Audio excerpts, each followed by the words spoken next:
History of the English People, Volume 2. By John Richard Green. Chapter 2. Henry III. 1216 to 1232. Chapter 3. The Barons' War. 1232 to 1272. Chapter 4. Edward I. 1272 to 1307. Book 4.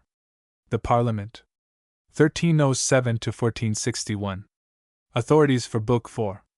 Chapter 1. Edward II. 1307 to 1327.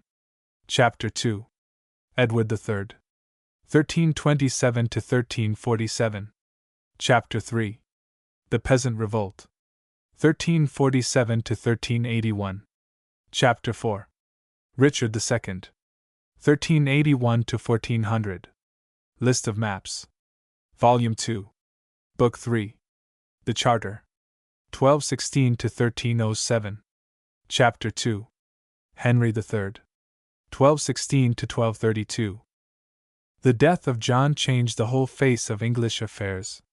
His son, Henry of Winchester, was but 9 years old, and the pity which was stirred by the child's helplessness was aided by a sense of injustice in burthening him with the iniquity of his father.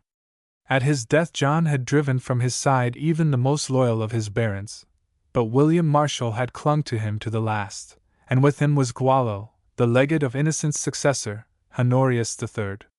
The position of Gualo as representative of the papal overlord of the realm was of the highest importance, and his action showed the real attitude of Rome towards English freedom.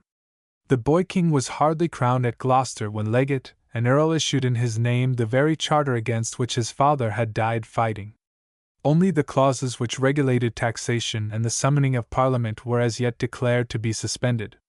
The choice of William Marshal as governor of king and kingdom gave weight to this step, and its effect was seen when the contest was renewed in 1217.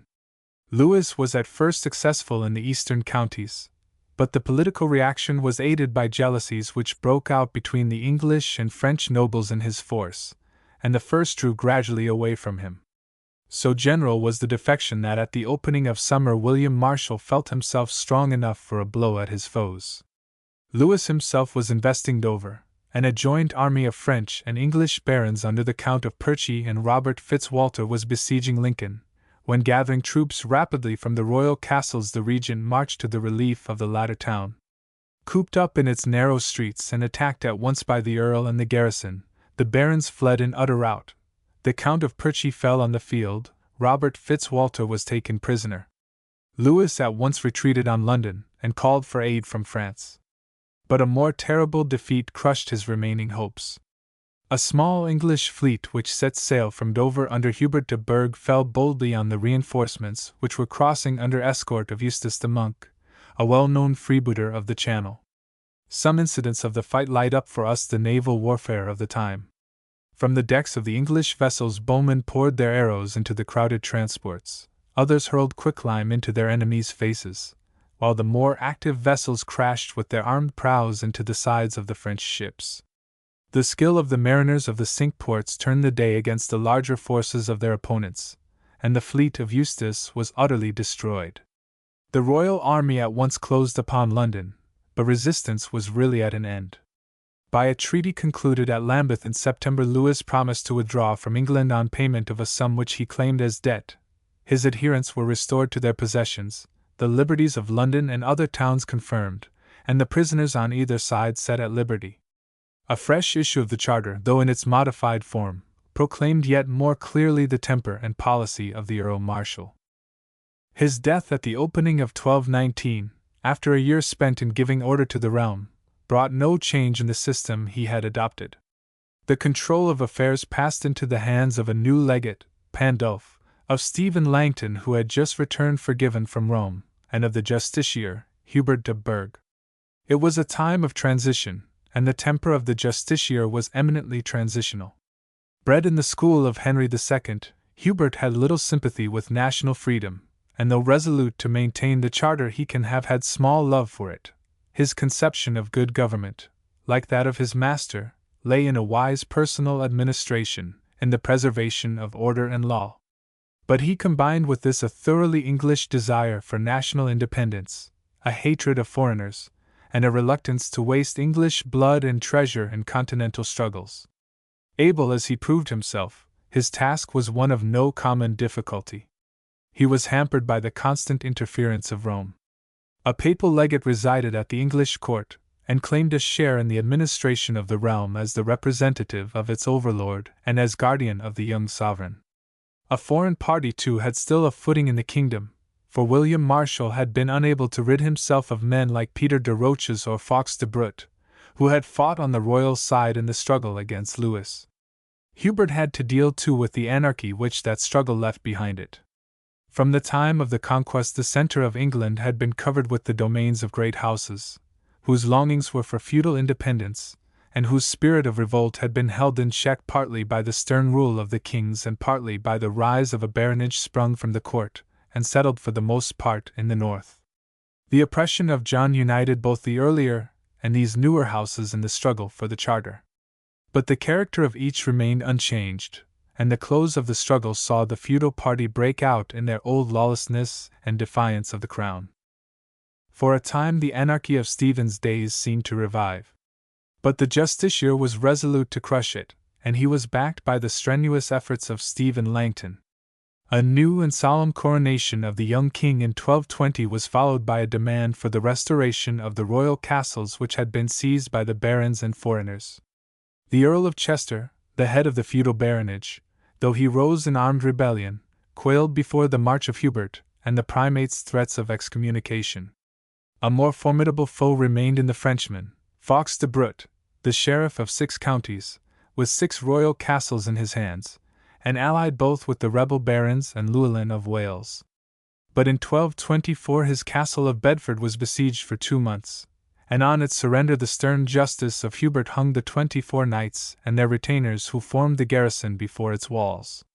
The blow was effectual, the royal castles were surrendered by the barons, and the land was once more at peace.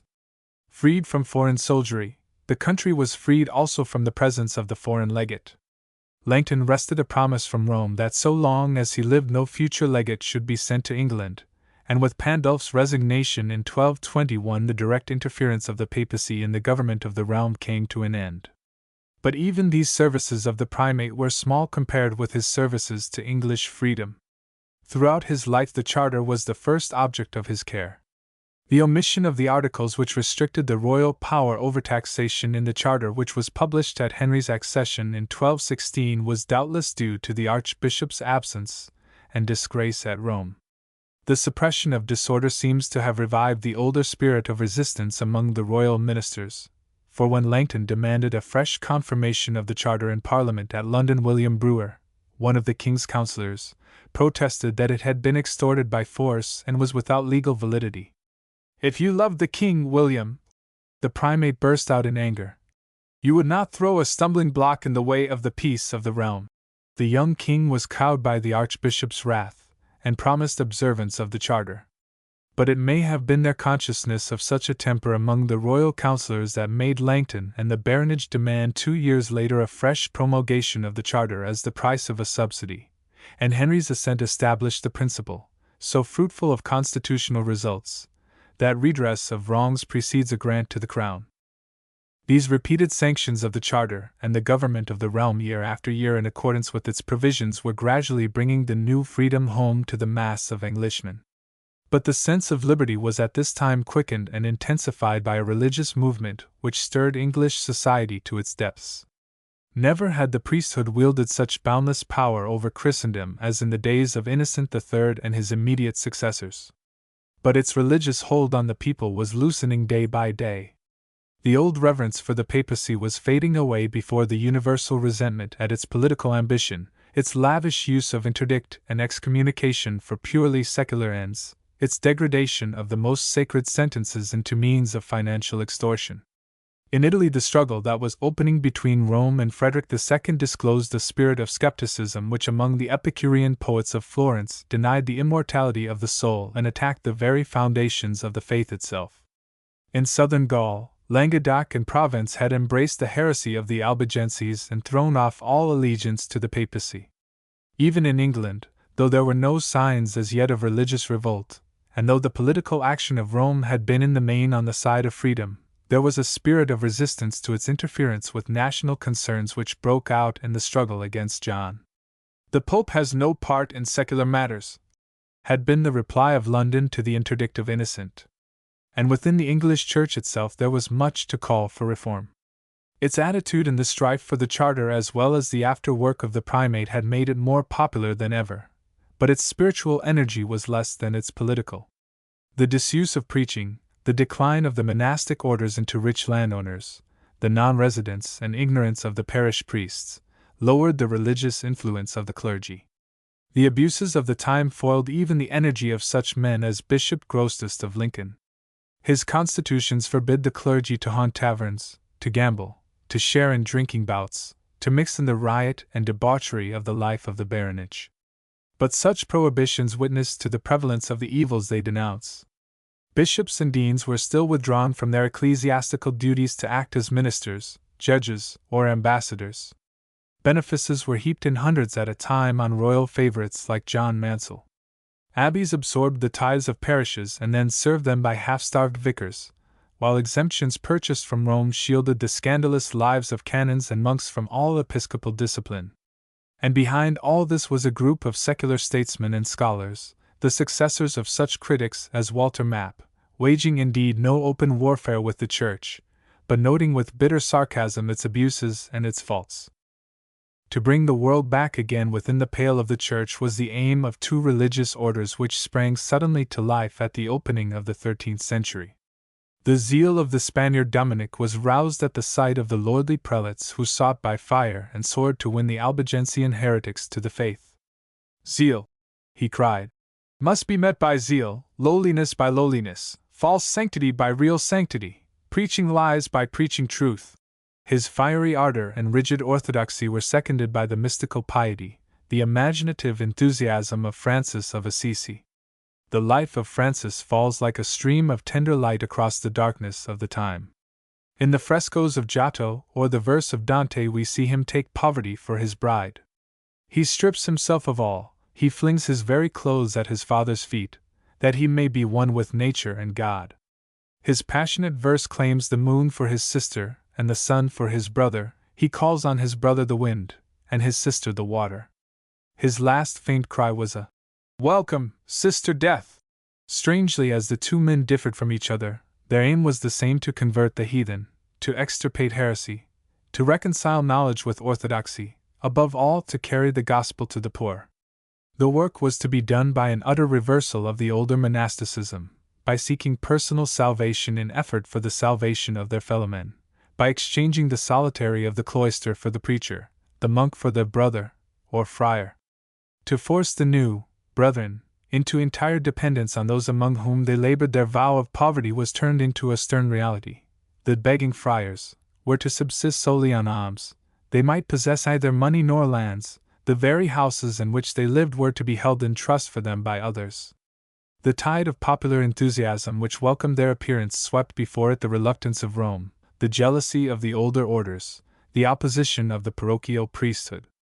Thousands of brethren gathered in a few years round Francis and Dominic, and the begging preachers, clad in coarse frock of serge with a girdle of rope round their waist, wandered barefooted as missionaries over Asia, battled with heresy in Italy and Gaul, lectured in the universities, and preached and toiled among the poor. To the towns especially the coming of the friars was a religious revolution.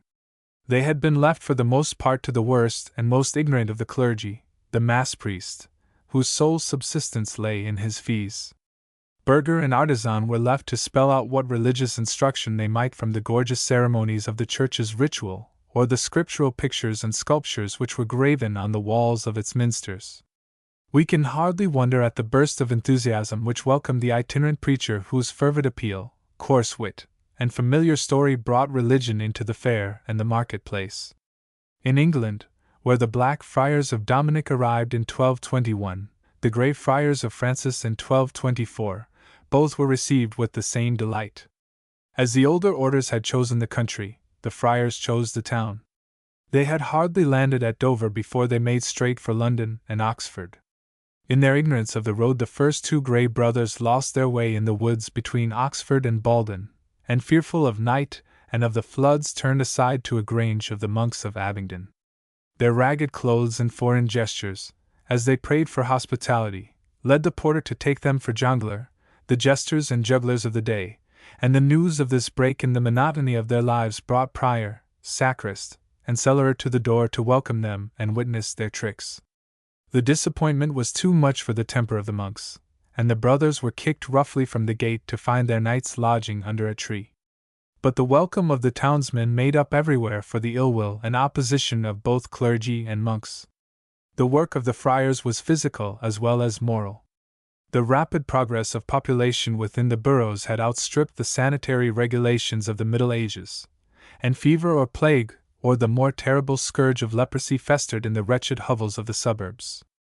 It was to haunts such as these that Francis had pointed his disciples, and the Grey Brethren at once fixed themselves in the meanest and poorest quarters of each town. Their first work lay in the noisome lazar houses. It was amongst the lepers that they commonly chose the site of their homes. At London they settled in the shambles of Newgate. At Oxford they made their way to the swampy ground between its walls and the streams of Thames. Huts of mud and timber, as mean as the huts around them, rose within the rough fence and ditch that bounded the friary. The order of Francis made a hard fight against the taste for sumptuous buildings and for greater personal comfort which characterized the time. "I did not enter into religion to build walls," protested an English provincial when the brethren pressed for a larger house, and Albert of Pisa ordered a stone cloister which the burgesses of Southampton had built for them to be razed to the ground. "You need no little mountains to lift your heads to heaven," was his scornful reply to a claim for pillows. None but the sick went shod. An Oxford friar found a pair of shoes one morning, and wore them at matins. At night he dreamed that robbers leapt on him in a dangerous pass between Gloucester and Oxford with shouts of "Kill! Kill!" "I am a friar!" shrieked the terror-stricken brother. "You lie," was the instant answer, "for you go shod."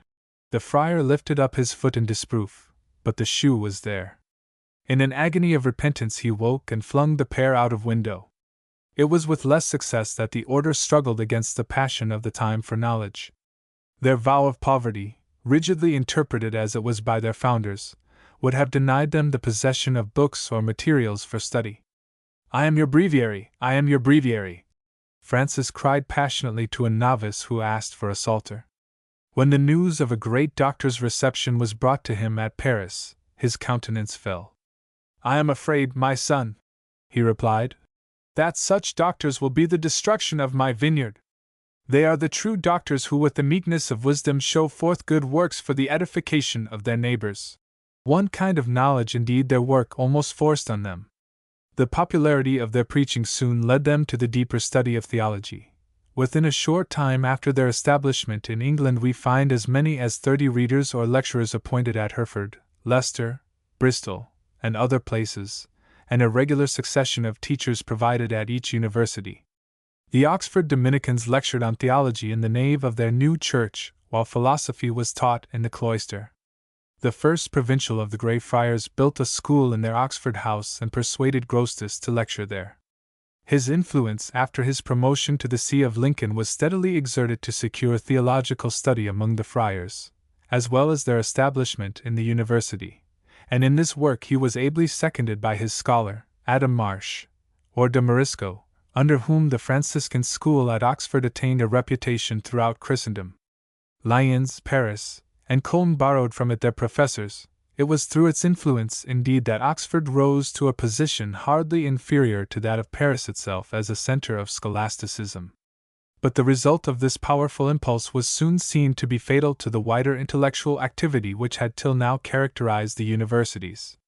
Theology in its scholastic form resumed its supremacy in the schools. Its only efficient rivals were practical studies such as medicine and law. The last, as he was by far the greatest instance of the freer and wider culture which had been the glory of the last century, was Roger Bacon, and no name better illustrates the rapidity and completeness with which it passed away. Roger Bacon was the child of royalist parents who were driven into exile and reduced to poverty by the civil wars. From Oxford, where he studied under Edmund of Abingdon, to whom he owed his introduction to the works of Aristotle, he passed to the University of Paris, and spent his whole heritage there in costly studies and experiments. From my youth up, he writes, I have labored at the sciences and tongues. I have sought the friendship of all men among the Latins who had any reputation for knowledge. I have caused youths to be instructed in languages, geometry, arithmetic, the construction of tables and instruments, and many needful things besides. The difficulties in the way of such studies as he had resolved to pursue were immense. He was without instruments, or means of experiment. Without mathematical instruments no science can be mastered, he complains afterwards. And these instruments are not to be found among the Latins, nor could they be made for 200 or 300 pounds. Besides, better tables are indispensably necessary, tables on which the motions of the heavens are certified from the beginning to the end of the world without daily labor. But these tables are worth a king's ransom and could not be made without a vast expense. I have often attempted the composition of such tables, but could not finish them through failure of means and the folly of those whom I had to employ. Books were difficult, and sometimes even impossible to procure. The scientific works of Aristotle, of Avicenna, of Seneca, of Cicero, and other ancients cannot be had without great costs. Their principal works have not been translated into Latin, and copies of others are not to be found in ordinary libraries or elsewhere. The admirable books of Cicero de Republica are not to be found anywhere, so far as I can hear, though I have made anxious inquiry for them in different parts of the world, and by various messengers. I could never find the works of Seneca, though I made diligent search for them during 20 years and more. And so it is with many more most useful books connected with the science of morals. It is only words like these of his own that bring home to us the keen thirst for knowledge, the patience, the energy of Roger Bacon. He returned as a teacher to Oxford, and a touching record of his devotion to those whom he taught remains in the story of John of London, a boy of 15, whose ability raised him above the general level of his pupils. When he came to me as a poor boy, says Bacon in recommending him to the Pope, I caused him to be nurtured and instructed for the love of God, especially since for aptitude and innocence I have never found so toward the youth. 5 or 6 years ago I caused him to be taught in languages, mathematics, and optics, and I have gratuitously instructed him with my own lips since the time that I received your mandate. There is no one at Paris who knows so much of the root of philosophy, though he has not produced the branches, flowers, and fruit because of his youth, and because he has had no experience in teaching. But he has the means of surpassing all the Latins if he live to grow old and goes on as he has begun. The pride with which he refers to his system of instruction was justified by the wide extension which he gave to scientific teaching in Oxford. It is probably of himself that he speaks when he tells us that the science of optics has not hitherto been lectured on at Paris or elsewhere among the Latins, save twice at Oxford. It was a science on which he had labored for 10 years. But his teaching seems to have fallen on a barren soil. From the moment when the friars settled in the university, scholasticism absorbed the whole mental energy of the student world. The temper of the age was against scientific or philosophical studies. The older enthusiasm for knowledge was dying down. The study of law was the one source of promotion, whether in church or state. Philosophy was discredited. Literature in its purer forms became almost extinct. After 40 years of incessant study, Bacon found himself, in his own words, unheard, forgotten, buried. He seems at one time to have been wealthy, but his wealth was gone. During the 20 years that I have specially labored in the attainment of wisdom, abandoning the path of common men, I have spent on these pursuits more than £2,000, not to mention the cost of books, experiments, instruments, tables, the acquisition of languages, and the like. Add to all this the sacrifices I have made to procure the friendship of the wise and to obtain well-instructed assistants. Ruined and baffled in his hopes, Bacon listened to the counsels of his friend Grosseteste and renounced the world.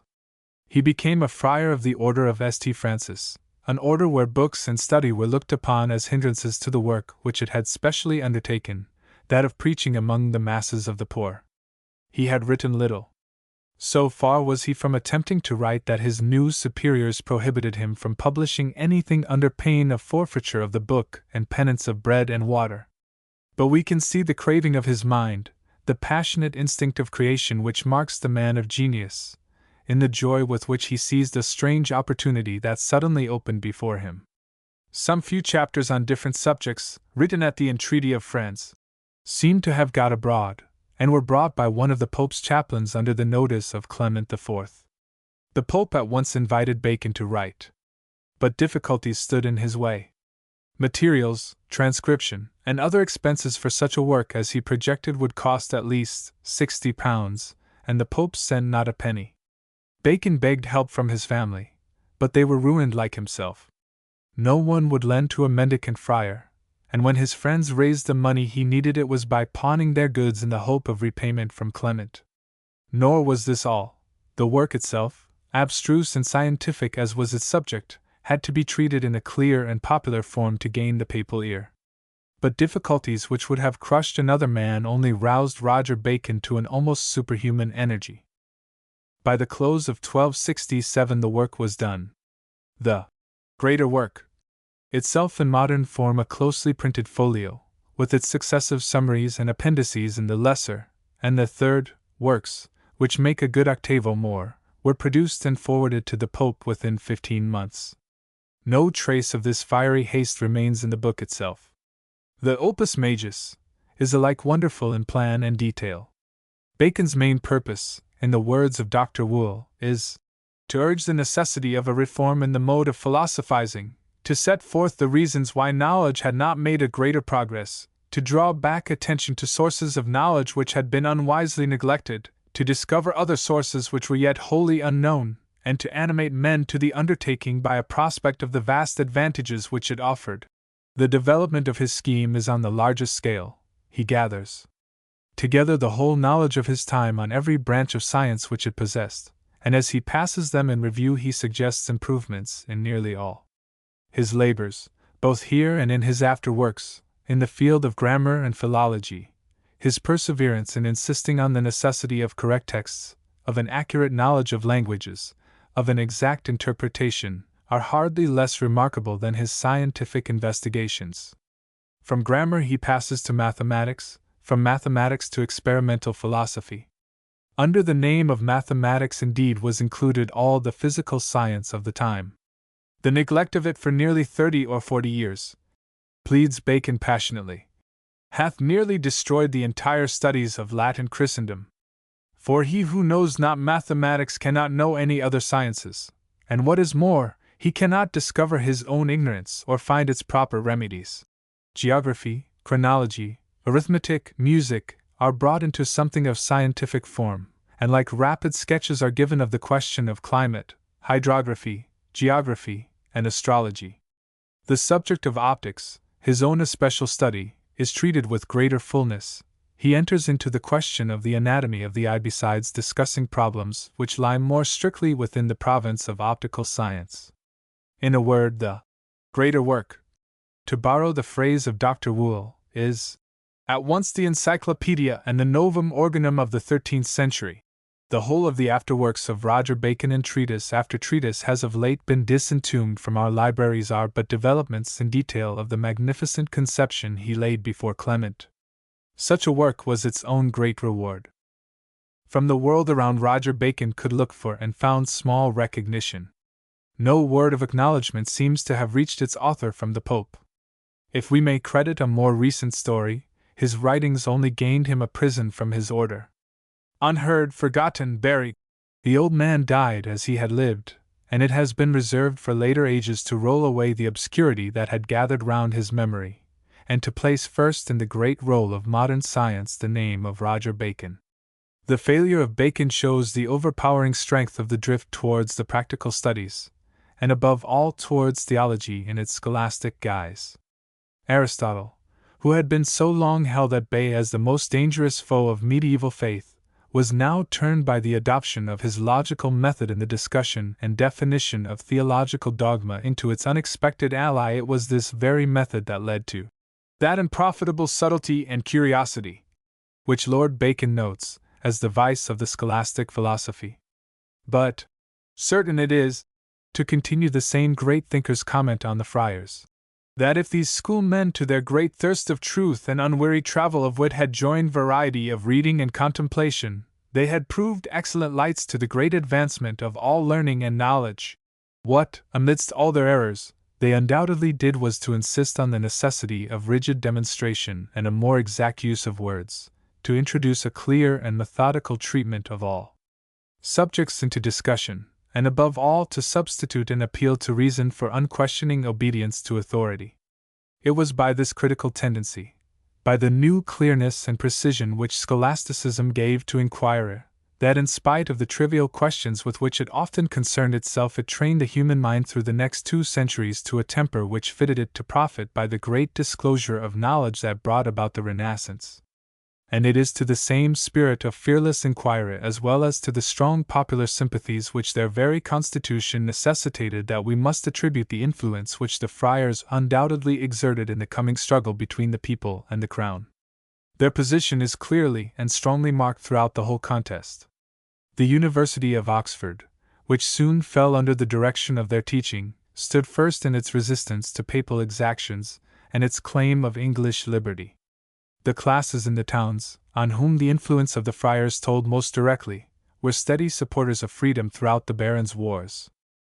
Politically, indeed, the teaching of the schoolmen was of immense value, for it set on a religious basis and gave an intellectual form to the constitutional theory of the relations between king and people which was slowly emerging from the struggle with the crown. In assuming the responsibility of a Christian king to God for the good government of his realm, and surrounding the pledges whether of ruler or ruled with religious sanctions, the medieval church entered its protest against any personal despotism.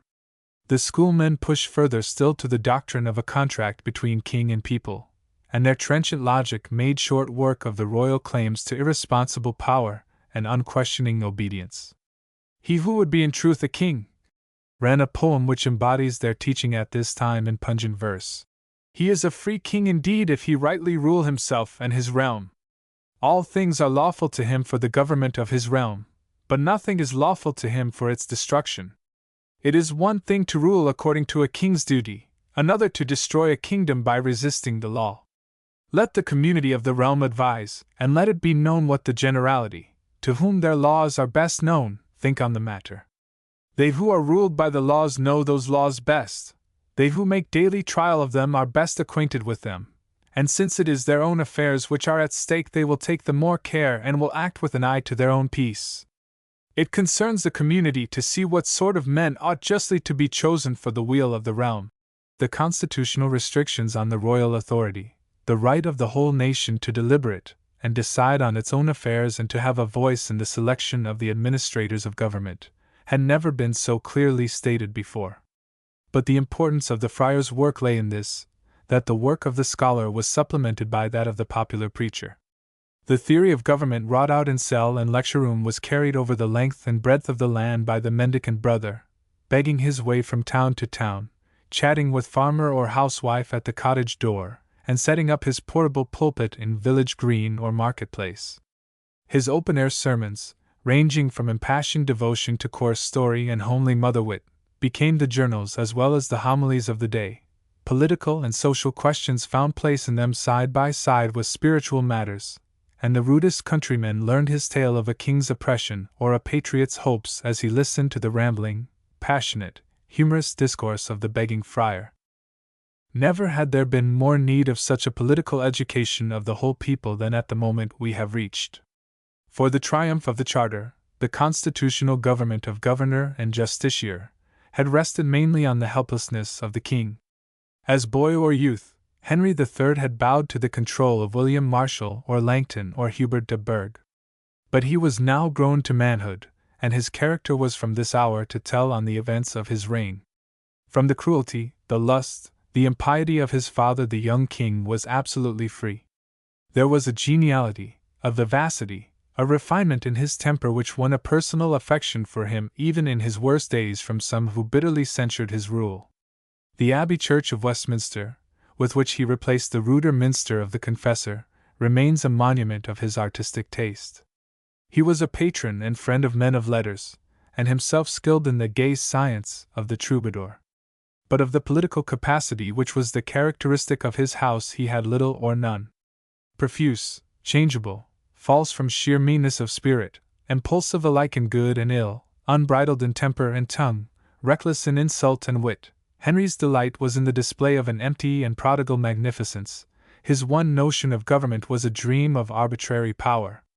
But frivolous as the king's mood was, he clung with a weak man's obstinacy to a distinct line of policy, and this was the policy not of Hubert or Langton but of John. He cherished the hope of recovering his heritage across the sea. He believed in the absolute power of the crown, and looked on the pledges of the Great Charter as promises which force had wrested from the king, and which force could wrest back again. France was telling more and more on English opinion, and the claim which the French kings were advancing to a divine and absolute power gave a sanction in Henry's mind to the claim of absolute authority which was still maintained by his favorite advisers in the royal council. Above all, he clung to the alliance with the papacy. Henry was personally devout, and his devotion only bound him the more firmly to his father's system of friendship with Rome. Gratitude and self-interest alike bound him to the papal see. Rome had saved him from ruin as a child, its legate had set the crown on his head, its threats and excommunications had foiled Louis and built up again a royal party. Above all, it was Rome which could alone free him from his oath to the Charter, and which could alone defend him if, like his father, he had to front the baronage in arms. His temper was now to influence the whole system of government. In 1227 Henry declared himself of age, and though Hubert still remained justiciar, every year saw him more powerless in his struggle with the tendencies of the king. The death of Stephen Langton in 1228 was a yet heavier blow to English freedom. In persuading Rome to withdraw her legate, the primate had averted a conflict between the national desire for self-government and the papal claims of overlordship. But his death gave the signal for a more serious struggle, for it was in the oppression of the Church of England by the popes through the reign of Henry that the little rift first opened which was destined to widen into the gulf that parted the one from the other at the Reformation. In the medieval theory of the papacy, as Innocent and his successors held it, Christendom, as a spiritual realm of which the popes were the head, took the feudal form of the secular realms which lay within its pale. The pope was its sovereign, the bishops were his barons, and the clergy were his under-vassals. As the king demanded aids and subsidies in case of need from his liegemen, so in the theory of Rome might the head of the church demand aid in need from the priesthood. And at this moment the need of the popes was sore. Rome had plunged into her desperate conflict with the emperor, Frederick II, and was looking everywhere for the means of recruiting her drained exchequer. On England she believed herself to have more than a spiritual claim for support. She regarded the kingdom as a vassal kingdom, and as bound to aid its overlord. It was only by the promise of a heavy subsidy that Henry in 1229 could buy the papal confirmation of Langton's successor. But the baronage was of other mind than Henry as to this claim of overlordship, and the demand of an aid to Rome from the lady was at once rejected by them. Her spiritual claim over the allegiance of the clergy, however, remained to fall back upon, and the clergy were in the Pope's hand. Gregory IX had already claimed for the papacy a right of nomination to some prebends in each cathedral church. He now demanded a tithe of all the movables of the priesthood, and a threat of excommunication silenced their murmurs. Exaction followed exaction as the needs of the papal treasury grew greater. The very rights of lay patrons were set aside, and under the name of reserves, presentations to English benefices were sold in the papal market, while Italian clergy were quartered on the best livings of the church. The general indignation at last found vent in a wide conspiracy. In 1231 letters from the whole body of those who preferred to die rather than be ruined by the Romans were scattered over the kingdom by armed men. Tithes gathered for the pope or the foreign priests were seized and given to the poor. The papal collectors were beaten and their bulls trodden underfoot.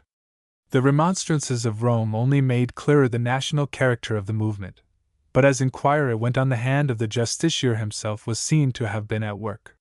Sheriffs had stood idly by while violence was done, royal letters had been shown by the rioters as approving their acts, and the Pope openly laid the charge of the outbreak on the secret connivance of Hubert de Burgh.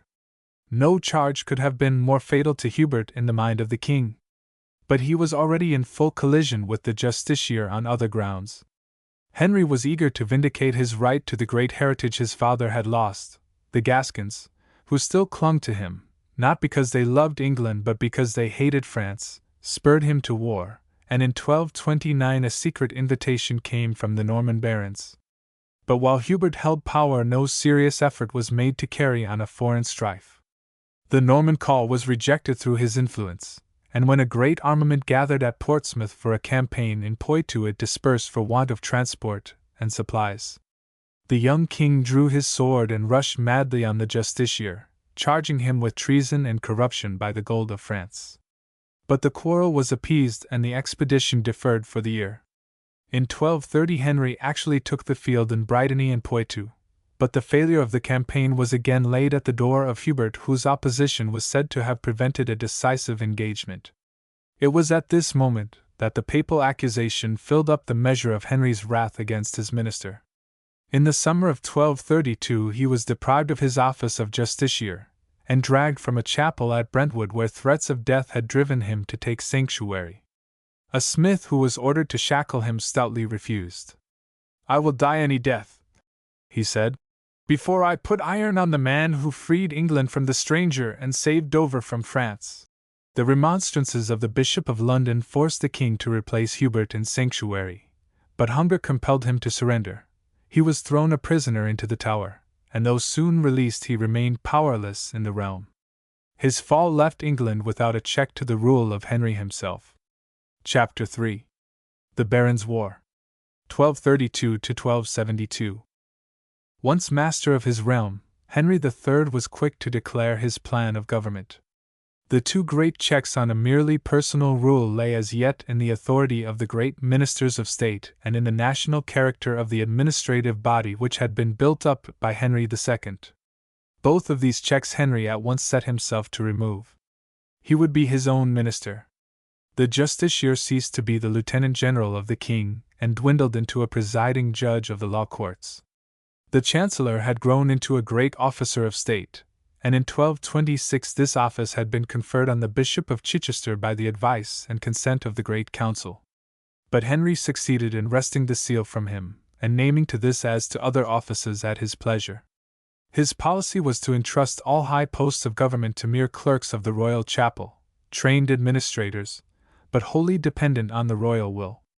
He found equally dependent agents of administration by surrounding himself with foreigners. The return of Peter de Roches to the royal councils was the first sign of the new system, and hosts of hungry Poitevins and Bretons were summoned over to occupy the royal castles and fill the judicial and administrative posts about the court. The king's marriage in 1236 to Eleanor of Provence was followed by the arrival in England of the new queen's uncles. The Savoy, as his house in the Strand was named, still recalls Peter of Savoy, who arrived 5 years later to take for a while the chief place at Henry's council board. Another brother, Boniface, was consecrated on Archbishop Edmund's death to the highest post in the realm save the crown itself, the Archbishopric of Canterbury. The young primate, like his brother, brought with him foreign fashions strange enough to English folk. His armed retainers pillaged the markets. His own archiepiscopal fist felled to the ground the prior of St. Bartholomew by Smithfield who opposed his visitation. London was roused by the outrage. On the king's refusal to do justice, a noisy crowd of citizens surrounded the primate's house at Lambeth with cries of vengeance, and the handsome archbishop, as his followers styled him, was glad to escape oversea. This brood of Provençals was followed in 1243 by the arrival of the Poitevin relatives of John's queen, Isabella of Angoulême. Aymer was made Bishop of Winchester. William of Valence received at a later time the earldom of Pembroke. Even the king's jester was a Poitevin. Hundreds of their dependents followed these great nobles to find a fortune in the English realm. The Poitevin lords brought in their train a bevy of ladies in search of husbands, and 3 English earls who were in royal wardship were wedded by the king to foreigners. The whole machinery of administration passed into the hands of men who were ignorant and contemptuous of the principles of English government, or English law. Their rule was a mere anarchy. The very retainers of the royal household turned robbers and pillaged foreign merchants in the precincts of the court. Corruption invaded the judicature. At the close of this period of misrule, Henry de Bath, a justiciary, was proved to have openly taken bribes and to have adjudged to himself disputed estates. That misgovernment of this kind should have gone on unchecked in defiance of the provisions of the Charter was owing to the disunion and sluggishness of the English baronage. On the first arrival of the foreigners, Richard, the Earl Marshal, a son of the great regent, stood forth as their leader to demand the expulsion of the strangers from the royal council. Though deserted by the bulk of the nobles, he defeated the foreign troops sent against him and forced the king to treat for peace. But at this critical moment the Earl was drawn by an intrigue of Peter de Roche's to Ireland. He fell in a petty skirmish, and the barons were left without a head. The interposition of a new primate, Edmund of Abingdon, forced the king to dismiss Peter from court.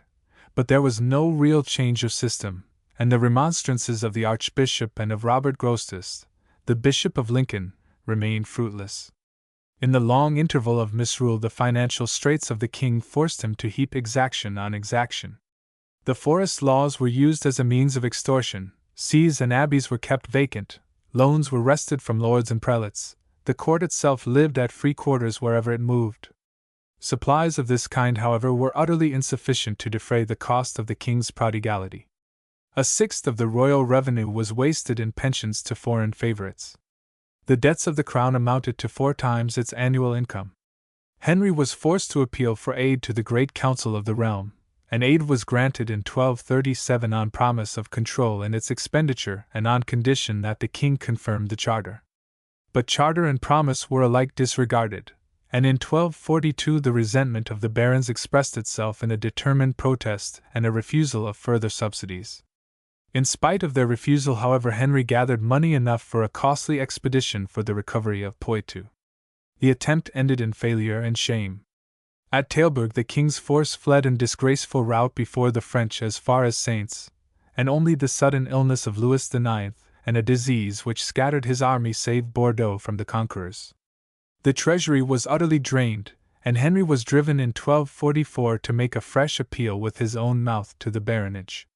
But the barons had now rallied to a plan of action, and we can hardly fail to attribute their union to the man who appears at their head. This was the Earl of Leicester, Simon of Montfort.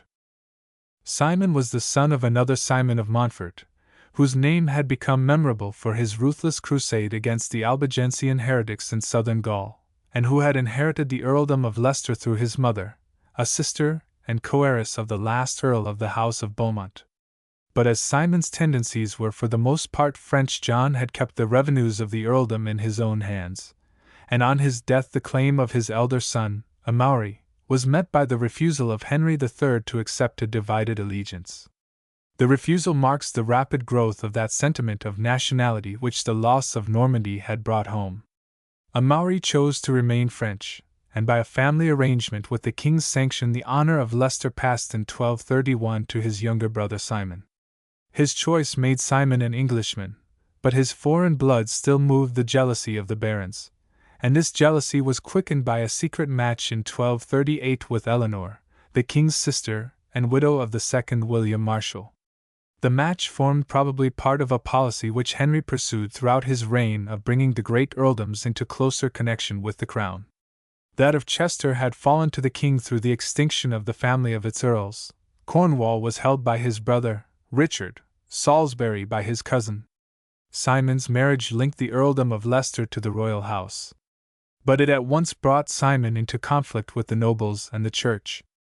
The baronage, justly indignant that such a step should have been taken without their consent, for the queen still remained childless and Eleanor's children by one whom they looked on as a stranger promised to be heirs of the crown, rose in a revolt which failed only through the desertion of their head, Earl Richard of Cornwall, who was satisfied with Earl Simon's withdrawal from the royal council. The censures of the church on Eleanor's breach of a vow of chaste widowhood which she had made at her first husband's death were averted with hardly less difficulty by a journey to Rome. It was after a year of trouble that Simon returned to England to reap as it seemed the fruits of his high alliance. He was now formally made Earl of Leicester and re-entered the royal council. But it is probable that he still found there the old jealousy which had forced from him a pledge of retirement after his marriage, and that his enemies now succeeded in winning over the king. In a few months, at any rate, he found the changeable king alienated from him, He was driven by a burst of royal passion from the realm, and was forced to spend 7 months in France. Henry's anger passed as quickly as it had risen, and in the spring of 1240 the Earl was again received with honor at court. It was from this moment, however, that his position changed. As yet it had been that of a foreigner, confounded in the eyes of the nation at large with the Poitevins and Provençals who swarmed about the court. But in the years of retirement which followed Simon's return to England his whole attitude was reversed. There was as yet no quarrel with the king. He followed him in a campaign across the Channel, and shared in his defeat at Saints. But he was a friend of Grosseteste and a patron of the friars, and became at last known as a steady opponent of the misrule about him. When prelates and barons chose 12 representatives to confer with Henry in 1244, Simon stood with Earl Richard of Cornwall at the head of them. A definite plan of reform disclosed his hand. The confirmation of the charter was to be followed by the election of justiciar, chancellor, treasurer, in the Great Council. Nor was this restoration of a responsible ministry enough. A perpetual council was to attend the king and devise further reforms. The plan broke against Henry's resistance and a papal prohibition, but from this time the Earl took his stand in the front rank of the patriot leaders. The struggle of the following years was chiefly with the exactions of the papacy, and Simon was one of the first to sign the protest which the Parliament in 1246 addressed to the court of Rome. He was present at the Lent Parliament of 1248, and we can hardly doubt that he shared in its bold rebuke of the king's misrule and its renewed demand for the appointment of the higher officers of state by the council. It was probably a sense of the danger of leaving at home such a center of all efforts after reform that brought Henry to send him in the autumn of 1248 as seneschal of Gascony to save for the crown the last of its provinces oversea. Threatened by France and by Navarre without as well as by revolt within, the loss of Gascony seemed close at hand. But in a few months the stern rule of the new seneschal had quelled every open foe within or without its bounds. To bring the province to order proved a longer and a harder task. Its nobles were like the robber nobles of the Rhine.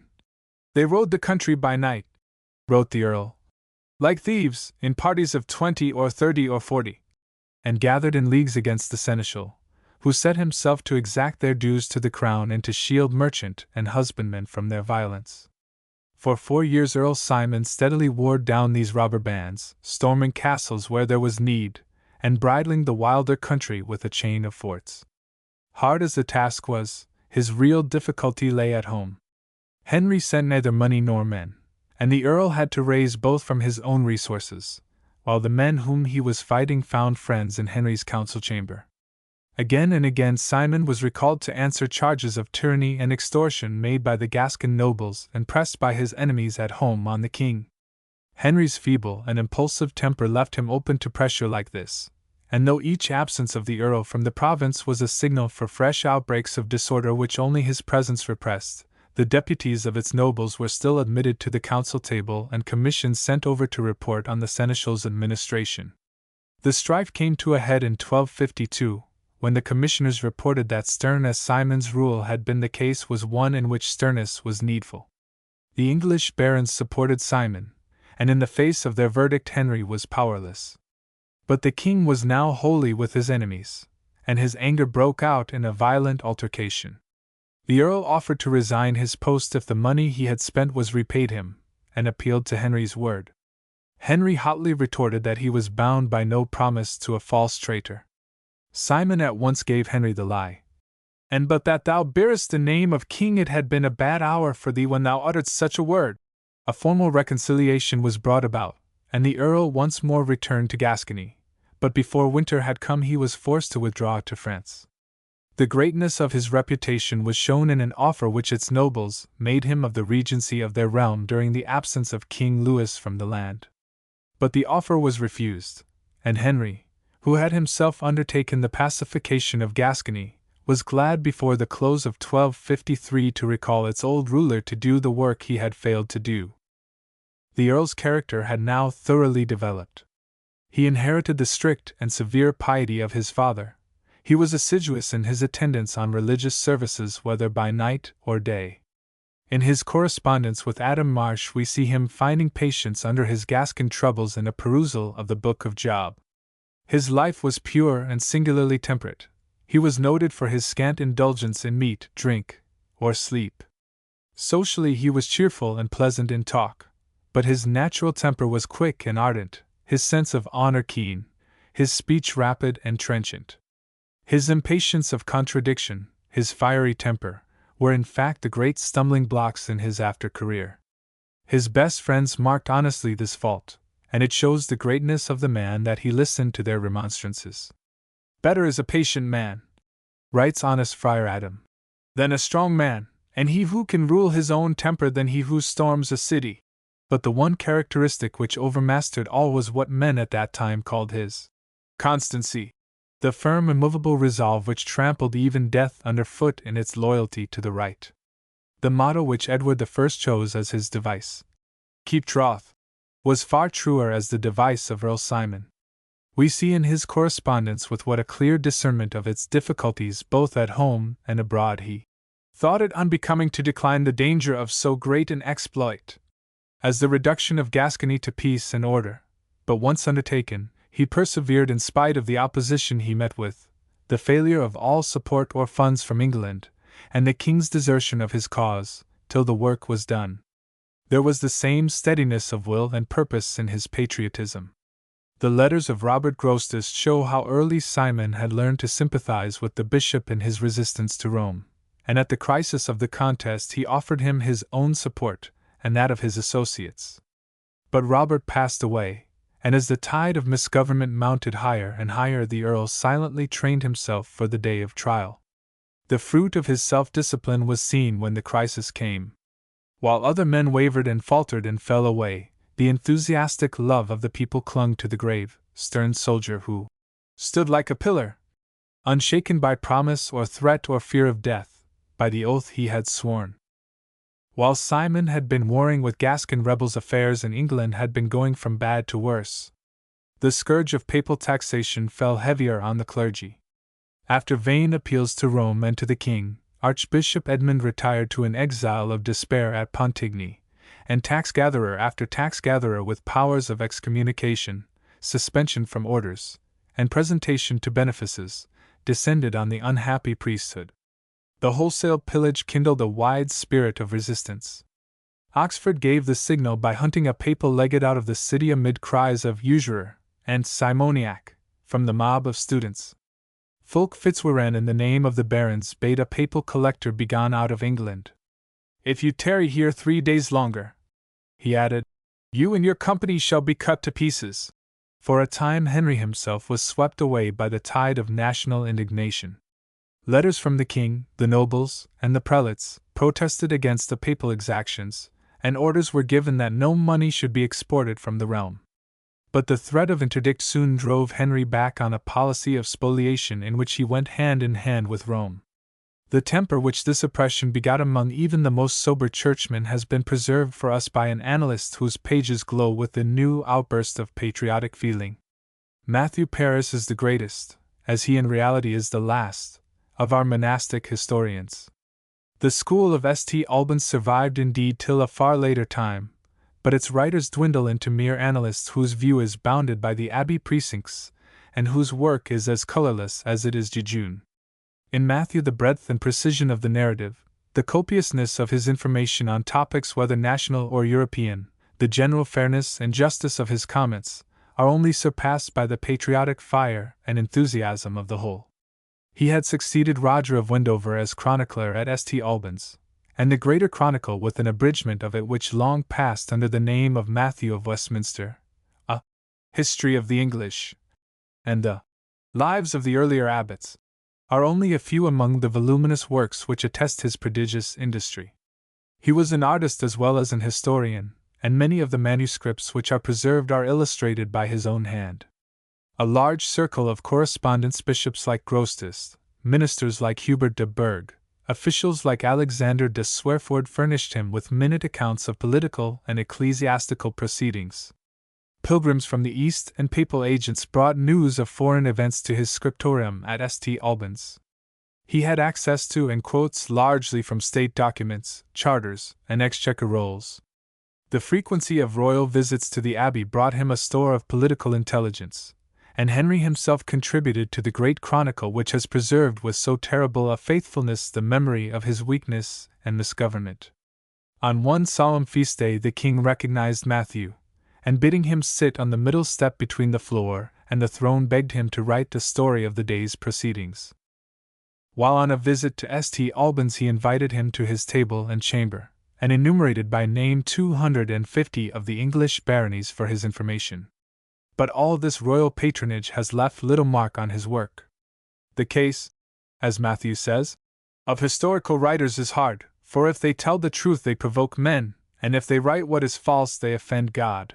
With all the fullness of the school of court historians, such as Benedict and Hoveden, to which in form he belonged, Matthew Paris combines an independence and patriotism which is strange to their pages. He denounces with the same unsparing energy the oppression of the papacy and of the king. His point of view is neither that of a courtier nor of a churchman but of an Englishman, and the new national tone of his chronicle is but the echo of a national sentiment which at last bound nobles and yeomen and churchmen together into a people resolute to wrest freedom from the crown. The nation was outraged like the church. 2 solemn confirmations of the charter failed to bring about any compliance with its provisions. In 1248, in 1249, and again in 1255 the Great Council fruitlessly renewed its demand for a regular ministry, and the growing resolve of the nobles to enforce good government was seen in their offer of a grant on condition that the great officers of the crown were appointed in the council of the baronage. But Henry refused their offer with scorn and sold his plate to the citizens of London to find payment for his household. A spirit of mutinous defiance broke out on the failure of all legal remedy. When the Earl of Norfolk refused him aid, Henry answered with a threat. "I will send reapers and reap your fields for you," he said. "And I will send you back the heads of your reapers," replied the Earl. Hampered by the profusion of the court and the refusal of supplies, the crown was in fact penniless.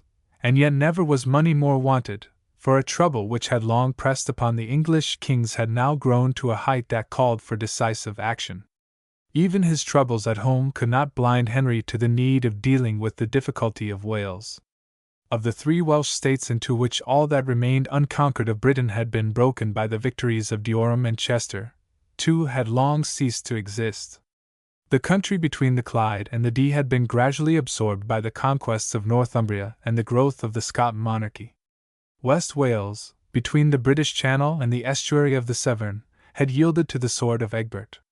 But a fiercer resistance prolonged the independence of the great central portion which alone in modern language preserves the name of Wales.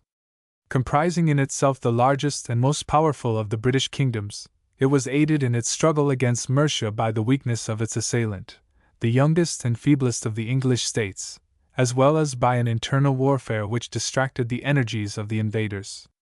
But Mercia had no sooner risen to supremacy among the English kingdoms than it took the work of conquest vigorously in hand. Offa tore from Wales the borderland between the Severn and the Wye. The raids of his successors carried fire and sword into the heart of the country, and an acknowledgment of the Mercian overlordship was wrested from the Welsh princes. On the fall of Mercia this overlordship passed to the West Saxon kings, and the laws of Howel Daw owned the payment of a yearly tribute by the Prince of Aberfraw to the King of London.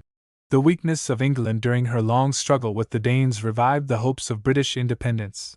It was the cooperation of the Welsh on which the Northmen reckoned in their attack on the house of Egbert.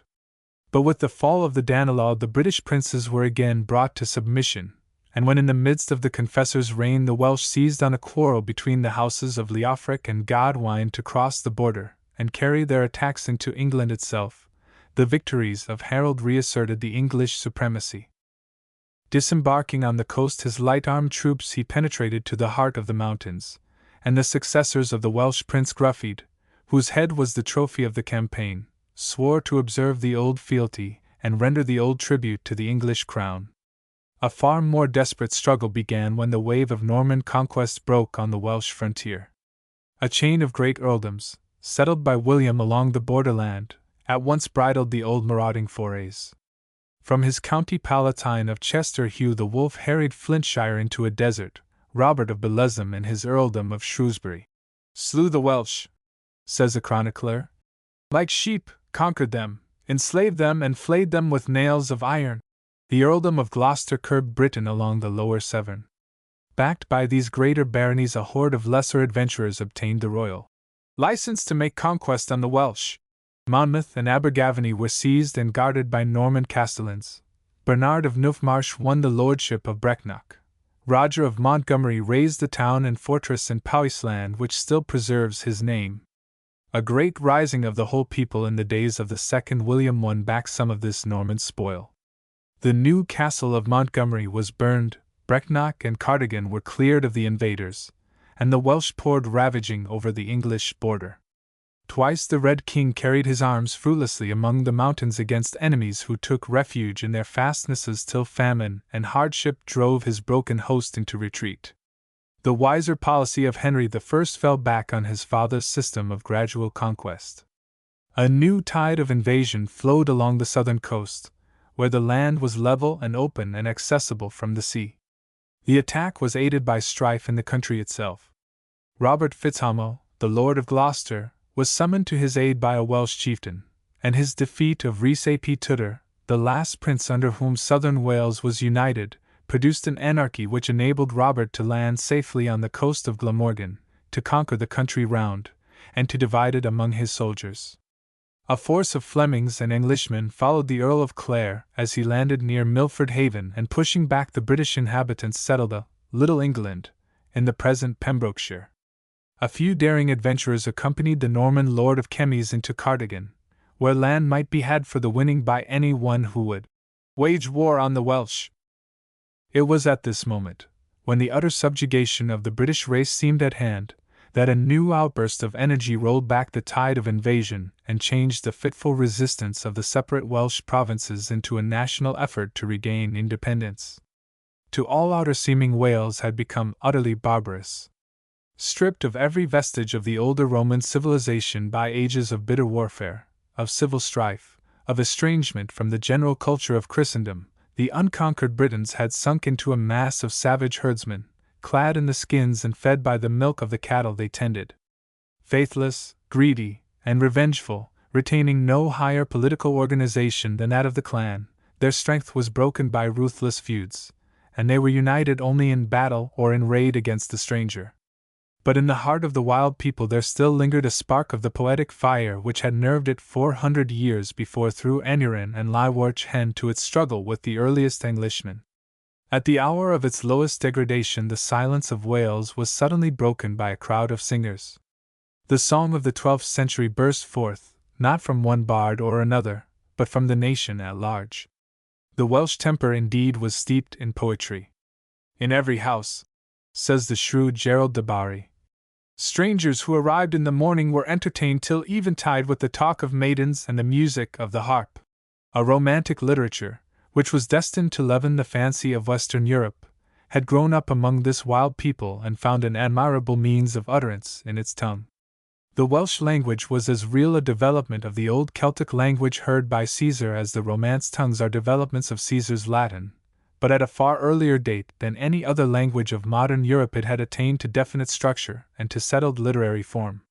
No other medieval literature shows at its outset the same elaborate and completed organization as that of the Welsh.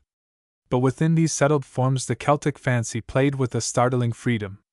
In one of the later poems Gwayan the Little transforms himself into a hare, a fish, a bird, a grain of wheat. But he is only the symbol of the strange shapes in which the Celtic fancy embodies itself in the romantic tales which reach their highest perfection in the legends of Arthur. The gay extravagance of these Mabinogion flings defiance to all fact, tradition, probability, and revels in the impossible and unreal. When Arthur sails into the unknown world it is in a ship of glass. The descent into hell, as a Celtic poet paints it, shakes off the medieval horror with the medieval reverence, and the knight who achieves the quest spends his years of infernal durance in hunting and minstrelsy, and in converse with fair women. The world of the Mabinogion is a world of pure fantasy, a new earth of marvels and enchantments, of dark forests whose silence is broken by the hermit's bell and sunny glades where the light plays on the hero's armor. Each figure as it moves across the poet's canvas is bright with glancing color. The maiden was clothed in a robe of flame-colored silk, and about her neck was a collar of ruddy gold in which were precious emeralds and rubies. Her head was of brighter gold than the flower of the broom, her skin was whiter than the foam of the wave, and fairer were her hands and her fingers than the blossoms of the wood anemone amidst the spray of the meadow fountain. The eye of the trained hawk, the glance of the falcon, was not brighter than hers. Her bosom was more snowy than the breast of the white swan, her cheek was redder than the reddest roses. Everywhere there is an oriental profusion of gorgeous imagery, but the gorgeousness is seldom oppressive. The sensibility of the Celtic temper, so quick to perceive beauty, so eager in its thirst for life, its emotions, its adventures, its sorrows, its joys, is tempered by a passionate melancholy that expresses its revolt against the impossible, by an instinct of what is noble, by a sentiment that discovers the weird charm of nature. The wildest extravagance of the tale-teller is relieved by some graceful play of pure fancy, some tender note of feeling, some magical touch of beauty. As Kulcha's greyhounds bound from side to side of their master's steed, they sport round him like two sea-swallows. His spear is swifter than the fall of the dewdrop from the blade of reed grass upon the earth when the dew of June is at the heaviest. A subtle, observant love of nature and natural beauty takes fresh color from the passionate human sentiment with which it is imbued. I love the birds, sings Gwalchmai, and their sweet voices in the lulling songs of the wood. He watches at night beside the fords, among the untrodden grass, to hear the nightingale and watch the play of the sea-mew. Even patriotism takes the same picturesque form. The Welsh poet hates the flat and sluggish land of the Saxon. As he dwells on his own, he tells of its sea-coast and its mountains, its towns on the forest border, its fair landscape, its dales, its waters, and its valleys, its white sea-mews, its beauteous women. Here as everywhere the sentiment of nature passes swiftly and subtly into the sentiment of a human tenderness. I love its fields clothed with tender trefoil, goes on the song. I love the marches of Marianeth where my head was pillowed on a snow-white arm. In the Celtic love of woman there is little of the Teutonic depth and earnestness, but in its stead a childlike spirit of delicate enjoyment, a faint distant flush of passion like the roselight of dawn on a snowy mountain peak, a playful delight in beauty. White is my love as the apple blossom, as the ocean spray, her face shines like the pearly dew on Ararai, the glow of her cheeks is like the light of sunset. The buoyant and elastic temper of the French trouvère was spiritualized in the Welsh singers by a more refined poetic feeling. Whoso beheld her was filled with her love, for white trefoils sprang up wherever she trod. A touch of pure fancy such as this removes its object out of the sphere of passion into one of delight and reverence. It is strange to pass from the world of actual Welsh history into such a world as this. But side by side with this wayward, fanciful stream of poesy and romance ran a torrent of intenser song. The spirit of the earlier bards, their joy in battle, their love of freedom, broke out anew in ode after ode, in songs extravagant, monotonous, often prosaic, but fused into poetry by the intense fire of patriotism which glowed within them. Every fight, every hero had its verse. The names of older singers, of Taliesin, Aneurin, and Llywelyn Hen, were revived in bold forgeries to animate the national resistance and to prophesy victory. It was in North Wales that the spirit of patriotism received its strongest inspiration from this burst of song. Again and again Henry II was driven to retreat from the impregnable fastnesses where the Lords of Snowdon, the princes of the house of Gruffydd ap Conan, claimed supremacy over the whole of Wales. Once in the pass of Consult a cry arose that the king was slain. Henry of Essex flung down the royal standard, and the king's desperate efforts could hardly save his army from utter rout. The bitter satire of the Welsh singers bade him knight his horse, since its speed had alone saved him from capture. In a later campaign the invaders were met by storms of rain, and forced to abandon their baggage in a headlong flight to Chester. The greatest of the Welsh odes, that known to English readers in Gray's translation as The Triumph of Owen, is Gwalchmai's song of victory over the repulse of an English fleet from Abermannai. The long reign of Llewellyn the son of Jorwerth seemed destined to realize the hopes of his countrymen. The homage which he succeeded in extorting from the whole of the Welsh chieftains during a reign which lasted from 1194 to 1246 placed him openly at the head of his race, and gave a new character to its struggle with the English king. In consolidating his authority within his own domains, and in the assertion of his lordship over the princes of the south, Llewellyn ap Jorwerth aimed steadily at securing the means of striking off the yoke of the Saxon. It was in vain that John strove to buy his friendship by the hand of his natural daughter Johanna.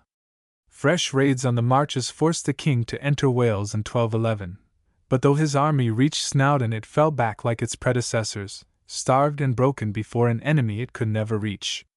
A second attack in the same year had better success. The chieftains of South Wales were drawn from their new allegiance to join the English forces, and Llewellyn, prisoned in his fastnesses, was at last driven to submit. But the ink of the treaty was hardly dried before Wales was again on fire.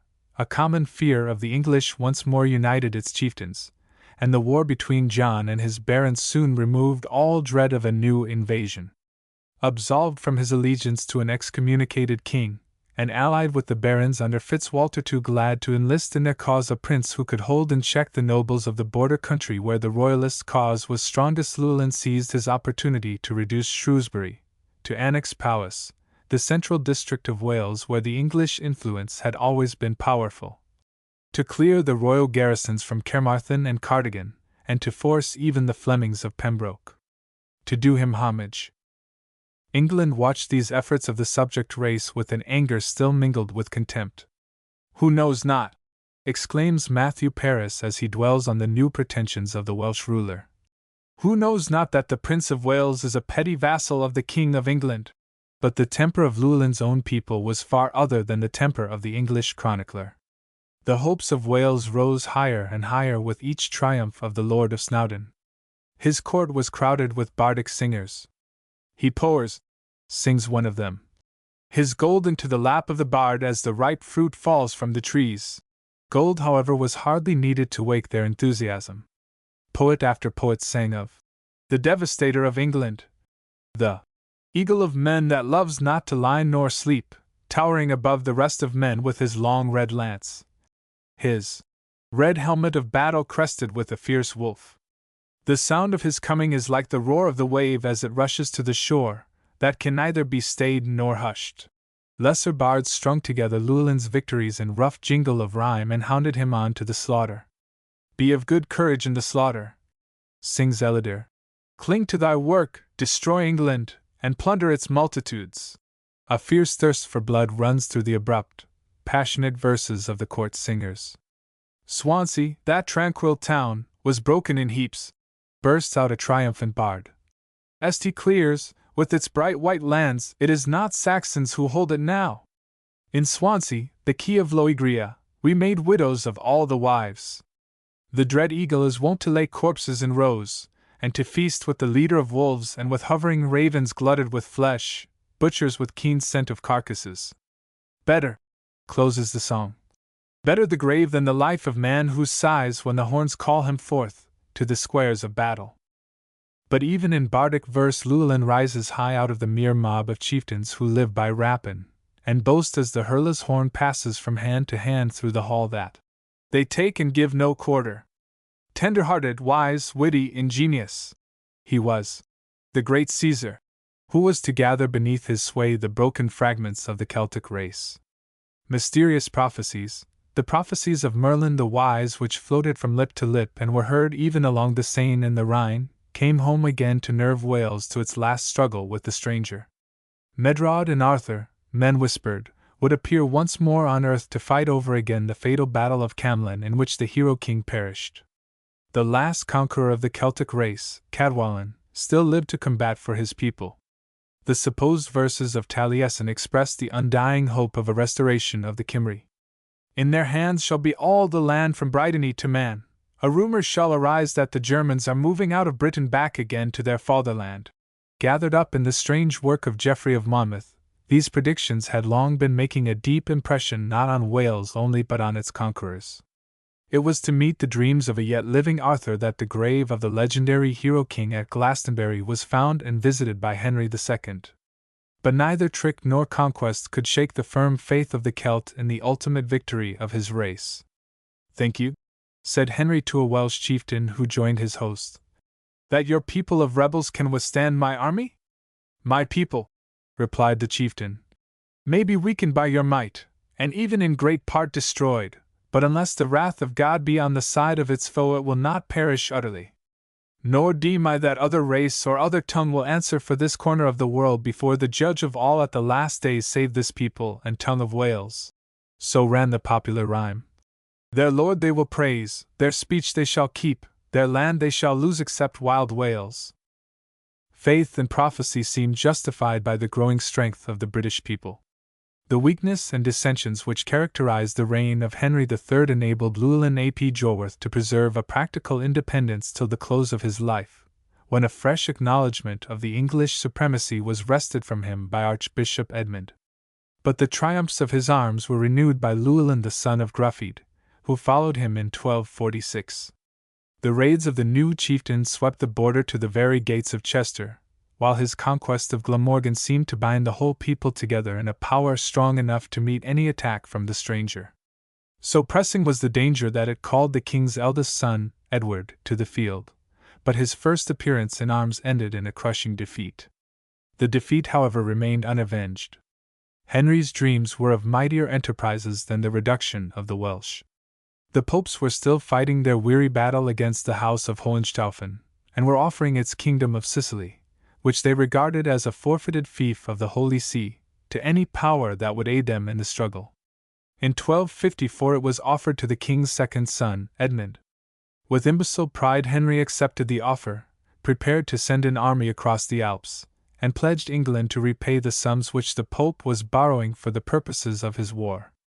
In a parliament at the opening of 1257 he demanded an aid and a tenth from the clergy. A fresh demand was made in 1258. But the patience of the realm was at last exhausted. Earl Simon had returned in 1253 from his government of Gascony, and the fruit of his meditations during the 4 years of his quiet stay at home, a quiet broken only by short embassies to France and Scotland which showed there was as yet no open quarrel with Henry, was seen in a league of the baronage and in their adoption of a new and startling policy. The past half-century had shown both the strength and weakness of the Charter, its strength as a rallying point for the baronage and a definite assertion of rights which the king could be made to acknowledge, its weakness in providing no means for the enforcement of its own stipulations. Henry had sworn again and again to observe the Charter, and his oath was no sooner taken than it was unscrupulously broken. The barons had secured the freedom of the realm. The secret of their long patience during the reign of Henry lay in the difficulty of securing its right administration. It was this difficulty which Earl Simon was prepared to solve when action was forced on him by the stir of the realm. A great famine added to the sense of danger from Wales and from Scotland, and to the irritation at the new demands from both Henry and Rome with which the year 1258 opened. It was to arrange for a campaign against Wales that Henry called a parliament in April. But the baronage appeared in arms with Gloucester and Leicester at their head. The king was forced to consent to the appointment of a committee of 24 to draw up terms for the reform of the state.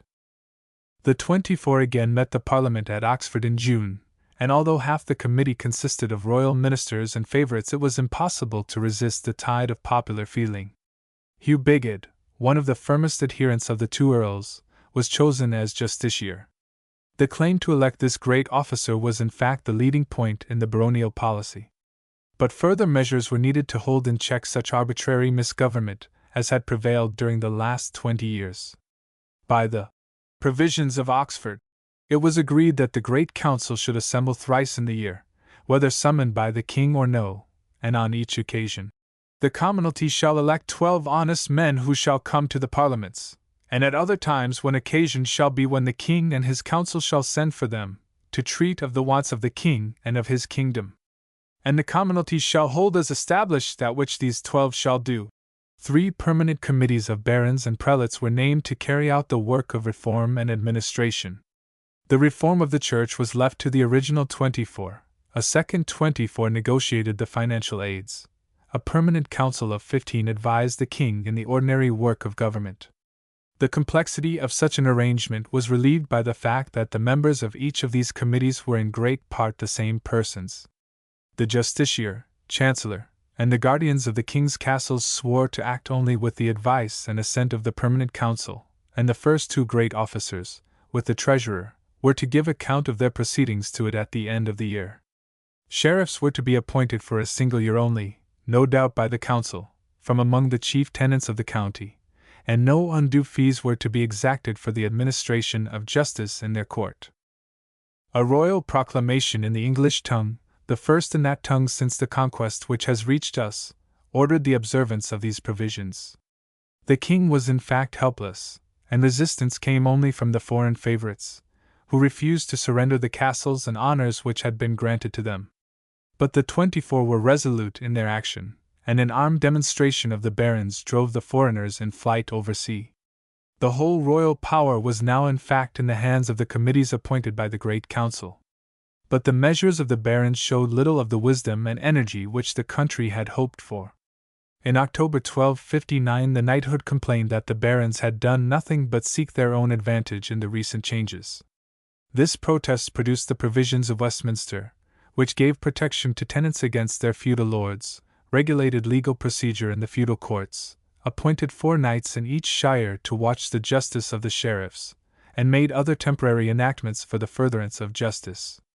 But these provisions brought little fruit, and a tendency to mere feudal privilege showed itself in an exemption of all nobles and prelates from attendance at the sheriffs' courts.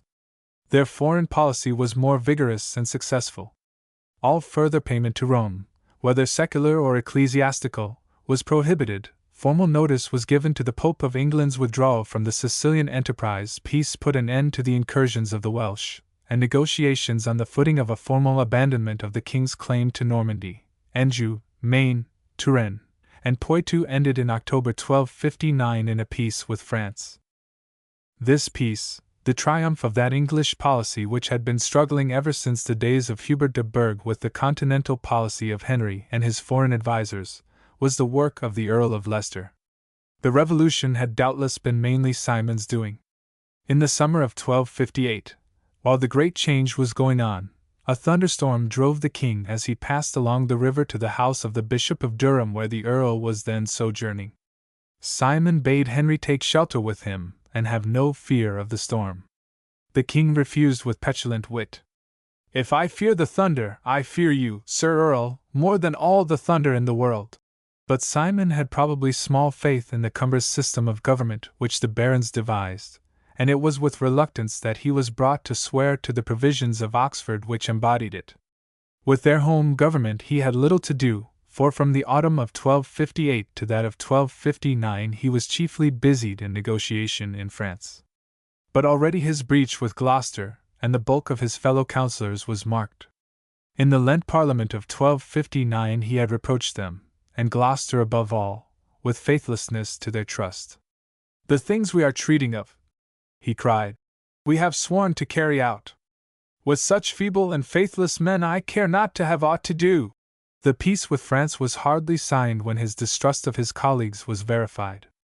Henry's withdrawal to the French court at the close of the year for the formal signature of the treaty was the signal for a reactionary movement.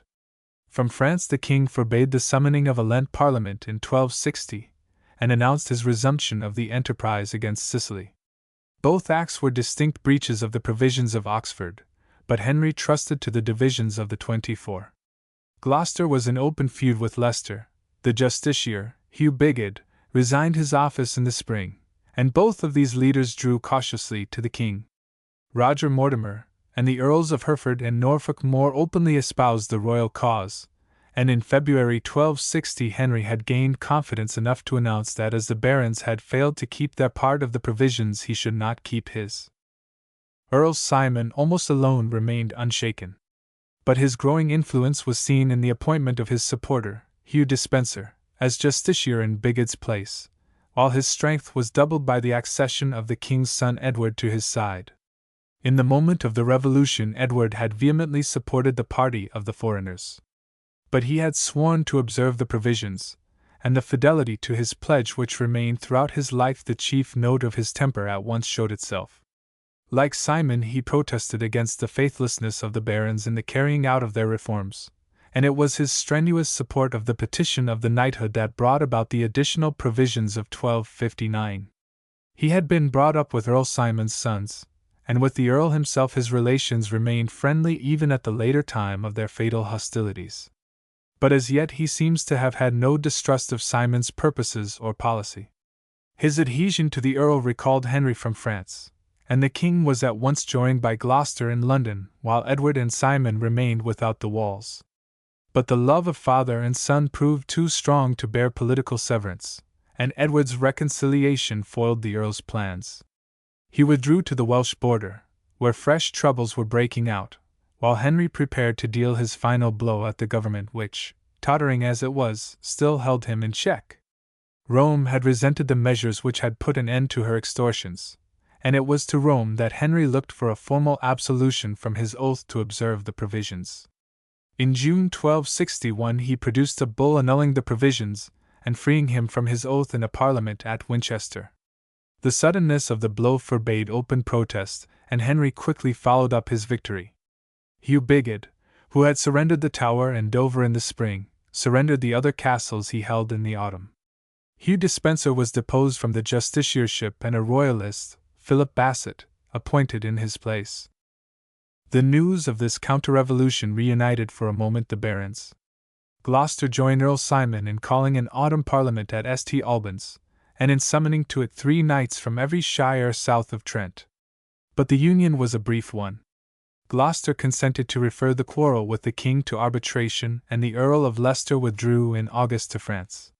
He saw that for the while there was no means of withstanding Henry, even in his open defiance of the provisions. Foreign soldiers were brought into the land. The king won back again the appointment of sheriffs. For 18 months of this new rule Simon could do nothing but wait. But his long absence lulled the old jealousies against him. The confusion of the realm and a fresh outbreak of troubles in Wales renewed the disgust at Henry's government, while his unswerving faithfulness to the provisions fixed the eyes of all Englishmen upon the Earl as their natural leader.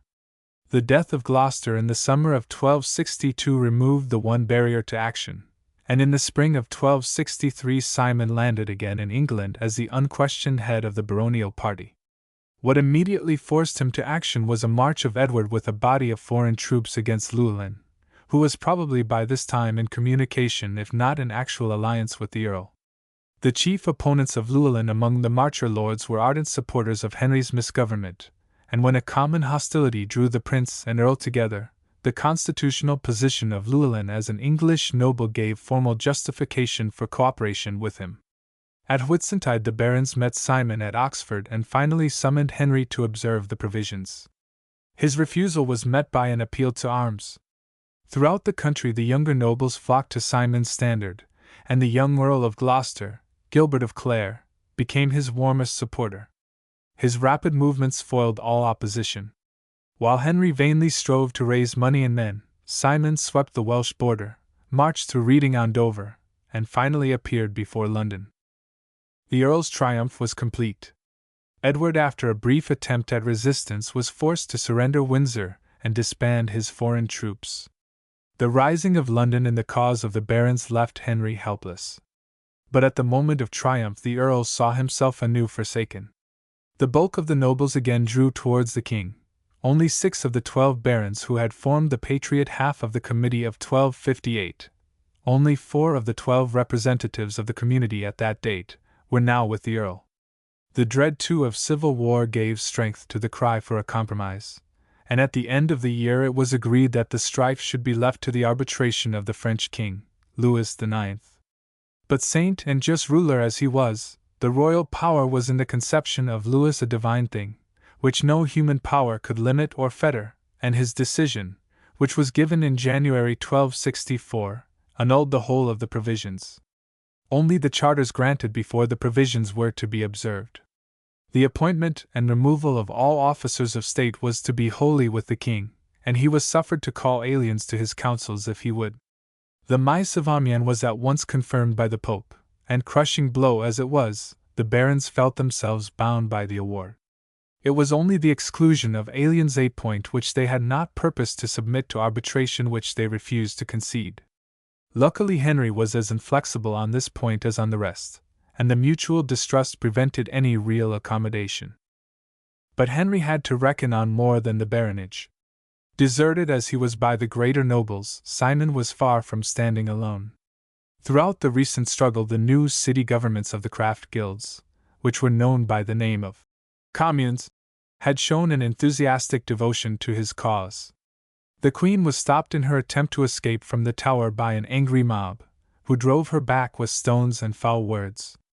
When Henry attempted to surprise Leicester in his quarters at Southwark, the Londoners burst the gates which had been locked by the richer burghers against him, and rescued him by a welcome into the city. The clergy and the universities went in sympathy with the towns, and in spite of the taunts of the Royalists, who accused him of seeking allies against the nobility and the common people, the popular enthusiasm gave a strength to the Earl which sustained him even in this darkest hour of the struggle. He at once resolved on resistance. The French award had luckily reserved the rights of Englishmen to the liberties they had enjoyed before the provisions of Oxford, and it was easy for Simon to prove that the arbitrary power it gave to the Crown was as contrary to the Charter as to the provisions themselves. London was the first to reject the decision. In March 1264 its citizens mustered at the call of the town bell at St. Paul's, seized the royal officials, and plundered the royal parks. But an army had already mustered in great force at the king's summons, while Leicester found himself deserted by the bulk of the baronage. Every day brought news of ill. A detachment from Scotland joined Henry's forces. The younger de Montfort was taken prisoner. Northampton was captured, the king raised the siege of Rochester, and a rapid march of Earl Simon's only saved London itself from a surprise by Edward. But, betrayed as he was, the Earl remained firm to the cause. He would fight to the end, he said, even were he and his sons left to fight alone. With an army reinforced by 15,000 Londoners, he marched in May to the relief of the Cinque Ports which were now threatened by the king. Even on the march he was forsaken by many of the nobles who followed him. Halting at Fletching in Sussex, a few miles from Lewes, where the royal army was encamped, Earl Simon with the young Earl of Gloucester offered the king compensation for all damage if he would observe the provisions. Henry's answer was one of defiance, and though numbers were against him, the Earl resolved on battle. His skill as a soldier reversed the advantages of the ground. Marching at dawn on the 14th of May, he seized the heights eastward of the town, and moved down these slopes to an attack. His men with white crosses on back and breast knelt in prayer before the battle opened, and all but reached the town before their approach was perceived. Edward, however, opened the fight by a furious charge which broke the Londoners on Leicester's left. In the bitterness of his hatred for the insult to his mother, he pursued them for 4 miles, slaughtering 3,000 men. But he returned to find the battle lost. Crowded in the narrow space between the heights and the River Ouse, a space broken by marshes and by the long street of the town, the Royalist centre and left were crushed by Earl Simon. The Earl of Cornwall, now King of the Romans, who, as the mocking song of the victors ran, macked him a castell of a main post, he weened that the mill sails were mangonels, goes on the sarcastic verse, was taken prisoner, and Henry himself captured. Edward cut his way into the priory only to join in his father's surrender. The victory of Lewes placed Earl Simon at the head of the state.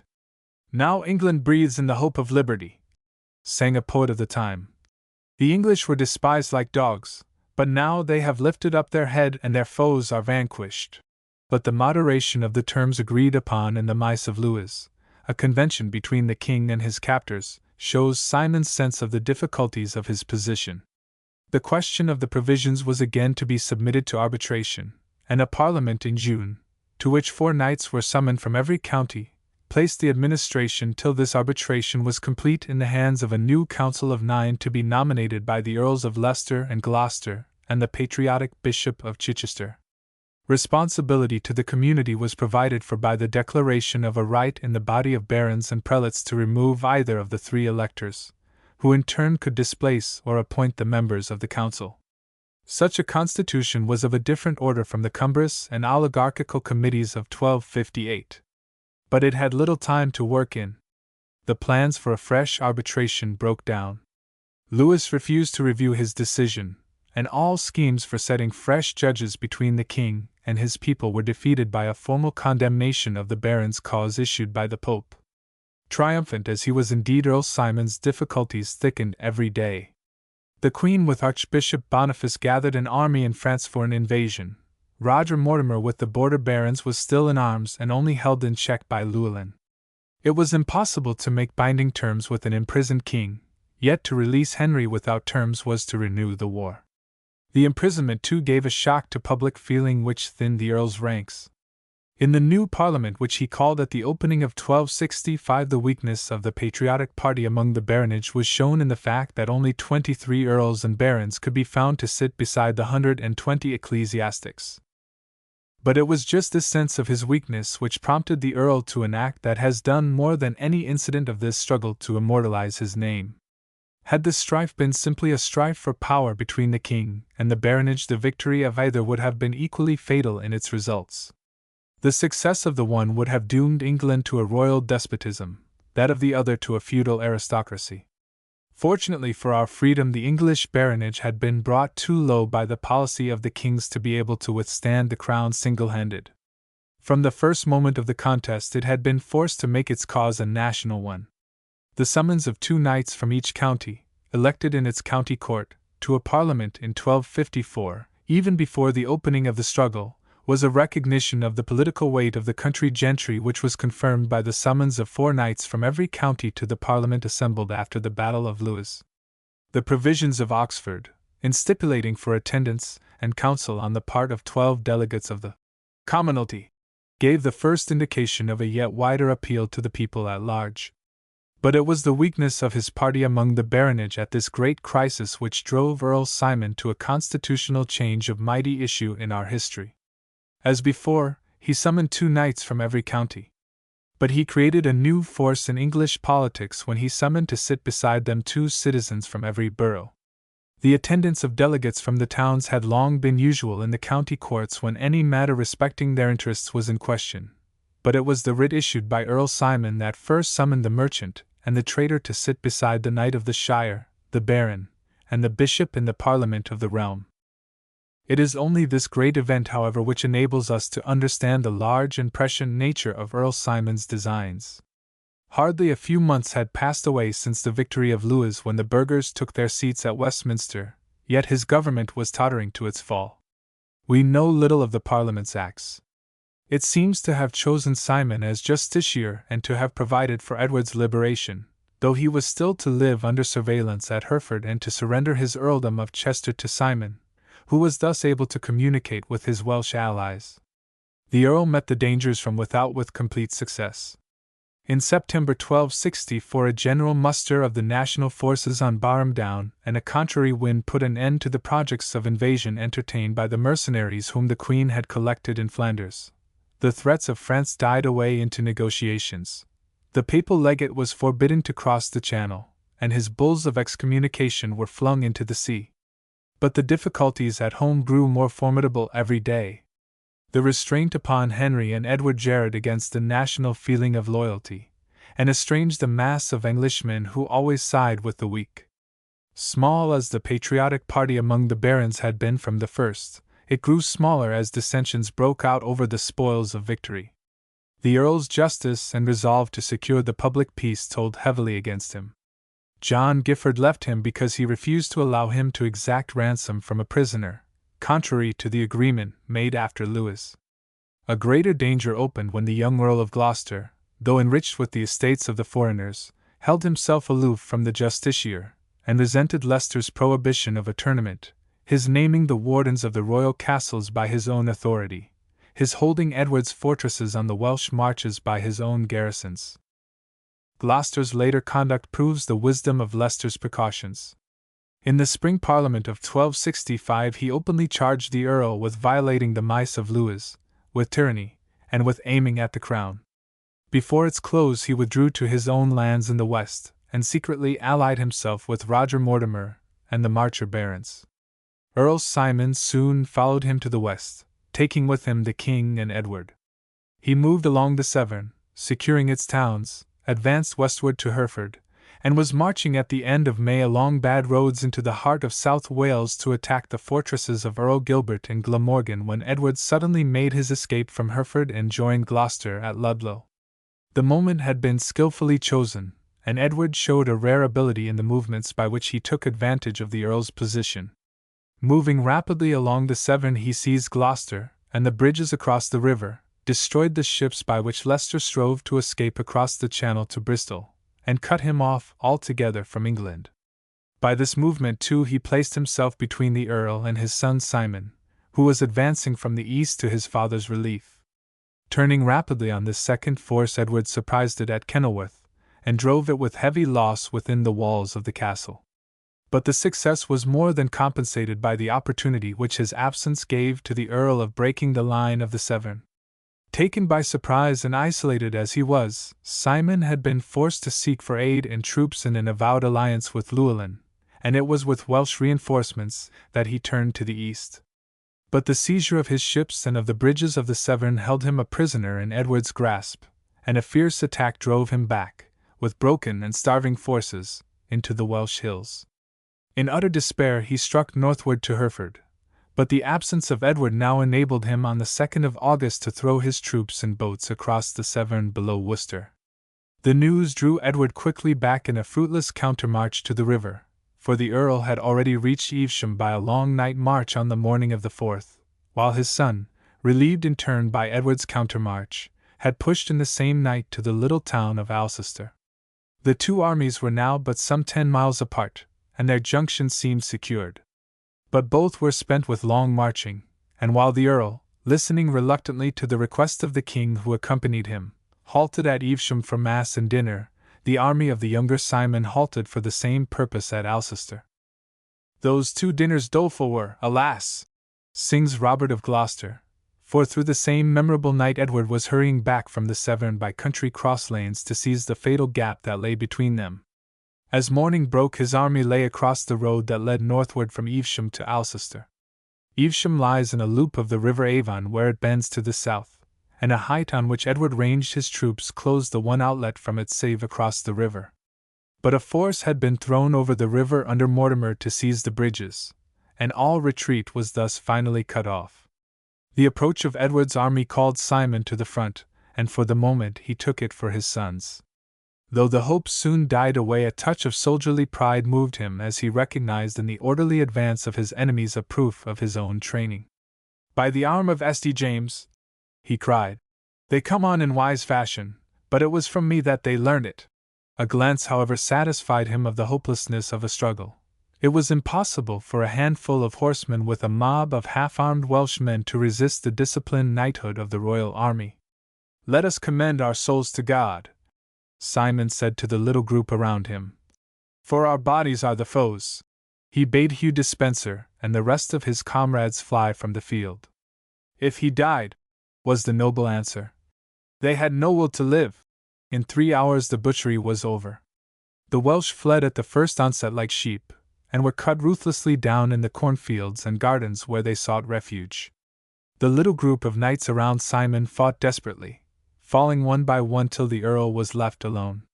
So terrible were his sword strokes that he had all but gained the hilltop when a lance thrust brought his horse to the ground, but Simon still rejected the summons to yield till a blow from behind felled him mortally wounded to the ground. Then, with a last cry of, "It is God's grace," the soul of the great patriot passed away. The triumphant blare of trumpets, which welcomed the rescued king into Evesham, his men weeping for joy, rang out in bitter contrast to the mourning of the realm. It sounded like the announcement of a reign of terror. The rights and laws for which men had toiled and fought so long seemed to have been swept away in an hour. Every town which had supported Earl Simon was held to be at the king's mercy, its franchises to be forfeited. The charter of Lynn was annulled. London was marked out as the special object of Henry's vengeance, and the farms and merchandise of its citizens were seized as first fruits of its plunder. The darkness which on that fatal morning hid their books from the monks of Evesham as they sang in choir was but a presage of the gloom which fell on the religious houses. From Ramsey, from Evesham, from St. Albans rose the same cry of havoc and rapine. But the plunder of monk and burgess was little to the vast sentence of confiscation which the mere fact of rebellion was held to have passed on all the adherents of Earl Simon. To disinherit these of their lands was to confiscate half the estates of the landed gentry of England, but the hotter royalists declared them disinherited, and Henry was quick to lavish their lands away on favourites and foreigners. The very chroniclers of their party recalled the pillage with shame. but all thought of resistance lay hushed in a general terror. Even the younger Simon saw no other rede than to release his prisoners.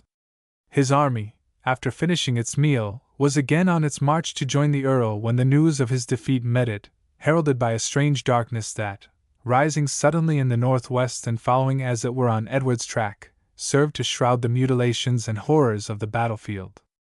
The news was soon fatally confirmed. Simon himself could see from afar his father's head borne off on a spear point to be mocked at Wigmore.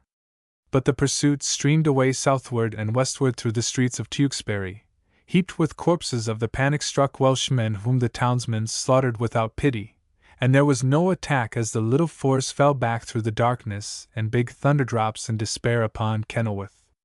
"I may hang up my axe," are the bitter words which a poet attributes to their leader. "For feebly have I gone." And once within the castle he gave way to a wild sorrow, day after day tasting neither meat nor drink. He was roused into action again by news of the shameful indignities which the Marcher lords had offered to the body of the great Earl before whom they had trembled so long. The knights around him broke out at the tidings in a passionate burst of fury, and clamoured for the blood of Richard of Cornwall and his son, who were prisoners in the castle. But Simon had enough nobleness left to interpose. "To God and him alone was it owing," Richard owned afterwards, "that I was snatched from death." The captives were not only saved, but set free. A parliament had been called at Winchester at the opening of September, and its mere assembly promised an end to the reign of utter lawlessness. A powerful party, too, was known to exist in the royal camp which, hostile as it had shown itself to Earl Simon, shared his love for English liberties, and the liberation of Richard was sure to aid its efforts. At the head of this party stood the young Earl of Gloucester, Gilbert of Clare, to whose action above all the Earl's overthrow was due. And with Gilbert stood Edward himself. The passion for law, the instinct of good government, which were to make his reign so memorable in our history, had declared themselves from the first. He had sided with the barons at the outset of their struggle with Henry. He had striven to keep his father true to the provisions of Oxford. It was only when the figure of Earl Simon seemed to tower above that of Henry himself, when the crown seemed falling into bondage, that Edward passed to the royal side, and now that the danger which he dreaded was over he returned to his older attitude. In the first flush of victory, while the doom of Simon was as yet unknown, Edward had stood alone in desiring his captivity against the cry of the Marcher lords for his blood. When all was done he wept over the corpse of his cousin and playfellow, Henry de Montfort, and followed the Earl's body to the tomb. But great as was Edward's position after the victory of Evesham, his moderate counsels were as yet of little avail. His efforts in fact were met by those of Henry's second son, Edmund, who had received the lands and earldom of Earl Simon, and whom the dread of any restoration of the house of de Montfort set at the head of the ultra-royalists. Nor was any hope of moderation to be found in the Parliament which met in September 1265. It met in the usual temper of a Restoration Parliament to legalize the outrages of the previous month. The prisoners who had been released from the dungeons of the barons poured into Winchester to add fresh violence to the demands of the Marchers. The wives of the captive loyalists, and the widows of the slain were summoned to give fresh impulse to the reaction. Their place of meeting added fuel to the fiery passions of the throng, for Winchester was fresh from its pillage by the younger Simon on his way to Kenilworth, and its stubborn loyalty must have been fanned into a flame by the losses it had endured. In such an assembly no voice of moderation could find a hearing. The 4 bishops who favored the national cause, the bishops of London and Lincoln, of Worcester and Chichester, were excluded from it, and the heads of the religious houses were summoned for the mere purpose of extortion. Its measures were but a confirmation of the violence which had been wrought. All grants made during the king's captivity were revoked. The house of de Montfort was banished from the realm. The charter of London was annulled. The adherents of Earl Simon were disinherited, and seizin of their lands was given to the king.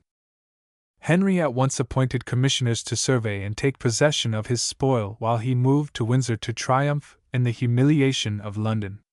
Its mayor and 40 of its chief citizens waited in the castle yard only to be thrown into prison in spite of a safe conduct, and Henry entered his capital in triumph as into an enemy's city. The surrender of Dover came to fill his cup of joy, for Richard and Amaury of Montfort had sailed with the Earl's treasure to enlist foreign mercenaries, and it was by this port that their force was destined to land. But a rising of the prisoners detained their compelled its surrender in October, and the success of the Royalists seemed complete. In reality, their difficulties were but beginning. Their triumph over Earl Simon had been a triumph over the religious sentiment of the time, and religion avenged itself in its own way. Everywhere the Earl's death was looked upon as a martyrdom, and monk and friar united in praying for the souls of the men who fell at Evesham as for soldiers of Christ. It was soon whispered that heaven was attesting the sanctity of de Montfort by miracles at his tomb. How great was the effect of this belief was seen in the efforts of king and pope to suppress the miracles, and in their continuance not only through the reign of Edward I but even in the days of his successor. But its immediate result was a sudden revival of hope. Sighs are changed into songs of praise, breaks out a monk of the time, and the greatness of our former joy has come to life again. Nor was it in miracles alone that the faithful, as they proudly styled themselves, began to look for relief from the oppression of the malignants. A monk of St. Albans who was penning a eulogy of Earl Simon in the midst of this uproar saw the rise of a new spirit of resistance in the streets of the little town. In dread of war, it was guarded and strongly closed with bolts and bars, and refused entrance to all strangers, and above all to horsemen, who wished to pass through. The constable of Hertford, an old foe of the townsmen, boasted that spite of bolts and bars he would enter the place and carry off 4 of the best villains captive. He contrived to make his way in, but as he loitered idly about, a butcher who passed by heard him ask his men how the wind stood. The butcher guessed his design to burn the town, and felled him to the ground. The blow roused the townsmen. They secured the constable and his followers, struck off their heads, and fixed them at the 4 corners of the borough. The popular reaction gave fresh heart to the younger Simon. Quitting Kenilworth, he joined in November John d'Iville and Baldwin Wake in the Isle of Axholme, where the disinherited were gathering in arms. So fast did horse and foot flow into him that Edward himself hurried into Lincolnshire to meet this new danger. He saw that the old strife was just breaking out again. The garrison of Kenilworth scoured the country, the men of the Cinque Ports, putting wives and children on board their barks, swept the Channel and harried the coasts, while Llewellyn, who had brought about the dissolution of Parliament by a raid upon Chester, butchered the forces sent against him and was master of the border. The one thing needed to link the forces of resistance together was a head, and such a head the appearance of Simon at Axholme seemed to promise. But Edward was resolute in his plan of conciliation. Arriving before the camp at the close of 1265, he at once entered into negotiations with his cousin, and prevailed on him to quit the island and appear before the king. Richard of Cornwall welcomed Simon at the court. He presented him to Henry as the savior of his life, and on his promise to surrender Kenilworth, Henry gave him the kiss of peace. In spite of the opposition of Roger Mortimer, and the Marcher Lord's success seemed to be crowning this bold stroke of the peace party when the Earl of Gloucester interposed. Desirous as he was of peace, the blood of de Montfort lay between him and the Earl's sons, and the safety of the one lay in the ruin of the other. In the face of this danger, Earl Gilbert threw his weight into the scale of the ultra-royalists, and peace became impossible. The question of restitution was shelved by a reference to arbitrators, and Simon, detained in spite of a safe conduct, moved in Henry's train at Christmas to witness the surrender of Kenilworth, which had been stipulated as the price of his full reconciliation with the king. But hot blood was now stirred again on both sides. The garrison replied to the royal summons by a refusal to surrender. They had received ward of the castle, they said, not from Simon but from the Countess, and to none but her would they give it up. The refusal was not likely to make Simon's position an easier one. On his return to London, the award of the arbitrators bound him to quit the realm and not to return save with the assent of king and baronage when all were at peace. He remained for a while in free custody at London, but warnings that he was doomed to lifelong imprisonment drove him to flight, and he finally sought a refuge oversea. His escapes set England again on fire. Llewellyn wasted the border, the Cinque Ports held the sea, the garrison of Kenilworth pushed their raids as far as Oxford. Baldwin Wake with a band of the disinherited threw himself into the woods and harried the eastern counties, Sir Adam Gordon, a knight of gigantic size and renowned prowess, wasted with a smaller party the shires of the south. In almost every county bands of outlaws were seeking a livelihood in rapine and devastation, while the royal treasury stood empty and the enormous fine imposed upon London had been swept into the coffers of French usurers. But a stronger hand than the king's was now at the head of affairs, and Edward met his assailants with untiring energy. King Richard's son, Henry of Almaine, was sent with a large force to the north. Mortimer hurried to hold the Welsh border. Edmund was dispatched to Warwick to hold Kenilworth in check, while Edward himself marched at the opening of March to the south. The Berkshire woods were soon cleared, and at Whitsuntide Edward succeeded in dispersing Adam Gordon's band and in capturing its renowned leader in single combat. The last blow was already given to the rising in the north, where Henry of Almaine surprised the disinherited at Chesterfield and took their leader, the Earl of Derby, in his bed. Though Edmund had done little but hold the Kenilworth knights in check, the submission of the rest of the country now enabled the royal army to besiege it in force. But the king was penniless, and the Parliament which he called to replenish his treasury in August showed the resolve of the nation that the strife should cease. They would first establish peace, if peace were possible, they said, and then answer the king's demand. 12 commissioners, with Earl Gilbert at their head, were appointed on Henry's assent to arrange terms on reconciliation. They at once decided that none should be utterly disinherited for their part in the troubles, but that liberty of redemption should be left open to all. Furious at the prospect of being forced to disgorge their spoil, Mortimer and the ultra-royalists broke out in mad threats of violence, even against the life of the papal legate who had pressed for the reconciliation. But the power of the ultra-royalists was over.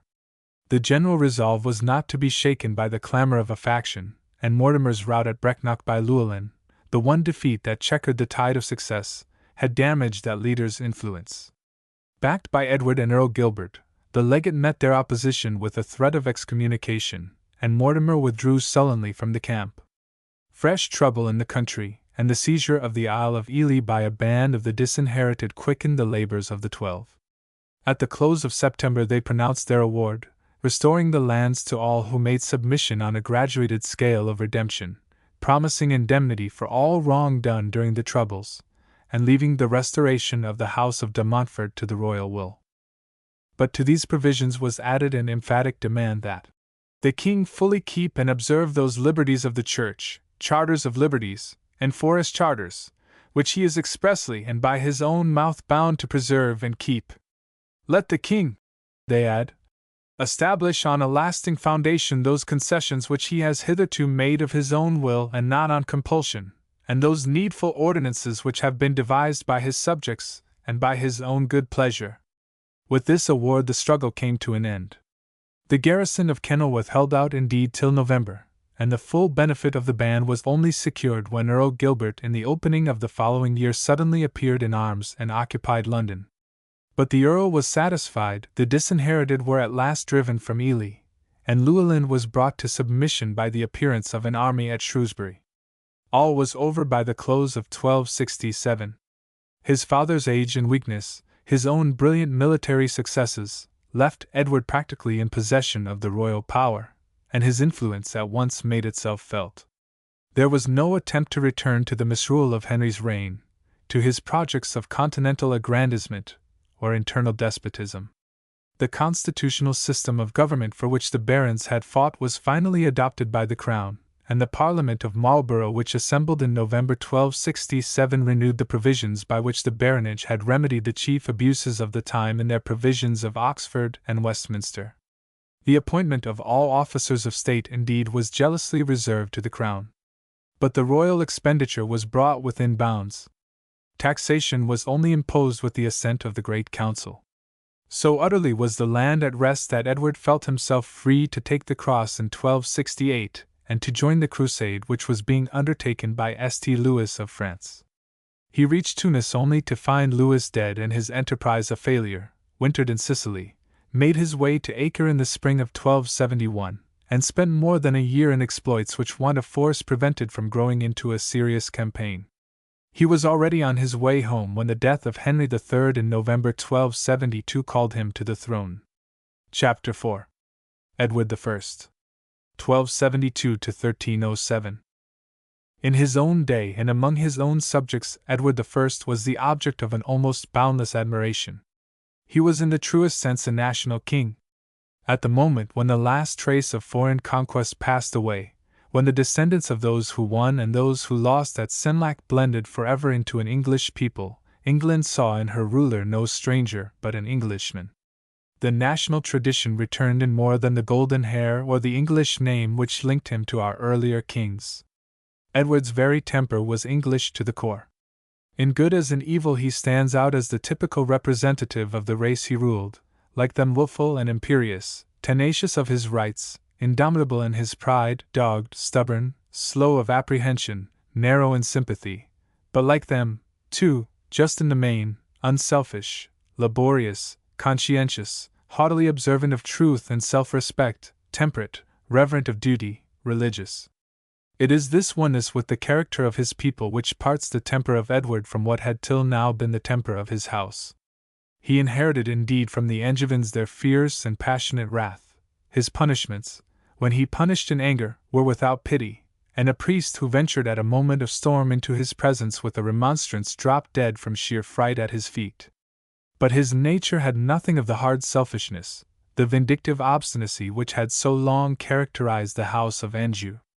His wrath passed as quickly as it gathered, and for the most part his conduct was that of an impulsive, generous man, trustful, averse from cruelty, prone to forgive. "No man ever asked mercy of me," he said in his old age, and was refused. The rough soldierly nobleness of his nature broke out in incidents like that at Falkirk where he lay on the bare ground among his men, or in his refusal during a Welsh campaign to drink of the one cask of wine which had been saved from marauders. "It is I who have brought you into this strait," he said to his thirsty fellow soldiers, "and I will have no advantage of you in meat or drink." Beneath the stern imperiousness of his outer bearing lay in fact a strange tenderness and sensitiveness to affection. Every subject throughout his realm was drawn closer to the king who wept bitterly at the news of his father's death though it gave him a crown, whose fiercest burst of vengeance was called out by an insult to his mother, whose crosses rose as memorials of his love and sorrow at every spot where his wife's bier rested. "I loved her tenderly in her lifetime," wrote Edward to Eleanor's friend, the Abbot of Cluny. "I do not cease to love her now she is dead." And as it was with mother and wife, so it was with his people at large. All the self-concentrated isolation of the foreign kings disappeared in Edward. He was the first English ruler since the conquest who loved his people with a personal love and craved for their love back again. To his trust in them we owe our Parliament, to his care for them the great statutes which stand in the forefront of our laws. Even in his struggles with her England understood a temper which was so perfectly her own, and the quarrels between king and people during his reign are quarrels where, doggedly as they fought, either disputant doubted for a moment the worth or affection of the other. Few scenes in our history are more touching than a scene during the long contest over the Charter, when Edward stood face to face with his people in Westminster Hall, and with a sudden burst of tears owned himself frankly in the wrong. But it was just this sensitiveness, this openness to outer impressions and outer influences, that led to the strange contradictions which meet us in Edward's career. His reign was a time in which a foreign influence told strongly on our manners, our literature, our national spirit, for the sudden rise of France into a compact and organized monarchy was now making its influence dominant in Western Europe.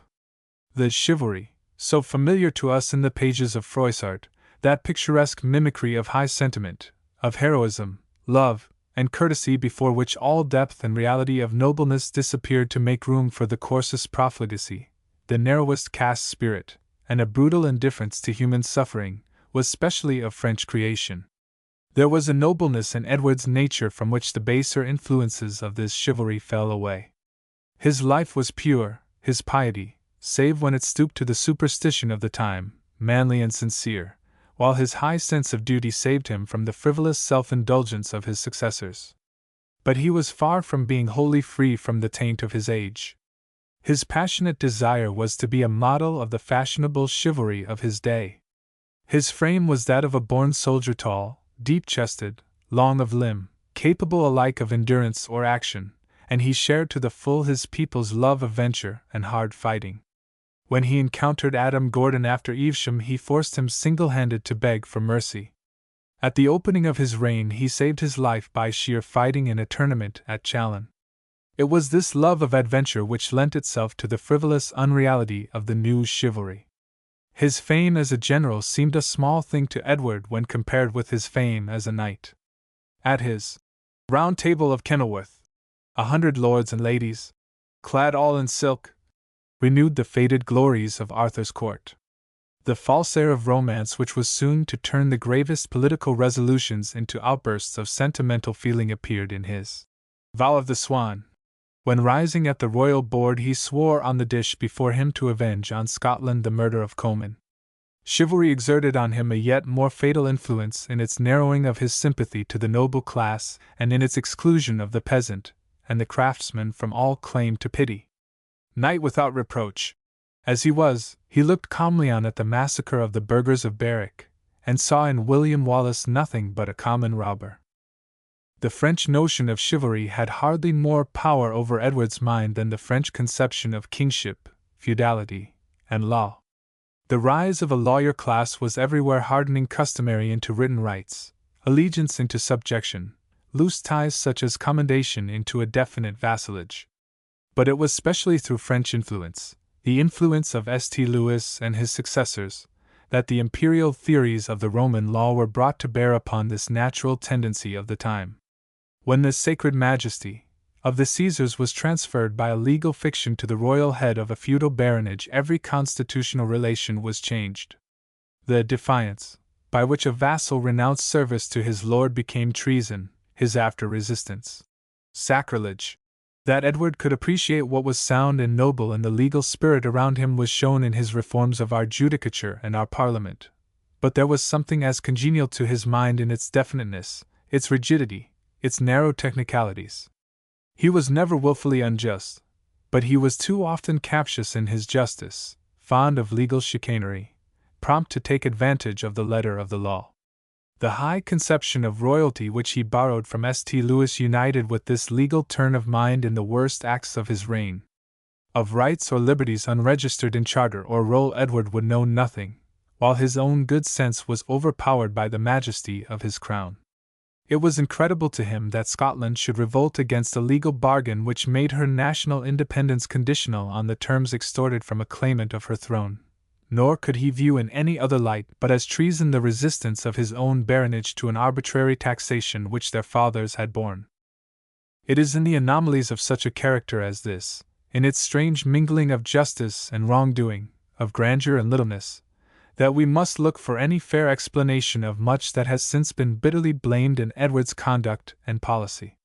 But what none of these anomalies can hide from us is the height of moral temper which shows itself in the tenor of his rule. Edward was every inch a king, but his notion of kingship was a lofty and a noble one. He loved power, he believed in his sovereign rights and clung to them with a stubborn tenacity. But his main end in clinging to them was the welfare of his people. Nothing better proves the self-command which he drew from the purpose he set before him than his freedom from the common sin of great rulers, the lust of military glory.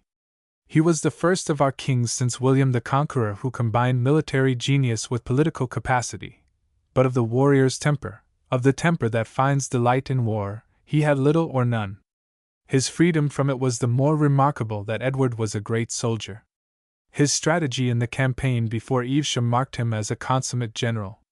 Earl Simon was forced to admire the skill of his advance on the fatal field, and the operations by which he met the risings that followed it were a model of rapidity and military grasp. In his Welsh campaigns he was soon to show a tenacity and force of will which wrested victory out of the midst of defeat. He could head a furious charge of horse as at Lewes, or organize a commissariat which enabled him to move army after army across the harried lowlands.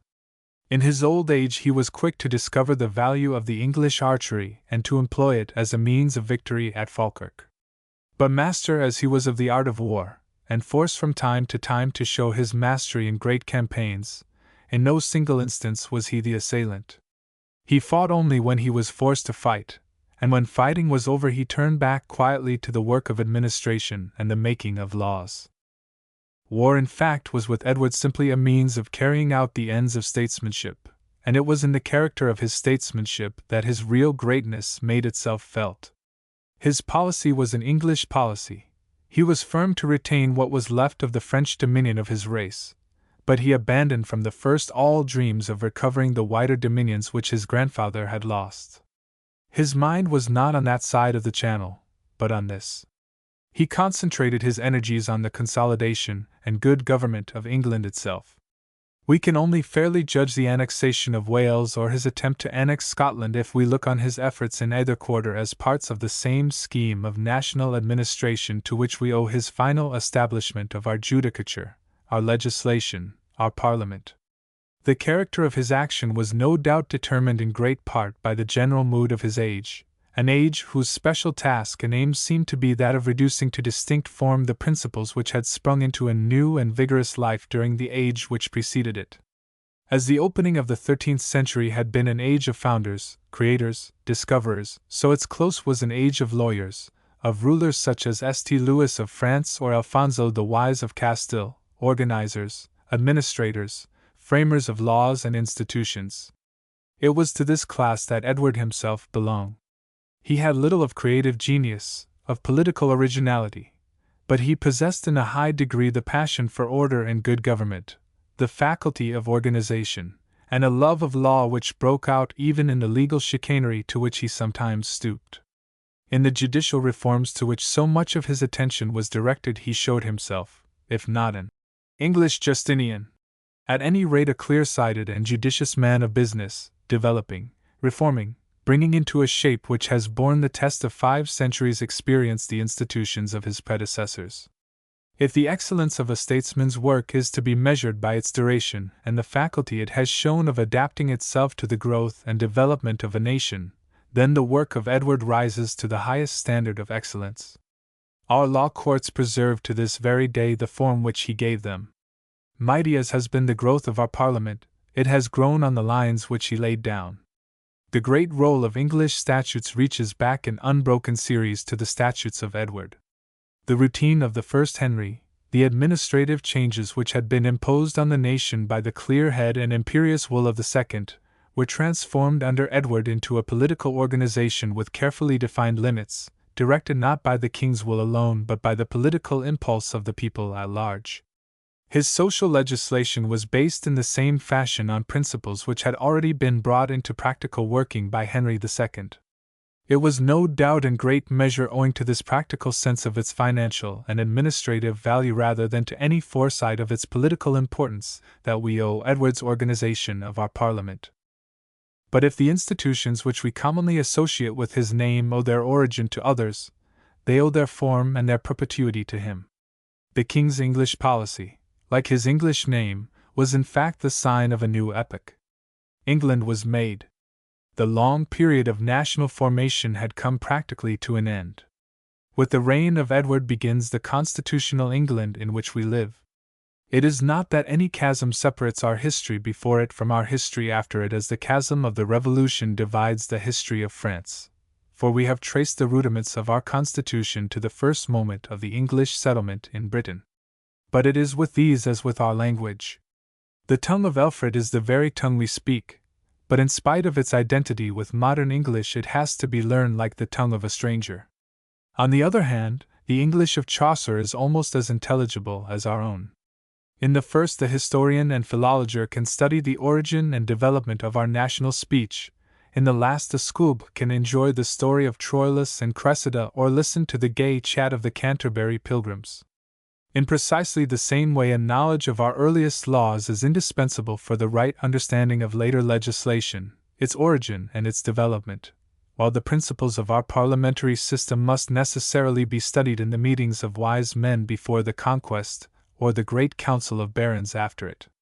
But the parliaments which Edward gathered at the close of his reign are not merely illustrative of the history of later parliaments, they are absolutely identical with those which still sit at St. Stephen's. At the close of his reign King, Lords, Commons, the courts of justice, the forms of public administration, the relations of church and state, all local divisions and provincial jurisdictions, in great measure the framework of society itself, have taken the shape which they essentially retain. In a word, the long struggle of the Constitution for actual existence has come to an end.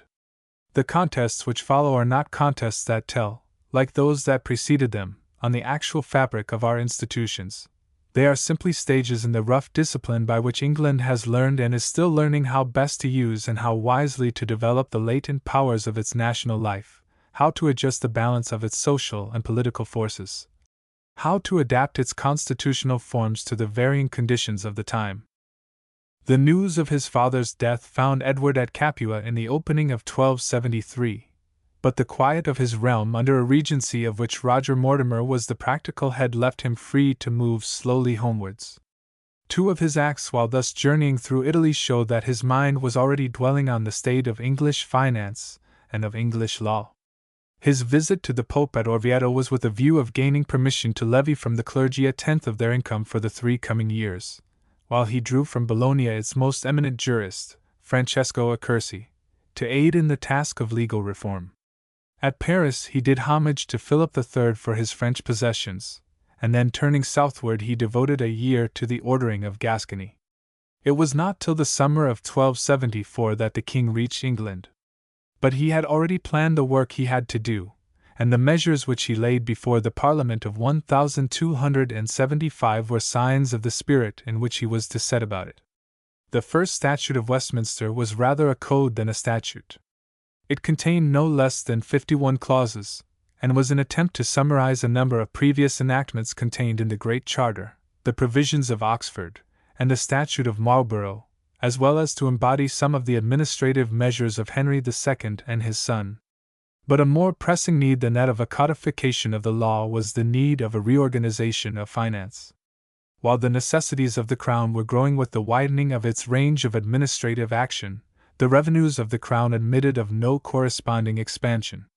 In the earliest times of our history, the outgoings of the Crown were as small as its income. All local expenses, whether for justice or road making or fortress building, were paid by local funds, and the national FYRD served at its own cost in the field. The produce of a king's private estates, with the provisions due to him from the public lands scattered over each county, whether gathered by the king himself as he moved over his realm, or as in later days fixed at a stated rate and collected by his sheriff, were sufficient to defray the mere expenses of the court. The Danish wars gave the first shock to this simple system.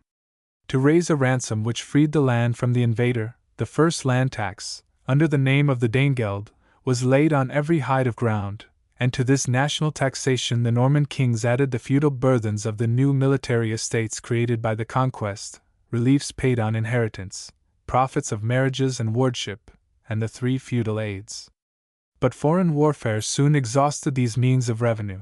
The barons and bishops in their great council were called on at each emergency for a grant from their lands, and at each grant a corresponding demand was made by the king as a landlord on the towns, as lying for the most part in the royal domain. The cessation of Danegeld under Henry II and his levy of scutage made little change in the general incidence of taxation. It still fell wholly on the land, for even the townsmen paid as holders of their tenements. But a new principle of taxation was disclosed in the tithe levied for a crusade at the close of Henry's reign. Land was no longer the only source of wealth. The growth of national prosperity, of trade and commerce, was creating a mass of personal property which offered irresistible temptations to the Angevin financiers. The old revenue from landed property was restricted and lessened by usage and compositions. Scutage was only due for foreign campaigns, the feudal aids only on rare and stated occasions, and though the fines from the shire courts grew with the growth of society, the dues from the public lands were fixed and incapable of development. But no usage fettered the crown in dealing with personal property, and its growth and value promised a growing revenue. From the close of Henry II's reign, therefore, this became the most common form of taxation. Grants of from a seventh to a 30th of movables, household property, and stock were demanded, and it was the necessity of procuring their assent to these demands which enabled the baronage through the reign of Henry III to bring a financial pressure to bear on the crown. But in addition to these 2 forms of direct taxation, indirect taxation also was coming more and more to the front. The right of the king to grant licenses to bring goods into or to trade within the realm, a right springing from the need for his protection felt by the strangers who came there for purposes of traffic, laid the foundation of our taxes on imports. Those on exports were only a part of the general system of taxing personal property which we have already noticed. How tempting this source of revenue was proving we see from a provision of the Great Charter which forbids the levy of more than the ancient customs on merchants entering or leaving the realm. Commerce was in fact growing with the growing wealth of the people. The crowd of civil and ecclesiastical buildings which date from this period shows the prosperity of the country. Christian architecture reached its highest beauty in the opening of Edward's reign, a reign marked by the completion of the Abbey Church of Westminster and of the Cathedral Church at Salisbury. An English noble was proud to be styled an incomparable builder, while some traces of the art which was rising into life across the Alps flowed in, it may be, with the Italian ecclesiastics whom the papacy forced on the English Church. The shrine of the Confessor at Westminster, the mosaic pavement beside the altar of the Abbey, the paintings on the walls of its chapter house remind us of the schools which were springing up under Giotto and the Pisans. But the wealth which this art progress shows drew trade to English shores. England was as yet simply an agricultural country. Gascony sent her wines, her linens were furnished by the looms of Ghent and Liege, Genoese vessels brought to her fairs the silks, the velvets, the glass of Italy. In the barks of the Hansa merchants came fur and amber from the Baltic, herrings, pitch, timber, and naval stores from the countries of the north. Spain sent us iron and war horses. Milan sent armor. The great Venetian merchant galleys touched the southern coasts and left in our ports the dates of Egypt, the figs and currants of Greece, the silk of Sicily, the sugar of Cyprus and Crete, the spices of the eastern seas. Capital too came from abroad. The bankers of Florence and Lucca were busy with loans to the court or vast contracts with the wool growers. The bankers of Cahors had already dealt a death blow to the usury of the Jew. Against all this England had few exports to set. The leads supplied by the mines of Derbyshire, the salt of the Worcestershire springs, the iron of the Weald, were almost wholly consumed at home. The one metal export of any worth was that of tin from the tin mines of Cornwall. But the production of wool was fast becoming a main element of the nation's wealth. Flanders, the great manufacturing country of the time, lay fronting our eastern coast, and with this market close at hand the pastures of England found more and more profit in the supply of wool. The Cistercian order, which possessed vast ranges of moorland in Yorkshire, became famous as wool growers, and their wool had been seized for Richard's ransom. The Florentine merchants were developing this trade by their immense contracts. We find a single company of merchants contracting for the purchase of the Cistercian wool throughout the year. It was after counsel with the Italian bankers that Edward devised his scheme for drawing a permanent revenue from this source. In the Parliament of 1275 he obtained the grant of half a mark, or 6 shillings and 8 pence, on each sack of wool exported, and this grant, a grant memorable as forming the first legal foundation of our customs revenue, at once relieved the necessities of the crown. The grant of the wool tax enabled Edward in fact to deal with the great difficulty of his realm. The troubles of the Barons' War, the need which Earl Simon felt of Llewellyn's alliance to hold in check the Marcher barons, had all but shaken off from Wales the last traces of dependence. Even at the close of the war the threat of an attack from the now united kingdom only forced Llewellyn to submission on a practical acknowledgement of his sovereignty. Although the title which Llewellyn ap Jorwerth claimed of Prince of North Wales was recognized by the English court in the earlier days of Henry III, it was withdrawn after 1229, and its claimant known only as Prince of Aberfraw. But the loftier title of Prince of Wales which Llewellyn ap Gruffydd assumed in 1256 was formally conceded to him in 1267, and his right to receive homage from the other nobles of his principality was formally sanctioned. Near, however, as he seemed to the final realization of his aims, Llewellyn was still a vassal of the English crown, and the accession of Edward to the throne was at once followed by the demand of homage.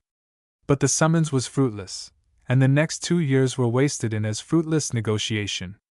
The kingdom, however, was now well in hand. The royal treasury was filled again, and in 1277 Edward marched on North Wales. The fabric of Welsh greatness fell at a single blow. The chieftains who had so lately sworn fealty to Llewellyn in the southern and central parts of the country deserted him to join his English enemies in their attack. An English fleet reduced Anglesey, and the prince was cooped up in his mountain fastnesses and forced to throw himself on Edward's mercy. With characteristic moderation, the conqueror contented himself with adding to the English dominions the coast district as far as Conway, and with providing that the title of Prince of Wales should cease at Llewellyn's death. A heavy fine which he had incurred by his refusal to do homage was remitted, and Eleanor, a daughter of Earl Simon of Montfort whom he had sought as his wife but who had been arrested on her way to him, was wedded to the prince at Edward's court. For 4 years all was quiet across the Welsh marches, and Edward was able again to turn his attention to the work of internal reconstruction. It is probably to this time, certainly to the earlier years of his reign, that we may attribute his modification of our judicial system. The King's Court was divided into 3 distinct tribunals: the Court of Exchequer, which took cognizance of all causes in which the royal revenue was concerned, the Court of Common Pleas for suits between private persons, and the King's Bench, which had jurisdiction in all matters that affected the sovereign as well as in pleas of the crown, or criminal causes expressly reserved for his decision. Each court was now provided with a distinct staff of judges. Of yet greater importance than this change, which was in effect but the completion of a process of severance that had long been going on, was the establishment of an equitable jurisdiction side by side with that of the common law. In his reform of 1178, Henry II broke up the older King's Court, which had till then served as the final court of appeal, by the severance of the purely legal judges who had been gradually added to it from the general body of his councillors. The judges thus severed from the council retained the name and the ordinary jurisdiction of the King's Court, but the mere fact of their severance changed in an essential way the character of the justice they dispensed. The king in council wielded a power which was not only judicial but executive. His decisions, though based upon custom, were not fettered by it; they wore the expressions of his will, and it was as his will that they were carried out by officers of the crown. But the separate bench of judges had no longer this unlimited power at their command. They had not the king's right as representative of the community to make the law for the redress of a wrong. They professed simply to declare what the existing law was, even if it was insufficient for the full purpose of redress. The authority of their decision rested mainly on their adhesion to ancient custom, or as it was styled, the common law, which had grown up in the past. They could enforce their decisions only by directions to an independent officer, the sheriff, and here again their right was soon rigidly bounded by set form and custom. These bonds in fact became tighter every day, for their decisions were now beginning to be reported, and the cases decided by one bench of judges became authorities for their successors. It is plain that such a state of things has the utmost value in many ways, whether in creating in men's minds that impersonal notion of a sovereign law which exercises its imaginative force on human action, or in furnishing by the accumulation and sacredness of precedents a barrier against the invasion of arbitrary power. But it threw a terrible obstacle in the way of the actual redress of wrong. The increasing complexity of human action as civilization advanced outstripped the efforts of the law. Sometimes ancient custom furnished no redress for a wrong which sprang from modern circumstances. Sometimes the very pedantry and inflexibility of the law itself became in individual cases the highest injustice. It was the consciousness of this that made men cling even from the first moment of the independent existence of these courts to the judicial power which still remained inherent in the crown itself. If his courts fell short in any matter, the duty of the king to do justice to all still remained, and it was this obligation which was recognized in the provision of Henry II by which all cases in which his judges failed to do justice were reserved for the special cognizance of the royal council itself. To this final jurisdiction of the king in council Edward gave a wide development. His assembly of the ministers, the higher permanent officials, and the law officers of the crown for the first time reserved to itself in its judicial capacity the correction of all breaches of the law which the lower courts had failed to repress, whether from weakness, partiality, or corruption, and especially of those lawless outbreaks of the more powerful baronage which defied the common authority of the judges. Such powers were of course capable of terrible abuse, and it shows what real need there was felt to be for their exercise that though regarded with jealousy by Parliament, the jurisdiction of the Royal Council appears to have been steadily put into force through the 2 centuries which followed. In the reign of Henry VII it took legal and statutory form in the shape of the Court of Star Chamber, and its powers are still exercised in our own day by the Judicial Committee of the Privy Council. But the same duty of the Crown to do justice where its courts fell short of giving due redress for wrong expressed itself in the jurisdiction of the Chancellor. This great officer of state, who had perhaps originally acted only as President of the Council when discharging its judicial functions, acquired at a very early date an independent judicial position of the same nature. It is by remembering this origin of the Court of Chancery that we understand the nature of the powers it gradually acquired. All grievances of the subject, especially those which sprang from the misconduct of government officials or of powerful oppressors, fell within its cognizance as they fell within that of the Royal Council, and to these were added disputes respecting the wardship of infants, dower, rent charges, or tithes. Its equitable jurisdiction sprang from the defective nature and the technical and unbending rules of the common law. As the Council had given redress in cases where law became injustice, so the Court of Chancery interfered without regard to the rules of procedure adopted by the common law courts on the petition of a party for whose grievance the common law provided no adequate remedy. An analogous extension of his powers enabled the Chancellor to afford relief in cases of fraud, accident, or abuse of trust, and this side of his jurisdiction was largely extended at a later time by the results of legislation on the tenure of land by ecclesiastical bodies. The separate powers of the Chancellor, whatever was the original date at which they were first exercised, seem to have been thoroughly established under Edward I. What reconciled the nation to the exercise of powers such as these by the Crown and its Council was the need which was still to exist for centuries of an effective means of bringing the baronage within the reach of the law. Constitutionally, the position of the English nobles had now become established. A king could no longer make laws or levy taxes or even make war without their assent. The nation reposed in them an unwavering trust, for they were no longer the brutal foreigners from whose violence the strong hand of a Norman ruler had been needed to protect his subjects.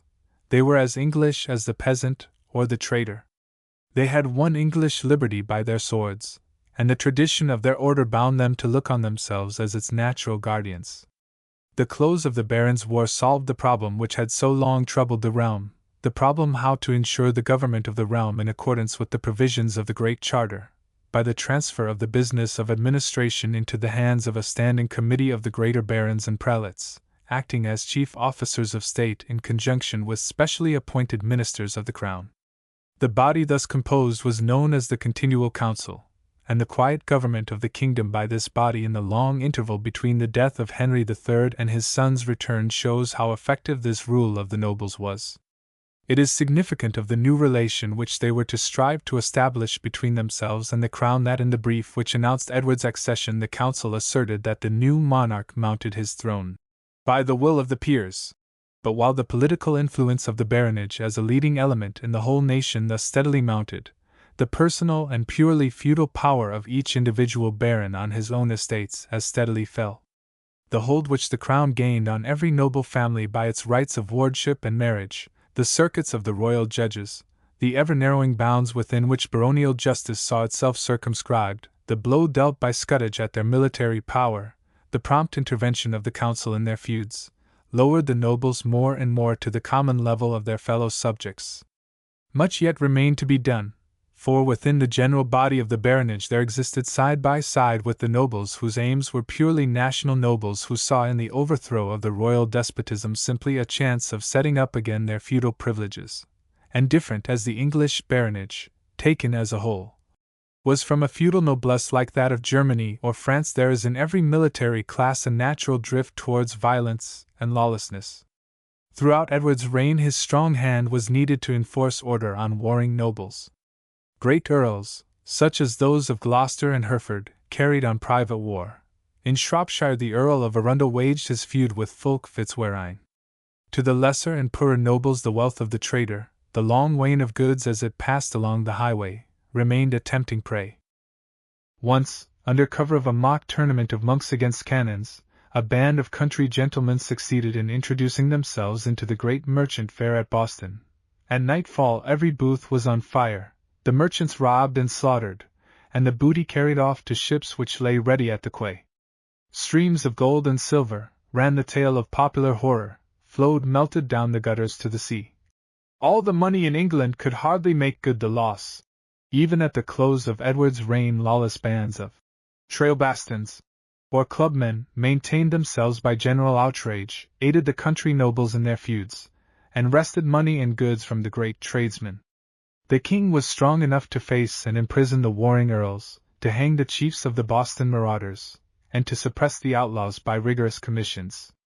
But the repression of baronial outrage was only a part of Edward's policy in relation to the baronage. Here, as elsewhere, he had to carry out the political policy of his house, a policy defined by the great measures of Henry II, his institution of scutage, his general assize of arms, his extension of the itinerant judicature of the royal judges. Forced by the first to an exact discharge of their military duties to the crown, set by the second in the midst of a people trained equally with the nobles to arms, their judicial tyranny curbed and subjected to the king's justice by the third, the barons had been forced from their old standpoint of an isolated class to the new and nobler position of a people's leaders. Edward watched jealously over the ground which the crown had gained.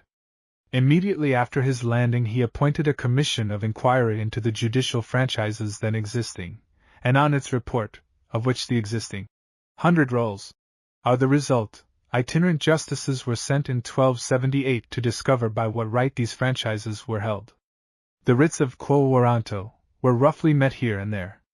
Earl Warren bared a rusty sword and flung it on the justice's table. "This, sirs," he said, "is my warrant.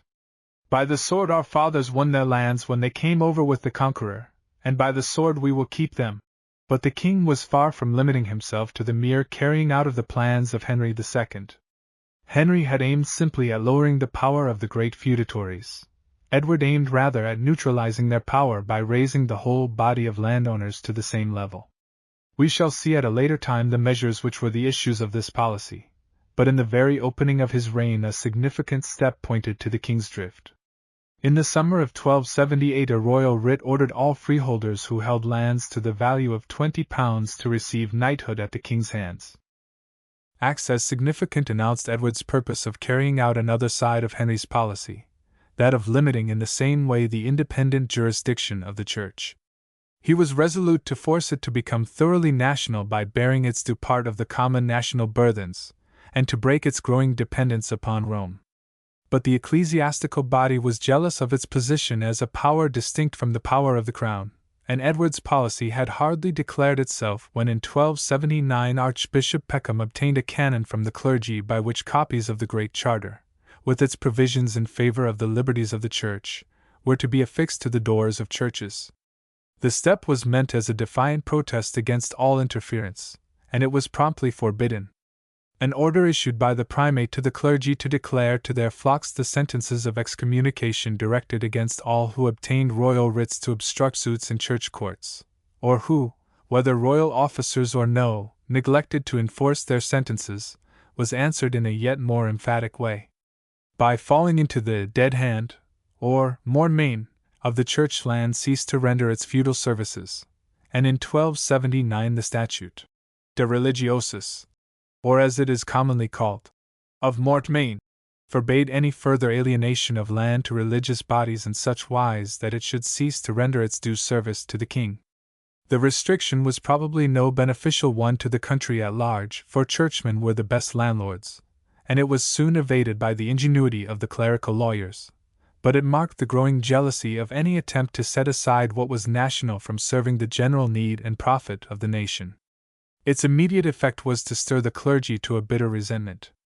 But Edward remained firm, and when the bishops proposed to restrict the royal courts from dealing with cases of patronage or causes which touched the chattels of churchmen, he met their proposals by an instant prohibition.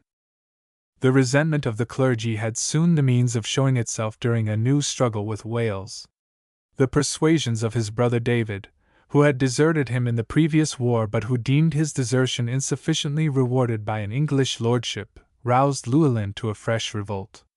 A prophecy of Merlin was said to promise that when English money became round, a Prince of Wales should be crowned in London, and at this moment a new coinage of copper money, coupled with a prohibition to break the silver penny into halves and quarters, as had been commonly done, was supposed to fulfill the prediction. In 1282 Edward marched in overpowering strength into the heart of Wales. But Llewellyn held out in Snowdon with the stubbornness of despair, and the rout of an English force which had crossed into Anglesey prolonged the contest into the winter. The cost of the war fell on the king's treasury. Edward had called for but one general grant through the past 8 years of his reign, but he was now forced to appeal to his people, and by an expedient hitherto without precedent 2 provincial councils were called for this purpose.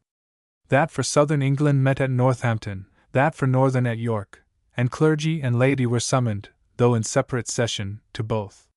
2 knights came from every shire, 2 burgesses from every borough, while the bishops brought their archdeacons, abbots, and the proctors of their cathedral clergy.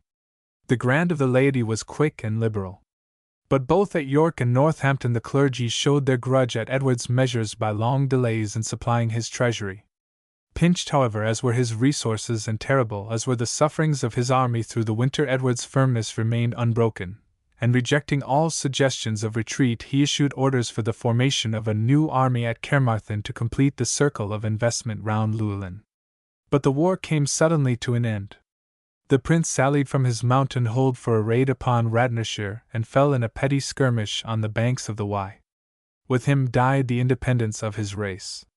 After 6 months of flight his brother David was made prisoner, and a parliament summoned at Shrewsbury in the autumn of 1283, to which each county again sent its 2 knights and 20 boroughs their 2 burgesses, sentenced him to a traitor's death.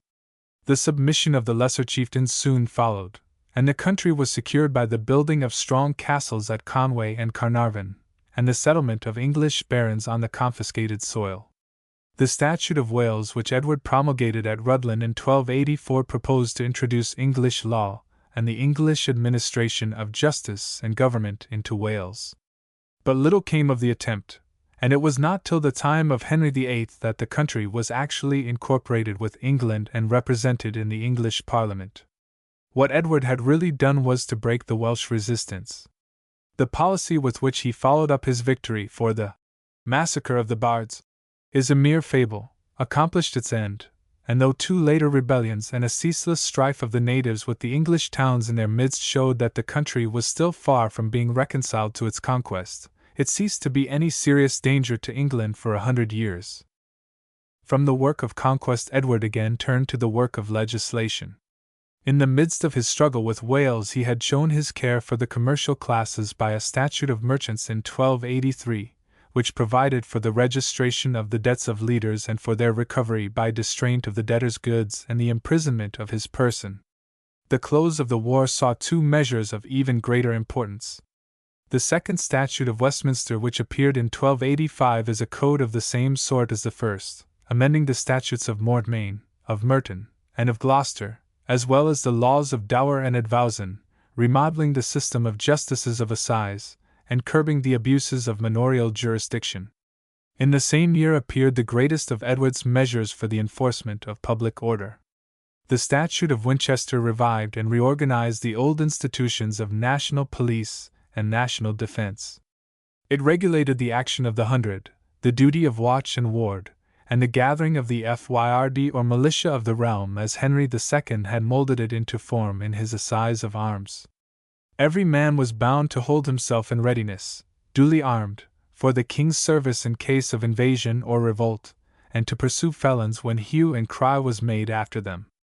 Every district was held responsible for crimes committed within its bounds. The gates of each town were to be shut at nightfall, and all strangers were required to give an account of themselves to the magistrates of any borough which they entered. By a provision which illustrates at once the social and physical condition of the country at the time, all brushwood was ordered to be destroyed within a space of 200 feet on either side of the public highway as a security for travelers against sudden attacks from robbers. To enforce the observance of this act, knights were appointed in every shire under the name of Conservators of the Peace, a name which, as the benefit of these local magistrates was more sensibly felt, and their powers were more largely extended was changed into that which they still retain of justices of the peace. So orderly, however, was the realm that Edward was able in 1286 to pass oversea to his foreign dominions, and to spend the next 3 years in reforming their government. But the want of his guiding hand was at last felt, and the Parliament of 1289 refused a new tax till the king came home again. He returned to find the Earls of Gloucester and Hereford at war, and his judges charged with violence and corruption. The 2 earls were brought to peace, and Earl Gilbert allied closely to the royal house by a marriage with the king's daughter Johanna. After a careful investigation, the judicial abuses were recognized and amended. 2 of the chief justices were banished from the realm, and their colleagues imprisoned and fined. But these administrative measures were only preludes to a great legislative act which appeared in 1290. The Third Statute of Westminster, or, to use the name by which it is more commonly known, the Statute Quia Emptors, is one of those legislative efforts which mark the progress of a wide social revolution in the country at large. The number of the greater barons was diminishing every day, while the number of the country gentry and of the more substantial yeomanry was increasing with the increase of the national wealth. The increase showed itself in a growing desire to become proprietors of land. Tenants of the barons received undertenants on condition of their rendering them similar services to those which they themselves rendered to their lords, and the baronage, while duly receiving the services and compensation for which they had originally granted their lands in fee, saw with jealousy the feudal profits of these new undertenants, the profits of wardships or of reliefs and the like. In a word, the whole increase in the value of the estate consequent on its subdivision and higher cultivation, passing into other hands than their own. The purpose of the statute, Quia Emptors, was to check this process by providing that in any case of alienation the subtenant should henceforth hold, not of the tenant, but directly of the superior lord. But its result was to promote instead of hindering the transfer and subdivision of land.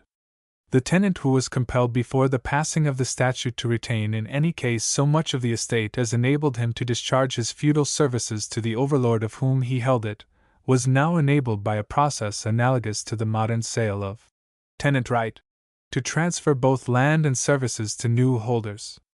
However small the estates thus created might be, the bulk were held directly of the crown, and this class of lesser gentry and freeholders grew steadily from this time in numbers and importance. The year which saw Quia Emptors saw a step which remains the great blot upon Edward's reign. The work abroad had exhausted the royal treasury, and he bought a grant from his parliament by listening to their wishes in the matter of the Jews. Jewish traders had followed William the Conqueror from Normandy, and had been enabled by his protection to establish themselves in separate quarters or juries in all larger English towns. The Jew had no right or citizenship in the land. The jury in which he lived was exempt from the common law. He was simply the king's chattel, and his life and goods were at the king's mercy. But he was too valuable a possession to be lightly thrown away. If the Jewish merchant had no standing ground in the local court, the king enabled him to sue before a special justiciary. His bonds were deposited for safety in a chamber of the royal palace at Westminster. He was protected against the popular hatred in the free exercise of his religion, and allowed to build synagogues and to manage his own ecclesiastical affairs by means of a chief rabbi. The royal protection was dictated by no spirit of tolerance or mercy. To the kings the Jew was a mere engine of finance. The wealth which he accumulated was wrung from him whenever the crown had need, and torture and imprisonment were resorted to when milder means failed. It was the gold of the Jew that filled the royal treasury at the outbreak of war or of revolt. It was in the Hebrew coffers that the foreign kings found strength to hold their baronage at bay. That the presence of the Jew was, at least in the earlier years of his settlement, beneficial to the nation at large there can be little doubt. His arrival was the arrival of a capitalist, and heavy as was the usury he necessarily exacted in the general insecurity of the time, his loans gave an impulse to industry. The century which followed the conquest witnessed an outburst of architectural energy which covered the land with castles and cathedrals. But castle and cathedral alike owed their erection to the loans of the Jew. His own example gave a new vigor to domestic architecture. The buildings which, as at Lincoln and Bury St. Edmunds, still retain their name of Jews' houses, were almost the first houses of stone which superseded the mere hovels of the English burghers. Nor was their influence simply industrial. Through their connection with the Jewish schools in Spain and the East, they opened a way for the revival of physical sciences. A Jewish medical school seems to have existed at Oxford. Roger Bacon himself studied under English rabbis. But the general progress of civilization now drew little help from the Jew, while the coming of the Cahorsian and Italian bankers drove him from the field of commercial finance. He fell back on the petty usury of loans to the poor, a trade necessarily accompanied with much of extortion, and which roused into fiercer life the religious hatred against their race. Wild stories floated about of children carried off to be circumcised or crucified, and a Lincoln boy who was found slain in a Jewish house was canonized by popular reverence as St. The first work of the friars was to settle in the Jewish quarters and attempt their conversion, but the popular fury rose too fast for these gentler means of reconciliation. When the Franciscans saved 70 Jews from hanging by their prayer to Henry III, the populace angrily refused the brethren alms. But all this growing hate was met with a bold defiance. The picture which is commonly drawn of the Jew as timid, silent, crouching under oppression, however truly it may represent the general position of his race throughout medieval Europe, is far from being borne out by historical fact on this side the Channel. In England, the attitude of the Jew, almost to the very end, was an attitude of proud and even insolent defiance. He knew that the royal policy exempted him from the common taxation, the common justice, the common obligations of Englishmen. Usurer, extortioner as the realm held him to be, the royal justice would secure him the repayment of his bonds. A royal commission visited with heavy penalties any outbreak of violence against the king's chattels. The Red King actually forbade the conversion of a Jew to the Christian faith. It was a poor exchange, he said, that would rid him of a valuable property, and give him only a subject. We see in such a case as that of Oxford the insolence that grew out of this consciousness of the royal protection. Here as elsewhere, the Jewry was a town within a town, with its own language, its own religion and law, its peculiar commerce, its peculiar dress. No city bailiff could penetrate into the square of little alleys which lay behind the present town hall. The church itself was powerless to prevent a synagogue from rising in haughty rivalry over against the cloister of St. Friedswald. Prior Philip of St. Friedswald complains bitterly of a certain Hebrew who stood at his door as the procession of the saint passed by, mocking at the miracles which were said to be wrought at her shrine. Halting and then walking firmly on his feet, showing his hands clenched as if with palsy and then flinging open his fingers, the Jew claimed gifts and oblations from the crowd that flocked to St. Friedswald's shrine on the ground that such recoveries of life and limb were quite as real as any that Friedswald ever wrought. Sickness and death in the prior's story avenged the saint on her blasphemer, but no earthly power, ecclesiastical or civil, seems to have ventured to deal with him. A more daring act of fanaticism showed the temper of the Jews even at the close of Henry III's reign. As the usual procession of scholars and citizens returned from St. Friedswald's on the Ascension Day of 1268, a Jew suddenly burst from a group of his comrades in front of the synagogue, and wrenching the crucifix from its bearer trod it underfoot. But even in presence of such an outrage as this, the terror of the crown sheltered the Oxford Jews from any burst of popular vengeance. The sentence of the king condemned them to set up a cross of marble on the spot where the crime was committed, but even this sentence was in part remitted, and a less offensive place was found for the cross in an open plot by Merton College. Up to Edward's day, indeed, the royal protection had never wavered. Henry II granted the Jews a right of burial outside every city where they dwelt. Richard punished heavily a massacre of the Jews at York, and organized a mixed court of Jews and Christians for the registration of their contracts. John suffered none to plunder them save himself, though he once wrested from them a sum equal to a year's revenue of his realm. The troubles of the next reign brought in a harvest greater than even the royal greed could reap. The Jews grew wealthy enough to acquire estates, and only a burst of popular feeling prevented a legal decision which would have enabled them to own freeholds. But the sack of Jewry after Jewry showed the popular hatred during the Barons' War, and at its close fell on the Jews the more terrible persecution of the law. To the cry against usury and the religious fanaticism which threatened them was now added the jealousy with which the nation that had grown up round the Charter regarded all exceptional jurisdictions or exemptions from the common law and the common burthens of the realm. As Edward looked on the privileges of the Church or the baronage, so his people looked on the privileges of the Jews. The growing weight of the Parliament told against them. Statute after statute hemmed them in. They were forbidden to hold real property, to employ Christian servants, to move through the streets without the 2 white tablets of wool on their breasts, which distinguished their race. They were prohibited from building new synagogues or eating with Christians or acting as physicians to them. Their trade, already crippled by the rivalry of the bankers of Cawar, was annihilated by a royal order which bade them renounce usury under pain of death. At last persecution could do no more, and Edward, eager at the moment to find supplies for his treasury and himself swayed by the fanaticism of his subjects, bought the grant of a 15th from clergy and laity by consenting to drive the Jews from his realm. No share of the enormities which accompanied this expulsion can fall upon the king, for he not only suffered the fugitives to take their personal wealth with them but punished with the halter those who plundered them at sea.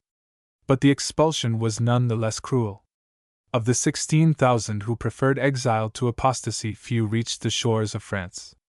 Many were wrecked, others robbed and flung overboard. One shipmaster turned out a crew of wealthy merchants onto a sandbank and bade them call a new Moses to save them from the sea. From the expulsion of the Jews, as from his nobler schemes of legal and administrative reforms, Edward was suddenly called away to face complex questions which awaited him in the north. At the moment which we have reached, the kingdom of the Scots was still an aggregate of 4 distinct countries, each with its different people, its different tongue, its different history.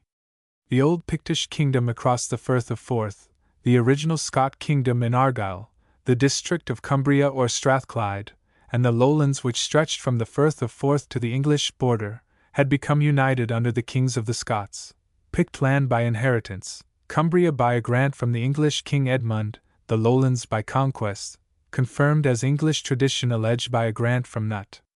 The shadowy claim of dependence on the English crown which dated from the days when a Scotch king commended himself and his people to Alfred's son Edward, a claim strengthened by the grant of Cumbria to Malcolm as a fellow worker of the English sovereign, by sea and land, may have been made more real through this last convention.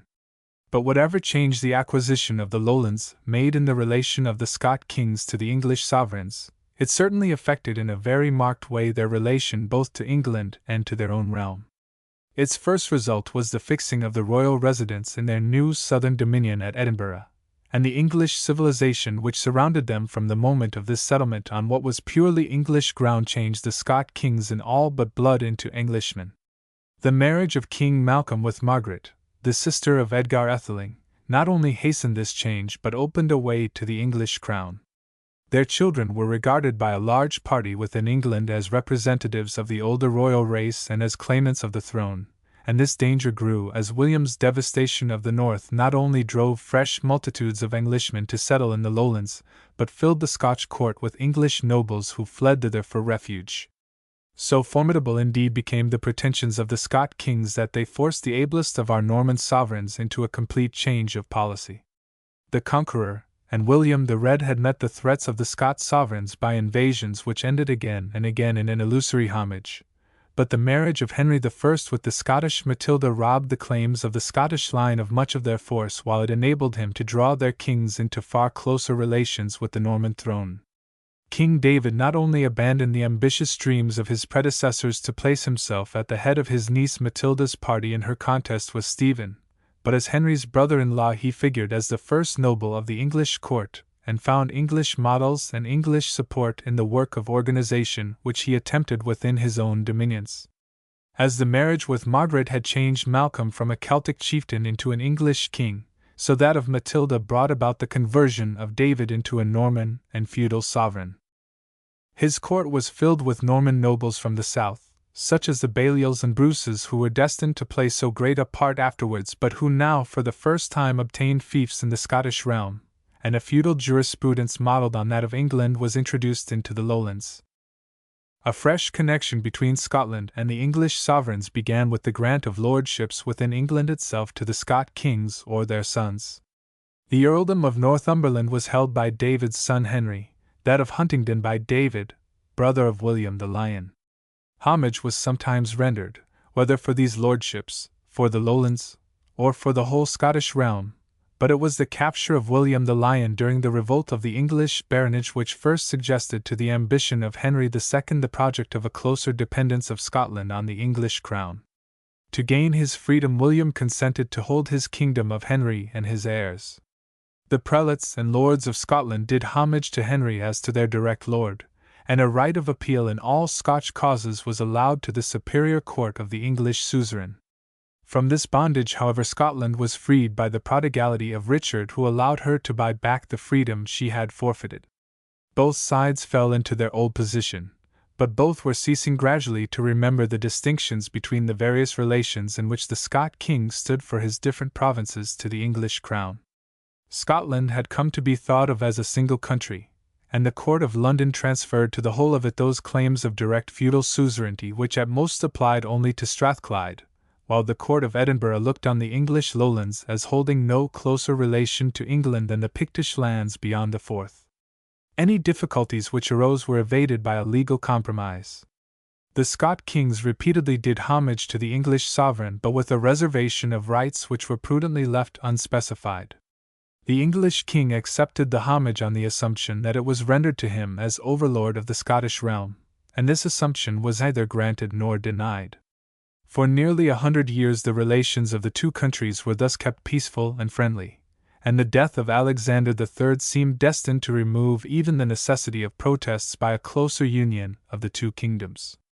Alexander had wedded his only daughter to the King of Norway, and after long negotiation the Scotch Parliament proposed the marriage of Margaret, the Maid of Norway, the girl who was the only issue of this marriage, and so heiress of the kingdom, with the son of Edward I. It was, however, carefully provided in the marriage treaty which was concluded at Brigham in 1290 that Scotland should remain a separate and free kingdom, and that its laws and customs should be preserved inviolate. No military aid was to be claimed by the English king, no Scotch appeal to be carried to an English court. But this project was abruptly frustrated by the child's death during her voyage to Scotland in the following October, and with the rise of claimant after claimant of the vacant throne, Edward was drawn into far other relations to the Scottish realm. Of the 13 pretenders to the throne of Scotland, only 3 could be regarded as serious claimants. By the extinction of the line of William the Lion, the right of succession passed to the daughters of his brother David. The claim of John Balliol, Lord of Galloway, rested on his descent from the elder of these, that of Robert Bruce, Lord of Annandale, on his descent from the second, that of John Hastings, Lord of Abergavenny, on his descent from the third. It is clear that at this crisis every one in Scotland or out of it recognized some sort of overlordship in Edward, for the Norwegian king, the primate of St. Andrews, and 7 of the Scotch earls had already appealed to him before Margaret's death, and her death was followed by the consent both of the claimants and the Council of Regency to refer the question of the succession to his decision in a parliament at Norham. But the overlordship which the Scots acknowledged was something far less direct and definite than the superiority which Edward claimed at the opening of this conference in May 1291. His claim was supported by excerpts from monastic chronicles and by the slow advance of an English army, while the Scotch lords, taken by surprise, found little help in the delay which was granted them. At the opening of June, therefore, in common with 9 of the claimants, they formally admitted Edward's direct suzerainty. To the nobles, in fact, the concession must have seemed a small one, for like the principal claimants they were for the most part Norman in blood, with estates in both countries, and looking for honours and pensions from the English court. From the commons who were gathered with the nobles at Norham no such admission of Edward's claims could be extorted. But in Scotland, feudalized as it had been by David, the commons were as yet of little weight, and their opposition was quietly passed by. All the rights of a feudal suzerain were at once assumed by the English king. He entered into the possession of the country as into that of a disputed fief to be held by its overlord till the dispute was settled. His peace was sworn throughout the land, its castles delivered into his charge, while its bishops and nobles swore homage to him directly as their lord superior.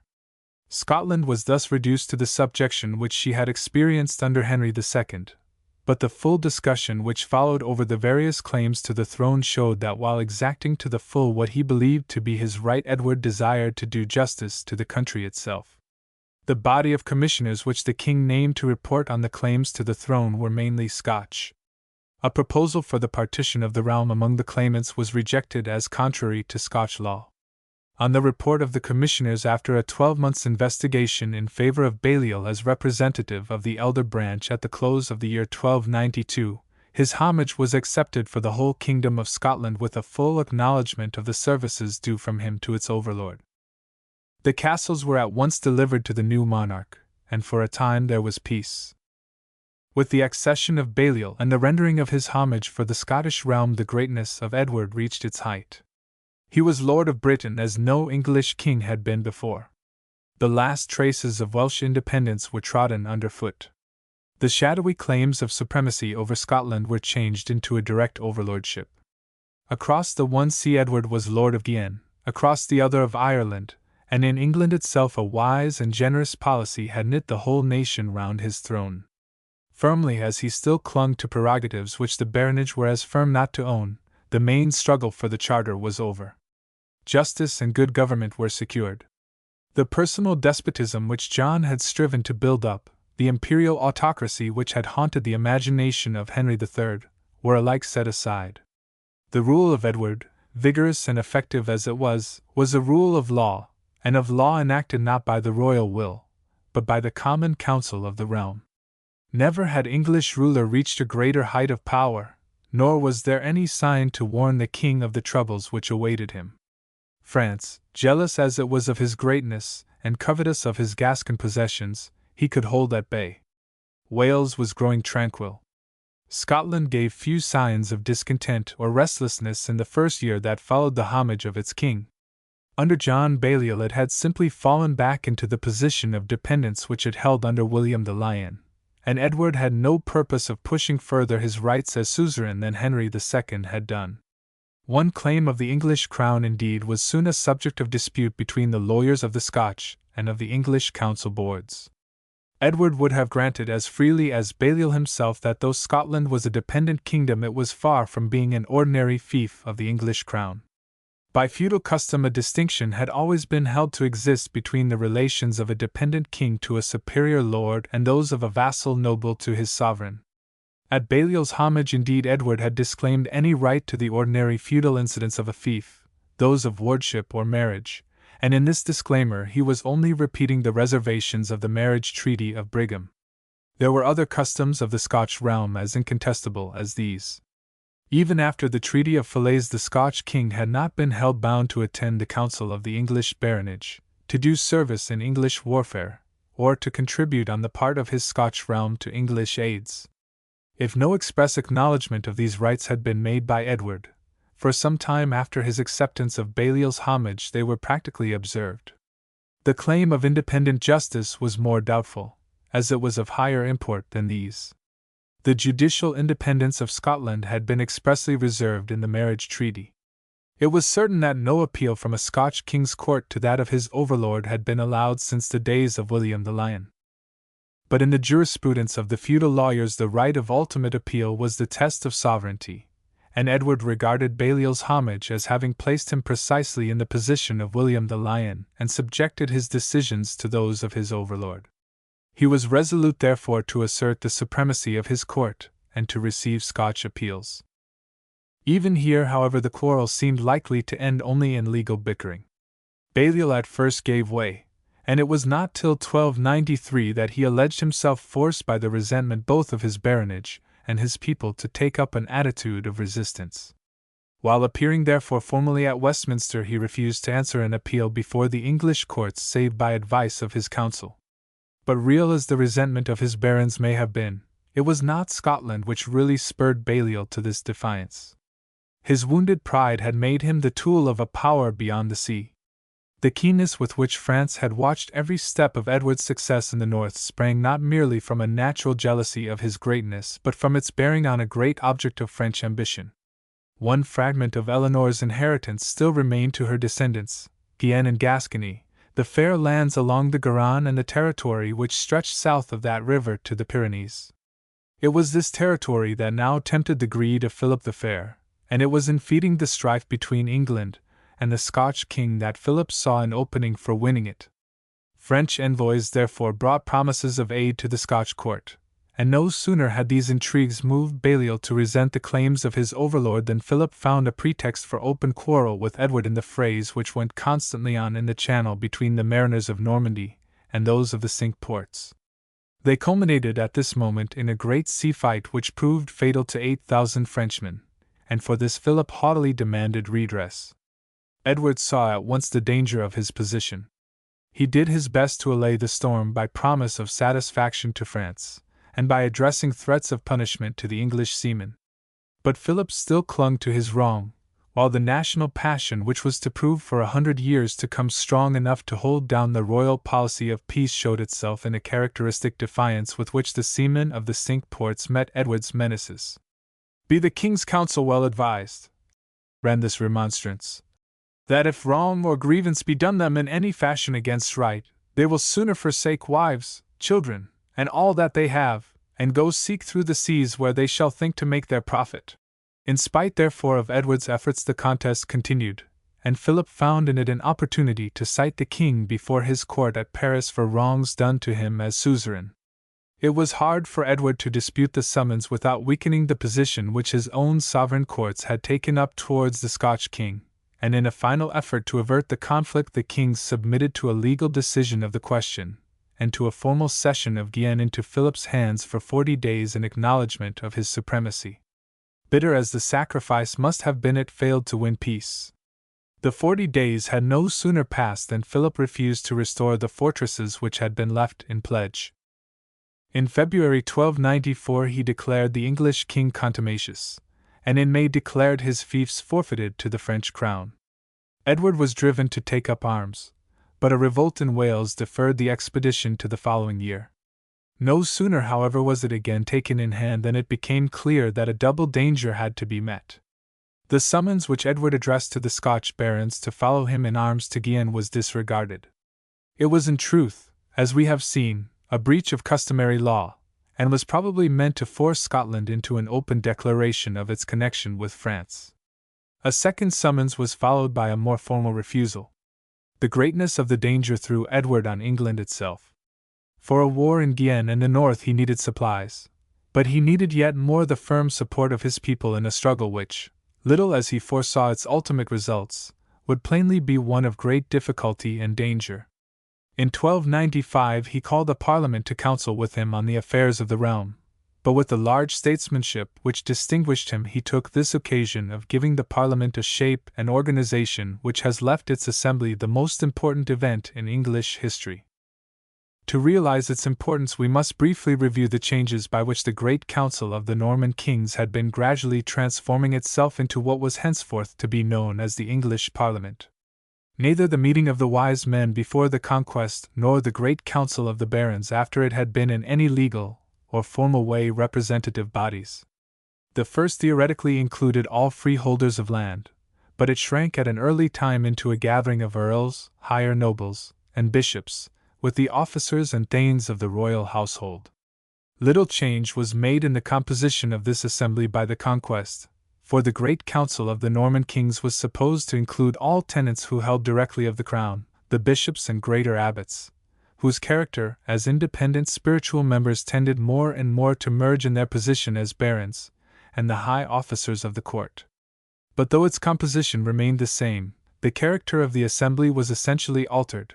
From a free gathering of wise men, it sank to a royal court of feudal vassals. Its functions too seemed to have become almost nominal, and its powers to have been restricted to the sanctioning, without debate or possibility of refusal, all grants demanded from it by the crown. But nominal as such a sanction might be, the counsel and consent of the Great Council was necessary for the legal validity of every considerable fiscal or political measure. Its existence therefore remained an effectual protest against the imperial theories advanced by the lawyers of Henry II, which declared all legislative power to reside wholly in the sovereign. It was in fact under Henry that these assemblies became more regular, and their functions more important. The reforms which marked his reign were issued in the Great Council, and even financial matters were suffered to be debated there.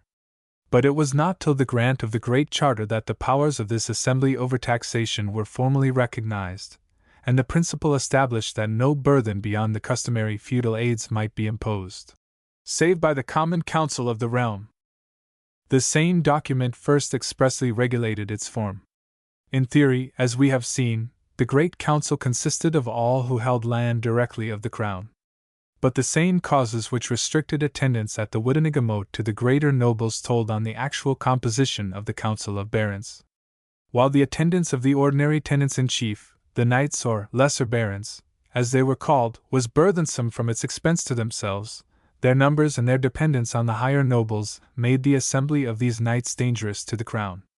As early, therefore, as the time of Henry I, we find a distinction recognized between the greater barons, of whom the council was usually composed, and the lesser barons, who formed the bulk of the tenants of the crown. But though the attendance of the latter had become rare, their right of attendance remained intact. While enacting that the prelates and greater barons should be summoned by special writs to each gathering of the council, a remarkable provision of the Great Charter orders a general summons to be issued through the sheriff to all direct tenants of the crown. The provision was probably intended to rouse the lesser baronage to the exercise of rights which had practically passed into desuetude, but as the clause is omitted in later issues of the Charter, we may doubt whether the principle it embodied ever received more than a very limited application. There are traces of the attendance of a few of the lesser knighthood, gentry perhaps of the neighborhood where the assembly was held, in some of its meetings under Henry III, but till a late period in the reign of his successor the Great Council practically remained a gathering of the greater barons, the prelates, and the high officers of the crown.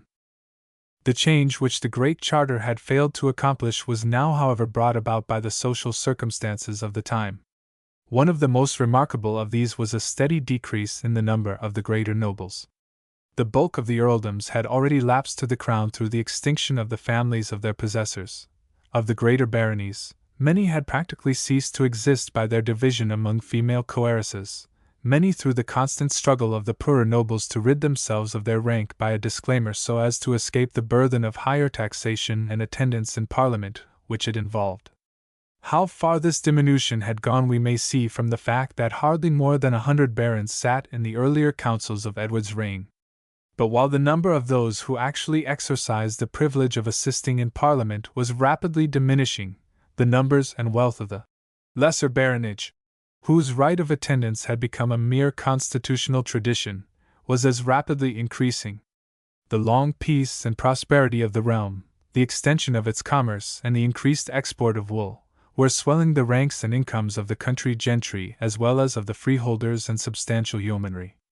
We have already noticed the effects of the increase of wealth in begetting a passion for the possession of land which makes this reign so critical a period in the history of the English freeholder. But the same tendency had to some extent existed in the preceding century. And it was a consciousness of the growing importance of this class of rural proprietors which induced the barons at the moment of the Great Charter to make their fruitless attempt to induce them to take part in the deliberations of the Great Council.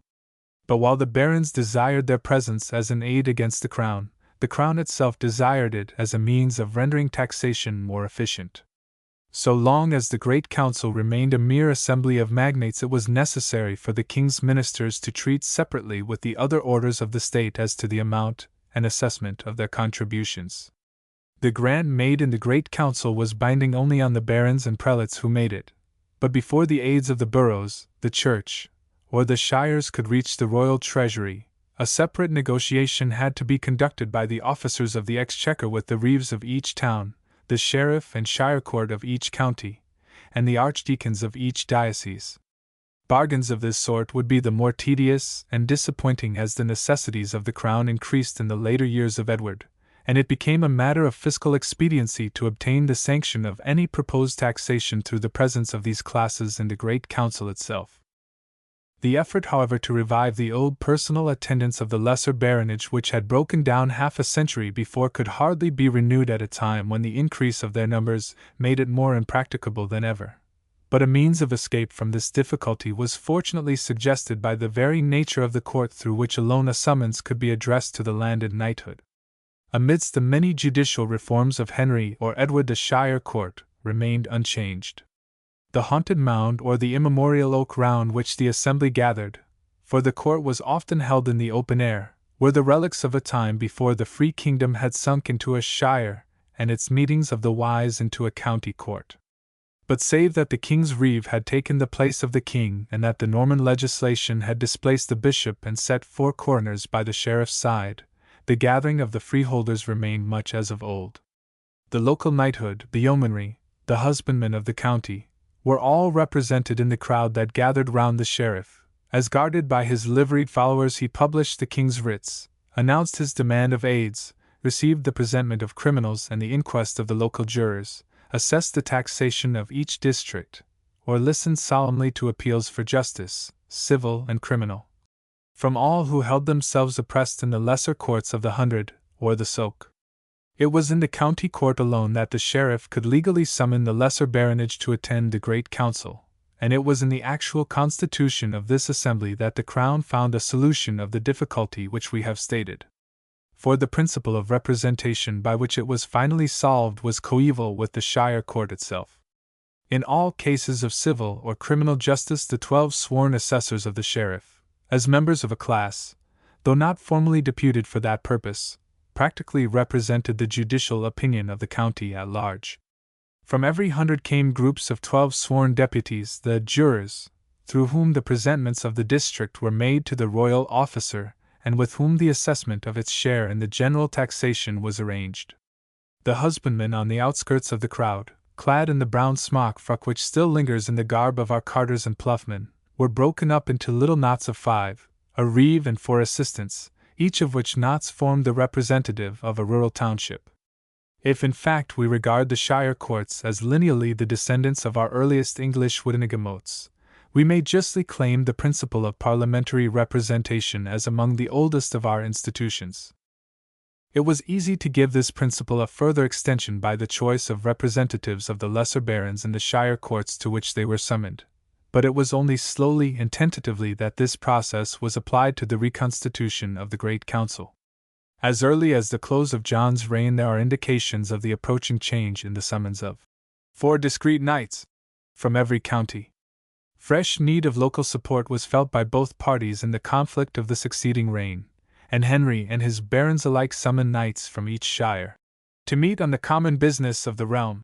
It was no doubt with the same purpose that the writs of Earl Simon ordered the choice of knights in each shire for his famous Parliament of 1265. Something like a continuous attendance may be dated from the accession of Edward, but it was long before the knights were regarded as more than local deputies for the assessment of taxation or admitted to a share in the general business of the Great Council. The statute, Quia Emptors, for instance, was passed in it before the knights who had been summoned could attend. Their participation in the deliberative power of Parliament, as well as their regular and continuous attendance, dates only from the Parliament of 1295. But a far greater constitutional change in their position had already taken place through the extension of electoral rights to the freeholders at large.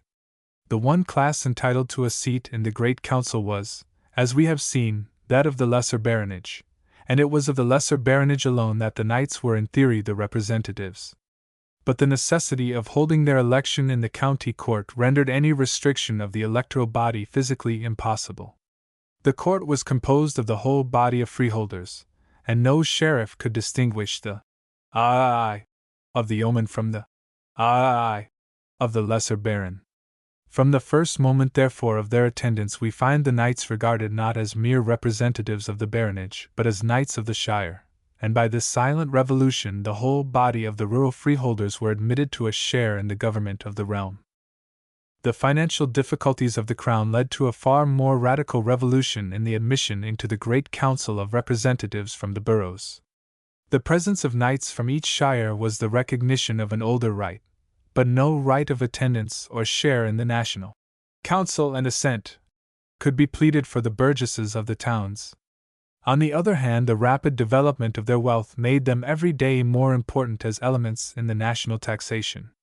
from all payment of the dues or fines exacted by the king as the original lord of the soil on which they had in most cases grown up. The towns had long since freed themselves by what was called the purchase of the farm of the borough.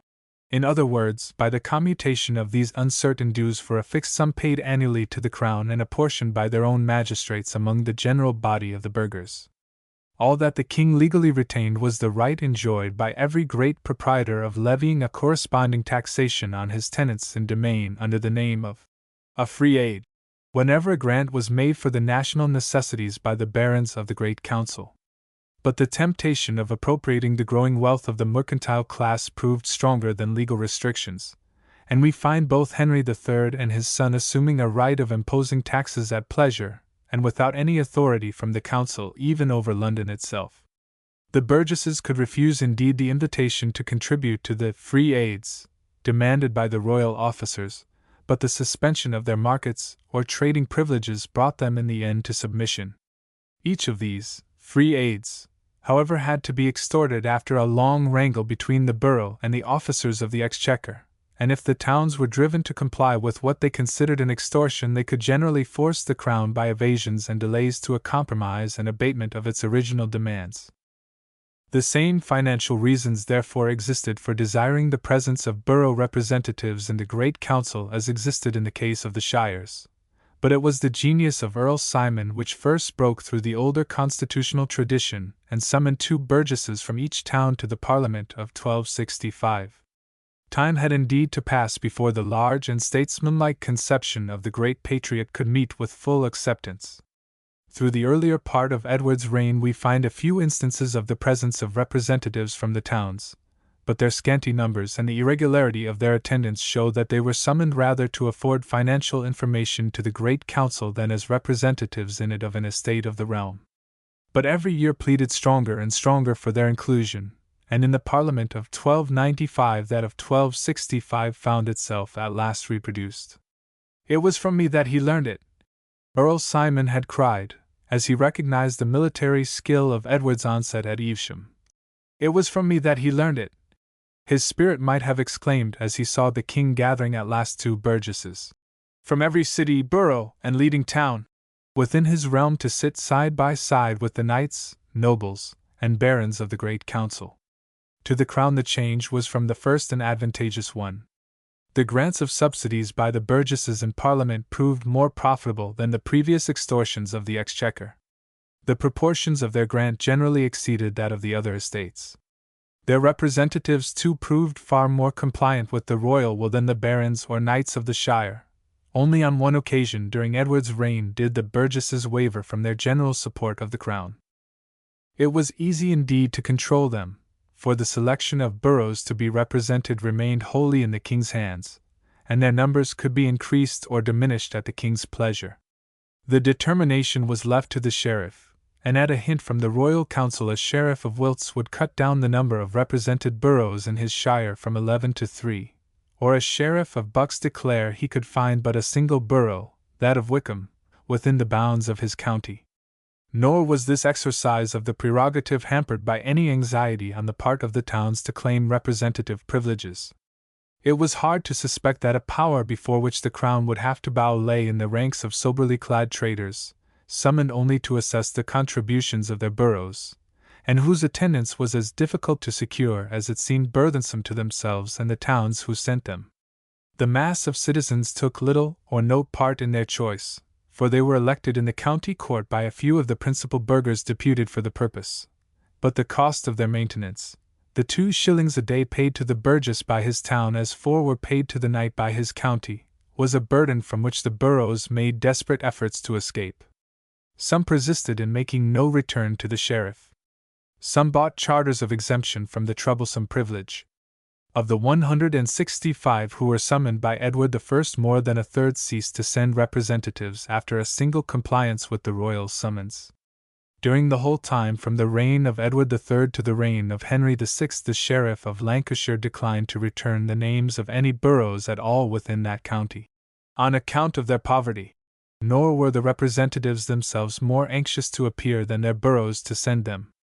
The busy country squire and the thrifty trader were equally reluctant to undergo the trouble and expense of a journey to Westminster. Legal measures were often necessary to ensure their presence. Writs still exist in abundance, such as that by which Walter le Rouse is held to bail and 8 oxen and 4 cart horses to come before the king on the day specified for attendance in Parliament. But in spite of obstacles such as these, the presence of representatives from the boroughs may be regarded as continuous from the Parliament of 1295. As the representation of the lesser barons had widened through a silent change into that of the shire, so that of the boroughs restricted in theory to those in the royal domain seems practically from Edward's time to have been extended to all who were in a condition to pay the cost of their representatives' support. By a change as silent within the Parliament itself, the burgess, originally summoned to take part only in matters of taxation, was at last admitted to a full share in the deliberations and authority of the other orders of the state. The admission of the burgesses and knights of the shire to the Assembly of 1295 completed the fabric of our representative constitution. The Great Council of the Barons became the Parliament of the realm. Every order of the state found itself represented in this assembly, and took part in the grant of supplies, the work of legislation, and in the end the control of government. But though in all essential points the character of Parliament has remained the same from that time to this, there were some remarkable particulars in which the Assembly of 1295 differed widely from the present Parliament at St. Stephen's. Some of these differences, such as those which sprang from the increased powers and changed relations of the different orders among themselves, we shall have occasion to consider at a later time. But a difference of a far more startling kind than these lay in the presence of the clergy. If there is any part in the parliamentary scheme of Edward I which can be regarded as especially his own, it is his project for the representation of the ecclesiastical order.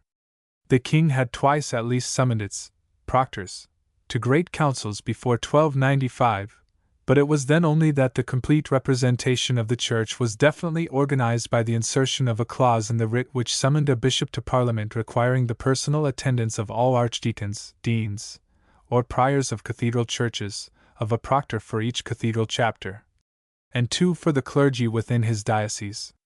The clause is repeated in the writs of the present day, but its practical effect was foiled almost from the first by the resolute opposition of those to whom it was addressed. What the towns failed in doing the clergy actually did.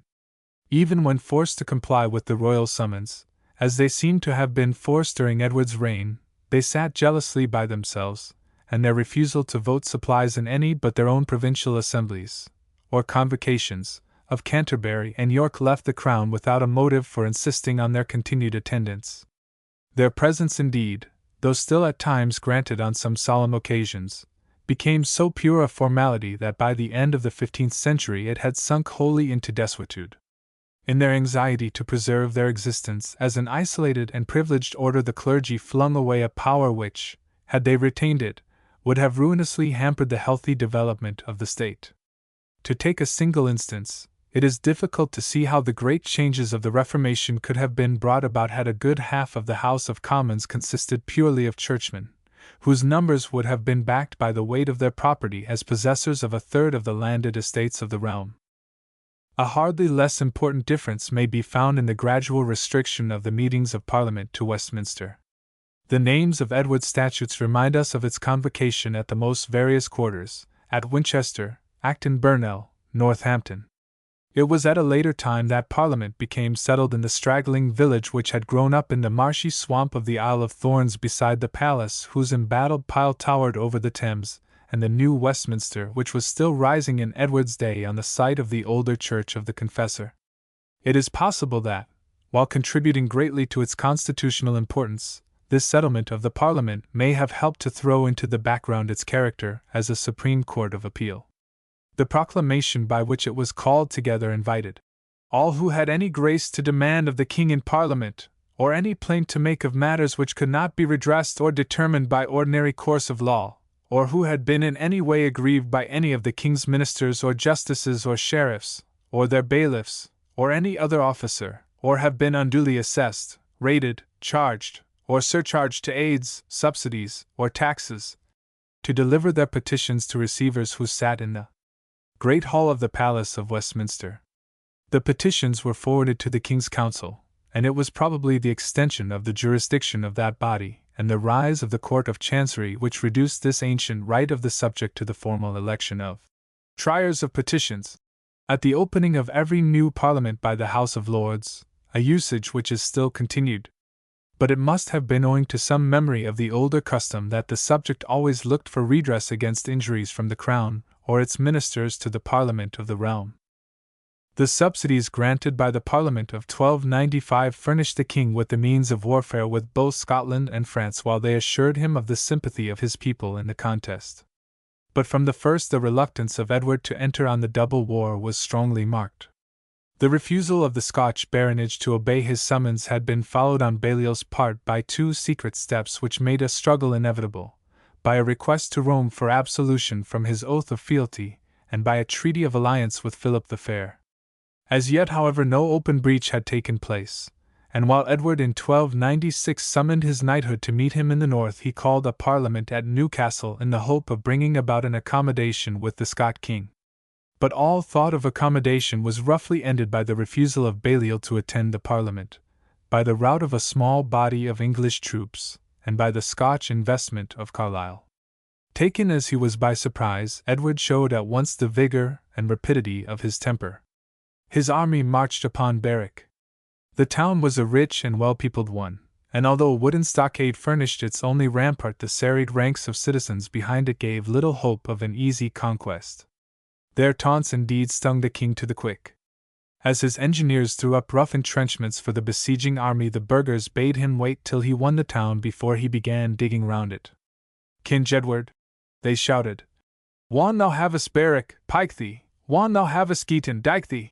But the stockade was stormed with the loss of a single knight, nearly 8,000 of the citizens were mown down in a ruthless carnage, and a handful of Flemish traitors who held the town hall stoutly against all assailants were burned alive in it.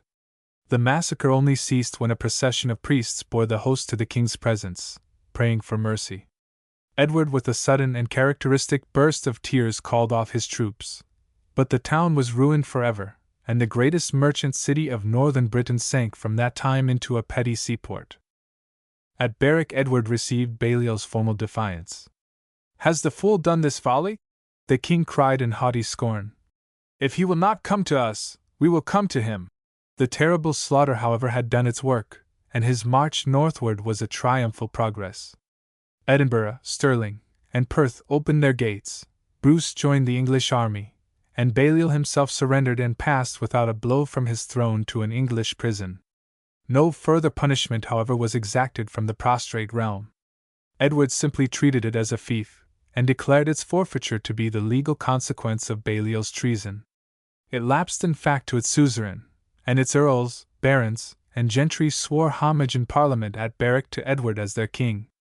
The sacred stone on which its older sovereigns had been installed, an oblong block of limestone which legend asserted to have been the pillow of Jacob as angels ascended and descended upon him, was removed from Scone and placed in Westminster by the shrine of the Confessor. It was enclosed by Edward's order in a stately seat, which became from that hour the coronation chair of English kings. To the king himself the whole business must have seemed another, an easier conquest of Wales, and the mercy and just government which had followed his first success followed his second also. The government of the new dependency was entrusted to John of Warenne, Earl of Surrey, at the head of an English council of regency. Pardon was freely extended to all who had resisted the invasion, and order and public peace were rigidly enforced. But the triumph, rapid and complete as it was, had more than exhausted the aids granted by the Parliament. The treasury was utterly drained. The struggle indeed widened as every month went on. The costly fight with the French in Gascony called for supplies, while Edward was planning a yet costlier attack on northern France with the aid of Flanders. Need drove him on his return from Scotland in 1297 to measures of tyrannical extortion which seemed to recall the times of John. His first blow fell on the Church. At the close of 1294 he had already demanded half their annual income from the clergy, and so terrible was his wrath at their resistance that the Dean of St. Paul's, who stood forth to remonstrate, dropped dead of sheer terror at his feet. "If any oppose the king's demand," said a royal envoy in the midst of the convocation, "let him stand up that he may be noted as an enemy to the king's peace." The outraged churchmen fell back on an untenable plea that their aid was due solely to Rome, and alleged the bull of Clericis Laicos, issued by Boniface VIII at this moment, a bull which forbade the clergy to pay secular taxes from their ecclesiastical revenues, as a ground for refusing to comply with further taxation. In 1297 Archbishop Winchelsea refused on the ground of this bull to make any grant, and Edward met his refusal by a general outlawry of the whole order. The king's courts were closed, and all justice denied to those who refused the king aid. By their actual plea the clergy had put themselves formally in the wrong, and the outlawry soon forced them to submission, but their aid did little to recruit the exhausted treasury. The pressure of the war steadily increased, and far wider measures of arbitrary taxation were needful to equip an expedition which Edward prepared to lead in person to Flanders. The country gentlemen were compelled to take up knighthood or to compound for exemption from the burthensome honor, and forced contributions of cattle and corn were demanded from the counties. Edward no doubt purposed to pay honestly for these supplies, but his exactions from the merchant class rested on a deliberate theory of his royal rights. He looked on the customs as levied absolutely at his pleasure, and the export duty on wool, now the staple produce of the country, was raised to 6 times its former amount. Although he infringed no positive provision of charter or statute in his action, it was plain that his course really undid all that had been gained by the Barons' War. But the blow had no sooner been struck than Edward found stout resistance within his realm. The barons drew together, and called a meeting for the redress of their grievances. The 2 greatest of the English nobles, Humphrey de Bohun, Earl of Hereford, and Roger Bigod, Earl of Norfolk, placed themselves at the head of the opposition. The first was Constable, the second Earl Marshal, and Edward bade them lead a force to Gascony as his lieutenants while he himself sailed to Flanders. Their departure would have left the baronage without leaders, and the 2 earls availed themselves of a plea that they were not bound to foreign service save in attendance on the king to refuse obedience to the royal orders. "By God, Sir Earl," swore the king to the Earl Marshal, "you shall either go or hang." "By God, Sir King," was the cool reply, "I will neither go nor hang." Both parties separated in bitter anger, the king to seize fresh wool, to outlaw the clergy, and to call an army to his aid, the barons to gather in arms, backed by the excommunication of the primate. But the strife went no further than words. Ere the parliament he had convened could meet, Edward had discovered his own powerlessness. Winchelsea offered his mediation, and Edward confirmed the Great Charter and the Charter of Forests as the price of a grant from the clergy and a subsidy from the commons. With one of those sudden revulsions of feeling of which his nature was capable, the king stood before his people in Westminster Hall and owned with a burst of tears that he had taken their substance without due warrant of law. His passionate appeal to their loyalty wrested a reluctant assent to the prosecution of the war, and in August Edward sailed for Flanders, leaving his son regent of the realm. But the crisis had taught the need of further securities against the royal power, and as Edward was about to embark, the barons demanded his acceptance of additional articles to the charter, expressly renouncing his right of taxing the nation without its own consent. The king sailed without complying, but Winchelsea joined the 2 earls and the citizens of London in forbidding any levy of supplies till the Great Charter with these clauses was again confirmed, and the trouble in Scotland as well as the still pending strife with France left Edward helpless in the barons' hands. The Great Charter and the Charter of the Forests were solemnly confirmed by him at Ghent in November, and formal pardon was issued to the Earls of Hereford and Norfolk. The confirmation of the Charter, the renunciation of any right to the exactions by which the people were aggrieved, the pledge that the king would no more take such aids, tasks, and prizes but by common assent of the realm, the promise not to impose on wool any heavy customs or maltote, without the same assent, was the close of the great struggle which had begun at Runnymede. The clauses so soon removed from the Great Charter were now restored, and evade them as they might, the kings were never able to free themselves from the obligation to seek aid solely from the general consent of their subjects. It was Scotland which had won this victory for English freedom. At the moment when Edward and the earls stood face to face, the king saw his work in the north suddenly undone. Both the justice and injustice of the new rule proved fatal to it. The wrath of the Scots, already kindled by the intrusion of English priests into Scotch livings and by the grant of lands across the border to English barons, was fanned to fury by the strict administration of law and the repression of feuds and cattle lifting. The disbanding too of troops, which was caused by the penury of the royal exchequer, united with the license of the soldiery who remained to quicken the national sense of wrong. The disgraceful submission of their leaders brought the people themselves to the front. In spite of 100 years of peace, the farmer of Fife or the Lowlands and the artisan of the towns remained stout-hearted Northumbrian Englishmen. They had never consented to Edward's supremacy, and their blood rose against the insolent rule of the stranger. The genius of an outlaw knight, William Wallace, saw in their smoldering discontent a hope of freedom for his country, and his daring raids on outlying parties of the English soldiery roused the country at last into revolt.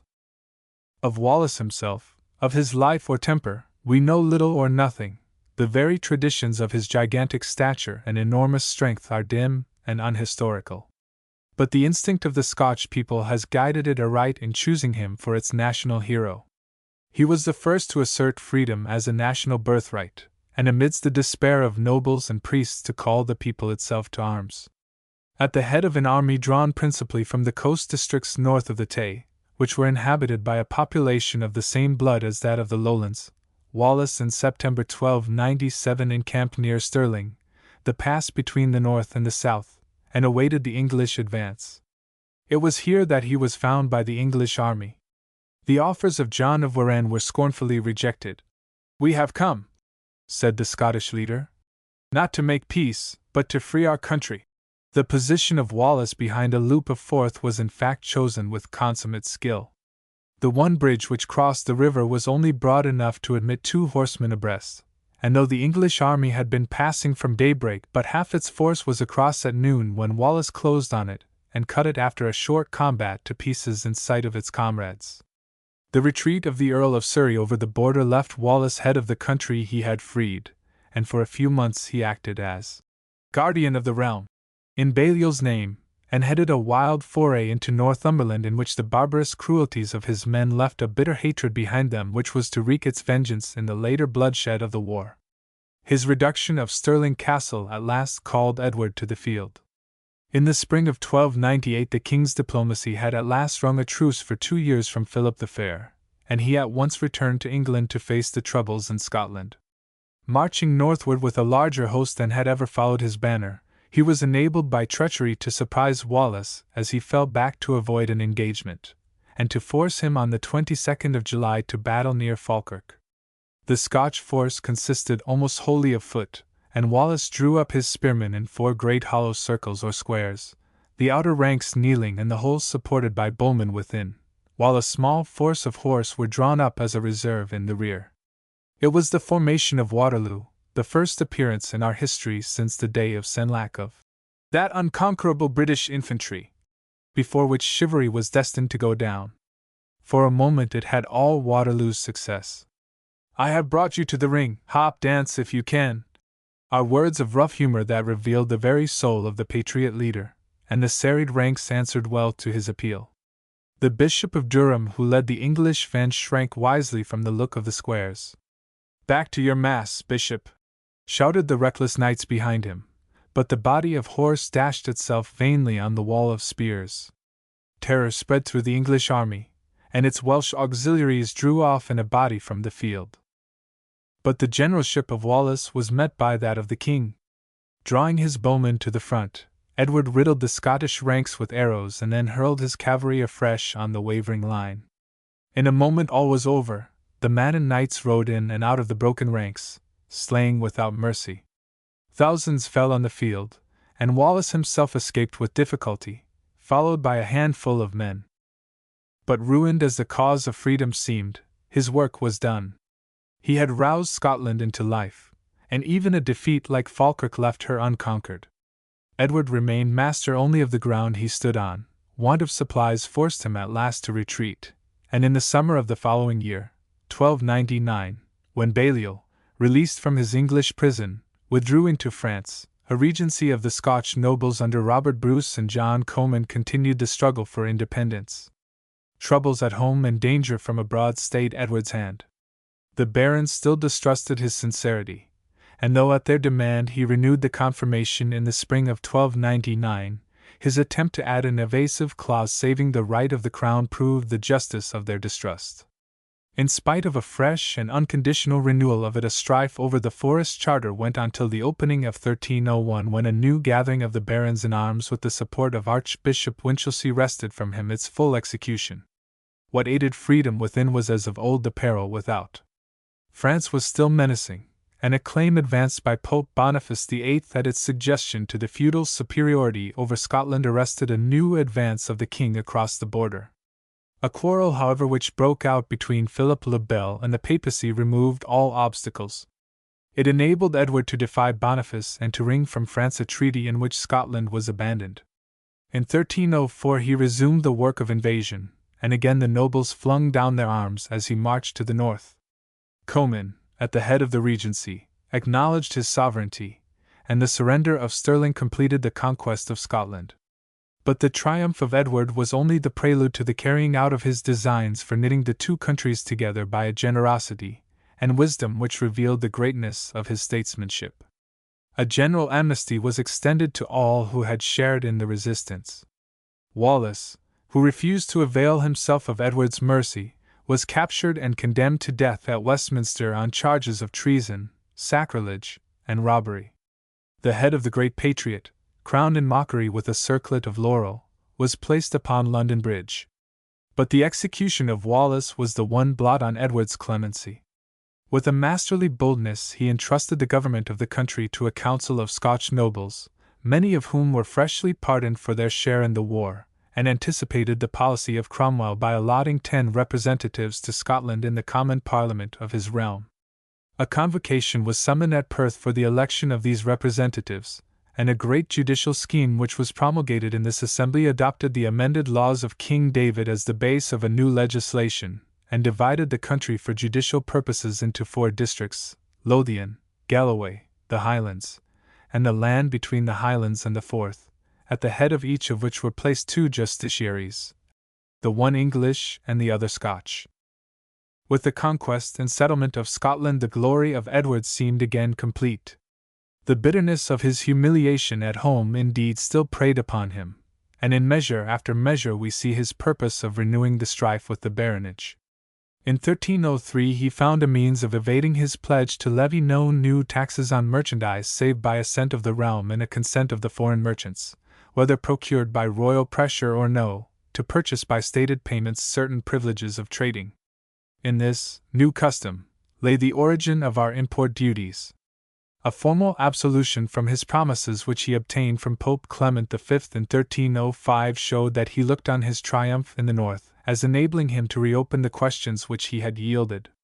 But again Scotland stayed his hand. Only 4 months had passed since its submission, and he was preparing for a joint parliament of the 2 nations at Carlisle, when the conquered country suddenly sprang again to arms. Its new leader was Robert Bruce, a grandson of one of the original claimants of the crown. The Norman house of Bruce formed a part of the Yorkshire baronage, but it had acquired through intermarriages the earldom of Carrick and the lordship of Annandale.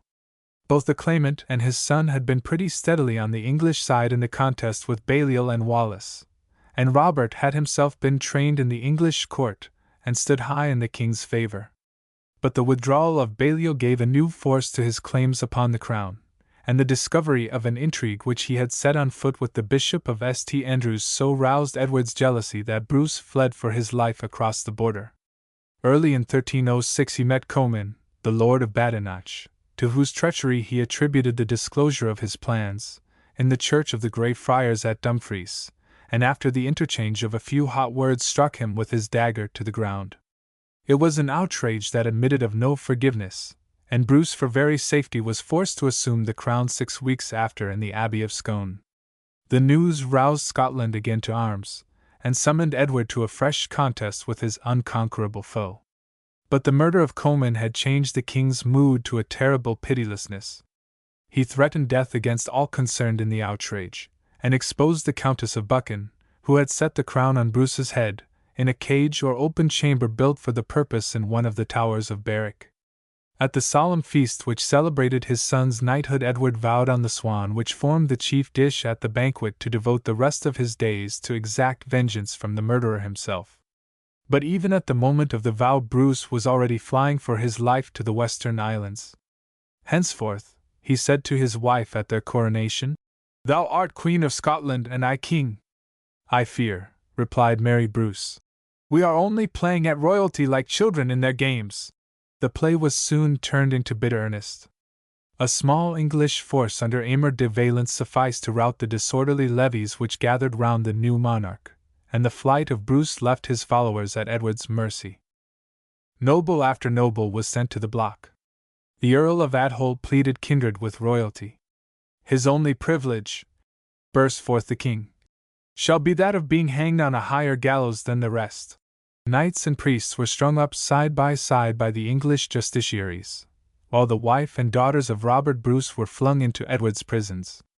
Bruce himself had offered to capitulate to Prince Edward.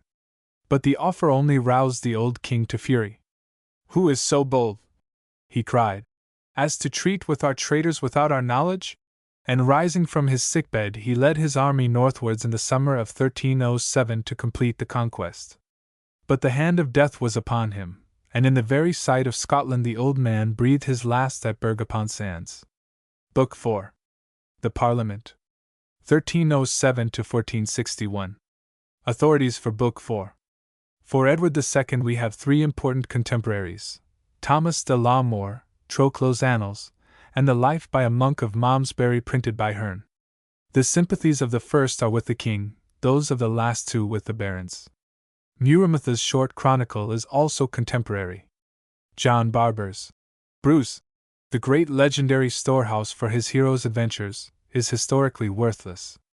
Important as it is, the reign of Edward III is by no means fortunate in its annalists. The concluding part of the chronicle of Walter of Hemmingford or Hemmenberg seems to have been jotted down as news of the passing events reached its author. It ends at the Battle of Crecy. Hearn has published another contemporary account, that of Robert of Avebury, which closes in 1356. A third account by Knighton, a canon of Leicester, will be found in the collection of Twisden. At the end of this century and the beginning of the next, the annals which had been carried on in the Abbey of St. Albans were thrown together by Walsingham in the Historia Anglicana, which bears his name, a compilation whose history may be found in the prefaces to the Chronica Monasterii S. Albany, issued in the Rolls series. An anonymous chronicler whose work is printed in the 22nd volume of the Archaeologia has given us the story of the good Parliament.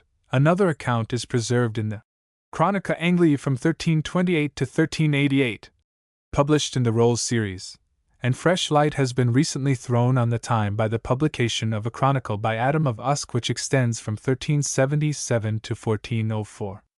Fortunately, the scantiness of historical narrative is compensated by the growing fullness and abundance of our state papers.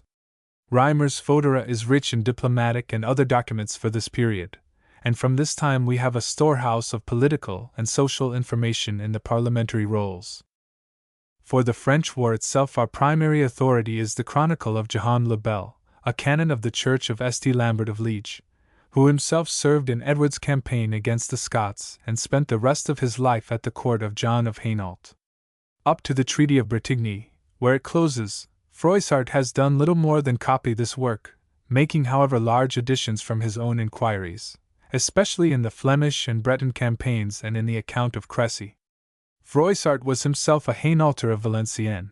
He held a post in Queen Philippa's household from 1361 to 1369, and under this influence produced in 1373 the first edition of his well-known chronicle. A later edition is far less English in tone, and a third version, begun by him in his old age after long absence from England, is distinctly French in its sympathies. Froissart's vivacity and picturesqueness blind us to the inaccuracy of his details. As an historical authority he is of little value. The Fasciculi Zizaniorum, in the Rolls series with the documents appended to it, is a work of primary authority for the history of Wycliffe and his followers. A selection from his English tracts has been made by Mr. T. Arnold for the University of Oxford, which has also published his Trias. The version of the Bible that bears his name has been edited with a valuable preface by the Rev. J. Fershall and Sir F. Madden. William Langland's poem, The Complaint of Piers the Plowman, edited by Mr. Skeat for the Early English Text Society, throws a flood of light on the social state of England after the Treaty of Bretigny. The Annals of Richard II and Henry IV, now published by the Master of the Rolls, are our main authority for the period which follows Edward's death. They serve as the basis of the St. Albans compilation which bears the name of Walsingham, and from which the Life of Richard, by a monk of Evesham, is for the most part derived. The same violent Lancastrian sympathy runs through Walsingham and the fifth book of Knighton's Chronicle. The French authorities, on the other hand, are vehemently on Richard's side. Froissart, who ends at this time, is supplemented by the metrical history of Creton, Archaeologia, Volume 20, and by the Chronique de la Trice et Mort de Richard, English Historical Society, both works of French authors and published in France in the time of Henry IV, probably with the aim of arousing French feeling against the House of Lancaster and the war policy which it had revived. The popular feeling in England may be seen in Political Songs from Edward III to Richard III, Rolls Series, a poem on the deposition of Richard II, which has been published by the Camden Society, is now ascribed to William Langland. With Henry V, our historic materials become more abundant. We have the Gesta Henrici Quinti, by Titus Livius, a chaplain in the Royal Army, a life by Elham, Prior of Lenton, simpler in style but identical in arrangement and facts with the former work, a biography by Robert Redman, a metrical chronicle by Elham, published in Rolls Series in Memorials of Henry V, and the meagre chronicles of Harding and Audubon. The King's Norman campaigns may be studied in M. Puiseu's Siege de Rouen, Caen 1867, the Wars of the English in France, and Blondel's work, De Reduction Normandie, both in Rolls Series, give ample information on the military side of this and the next reign. But with the accession of Henry VI, we again enter on a period of singular dearth in its historical authorities. The Procès de Jeanne d'Arc, published by the Société de l'Histoire de France, is the only real authority for her history. For English affairs we are reduced to the meagre accounts of William of Worcester, of the continuator of the Crowland Chronicle, and of Fabian. Fabian is a London alderman with a strong bias in favor of the House of Lancaster, and his work is useful for London only. The continuator is one of the best of his class, and though connected with the House of York, the date of his work, which appeared soon after Bosworth Field, makes him fairly impartial, but he is sketchy and deficient in information. The more copious narrative of Polydore Vergil is far superior to these in literary ability, but of later date, and strongly Lancastrian in tone.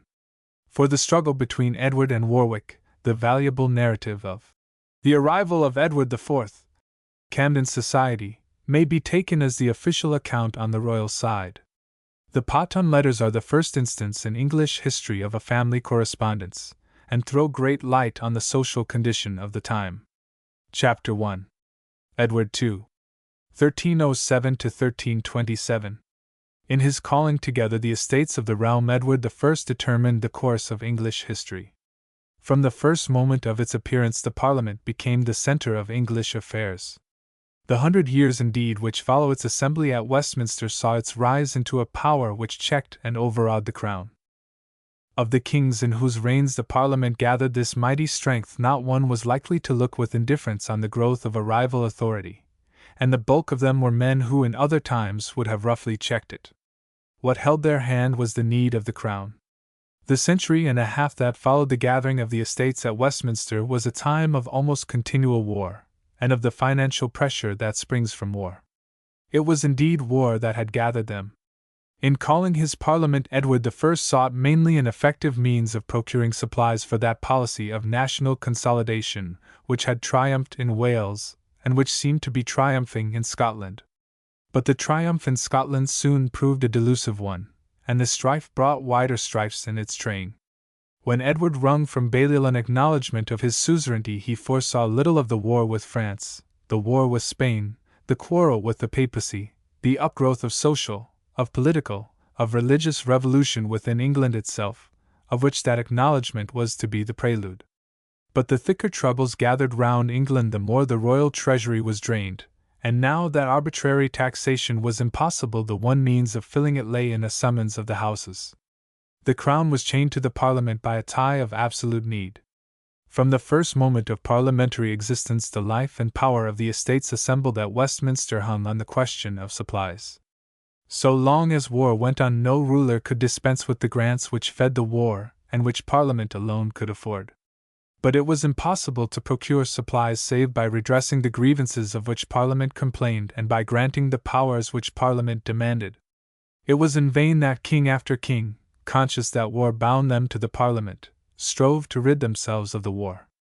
So far was the ambition of our rulers from being the cause of the long struggle that, save in the one case of Henry V, the desperate effort of every ruler was to arrive at peace. Forced as they were to fight, their restless diplomacy strove to draw from victory as from defeat a means of escape from the strife that was enslaving the crown. The royal council, the royal favorites, were always on the side of peace. But fortunately for English freedom, peace was impossible. The pride of the English people, the greed of France, foiled every attempt at accommodation. The wisest ministers sacrificed themselves in vain. King after king patched up truces which never grew into treaties, and concluded marriages which brought fresh discord instead of peace. War went ceaselessly on, and with the march of war went on the ceaseless growth of the Parliament. The death of Edward I arrested only for a moment the advance of his army to the north. The Earl of Pembroke led it across the border, and found himself master of the country without a blow. Bruce's career became that of a desperate adventurer, for even the Highland chiefs in whose fastnesses he found shelter were bitterly hostile to one who claimed to be king of their foes in the lowlands. It was this adversity that transformed the murderer of Comyn into the noble leader of a nation's cause. Strong and of commanding presence, brave and genial in temper, Bruce bore the hardships of his career with a courage and hopefulness that never failed. In the legends that clustered round his name we see him listening in Highland glens to the bay of the bloodhounds on his track, or holding a pass single-handed against a crowd of savage clansmen. Sometimes the small band which clung to him were forced to support themselves by hunting and fishing, sometimes to break up for safety as their enemies tracked them to their lair. Bruce himself had more than once to fling off his coat of mail and scramble barefoot for very life up the crags. Little by little, however, the dark sky cleared. The English pressure relaxed. James Douglas, the darling of Scottish story, was the first of the lowland barons to rally to the Bruce, and his daring gave heart to the king's cause.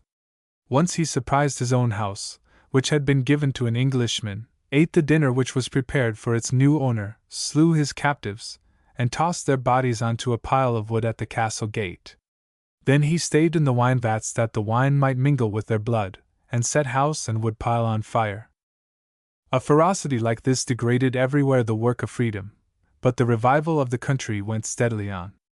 Pembroke and the English forces were in fact paralyzed by a strife which had broken out in England between the new king and his baronage. The moral purpose which had raised his father to grandeur was wholly wanting in Edward II. He was showy, idle, and stubborn in temper, but he was far from being destitute of the intellectual quickness which seemed inborn in the Plantagenets.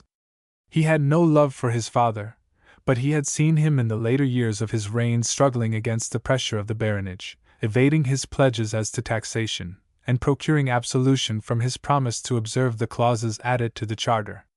The son's purpose was the same, that of throwing off what he looked on as the yoke of the baronage, but the means by which he designed to bring about his purpose was the choice of a minister wholly dependent on the crown. We have already noticed the change by which the clerks of the King's Chapel, who had been the ministers of arbitrary government under the Norman and Angevin sovereigns, had been quietly superseded by the prelates and lords of the Continual Council. At the close of the late reign, a direct demand on the part of the barons to nominate the great officers of state had been curtly rejected, but the royal choice had been practically limited in the selection of its ministers to the class of prelates and nobles, and however closely connected with royalty they might be, such officers always to a great extent shared the feelings and opinions of their order. The aim of the young king seems to have been to undo the change which had been silently brought about, and to imitate the policy of the contemporary sovereigns of France by choosing as his ministers men of an inferior position, wholly dependent on the crown for their power, and representatives of nothing but the policy and interests of their master. Piers Gaveston, a foreigner sprung from a family of Guienne, had been his friend and companion during his father's reign, at the close of which he had been banished from the realm for his share in intrigues which divided Edward from his son. At the accession of the new king he was at once recalled, created Earl of Cornwall, and placed at the head of the administration. When Edward crossed the sea to wed Isabella of France, the daughter of Philip the Fair, a marriage planned by his father to provide against any further intervention of France in his difficulties with Scotland, the new minister was left as regent in his room. The offense given by this rapid promotion was embittered by his personal temper. Gay, genial, thriftless, Gaveston showed in his first acts the quickness and audacity of southern Gaul. The older ministers were dismissed, all claims of precedence or inheritance were set aside in the distribution of offices at the coronation, while taunts and defiances goaded the proud baronage to fury. The favorite was a fine soldier, and his lance unhorsed his opponents in tourney after tourney. His reckless wit flung nicknames about the court. The Earl of Lancaster was the actor, Pembroke; the Jew, Warwick; the Black Dog. But taunt and defiance broke helplessly against the iron mass of the baronage. After a few months of power, the formal demand of the Parliament for his dismissal could not be resisted, and in May 1308 Gaveston was formally banished from the realm. But Edward was far from abandoning his favourite. In Ireland he was unfettered by the baronage, and here Gaveston found a refuge as the king's lieutenant, while Edward sought to obtain his recall by the intervention of France and the papacy. But the financial pressure of the Scotch War again brought the king and his parliament together in the spring of 1309. It was only by conceding the rights which his father had sought to establish of imposing import duties on the merchants by their own assent that he procured a subsidy. The firmness of the baronage sprang from their having found a head. In no point had the policy of Henry III more utterly broken down than in his attempt to weaken the power of the nobles by filling the great earldoms with kinsmen of the royal house. He had made Simon of Montfort his brother-in-law only to furnish a leader to the nation in the Barons' War. In loading his second son, Edmund Crouchback, with honours and estates, he raised a family to greatness which overawed the crown. Edmund had been created Earl of Lancaster. After Evesham he had received the forfeited earldom of Leicester. He had been made Earl of Derby on the extinction of the House of Ferrers. His son, Thomas of Lancaster, was the son-in-law of Henry de Lacy, and was soon to add to these lordships the earldom of Lincoln. And to the weight of these great baronies was added his royal blood. The father of Thomas had been a titular king of Sicily. His mother was Dowager Queen of Navarre. His half-sister by the mother's side was wife of the French King Philip le Bel and mother of the English Queen Isabella. He was himself a grandson of Henry III and not far from the succession to the throne. Had Earl Thomas been a wiser and a nobler man, his adhesion to the cause of the baronage might have guided the king into a really national policy. As it was, his weight proved irresistible. When Edward at the close of the Parliament recalled Gaveston, the Earl of Lancaster withdrew from the Royal Council, and a Parliament which met in the spring of 1310 resolved that the affairs of the realm should be entrusted for a year to a body of 21 ordainers, with Archbishop Winchelsea at their head. Edward with Gaveston withdrew sullenly to the north. A triumph in Scotland would have given him strength to baffle the ordainers, but he had little of his father's military skill. The wasted country made it hard to keep an army together, and after a fruitless campaign he fell back to his southern realm to meet the Parliament of 1311 and the ordinances, which the 21 laid before it. By this long and important statute Gaveston was banished, other advisers were driven from the council, and the Florentine bankers whose loans had enabled Edward to hold the baronage at bay sent out of the realm. The customs duties imposed by Edward I were declared to be illegal. Its administrative provisions showed the relations which the barons sought to establish between the new Parliament and the Crown. Parliaments were to be called every year, and in these assemblies the king's servants were to be brought, if need were, to justice. The great officers of state were to be appointed with the council and consent of the baronage, and to be sworn in Parliament. The same consent of the barons in Parliament was to be needful ere the king could declare war or absent himself from the realm.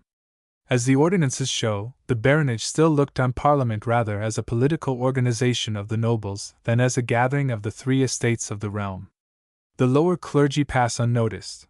The commons are regarded as mere taxpayers whose part was still confined to the presentation of petitions of grievances and the grant of money. But even in this imperfect fashion the Parliament was a real representation of the country. The barons no longer depended for their force on the rise of some active leader, or gathered in exceptional assemblies to wrest reforms from the crown by threat of war. Their action was made regular and legal. Even if the commons took little part in forming decisions, their force when formed hung on the assent of the knights and burgesses to them, and the grant which alone could purchase from the crown the concessions which the baronage demanded lay absolutely within the control of the Third Estate. It was this which made the king's struggles so fruitless. He assented to the ordinances, and then withdrawing to the north recalled Gaveston and annulled them. But Winchelsea excommunicated the favourite, and the barons, gathering in arms, besieged him in Scarborough. His surrender in May 1312 ended the strife.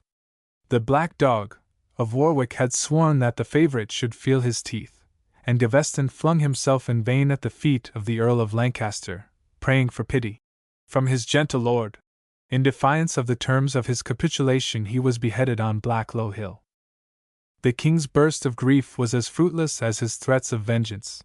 A feigned submission of the conquerors completed the royal humiliation, and the barons knelt before Edward in Westminster Hall to receive a pardon which seemed the death-blow of the royal power. But if Edward was powerless to conquer the baronage, he could still by evading the observance of the ordinances throw the whole realm into confusion. The 2 years that follow Gaveston's death are among the darkest in our history. A terrible succession of famines intensified the suffering which sprang from the utter absence of all rule as dissension raged between the barons and the king. At last a common peril drew both parties together. The Scots had profited by the English troubles, and Bruce's harrying of Buchan, after his defeat of its earl, who had joined the English army, fairly turned the tide of success in his favour. Edinburgh, Roxburgh, Perth, and most of the Scotch fortresses fell one by one into King Robert's hands. The clergy met in council and owned him as their lawful lord. Gradually the Scotch barons who still held to the English cause were coerced into submission, and Bruce found himself strong enough to invest Stirling, the last and the most important of the Scotch fortresses which held out for Edward. Stirling was in fact the key of Scotland, and its danger roused England out of its civil strife to an effort for the recovery of its prey.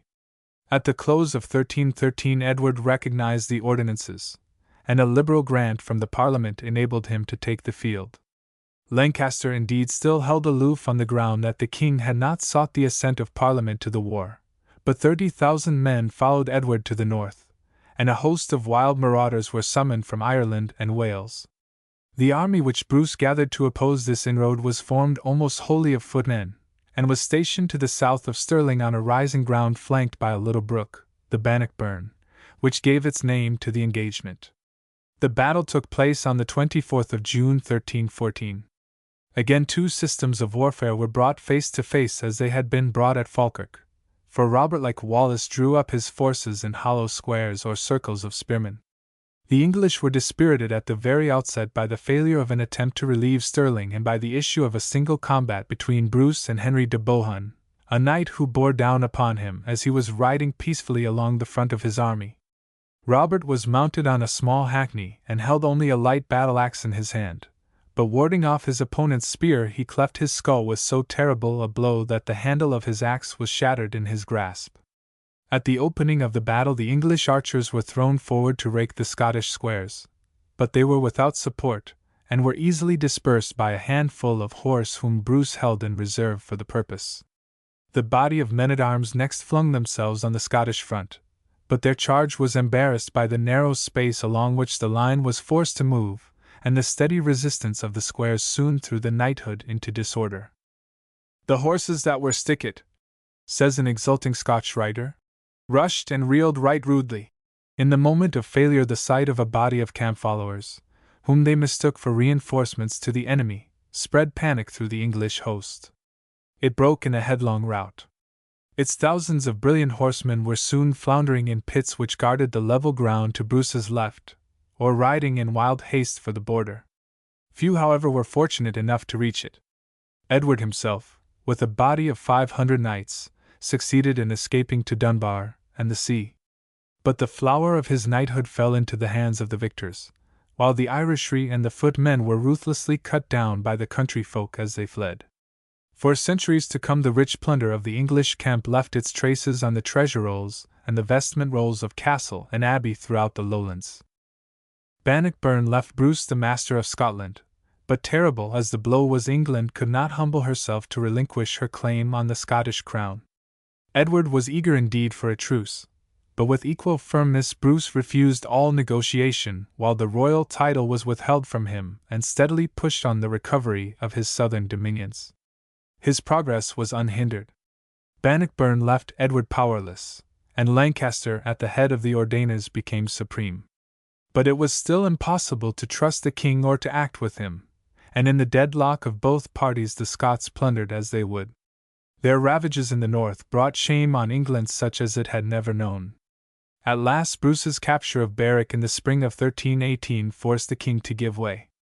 The ordinances were formally accepted, an amnesty granted, and a small number of peers belonging to the barons' party added to the great officers of state.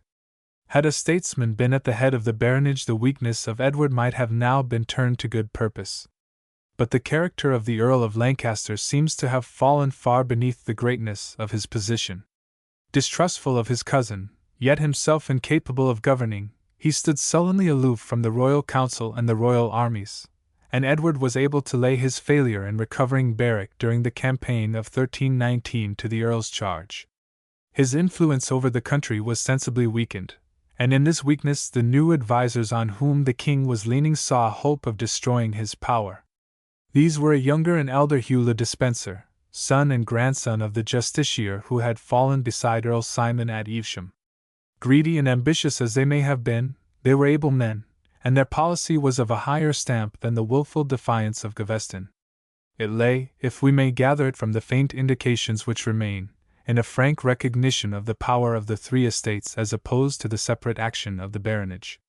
The rise of the younger Hugh, on whom the king bestowed the county of Glamorgan with the hand of one of its coheiresses, a daughter of Earl Gilbert of Gloucester, was rapid enough to excite general jealousy, and in 1321 Lancaster found little difficulty in extorting by force of arms his exile from the kingdom. But the tide of popular sympathy was already wavering, and it was turned to the royal cause by an insult offered to the Queen, against whom Lady Badlesmere closed the doors of Leeds Castle.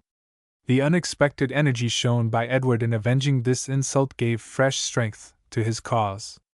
At the opening of 1322 he found himself strong enough to recall Despencer, and when Lancaster convoked the baronage to force him again into exile, the weakness of their party was shown by some negotiations into which the Earl entered with the Scots and by his precipitate retreat to the north on the advance of the royal army. At Boroughbridge his forces were arrested and dispersed, and Thomas himself, brought captive before Edward at Pontefract, was tried and condemned to death as a traitor. "Have mercy on me, King of Heaven!" cried Lancaster, as, mounted on a grey pony without a bridle, he was hurried to execution. "For my earthly king has forsaken me." His death was followed by that of a number of his adherents, and by the captivity of others, while a parliament at York annulled the proceedings against the Despensers and repealed the ordinances.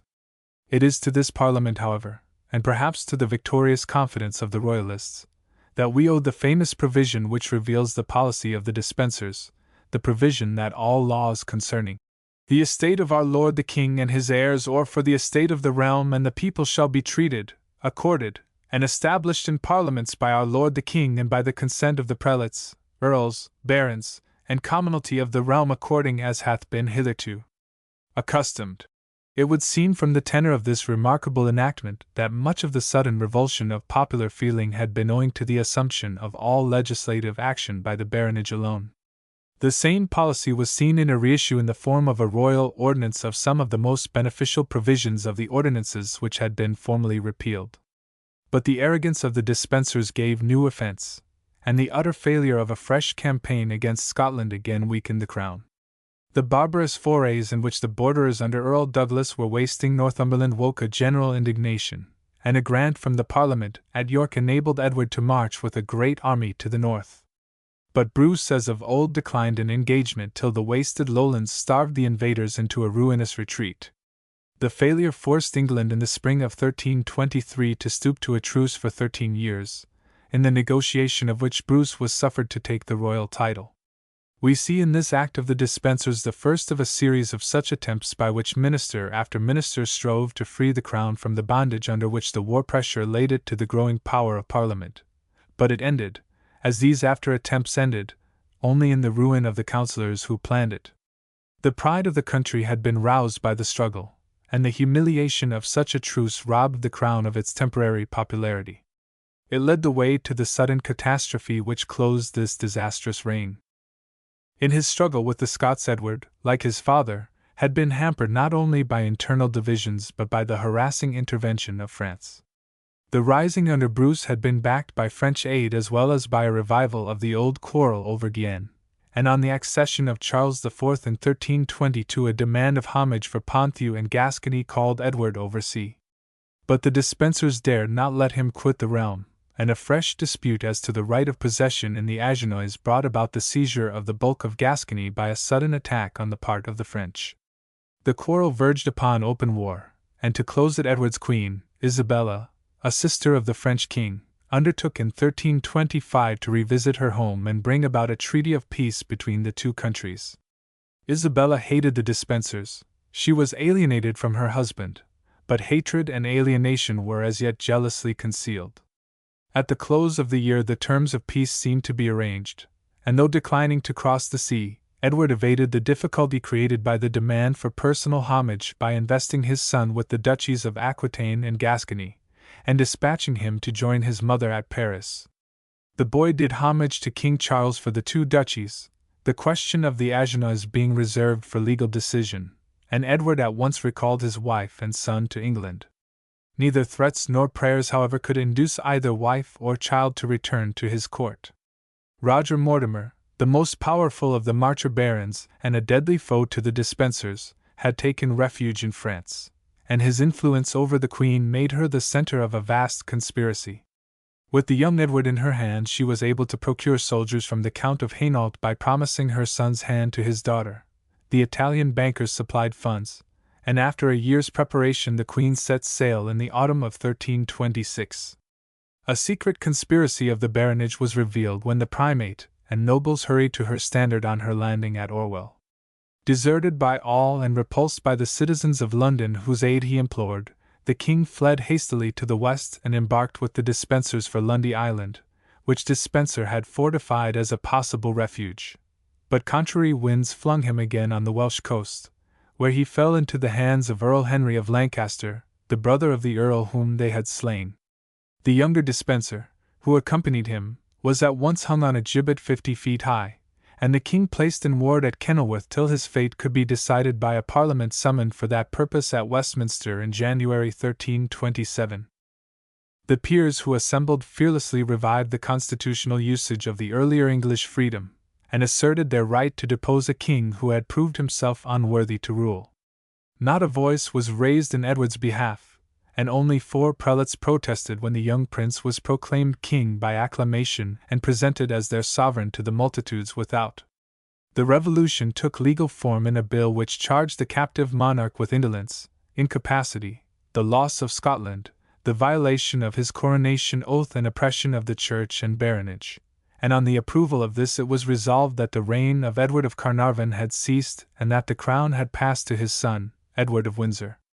A deputation of the Parliament proceeded to Kenilworth to procure the assent of the discrowned king to his own deposition, and Edward, clad in a plain black gown, bowed quietly to his fate. Sir William Trussell at once addressed him in words which better than any other marked the nature of the step which the Parliament had taken. I, William Trussell, proctor of the earls, barons, and others, having for this full and sufficient power, do render and give back to you, Edward, once King of England, the homage and fealty of the persons named in my procuracy, and acquit and discharge them thereof in the best manner that law and custom will give. And I now make protestation in their name that they will no longer be in your fealty and allegiance, nor claim to hold anything of you as king, but will account you hereafter as a private person, without any manner of royal dignity. A significant act followed these emphatic words. Sir Thomas Blunt, the steward of the household, broke his staff of office, a ceremony used only at a king's death, and declared that all persons engaged in the royal service were discharged. The act of Blunt was only an omen of the fate which awaited the miserable king. In the following September he was murdered in Berkeley Castle. Chapter 2. Edward III. 1327 to 1347. The deposition of Edward II proclaimed to the world the power which the English Parliament had gained. In 30 years from their first assembly at Westminster, the Estates had wrested from the Crown the last relic of arbitrary taxation, had forced on it new ministers and a new system of government, had claimed a right of confirming the choice of its councillors and of punishing their misconduct, and had established the principle that redress of grievances precedes a grant of supply. Nor had the time been less important in the internal growth of Parliament. Step by step the practical sense of the Houses themselves completed the work of Edward by bringing about change after change in its composition. The very division into a House of Lords and a House of Commons formed no part of the original plan of Edward I. In the earlier parliaments each of the 4 orders of clergy, barons, knights, and burgesses met, deliberated, and made their grants apart from each other. This isolation, however, of the estates soon showed signs of breaking down. Though the clergy held steadily aloof from any real union with its fellow orders, the knights of the shire were drawn by the similarity of their social position into a close connection with the lords. They seem in fact to have been soon admitted by the baronage to an almost equal position with themselves, whether as legislators or councillors of the crown. The burgesses, on the other hand, took little part at first in parliamentary proceedings, save in those which related to the taxation of their class. But their position was raised by the strifes of the reign of Edward II, when their aid was needed by the baronage in its struggle with the crown, and their right to share fully in all legislative action was asserted in the Statute of 1322. From this moment no proceedings can have been considered as formally legislative save those conducted in full Parliament of all the estates. In subjects of public policy, however, the barons were still regarded as the sole advisers of the crown, though the knights of the shire were sometimes consulted with them. But the barons and knighthood were not fated to be drawn into a single body whose weight would have given an aristocratic impress to the constitution. Gradually, through causes with which we are imperfectly acquainted, the knights of the shire drifted from their older connection with the baronage into so close and intimate a union with the representatives of the towns that at the opening of the reign of Edward III the 2 orders are found grouped formally together, under the name of the Commons. It is difficult to overestimate the importance of this change.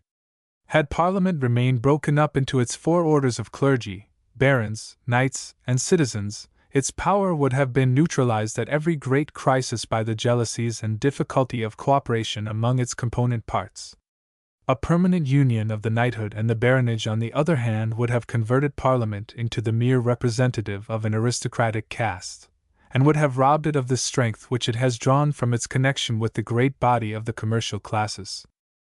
The new attitude of the knighthood, their social connection as landed gentry with the baronage, their political union with the burgesses, really welded the 3 orders into one, and gave that unity of feeling and action to our Parliament on which its power has ever since mainly depended. The weight of the 2 houses was seen in their settlement of the new government by the nomination of a council with Earl Henry of Lancaster at its head. The council had at once to meet fresh difficulties in the north. The truce so recently made ceased legally with Edward's deposition, and the withdrawal of his royal title and further offers of peace warned Bruce of the new temper of the English rulers. Troops gathered on either side, and the English council sought to pave the way for an attack by dividing Scotland against itself. Edward Balliol, a son of the former King John, was solemnly received as a vassal king of Scotland at the English court. Robert was disabled by leprosy from taking the field in person, but the insult roused him to hurl his marauders again over the border under Douglas and Sir Thomas Randolph. The Scotch army has been painted for us by an eyewitness whose description is embodied in the work of Jehan le Bel. It consisted of 4,000 men-at-arms, knights, and esquires, well mounted, besides 20,000 men bold and hardy, armed after the manner of their country, and mounted upon little hackneys that are never tied up or dressed, but turned immediately after the day's march to pasture on the heath or in the fields. They bring no carriages with them on account of the mountains they have to pass in Northumberland, either do they carry with them any provisions of bread or wine, for their habits of sobriety are such in time of war that they will live for a long time on flesh half sodden without bread, and drink the river water without wine. They have therefore no occasion for pots or pans, for they dress the flesh of the cattle in their skins after they have flayed them, and being sure to find plenty of them in the country which they invade, they carry none with them. Under the flaps of his saddle each man carries a broad piece of metal, behind him a little bag of oatmeal. When they have eaten too much of the sodden flesh and their stomach appears weak and empty, they set this plate over the fire, knead the meal with water, and when the plate is hot put a little of the paste upon it in a thin cake like a biscuit, which they eat to warm their stomachs. It is therefore no wonder that they perform a longer day's march than other soldiers. Though 20,000 horsemen and 40,000 foot marched under their boy king to protect the border, the English troops were utterly helpless against such a foe as this. At one time the whole army lost its way in the border wastes, at another all traces of the enemy disappeared, and an offer of knighthood and 100 marks was made to any who could tell where the Scots were encamped. But when they were found, their position behind the Wear proved unassailable, and after a bold sally on the English camp Douglas foiled an attempt at intercepting him by a clever retreat. The English levies broke hopelessly up, and a fresh foray into Northumberland forced the English court in 1328 to submit to peace. By the Treaty of Northampton, which was solemnly confirmed by Parliament in September, the independence of Scotland was recognized, and Robert Bruce owned as its king. Edward formally abandoned his claim of feudal superiority over Scotland, while Bruce promised to make compensation for the damage done in the north, to marry his son David to Edward's sister Joan, and to restore their forfeited estates to those nobles who had sided with the English king. But the pride of England had been too much roused by the struggle with the Scots to bear this defeat easily, and the first result of the Treaty of Northampton was the overthrow of the government which concluded it. This result was hastened by the pride of Roger Mortimer, who was now created Earl of March, and who had made himself supreme through his influence over Isabella and his exclusion of the rest of the nobles from all practical share in the administration of the realm. The first efforts to shake Roger's power were unsuccessful. The Earl of Lancaster stood, like his brother, at the head of the baronage. The parliamentary settlement at Edward's accession had placed him first in the royal council, and it was to him that the task of defying Mortimer naturally fell. At the close of 1328, therefore, Earl Henry formed a league with the Archbishop of Canterbury and with the young king's uncles, the Earls of Norfolk and Kent, to bring Mortimer to account for the peace with Scotland and the usurpation of the government, as well as for the late king's murder, a murder which had been the work of his private partisans, and which had profoundly shocked the general conscience. But the young king clave firmly to his mother. The Earls of Norfolk and Kent deserted to Mortimer, and powerful as it seemed, the league broke up without result. A feeling of insecurity, however, spurred the Earl of March to a bold stroke at his opponents. The Earl of Kent, who was persuaded that his brother, Edward II, still lived a prisoner in Corfe Castle, was arrested on a charge of conspiracy to restore him to the throne, tried before a parliament filled with Mortimer's adherents, and sent to the block. But the death of a prince of the royal blood roused the young king to resentment at the greed and arrogance of a minister who treated Edward himself as little more than a state prisoner. A few months after his uncle's execution, the king entered the council chamber in Nottingham Castle with a force which he had introduced through a secret passage in the rock on which it stands, and arrested Mortimer with his own hands. A parliament which was at once summoned condemned the Earl of March to a traitor's death, and in November 1330 he was beheaded at Tyburn, while the Queen Mother was sent for the rest of her life into confinement at Castle Rising. Young as he was, and he had only reached his 18th year, Edward at once assumed the control of affairs.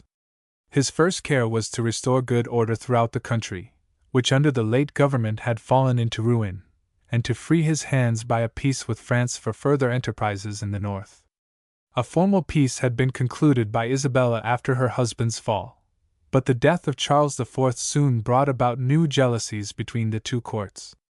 The 3 sons of Philip the Fair had followed him on the throne in succession, but all had now died without male issue, and Isabella, as Philip's daughter, claimed the crown for her son.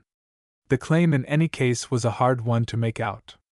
Though her brothers had left no sons, they had left daughters, and if female succession were admitted, these daughters of Philip's sons would precede a son of Philip's daughter.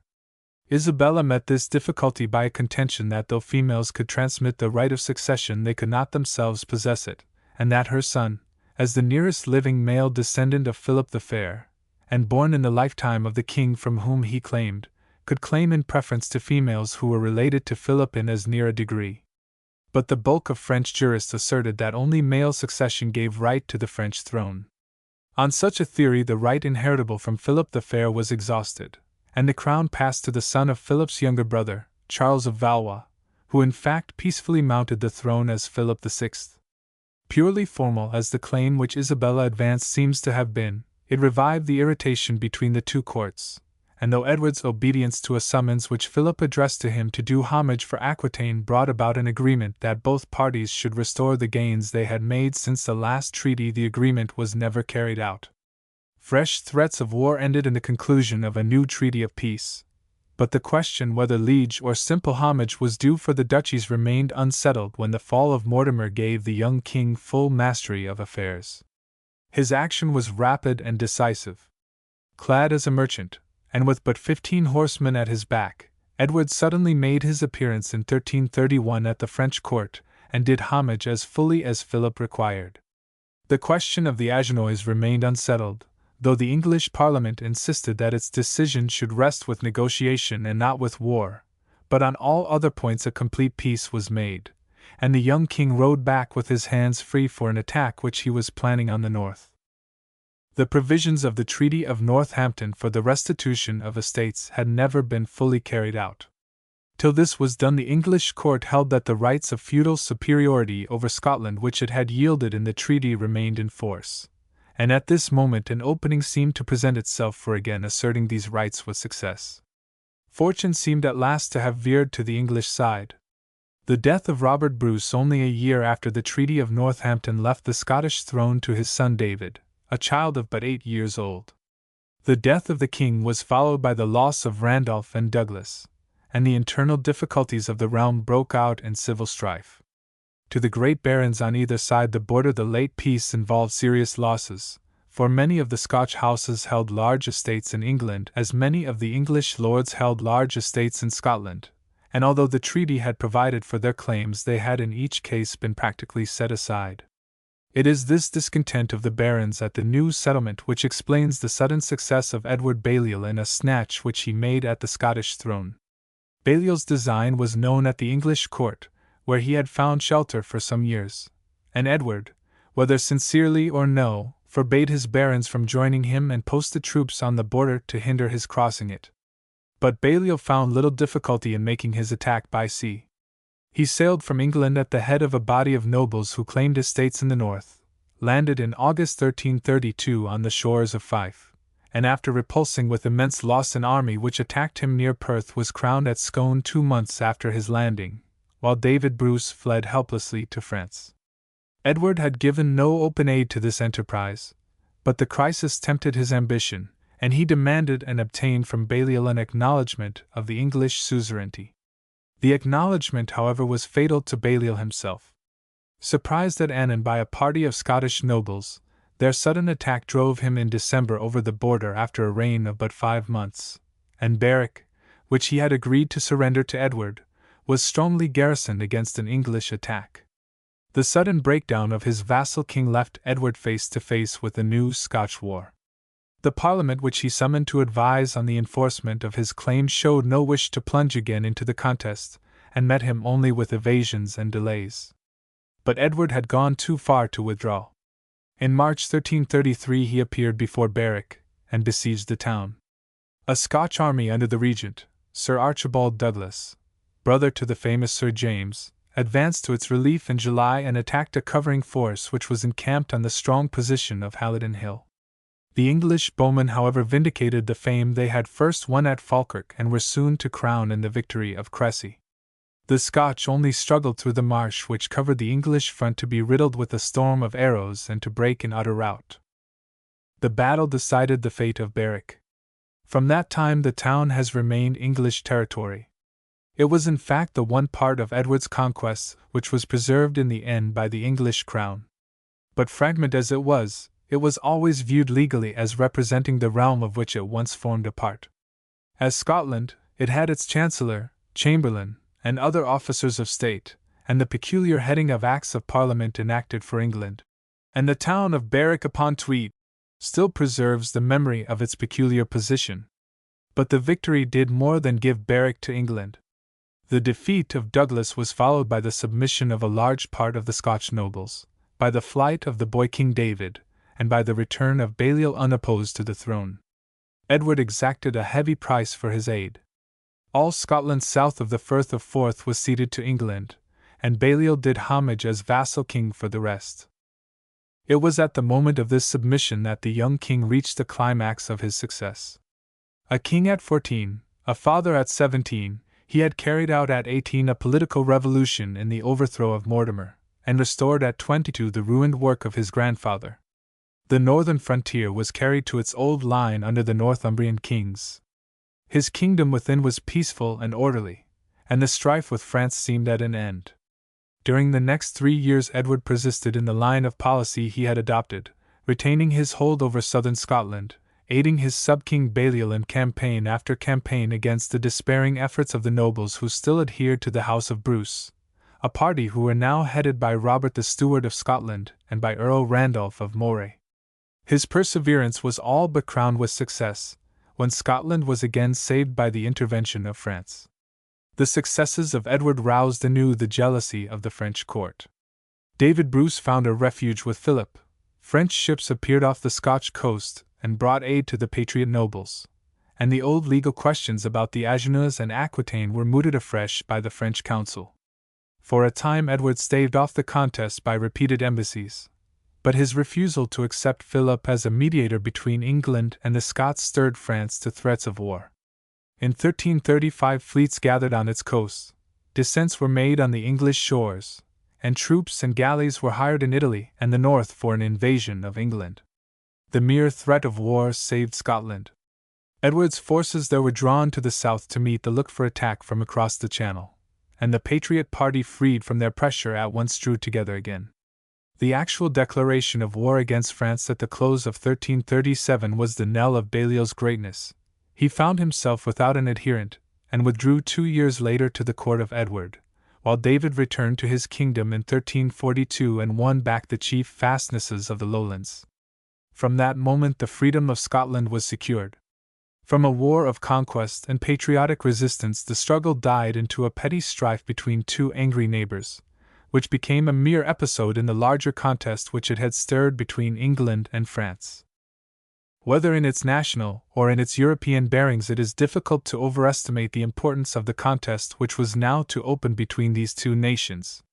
To England it brought a social, a religious, and in the end a political revolution. The peasant revolt, Lollardry, and the new monarchy were direct issues of the 100 Years' War. With it began the military renown of England. With it opened her struggle for the mastery of the seas.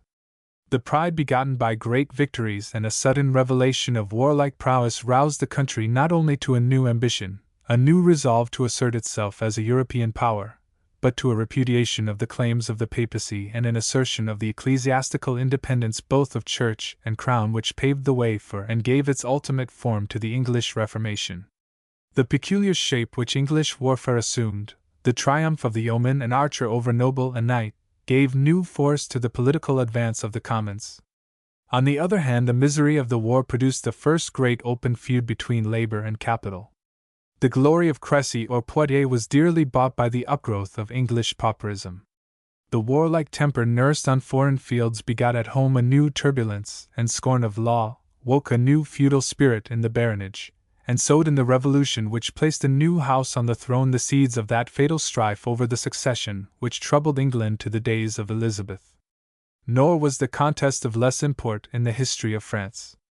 If it struck her for the moment from her height of pride, it raised her in the end to the front rank among the states of Europe.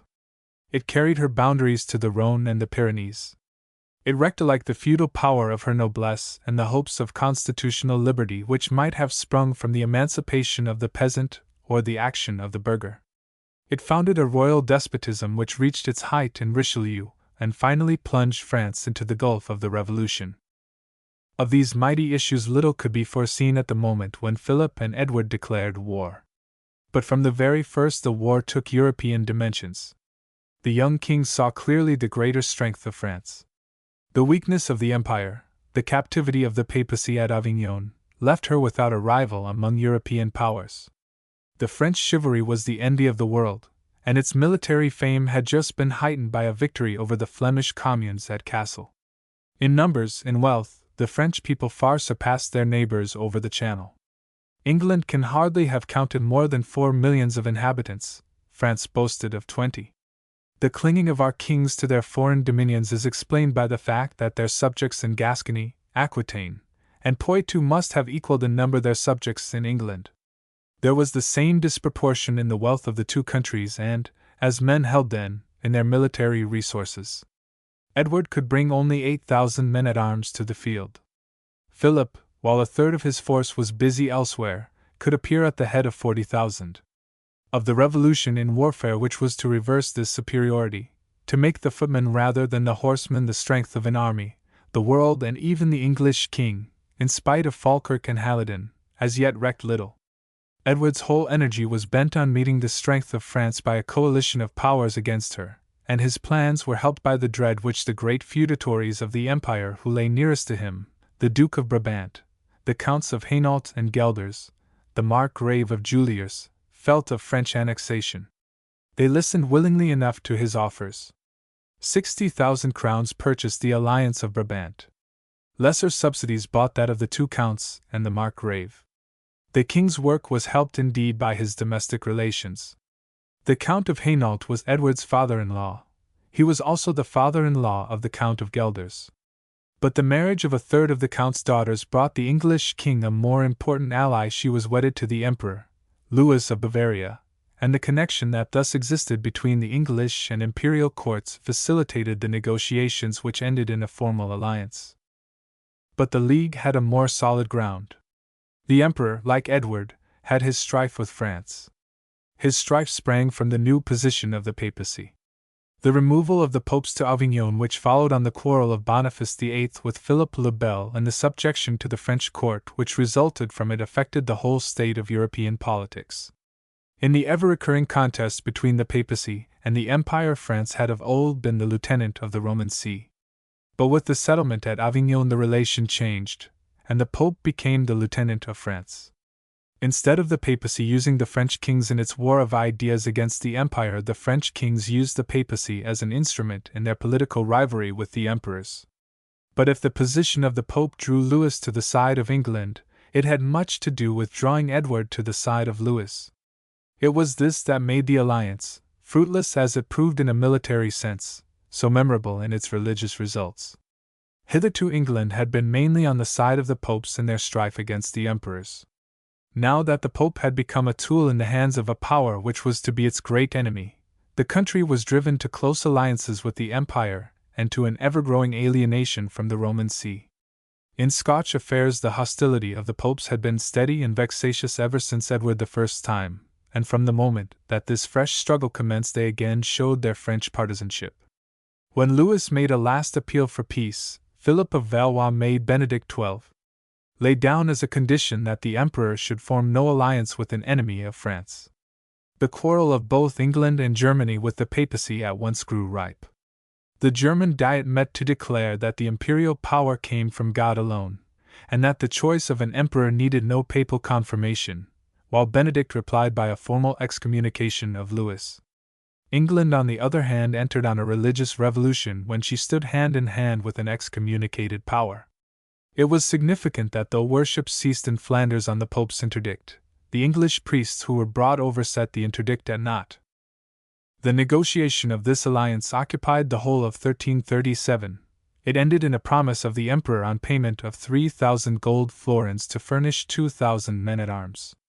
In the opening of 1338, an attack of Philip on the Agenois forced Edward into open war. His profuse expenditure, however, brought little fruit. Though Edward crossed to Antwerp in the summer, the year was spent in negotiations with the princes of the Lower Rhine and in an interview with the emperor at Koblenz, where Louis appointed him vicar general of the emperor for all territories on the left bank of the Rhine. The occupation of Cambrai, an imperial fief, by the French king gave a formal ground for calling the princes of this district to Edward's standard.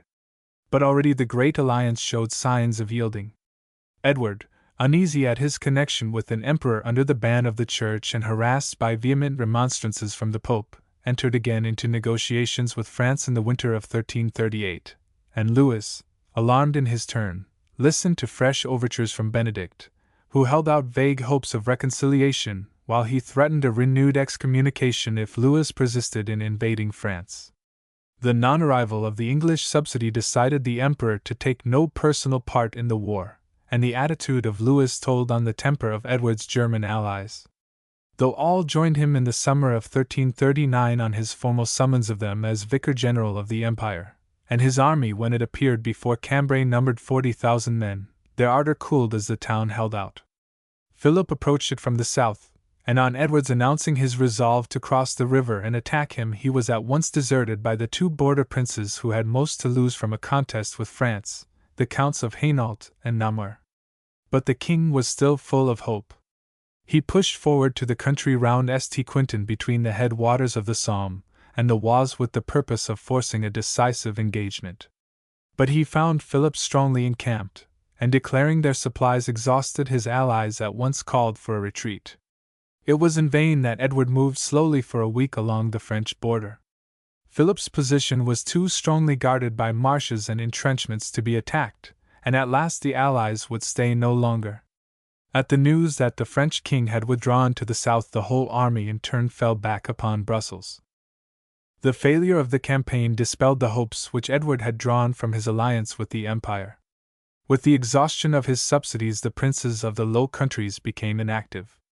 The Duke of Brabant became cooler in his friendship. The emperor himself, still looking to an accommodation with the Pope and justly jealous of Edward's own intrigues at Avignon, wavered and at last fell away. But though the alliance ended in disappointment, it had given a new impulse to the grudge against the papacy which began with its extortions in the reign of Henry III.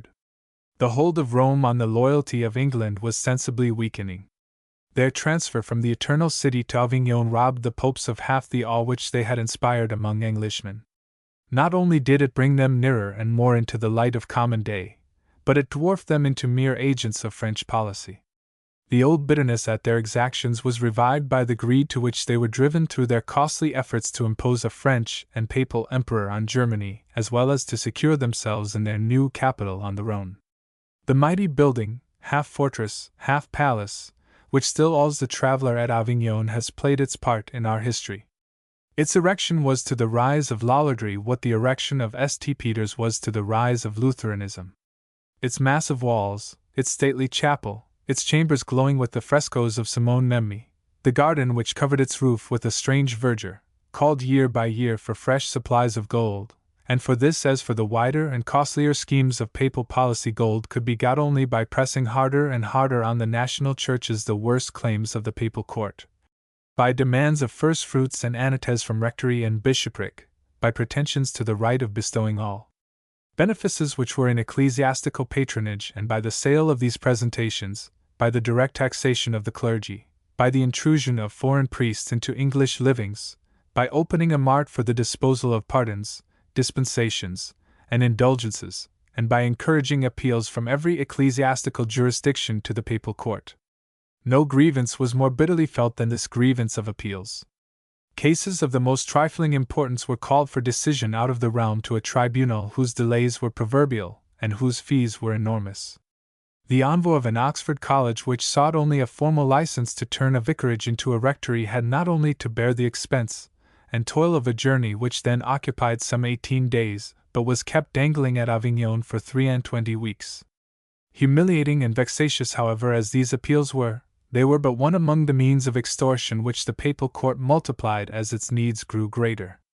The protest of a later parliament, exaggerated as its statements no doubt are, shows the extent of the national irritation, if not of the grievances which produced it. It asserted that the taxes levied by the Pope amounted to 5 times the amount of those levied by the king, that by reservations during the life of actual holders the Pope disposed of the same bishopric 4 or 5 times over, receiving each time the first fruits. The brokers of the sinful city of Rome promote for money unlearned and unworthy caitiffs to benefices to the value of 1,000 marks, while the poor and learned hardly obtain one of 20. So decays sound learning. They present aliens who neither see nor care to see their parishioners, despise God's services, convey away the treasure of the realm, and are worse than Jews or Saracens. The Pope's revenue from England alone is larger than that of any prince in Christendom. God gave his sheep to be pastured, not to be shaven and shorn. At the close of this reign, indeed, the deaneries of Lichfield, Salisbury, and York, the Archdeaconry of Canterbury, which was reputed the wealthiest English benefice, together with a host of prebends and preferments, were held by Italian cardinals and priests, while the Pope's collector from his office in London sent 20,000 marks a year to the papal treasury. But the greed of the popes was no new grievance, though the increase of these exactions since the removal to Avignon gave it a new force. What alienated England most was their connection with and dependence on France. From the first outset of the troubles in the north, their attitude had been one of hostility to the English projects. France was too useful a supporter of the papal court to find much difficulty in inducing it to aid in hampering the growth of English greatness. Boniface VIII released Balliol from his oath of fealty, and forbade Edward to attack Scotland on the ground that it was a fief of the Roman See.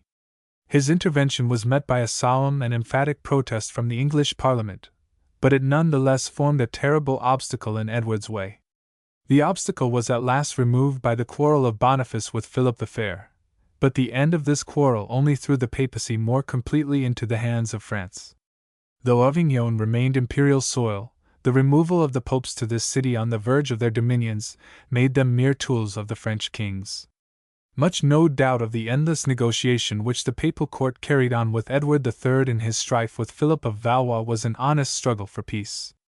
But to England it seemed the mere interference of a dependent on behalf of our enemy of France.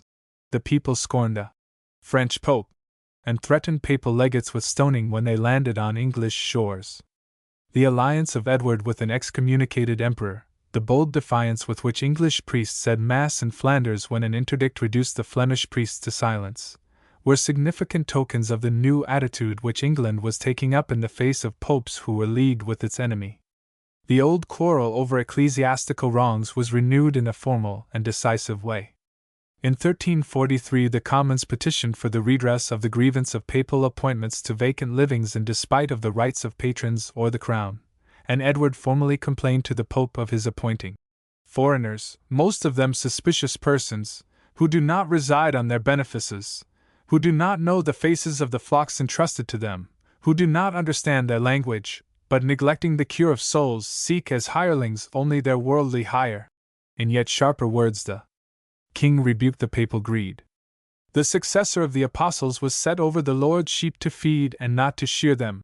The Parliament declared that they neither could nor would tolerate such things any longer, and the general irritation moved slowly towards those statutes of provisors and praemunire which heralded the policy of Henry VIII. But for the moment the strife with the papacy was set aside in the efforts which were needed for a new struggle with France. The campaign of 1339 had not only ended in failure, it had dispelled the trust of Edward in an imperial alliance. But as this hope faded away, a fresh hope dawned on the king from another quarter. Flanders, still bleeding from the defeat of its burghers by the French knighthood, was his natural ally. England was the great wool-producing country of the West, but few woolen fabrics were woven in England. The number of weavers' guilds shows that the trade was gradually extending, and at the very outset of his reign Edward had taken steps for its encouragement. He invited Flemish weavers to settle in his country, and took the new immigrants, who chose the eastern counties for the seat of their trade, under his royal protection. But English manufactures were still in their infancy, and 9/10 of the English wool went to the looms of Bruges or of Ghent. We may see the rapid growth of this export trade in the fact that the king received in a single year more than £30,000 from duties levied on wool alone. The woolsack which forms the Chancellor's seat in the House of Lords is said to witness to the importance which the government attached to this new source of wealth. A stoppage of this export threw half the population of the great Flemish towns out of work, and the irritation caused in Flanders by the interruption which this trade sustained through the piracies that Philip's ships were carrying on in the Channel showed how effective the threat of such a stoppage would be in securing their alliance. Nor was this the only ground for hoping for aid from the Flemish towns. Their democratic spirit jostled roughly with the feudalism of France. If their counts clung to the French monarchy, the towns themselves, proud of their immense population, their thriving industry, their vast wealth, drew more and more to independence. Jacques van Artevelde, a great brewer of Ghent, wielded the chief influence in their councils, and his aim was to build up a confederacy which might hold France in check along her northern border. His plans had as yet brought no help from the Flemish towns, but at the close of 1339 they set aside their neutrality for open aid. The great plan of federation which Van Artevelde had been devising as a check on the aggression of France was carried out in a treaty concluded between Edward, the Duke of Brabant, the cities of Brussels, Antwerp, Louvain, Ghent, Bruges, Ypres, and 7 others. By this remarkable treaty it was provided that war should be begun and ended only by mutual consent, free commerce be encouraged between Flanders and Brabant, and no change made in their commercial arrangements save with the consent of the whole League. By a subsequent treaty the Flemish towns owned Edward as King of France, and declared war against Philip of Valois. But their voice was decisive on the course of the campaign which opened in 1340. As Philip held the upper Scheldt by the occupation of Cambrai, so he held the lower Scheldt by that of Tournai, a fortress which broke the line of commerce between Flanders and Brabant. It was a condition of the Flemish alliance, therefore, that the war should open with the capture of Tournai. It was only at the cost of a fight, however, that Edward could now cross the Channel to undertake the siege. France was as superior in force at sea as on land, and a fleet of 200 vessels gathered at Sluis to intercept him. But the fine seamanship of the English sailors justified the courage of their king in attacking this fleet with far smaller forces. The French ships were utterly destroyed and 20,000 Frenchmen slain in the encounter. It was with the luster of this great victory about him that Edward marched upon Tournai. Its siege, however, proved as fruitless as that of Cambrai in the preceding year, and after 2 months of investment his vast army of 100,000 men broke up without either capturing the town or bringing Philip when he approached it to an engagement. Want of money forced Edward to a truce for a year, and he returned beggared and embittered to England. He had been worsted in war as in diplomacy. One naval victory alone redeemed years of failure and expense. Guyenne was all but lost. England was suffering from the terrible taxation, from the ruin of commerce, from the ravages of her coast. 5 years of constant reverses were hard blows for a king of 28, who had been glorious and successful at 23. His financial difficulties indeed were enormous. It was in vain that, availing himself of an act which forbade the exportation of wool, till by the king and his council it is otherwise provided, he turned for the time the wool trade into a royal monopoly and became the sole wool exporter, buying at £3 and selling at £20 the sack. The campaign of 1339 brought with it a crushing debt. That of 1340 proved yet more costly. Edward attributed his failure to the slackness of his ministers in sending money and supplies, and this to their silent opposition to the war. But wroth as he was on his return, a short struggle between the ministers and the king ended in a reconciliation, and preparations for renewed hostilities went on. Abroad, indeed, nothing could be done. The emperor finally withdrew from Edward's friendship. A new pope, Clement VI, proved even more French in sentiment than his predecessor. Flanders alone held true of all England's foreign allies. Edward was powerless to attack Philip in the realm he claimed for his own. What strength he could gather was needed to prevent the utter ruin of the English cause in Scotland on the return of David Bruce. Edward's soldiers had been driven from the open country and confined to the fortresses of the lowlands. Even these were at last reft away. Perth was taken by siege, and the king was too late to prevent the surrender of Stirling. Edinburgh was captured by a stratagem. Only Roxburgh and Berwick were saved by a truce which Edward was driven to conclude with the Scots. But with the difficulties of the crown, the weight of the two houses made itself more and more sensibly felt. The almost incessant warfare which had gone on since the accession of Edward III consolidated and developed the power which they had gained from the dissensions of his father's reign. The need of continual grants brought about an assembly of Parliament year by year, and the subsidies that were accorded to the king showed the potency of the financial engine which the crown could now bring into play. In a single year the Parliament granted 20,000 sacks, or half the wool of the realm. 2 years later the Commons voted in aid of 30,000 sacks. In 1339 the barons granted the 10th sheep and fleece and lamb. The clergy granted 2/10 in 1 year, and 1/10 for 3 years in the next. But with each supply some step was made to greater political influence. In his earlier years Edward showed no jealousy of the Parliament. His policy was to make the struggle with France a national one by winning for it the sympathy of the people at large, and with this view he not only published in the county courts the efforts he had made for peace, but appealed again and again for the sanction and advice of Parliament in his enterprise. In 1331 he asked the Estates whether they would prefer negotiation or war. In 1338 he declared that his expedition to Flanders was made by the assent of the Lords and at the prayer of the Commons. The part of the last in public affairs grew greater in spite of their own efforts to remain obscure. From the opening of the reign a crowd of enactments for the regulation of trade, whether wise or unwise, shows the influence of the burgesses. But the final division of Parliament into 2 houses, a change which was completed by 1341, necessarily increased the weight of the Commons.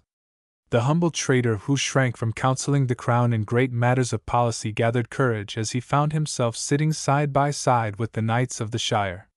It was at the moment when this great change was being brought about that the disasters of the war spurred the Parliament to greater activity.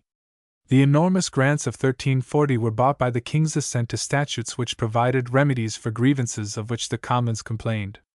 The most important of these put an end to the attempts which Edward had made like his grandfather to deal with the merchant class apart from the houses.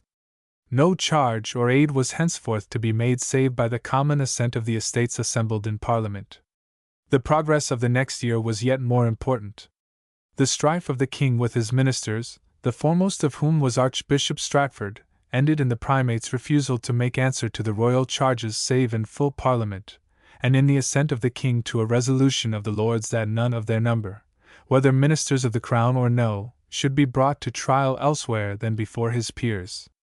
The Commons demanded and obtained the appointment of commissioners elected in Parliament to audit the grants already made. Finally, it was enacted that at each Parliament the ministers should hold themselves accountable for all grievances, that on any vacancy the king should take counsel with his lords as to the choice of the new minister, and that, when chosen, each minister should be sworn in Parliament. At the moment which we have reached, therefore, the position of the Parliament had become far more important than at Edward's accession. Its form was settled. The Third Estate had gained a fuller parliamentary power. The principle of ministerial responsibility to the Houses had been established by formal statute. But the jealousy of Edward was at last completely roused, and from this moment he looked on the new power as a rival to his own. The Parliament of 1341 had no sooner broken up than he revoked by letters patent the statutes it had passed as done in prejudice of his prerogative, and only assented to for the time to prevent worse confusion. The regular assembly of the estates was suddenly interrupted, and 2 years passed without a Parliament. It was only the continual presence of war which from this time drove Edward to summon the Houses at all.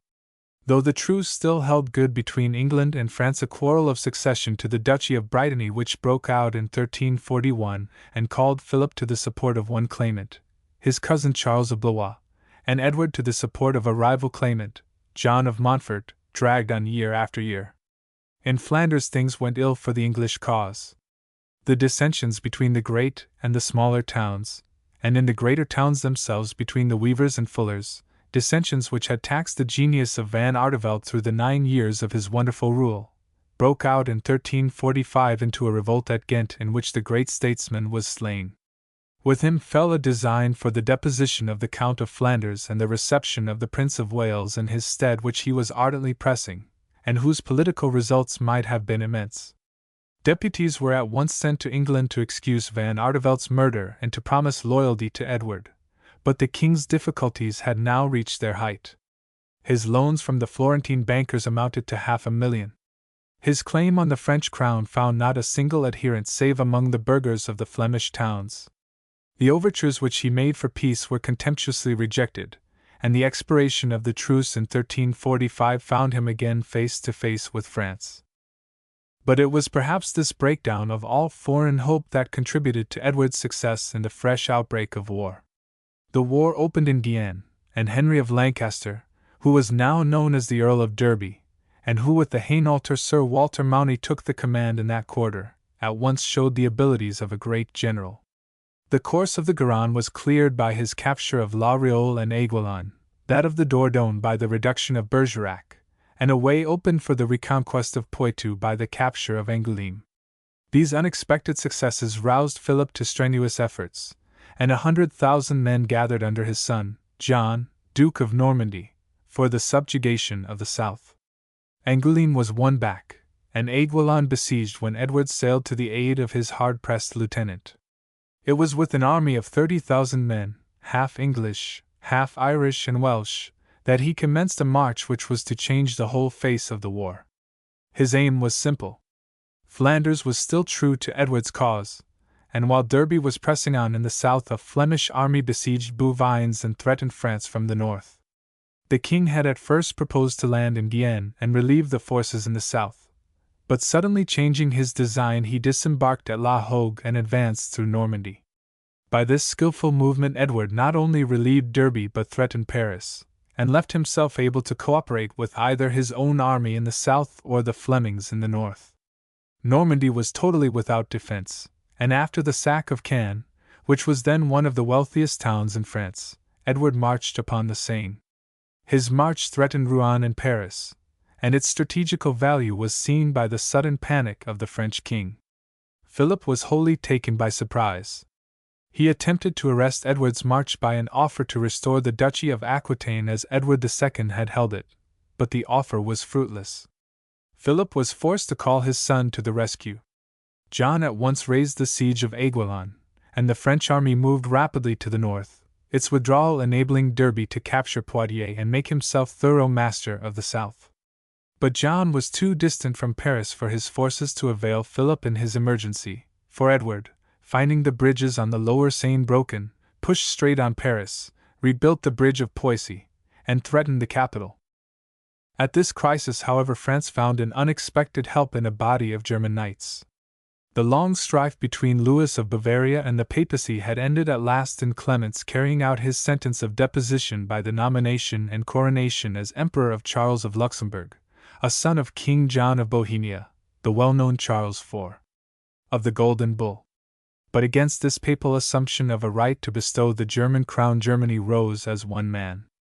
Not a town opened its gates to the papal claimant, and driven to seek help and refuge from Philip of Valois, he found himself at this moment on the eastern frontier of France with his father and 500 knights. Hurrying to Paris, this German force formed the nucleus of an army which assembled at St. Denis, and which was soon reinforced by 15,000 Genoese crossbowmen who had been hired from among the soldiers of the Lord of Monaco on the sunny Riviera and arrived at this hour of need. With this host rapidly gathering in his front, Edward abandoned his march on Paris, which had already served its purpose in relieving Derby, and threw himself across the Seine to carry out the second part of his program by a junction with the Flemings at Gravelines and a campaign in the north.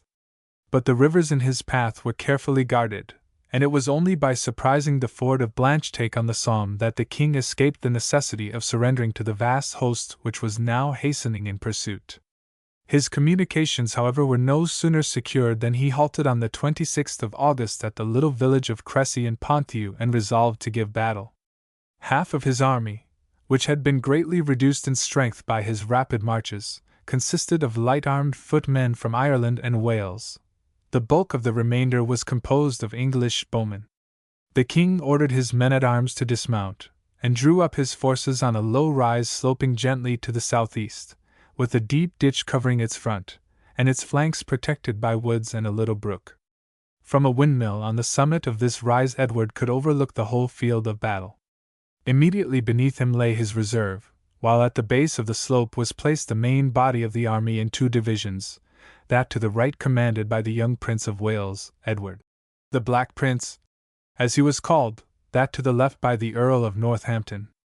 A small ditch protected the English front, and behind it the bowmen were drawn up, in the form of a harrow, with small bombards between them, which would fire through little iron balls to frighten the horses, the first instance known of the use of artillery in field warfare.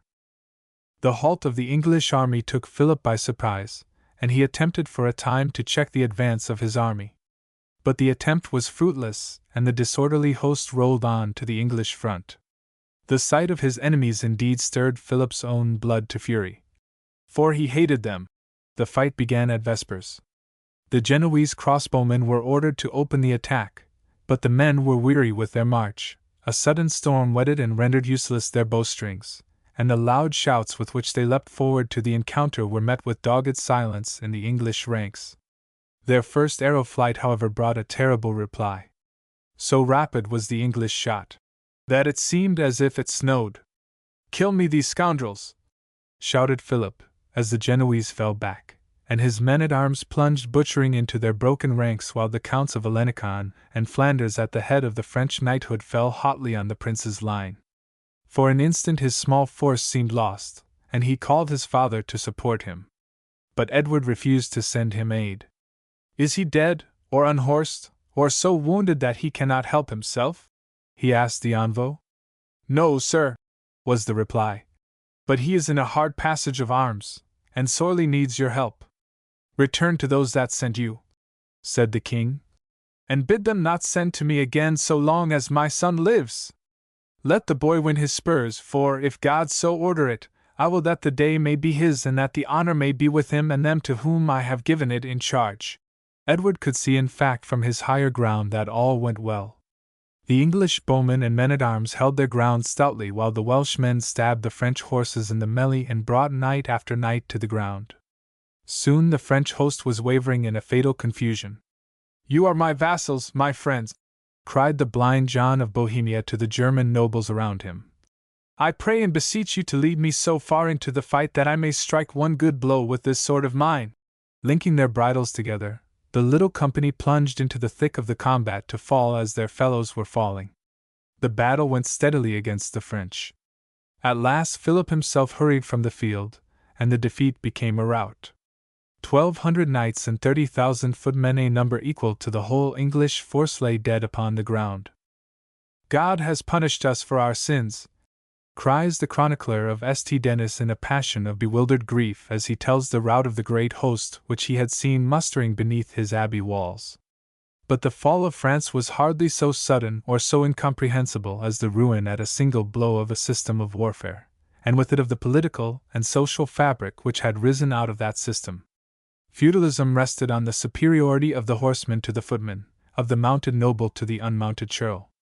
The real fighting power of a feudal army lay in its knighthood, in the baronage and landowners who took the field, each with his group of esquires and mounted men-at-arms. A host of footmen followed them, but they were ill-armed, ill-disciplined, and seldom called on to play any decisive part on the actual battlefield. In France, and especially at the moment we have reached, the contrast between the efficiency of these two elements of warfare was more striking than elsewhere.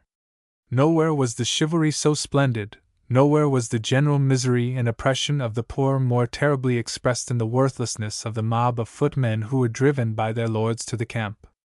In England, on the other hand, the failure of feudalism to win a complete hold on the country was seen in the persistence of the older national institutions which based its defense on the general levy of its freemen. If the foreign kings added to this a system of warlike organization grounded on the service due from its military tenants to the crown, they were far from regarding this as superseding the national. Fyrd.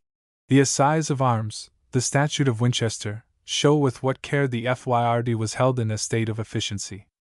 Its force indeed as an engine of war was fast rising between the age of Henry II and that of Edward III.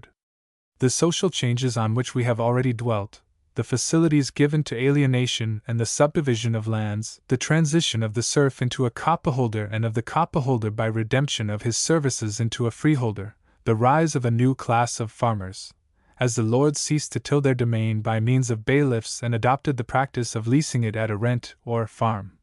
to one of the customary tenets, the general increase of wealth which was telling on the social position, even of those who still remained in villanage, undid more and more the earlier process which had degraded the free ceorl of the English conquest into the villain of the Norman conquest, and covered the land with a population of yeomen, some freeholders, some with services that every day became less weighty and already left them virtually free.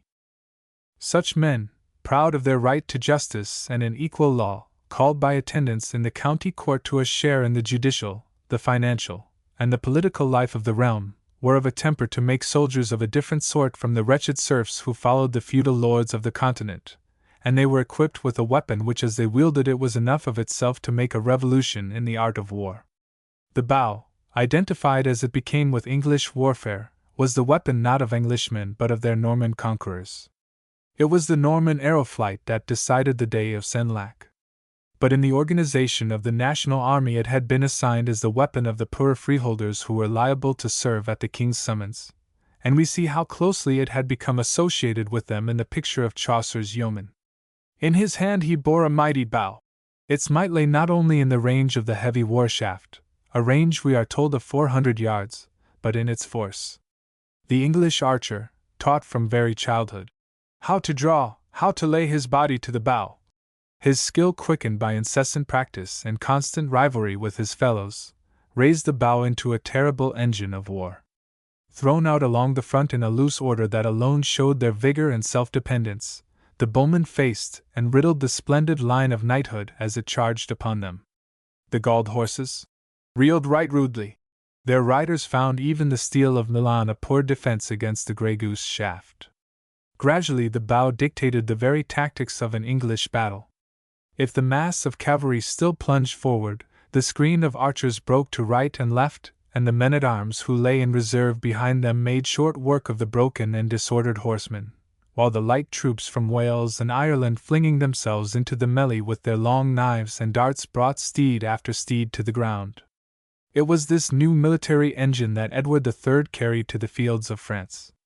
His armies were practically bodies of hired soldiery, for the short period of feudal service was insufficient for foreign campaigns, and yeoman and baron were alike drawn by a high rate of pay.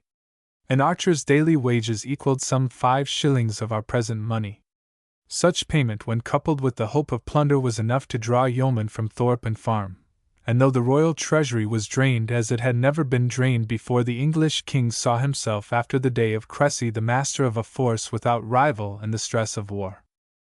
To England her success was the beginning of a career of military glory, which, fatal as it was destined to prove to the higher sentiments and interests of the nation, gave it a warlike energy such as it had never known before. Victory followed victory. A few months after Cressy a Scotch army marched over the border and faced on the 17th of October an English force at Neville's Cross. But it was soon broken by the arrow flight of the English archers, and the Scotch King David Bruce was taken prisoner. The withdrawal of the French from the Garonne enabled Henry of Derby to recover Poitou. Edward meanwhile, with a decision which marks his military capacity, marched from the field of Cressy to form the siege of Calais.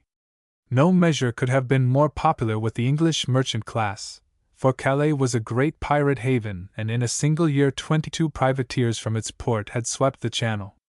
But Edward was guided by weightier considerations than this.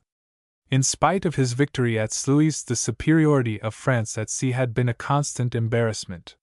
From this difficulty the capture of Calais would do much to deliver him, for Dover and Calais together bridled the Channel. Nor was this all.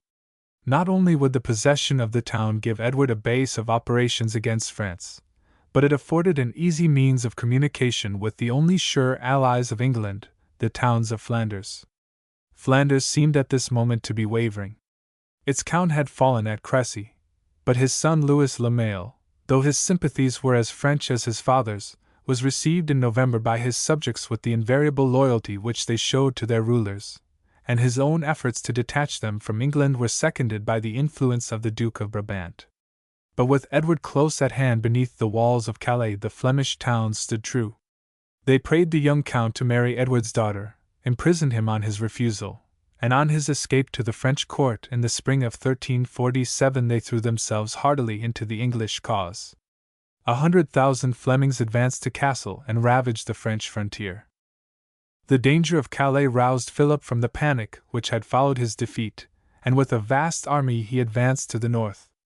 But Edward's lines were impregnable. The French king failed in another attempt to dislodge the Flemings, and was at last driven to retreat without a blow. Hopeless of further succor, the town after a year's siege was starved into surrender in August 1347. Mercy was granted to the garrison and the people on condition that 6 of the citizens gave themselves into the English king's hands. "On them," said Edward with a burst of bitter hatred, "I will do my will." At the sound of the town bell, Jehan le Bel tells us, the folk of Calais gathered round the bearer of these terms, desiring to hear their good news, for they were all mad with hunger. When the said knight told them his news, then began they to weep and cry so loudly that it was great pity. Then stood up the wealthiest burgess of the town, Master Eustache de St. Pierre by name, and spake thus before all: "My masters, great grief and mishap it were for all to leave such a people as this is to die by famine or otherwise, and great charity and grace would he win from our Lord who could defend them from dying. For me, I have great hope in the Lord that if I can save this people by my death I shall have pardon for my faults, wherefore will I be the first of the 6, and of my own will put myself barefoot in my shirt and with a halter round my neck in the mercy of King Edward." The list of devoted men was soon made up, and the victims were led before the king. All the host assembled together. There was great press, and many bade hang them openly, and many wept for pity. The noble king came with his train of counts and barons to the place, and the queen followed him, though great with child, to see what there would be. The 6 citizens knelt down at once before the king, and Master Eustache spake thus: "Gentle king, here we be 6 who have been of the old bourgeoisie of Calais and great merchants. We bring you the keys of the town and castle of Calais, and render them to you at your pleasure. We set ourselves in such wise as you see purely at your will, to save the remnant of the people that has suffered much pain. So may you have pity and mercy on us for your high nobleness' sake. Certes there was then in that place neither lord nor knight that wept not for pity, nor who could speak for pity. But the king had his heart so hardened by wrath that for a long while he could not reply. Then he commanded to cut off their heads. All the knights and lords prayed him with tears, as much as they could, to have pity on them, but he would not hear. Then spoke the gentle knight, Master Walter de Mauny, and said, "Ha, gentle sire! Bridle your wrath. You have the renown and good fame of all gentleness. Do not a thing whereby men can speak any villainy of you. If you have no pity, all men will say that you have a heart full of all cruelty to put these good citizens to death that of their own will are come to render themselves to you to save the remnant of the people." At this point the king changed countenance with wrath, and said, "Hold your peace, Master Walter. It shall be none otherwise. Call the headsmen. They of Calais have made so many of my men die, that they must die themselves." Then did the noble Queen of England a deed of noble lowliness, seeing she was great with child, and wept so tenderly for pity that she could no longer stand upright. Therefore she cast herself on her knees before her lord the king and spake on this wise: "Ah, gentle sire, from the day that I passed over sea in great peril, as you know, I have asked for nothing. Now pray I and beseech you, with folded hands, for the love of Our Lady's Son to have mercy upon them." The gentle king waited a while before speaking, and looked on the queen as she knelt before him bitterly weeping. Then began his heart to soften a little, and he said, "Lady, I would rather you had been otherwhere. You pray so tenderly that I dare not refuse you, and though I do it against my will, nevertheless take them, I give them to you." Then took he the 6 citizens by the halters and delivered them to the queen, and released from death all those of Calais for the love of her. And the good lady bade them clothe the 6 burgesses and make them good cheer. Chapter 3. The Peasant Revolt. 1347 to 1381. Still in the vigor of manhood, for he was but 35, Edward III stood at the height of his renown. He had won the greatest victory of his age. France, till now the first of European states, was broken and dashed from her pride of place at a single blow. The kingdom seemed to lie at Edward's mercy, for Guienne was recovered, Flanders was wholly on his side, and Brittany, where the capture of Charles of Blois secured the success of his rival and the English party which supported him, opened the road to Paris. At home his government was popular, and Scotland, the one enemy he had to dread, was bridled by the capture of her king. How great his renown was in Europe was seen in 1347, when on the death of Louis of Bavaria the electors offered him the imperial crown. Edward was in truth a general of a high order, and he had shown himself as consummate a strategist in the campaign as a tactician in the field. But to the world about him he was even more illustrious as the foremost representative of the showy chivalry of his day. He loved the pomp of tournaments. He revived the Round Table of the fabled Arthur. He celebrated his victories by the creation of a new order of knighthood. He had varied the sterner operations of the siege of Calais by a hand-to-hand combat with one of the bravest of the French knights. A naval picture of Froissart sketches Edward for us as he sailed to meet a Spanish fleet which was sweeping the narrow seas. We see the king sitting on deck in his jacket of black velvet, his head covered by a black beaver hat, which became him well, and calling on Sir John Chandos to troll out the songs he had brought with him from Germany, till the Spanish ships heave in sight and a furious fight begins which ends in a victory that leaves Edward king of the seas. But beneath all this glitter of chivalry lay the subtle, busy diplomatist. None of our kings was so restless a negotiator. From the first hour of Edward's rule the threads of his diplomacy ran over Europe in almost inextricable confusion. And to all who dealt with him he was equally false and tricky. Emperor was played off against Pope and Pope against Emperor. The friendship of the Flemish towns was adroitly used to put a pressure on their counts. The national wrath against the exactions of the Roman see was employed to bridle the French sympathies of the court of Avignon, and when the statutes which it produced had served their purpose they were set aside for a bargain in which king and pope shared the plunder of the church between them. His temper was as false in his dealings with his people as in his dealings with the European powers. Edward heired to country and parliament his English patriotism. Above all other lands and realms, he made his chancellor say, the king had most tenderly at heart his land of England, a land more full of delight and honor and profit to him than any other. His manners were popular. He donned on occasion the livery of a city guild. He dined with a London merchant. His perpetual parliaments, his appeals to them and to the country at large for counsel and aid, seemed to promise a ruler who was absolutely one at heart with the people he ruled. But when once Edward passed from sheer carelessness and gratification at the new source of wealth which the Parliament opened to a sense of what its power really was becoming, he showed himself as jealous of freedom as any king that had gone before him. He sold his assent to its demands for heavy subsidies, and when he had pocketed the money coolly declared the statutes he had sanctioned null and void. The constitutional progress which was made during his reign was due to his absorption in showy schemes of foreign ambition, to his preference for war and diplomatic intrigue over the sober business of civil administration. The same shallowness of temper, the same showiness and falsehood, ran through his personal character. The king, who was a model of chivalry in his dealings with knight and noble, showed himself a brutal savage to the burgesses of Calais. Even the courtesy to his queen which throws its halo over the story of their deliverance went hand in hand with a constant disloyalty to her. When once Philippa was dead his profligacy threw all shame aside. He paraded a mistress as Queen of Beauty through the streets of London, and set her in pomp over tournaments.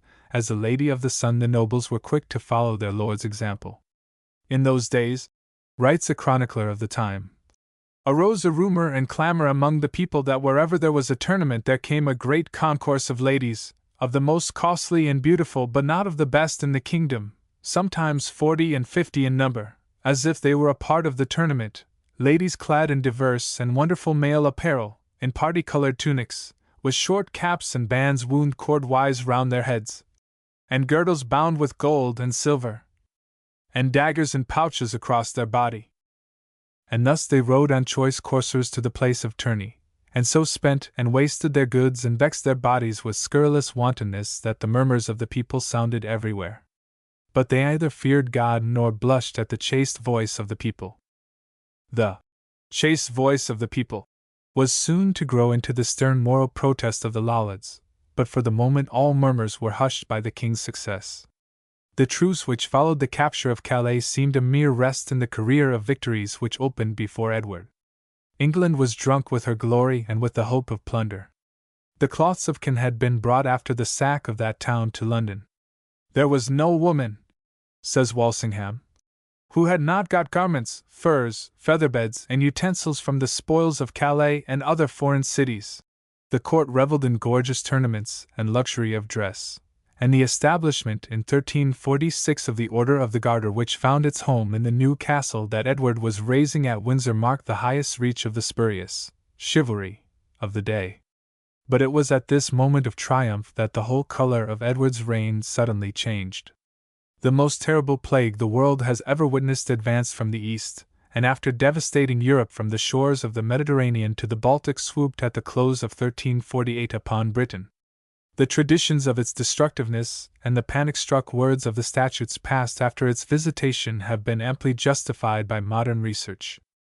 Of the 3 or 4 millions who then formed the population of England, more than one half were swept away in its repeated visitations.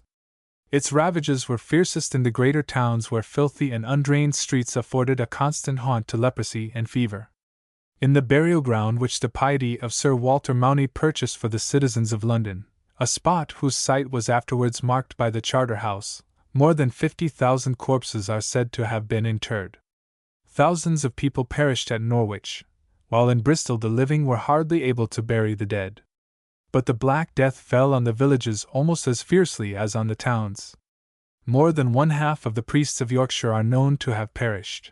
In the diocese of Norwich, 2/3 of the parishes changed their incumbents. The whole organization of labor was thrown out of gear. The scarcity of hands produced by the terrible mortality made it difficult for villeins to perform the services due for their lands, and only a temporary abandonment of half the rent by the landowners induced the farmers of their domains to refrain from the abandonment of their farms. For a time cultivation became impossible. The sheep and cattle strayed through the fields and corn, says a contemporary, and there were none left who could drive them. Even when the first burst of panic was over, the sudden rise of wages consequent on the enormous diminution in the supply of labor, though accompanied by a corresponding rise in the price of food, rudely disturbed the course of industrial employments. Harvests rotted on the ground, and fields were left untilled, not merely from scarcity of hands but from the strife which now for the first time revealed itself between capital and labor.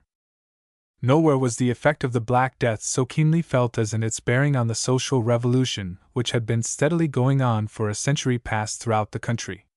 At the moment we have reached, the lord of a manor had been reduced over a large part of England to the position of a modern landlord, receiving a rental and money from his tenants, and supplying their place in the cultivation of his domain lands by paid laborers. He was driven by the progress of enfranchisement to rely for the purposes of cultivation on the supply of hired labor, and hitherto this supply had been abundant and cheap. But with the ravages of the Black Death and the decrease of population, labor at once became scarce and dear. There was a general rise of wages, and the farmers of the country as well as the wealthier craftsmen of the town saw themselves threatened with ruin by what seemed to their age the extravagant demands of the labor class. Meanwhile the country was torn with riot and disorder. An outbreak of lawless self-indulgence which followed everywhere in the wake of the plague told especially upon the landless men, workers wandering in search of work, who found themselves for the first time masters of the labor market, and the wandering laborer or artisan turned easily into the sturdy beggar, or the bandit of the woods. A summary redress for these evils was at once provided by the Crown in a royal proclamation.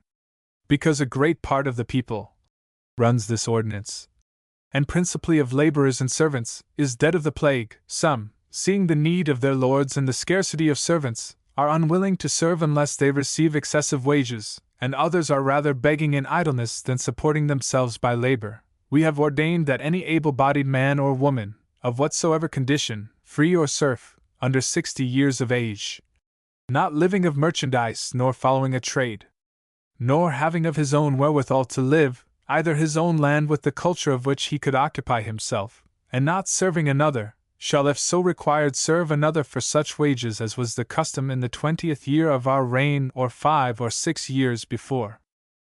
It was the failure of this ordinance to effect its ends which brought about at the close of 1349 the passing of the Statute of Laborers. Every man or woman, runs this famous provision, of whatsoever condition, free or bond, able in body, and within the age of 60 years, and not having of his own whereof he may live, nor land of his own about the tillage of which he may occupy himself, and not serving any other, shall be bound to serve the employer who shall require him to do so, and shall take only the wages which were accustomed to be taken in the neighborhood where he is bound to serve. 2 years before the plague began, a refusal to obey was punished by imprisonment. But sterner measures were soon found to be necessary. Not only was the price of labor fixed by the Parliament of 1351, but the labor class was once more tied to the soil.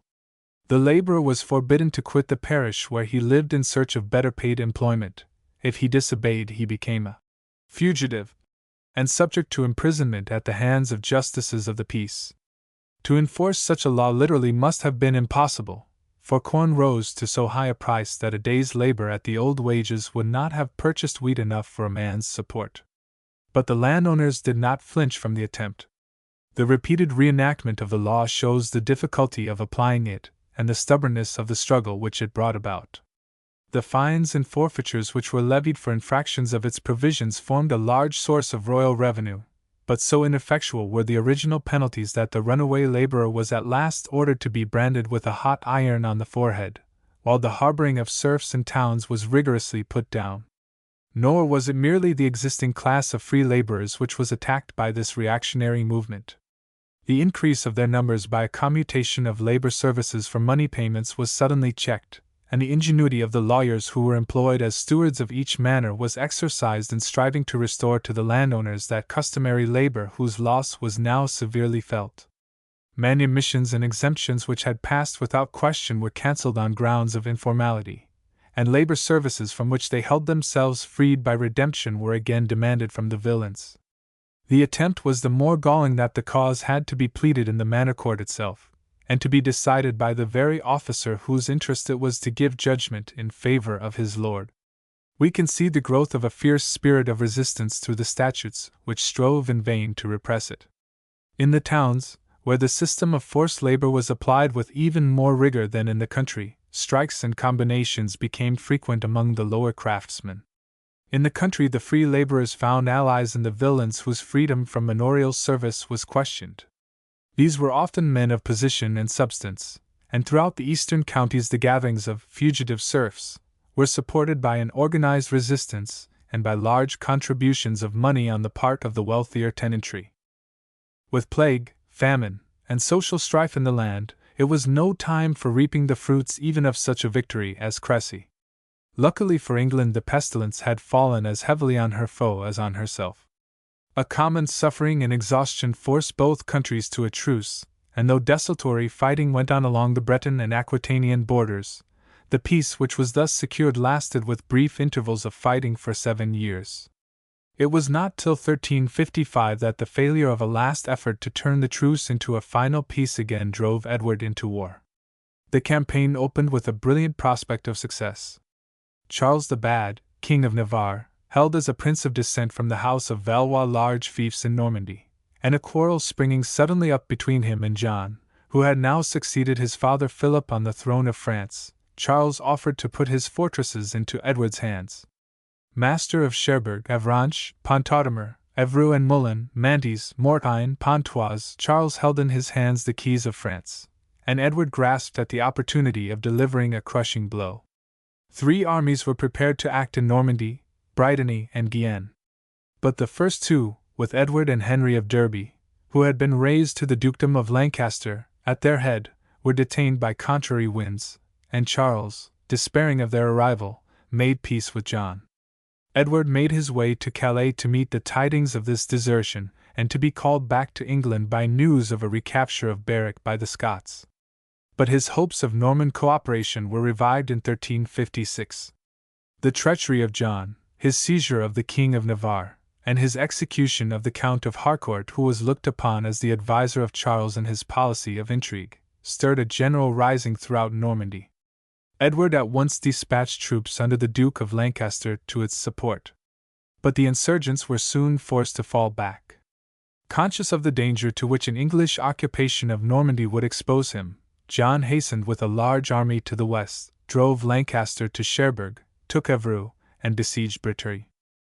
Here, however, his progress was suddenly checked by news from the south. The Black Prince, as the hero of Crécy was called, had landed in Guyenne during the preceding year and won a disgraceful success. Unable to pay his troops, he staved off their demands by a campaign of sheer pillage. While plague and war and the anarchy which sprang up under the weak government of John were bringing ruin on the northern and central provinces of France, the south remained prosperous and at peace.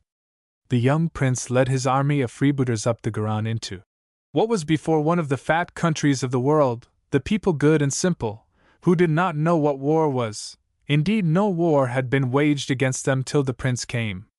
The English and Gascons found the country full and gay, the rooms adorned with carpets and draperies, the caskets and chests full of fair jewels. But nothing was safe from these robbers. They, and especially the Gascons, who are very greedy, carried off everything. Glutted by the sack of Carcassonne and Narbonne, the plunderers fell back to Bordeaux. Their horses so laden with spoil that they could hardly move. Worthier work awaited the Black Prince in the following year. In the plan of campaign for 1356 it had been arranged that he should march upon the Loire, and there unite with a force under the Duke of Lancaster which was to land in Brittany and push rapidly into the heart of France. Delays, however, hindered the prince from starting from Bordeaux till July, and when his march brought him to the Loire the plan of campaign had already broken down. The outbreak in Normandy had tempted the English council to divert the force under Lancaster from Brittany to that province, and the Duke was now at Cherbourg, hard pressed by the French army under John. But if its original purpose was foiled, the march of the Black Prince on the Loire served still more effectively the English cause. His advance pointed straight upon Paris, and again as in the Crécy campaign John was forced to leave all for the protection of the capital. Hasty marches brought the king to the Loire while Prince Edward still lay at Vierzon on the Cher. Unconscious of John's designs, he wasted some days in the capture of Romorantin while the French troops were crossing the Loire along its course from Orleans to Tours, and John with the advance was hurrying through Lox upon Poitiers in pursuit, as he supposed, of the retreating Englishmen. But the movement of the French army, near as it was unknown in the English camp, and when the news of it forced the Black Prince to order a retreat the enemy was already far ahead of him.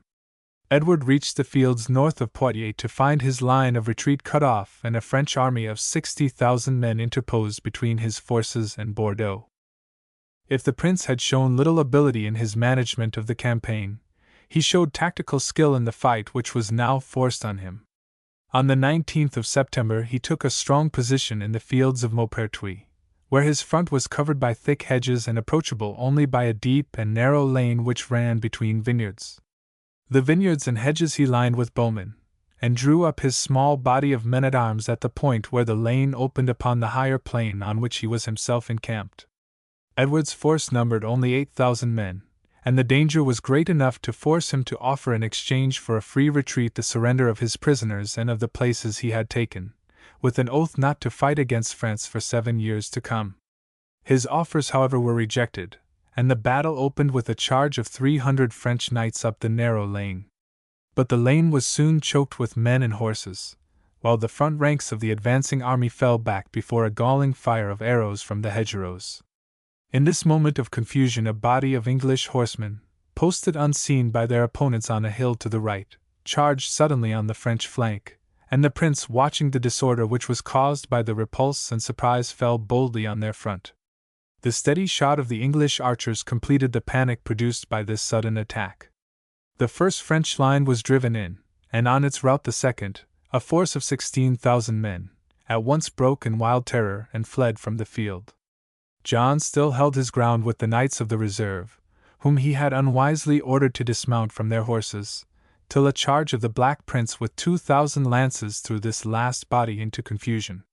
The French king was taken, desperately fighting, and when his army poured back at noon in utter rout to the gates of Poitiers, 8,000 of their number had fallen on the field, 3,000 in the flight, and 2,000 men-at-arms, with a crowd of nobles, were taken prisoners.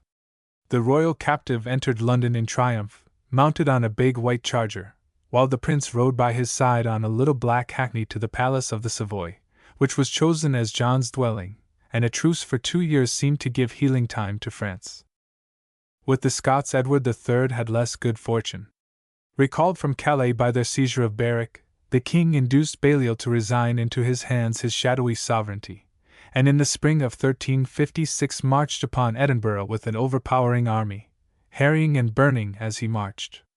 But the Scots refused an engagement, a fleet sent with provisions was beaten off by a storm, and the famine-stricken army was forced to fall rapidly back on the border in a disastrous retreat.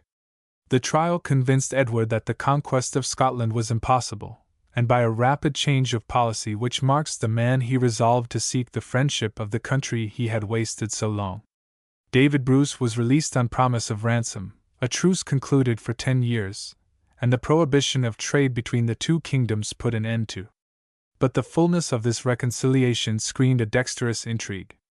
David was childless, and Edward availed himself of the difficulty which the young king experienced in finding means of providing the sum demanded for his ransom to bring him over to a proposal which would have united the two countries forever.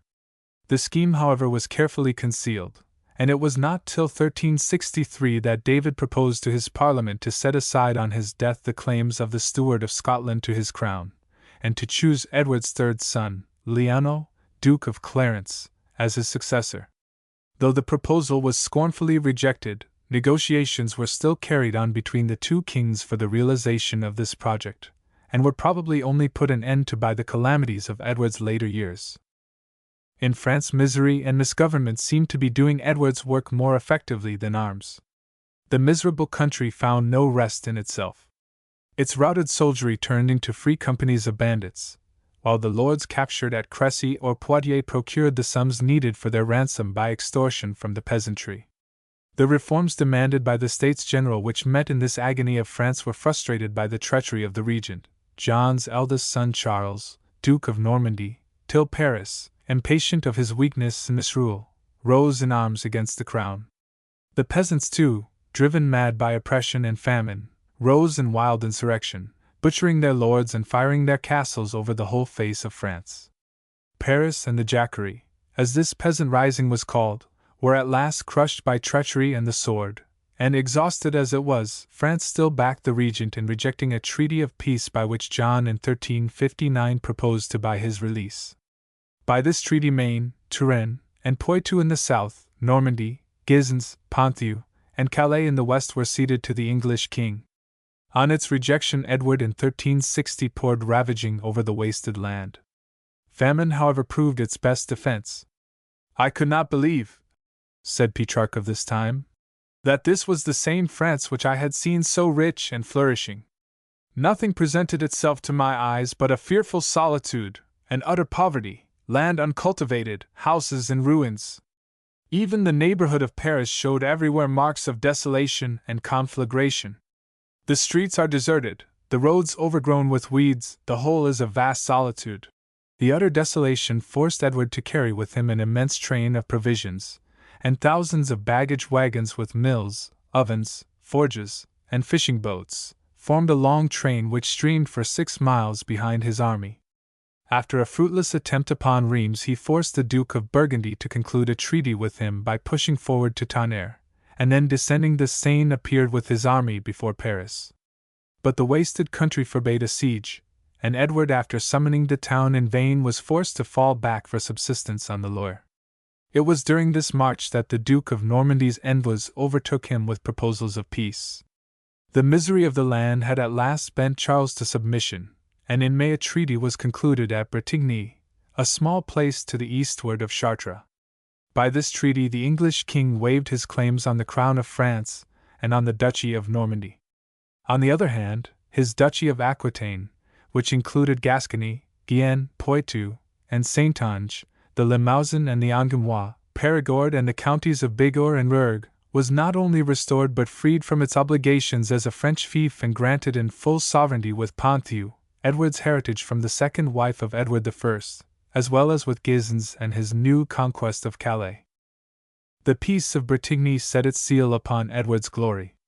But within England itself the misery of the people was deepening every hour.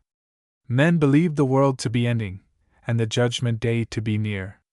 A few months after the peace came a fresh swoop of the Black Death, carrying off the Duke of Lancaster. The repressive measures of Parliament, and the landowners only widened the social chasm which parted employer from employed. We can see the growth of a fierce spirit of resistance both to the reactionary efforts which were being made to bring back labor services and to the enactments which again bound labor to the soil in statutes which strove in vain to repress the strikes and combinations which became frequent in the towns and the more formidable gatherings of villains and fugitive serfs in the country at large. A statute of later date throws light on the nature of the resistance of the last. It tells us that villains and holders of land in villanage withdrew their customs and services from their lords, having attached themselves to other persons who maintained and abetted them, and who under color of exemplifications from doomsday of the manors and villages where they dwelt claimed to be quit of all manner of services either of their body or of their lands, and would suffer no distress or other course of justice to be taken against them. The villains aiding their maintainers by threatening the officers of their lords with peril to life and limb as well by open assemblies as by confederacies to support each other. It would seem not only as if the villain was striving to resist the reactionary tendency of the lords of manors to regain his labor service, but that in the general overturning of social institutions the copyholder was struggling to make himself a freeholder, and the farmer to be recognized as proprietor of the domain he held on lease. A more terrible outcome of the general suffering was seen in a new revolt against the whole system of social inequality which had till then passed unquestioned as the divine order of the world. The peace was hardly signed when the cry of the poor found a terrible utterance in the words of a mad priest of Kent, as the courtly Froissart calls him, who for 20 years to come found audience for his sermons in spite of interdict and imprisonment in the stout yeomen who gathered round him in the churchyards of Kent. Mad, as the landowners held him to be, it was in the preaching of John Ball that England first listened to a declaration of the natural equality and rights of man. "Good people," cried the preacher, "things will never be well in England so long as goods be not in common, and so long as there be villains and gentlemen. By what right are they whom we call lords greater folk than we? On what grounds have they deserved it? Why do they hold us in serfage? If we all came of the same father and mother, of Adam and Eve, how can they say or prove that they are better than we, if it be not that they make us gain for them by our toil what they spend in their pride? They are clothed in velvet and warm in their furs and their ermines, while we are covered with rags. They have wine and spices and fair bread, and we oat cake and straw, and water to drink. They have leisure and fine houses, we have pain and labor, the rain and the wind in the fields. And yet it is of us and of our toil that these men hold their state." It was the tyranny of property that then as ever roused the defiance of socialism. A spirit fatal to the whole system of the Middle Ages breathed in the popular rhyme which condensed the leveling doctrine of John Ball. When Adam delved and Eve span, who was then the gentleman? More impressive, because of the very restraint and moderation of its tone, is the poem in which William Langland began at the same moment to embody with a terrible fidelity all the darker and sterner aspects of the time, its social revolt, its moral and religious awakening, the misery of the poor, the selfishness and corruption of the rich. Nothing brings more vividly home to us the social chasm which in the 14th century severed the rich from the poor than the contrast between his Complaint of Piers the Plowman and the Canterbury Tales, the world of wealth and ease and laughter through which the courtly Chaucer moves with eyes downcast as in a pleasant dream is a far-off world of wrong and of ungodliness to the gaunt poet of the poor. Born probably in Shropshire, where he had been put to school and received minor orders as a clerk, Long Will, as Langland was nicknamed from his tall stature, found his way at an early age to London, and earned a miserable livelihood there by singing placebos and dirges in the stately funerals of his day. Men took the moody clerk for a man, and his bitter poverty quickened the defiant pride that made him loath, as he tells us, to bow to the gay lords and dames who rode decked in silver and miniver along the cheap, or to exchange a "God save you" with the law sergeants as he passed their new house in the Temple. His world is the world of the poor. He dwells on the poor man's life, on his hunger and toil, his rough revelry and his despair, with the narrow intensity of a man who has no outlook beyond it. The narrowness, the misery, the monotony of the life he paints reflect themselves in his verse. It is only here and there that a love of nature or a grim earnestness of wrath quickens his rhyme into poetry, There is not a gleam of the bright human sympathy of Chaucer, of his fresh delight in the gaiety, the tenderness, the daring of the world about him, of his picturesque sense of even its coarsest contrasts, of his delicate irony, of his courtly wit. The cumbrous allegory, the tedious platitudes, the rhyme texts from Scripture which form the staple of Langland's work, are only broken here and there by phrases of a shrewd common sense, by bitter outbursts, by pictures of a broad Hogarthian humor. What chains one to the poem is its deep undertone of sadness. The world is out of joint, and the gaunt rhymer who stalks silently along the Strand has no faith in his power to put it right. Londoner as he is, Will's fancy flies far from the sin and suffering of the great city to a May morning in the Malvern Hills. I was weary for wandered and went me to rest under a broad bank by a burn side, and as I lay and leaned and looked in the water I slumbered in a sleeping, it swaved, sounded, so merry.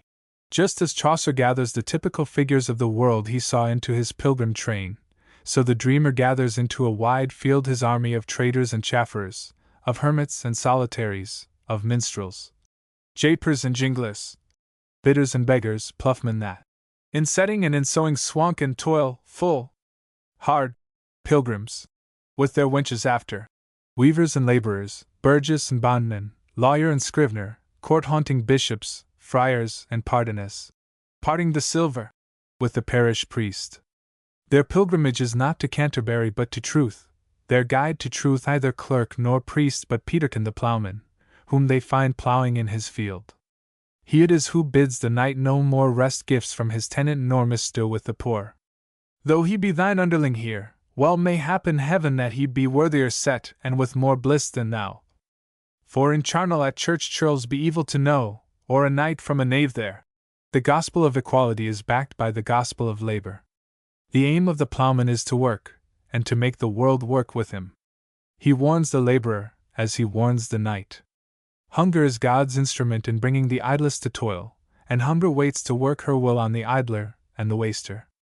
On the eve of the great struggle between wealth and labor, Langland stands alone in his fairness to both, in his shrewd political and religious common sense.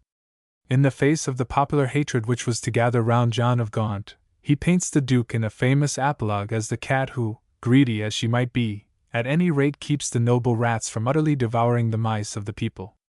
Though the poet is loyal to the Church, he proclaims a righteous life to be better than a host of indulgences, and God sends his pardon to peers when priests dispute it.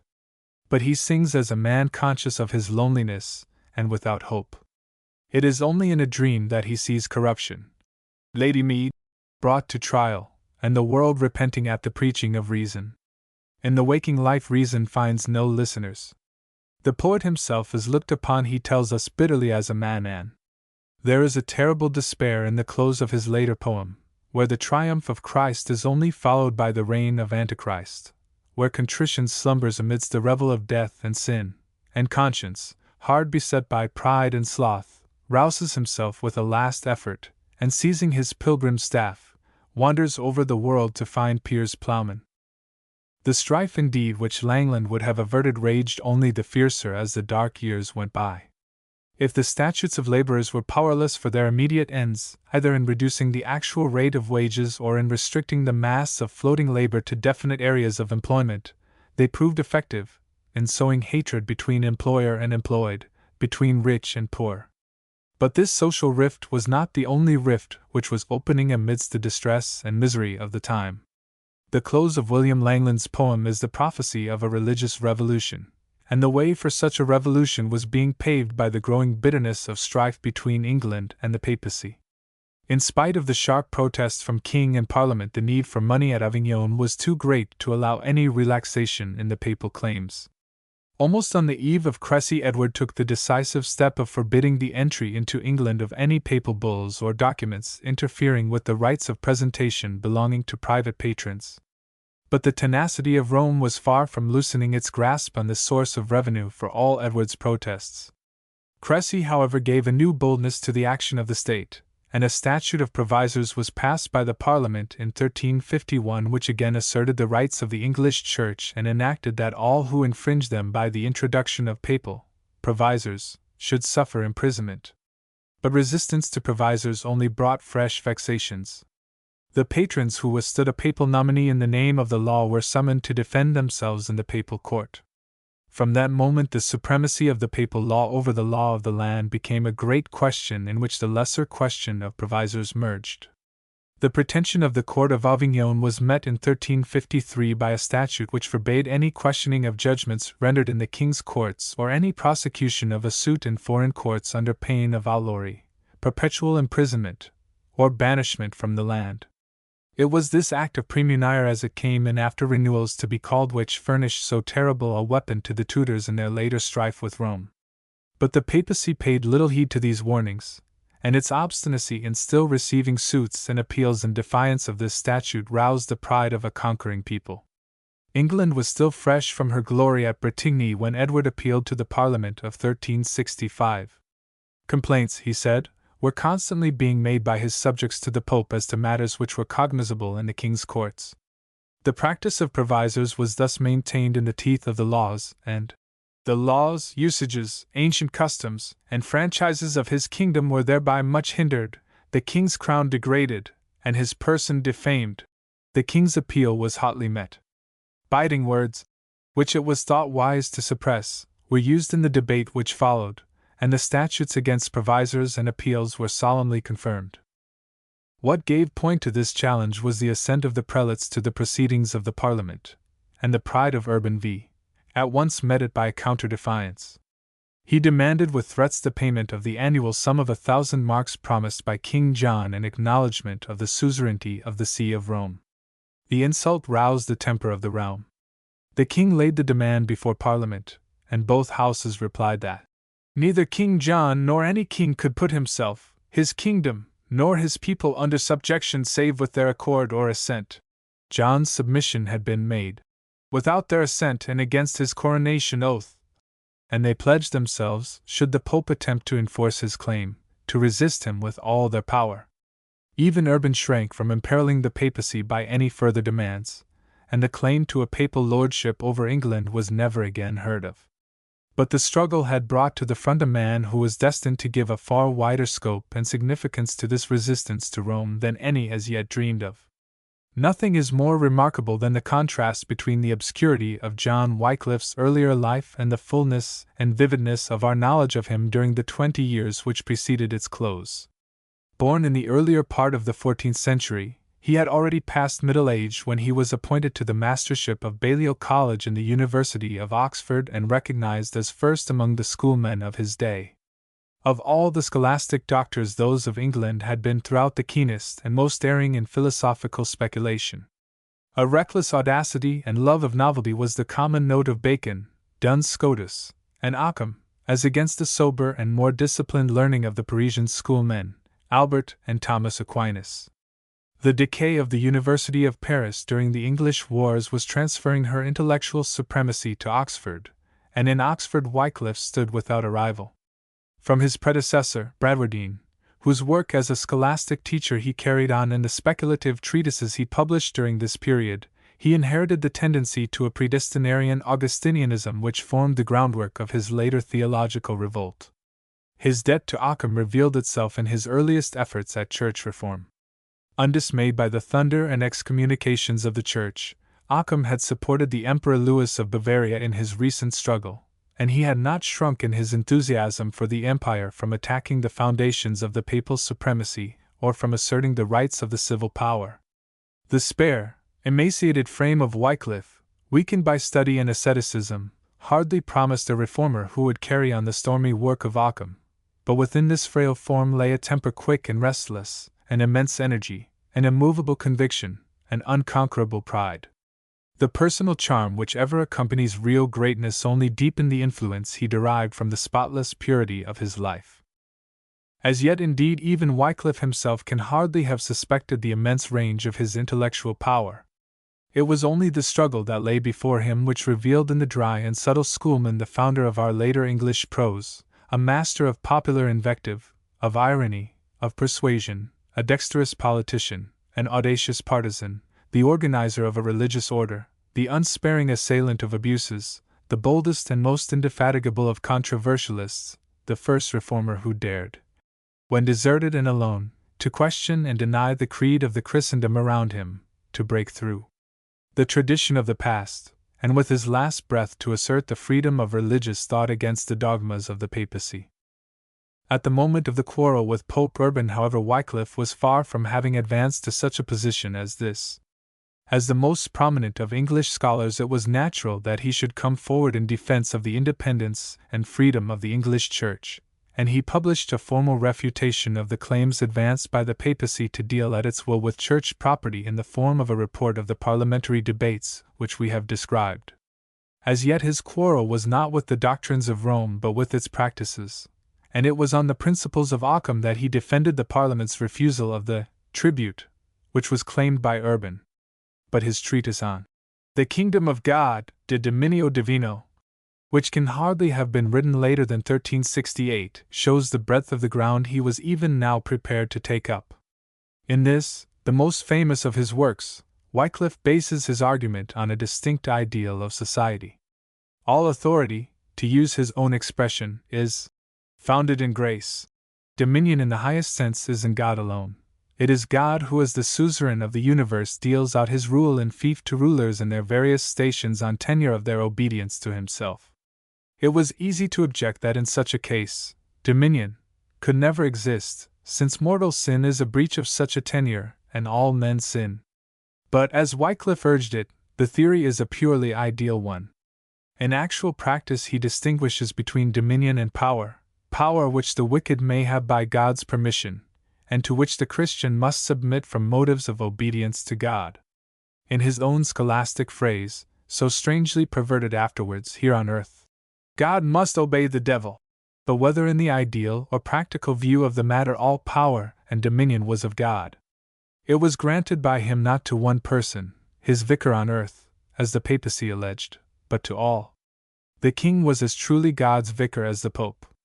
The royal power was as sacred as the ecclesiastical, and as complete over temporal things, even over the temporalities of the church, as that of the church over spiritual things. So far as the question of church and state therefore was concerned, the distinction between the ideal and practical view of dominion was of little account. Wycliffe's application of the theory to the individual conscience was of far higher and wider importance. Obedient as each Christian might be to king or priest, he himself, as a possessor of dominion, held immediately of God. The throne of God himself was the tribunal of personal appeal.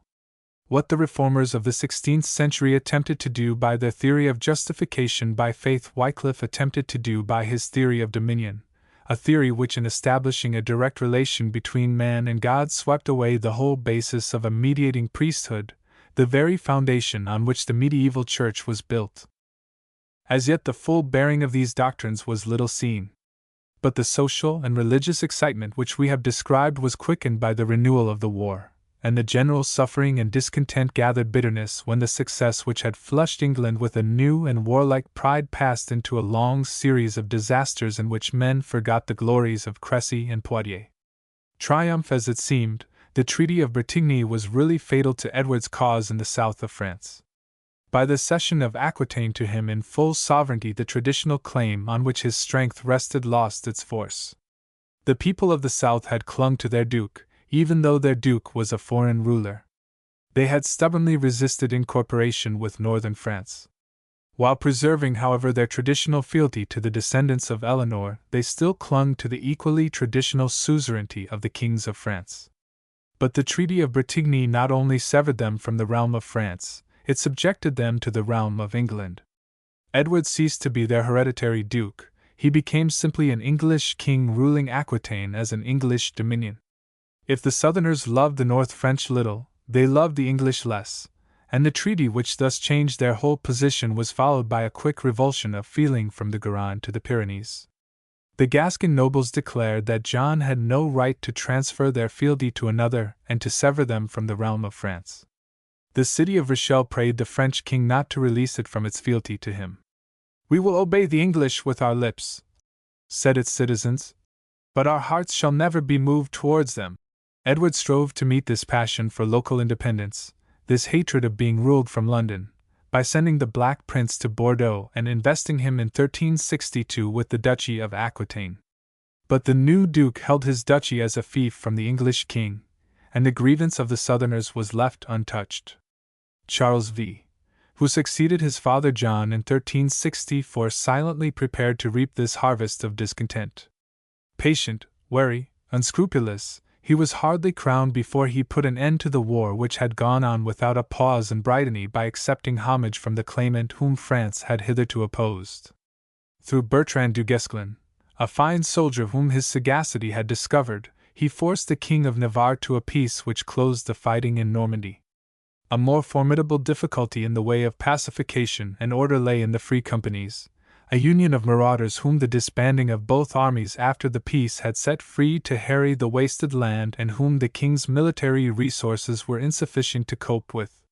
It was the stroke by which Charles cleared his realm of these scourges which forced on a new struggle with the English in the south. In the judgment of the English court, the friendship of Castile was of the first importance for the security of Aquitaine.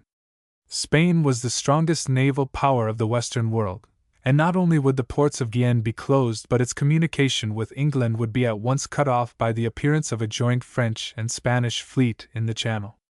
It was with satisfaction, therefore, that Edward saw the growth of a bitter hostility between Charles and the Castilian king, Pedro the Cruel, through the murder of his wife, Blanche of Bourbon, the French king's sister-in-law. Henry of Trastamara, a bastard son of Pedro's father Alfonso XI, had long been a refugee at the French court, and soon after the Treaty of Bretigny, Charles, in his desire to revenge this murder on Pedro, gave Henry aid in an attempt on the Castilian throne. It was impossible for England to look on with indifference while a dependent of the French king became master of Castile, and in 1362 a treaty offensive and defensive was concluded between Pedro and Edward III. The time was not come for open war, but the subtle policy of Charles saw in this strife across the Pyrenees an opportunity both of detaching Castile from the English cause and of ridding himself of the Free Companies. With characteristic caution he dexterously held himself in the background while he made use of the Pope, who had been threatened by the Free Companies in his palace at Avignon, and was as anxious to get rid of them as himself. Pedro's cruelty, misgovernment, and alliance with the Moslem of Cordova served as grounds for a crusade which was proclaimed by Pope Urban, and Du Guesclin, who was placed at the head of the expedition, found in the papal treasury and in the hope of booty from an unravaged land means of gathering the marauders round his standard. As soon as these crusaders crossed the Ebro, Pedro was deserted by his subjects, and in 1366 Henry of Trastamara saw himself crowned without a struggle at Burgos as King of Castile.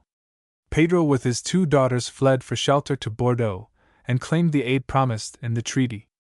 The lords of Aquitaine shrank from fighting for such a cause, but in spite of their protests, and the reluctance of the English council to embark in so distant a struggle, Edward held that he had no choice save to replace his ally, for to leave Henry seated on the throne was to leave Aquitaine to be crushed between France and Castile.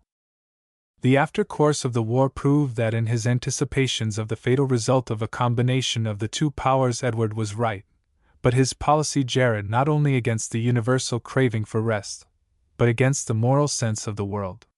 The Black Prince, however, proceeded to carry out his father's design in the teeth of the general opposition.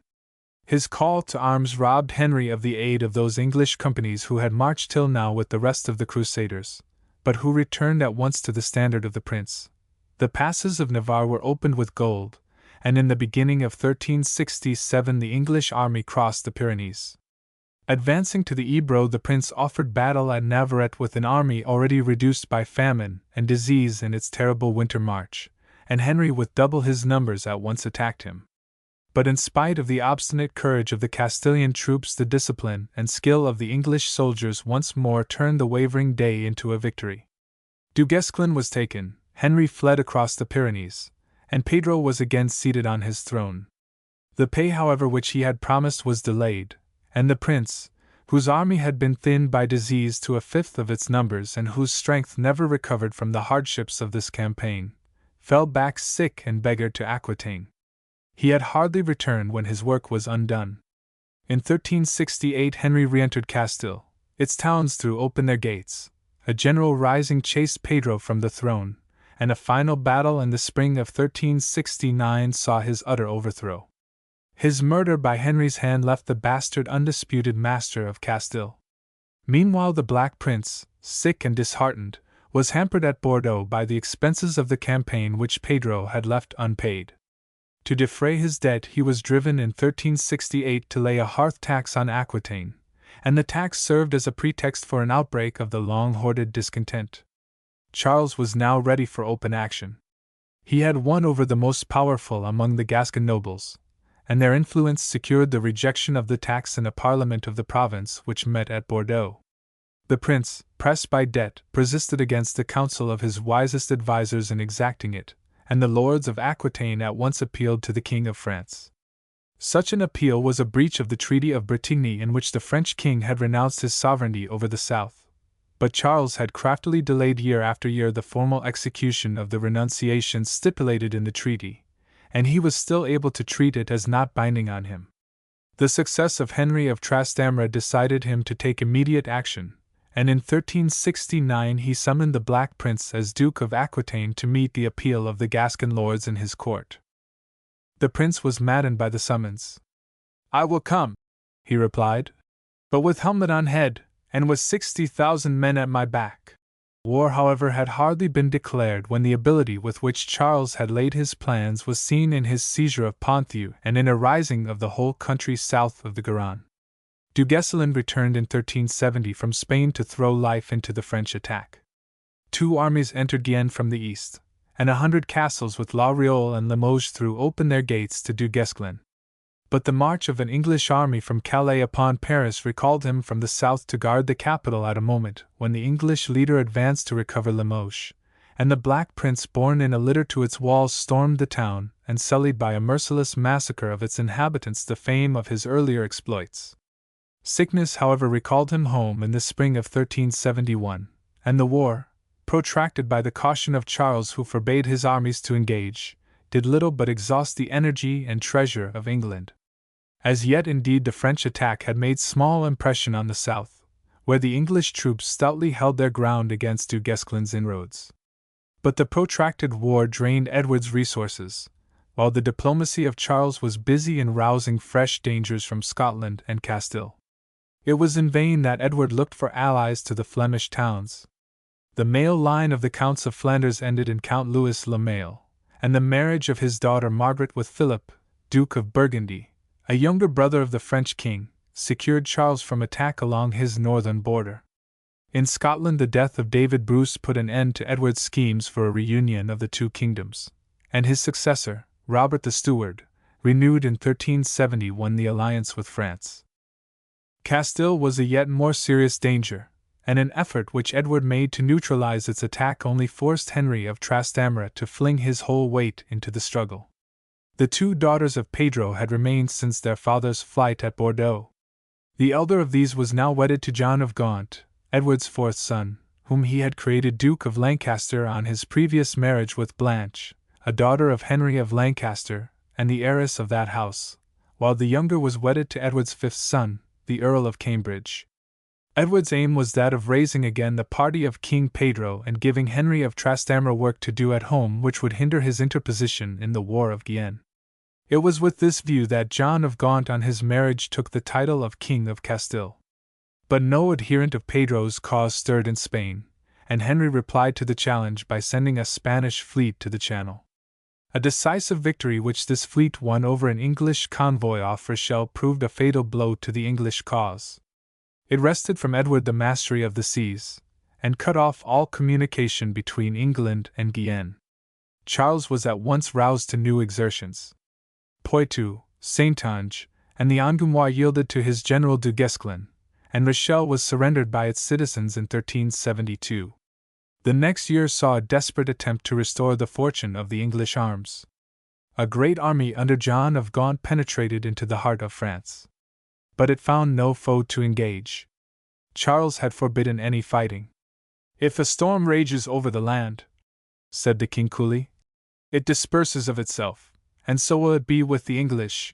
Winter in fact overtook the Duke of Lancaster in the mountains of Auvergne, and a mere fragment of his host reached Bordeaux. The failure of this attack was the signal for a general defection, and ere the summer of 1374 had closed, the two towns of Bordeaux and Bayonne were all that remained of the English possessions in southern France. Even these were only saved by the exhaustion of the conquerors. The treasury of Charles was as utterly drained as the treasury of Edward, and the kings were forced to a truce. Only 14 years had gone by since the Treaty of Bretigny raised England to a height of glory such as it had never known before. But the years had been years of a shame and suffering which stung the people to madness. Never had England fallen so low. Her conquests were lost, her shores insulted, her commerce swept from the seas. Within she was drained by the taxation and bloodshed of the war. Its popularity had wholly died away. When the Commons were asked in 1354 whether they would assent to a treaty of perpetual peace if they might have it, the said Commons responded all, and all together, yes, yes. The population was thinned by the ravages of pestilence, for till 1369, which saw its last visitation, the Black Death returned again and again. The social strife too gathered bitterness with every effort at repression. It was in vain that Parliament after Parliament increased the severity of its laws. The demands of the Parliament of 1376 show how inoperative the previous statutes of laborers had proved.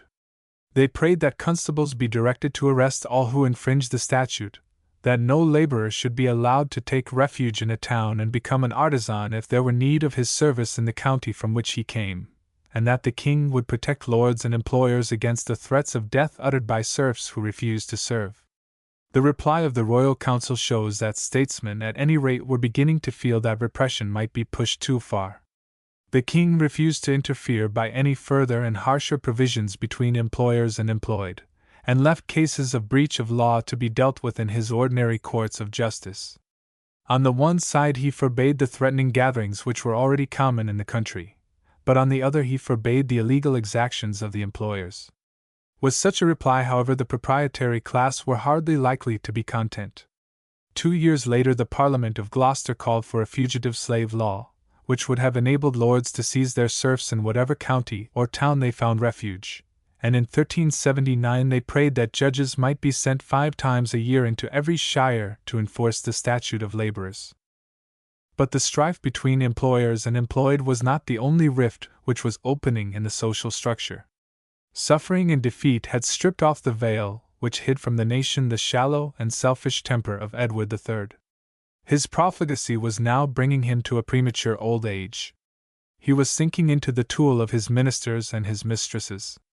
The glitter and profusion of his court, his splendid tournaments, his feasts, his table round, his new order of chivalry, the exquisite chapel of St. Stephen whose frescoed walls were the glory of his palace at Westminster, the vast keep which crowned the hill of Windsor, had ceased to throw their glamour round a king who tricked his parliament and swindled his creditors. Edward paid no debts. He had ruined the wealthiest bankers of Florence by a cool act of bankruptcy. The sturdier Flemish burghers only wrested payment from him by holding his royal person as their security. His own subjects fared no better than foreigners. The prerogative of purveyance, by which the king in his progresses through the country had the right of first purchase of all that he needed at fair market price, became a galling oppression in the hands of a bankrupt king who was always moving from place to place. "When men hear of your coming," Archbishop Islip wrote to Edward, "everybody at once for sheer fear sets about hiding or eating or getting rid of their geese and chickens or other possessions that they may not utterly lose them through your arrival. The purveyors and servants of your court seize on men and horses in the midst of their field work. They seize on the very bullocks that are at plough or at sowing, and force them to work for 2 or 3 days at a time without a penny of payment. It is no wonder that men make dole and murmur at your approach, for, as the truth is in God, I myself, whenever I hear a rumor of it, be I at home or in chapter or in church or at study, nay, if I am saying Mass, even I in my own person tremble in every limb." But these irregular exactions were little beside the steady pressure of taxation. Even in the years of peace 15ths and 10ths, subsidies on wool and subsidies on leather were demanded and obtained from Parliament, and with the outbreak of war the royal demands became heavier and more frequent. As failure followed failure, the expenses of each campaign increased. An ineffectual attempt to relieve Rochelle cost nearly £1,000,000. The march of John of Gaunt through France utterly drained the royal treasury. Nor were these legal supplies all that the king drew from the nation. He had repudiated his pledge to abstain from arbitrary taxation of imports and exports. He sold monopolies to the merchants in exchange for increased customs. He wrested supplies from the clergy by arrangements with the bishops or the pope. There were signs that Edward was longing to rid himself of the control of Parliament altogether. The power of the Houses seemed indeed as high as ever. Great statutes were passed. Those of provisors and praemuniars settled the relations of England to the Roman court. That of treason in 1352 defined that crime and its penalties. That of the Staples in 1353 regulated the conditions of foreign trade and the privileges of the merchant guilds which conducted it. But side by side with these exertions of influence we note a series of steady encroachments by the Crown on the power of the Houses. If their petitions were granted, they were often altered in the royal ordinance which professed to embody them. A plan of demanding supplies for 3 years at once rendered the annual assembly of Parliament less necessary. Its very existence was threatened by the convocation in 1352 and 1353 of occasional councils with but a single knight from every shire and a single burgess from a small number of the greater towns, which acted as Parliament and granted subsidies. What aided Edward above all in eluding or defying the constitutional restrictions on arbitrary taxation, as well as in these more insidious attempts to displace the Parliament, was the lessening of the check which the baronage and the church had till now supplied. The same causes which had long been reducing the number of the greater lords who formed the upper house went steadily on. Under Edward II, little more than 70 were commonly summoned to Parliament. Little more than 40 were summoned under Edward III, and of these the bulk were now bound to the Crown, partly by their employment on its service, partly by their interest in the continuance of the war. The heads of the baronage, too, were members of the royal family. Edward had carried out on a far wider scale than before the policy which had been more or less adhered to from the days of Henry III, that of gathering up in the hands of the royal house all the greater heritages of the land. The Black Prince was married to Joan of Kent, the heiress of Edward I's younger son, Earl Edmund of Woodstock. His marriage with the heiress of the Earl of Ulster brought to the king's second son, Lionel, Duke of Clarence, a great part of the possessions of the de Burghs.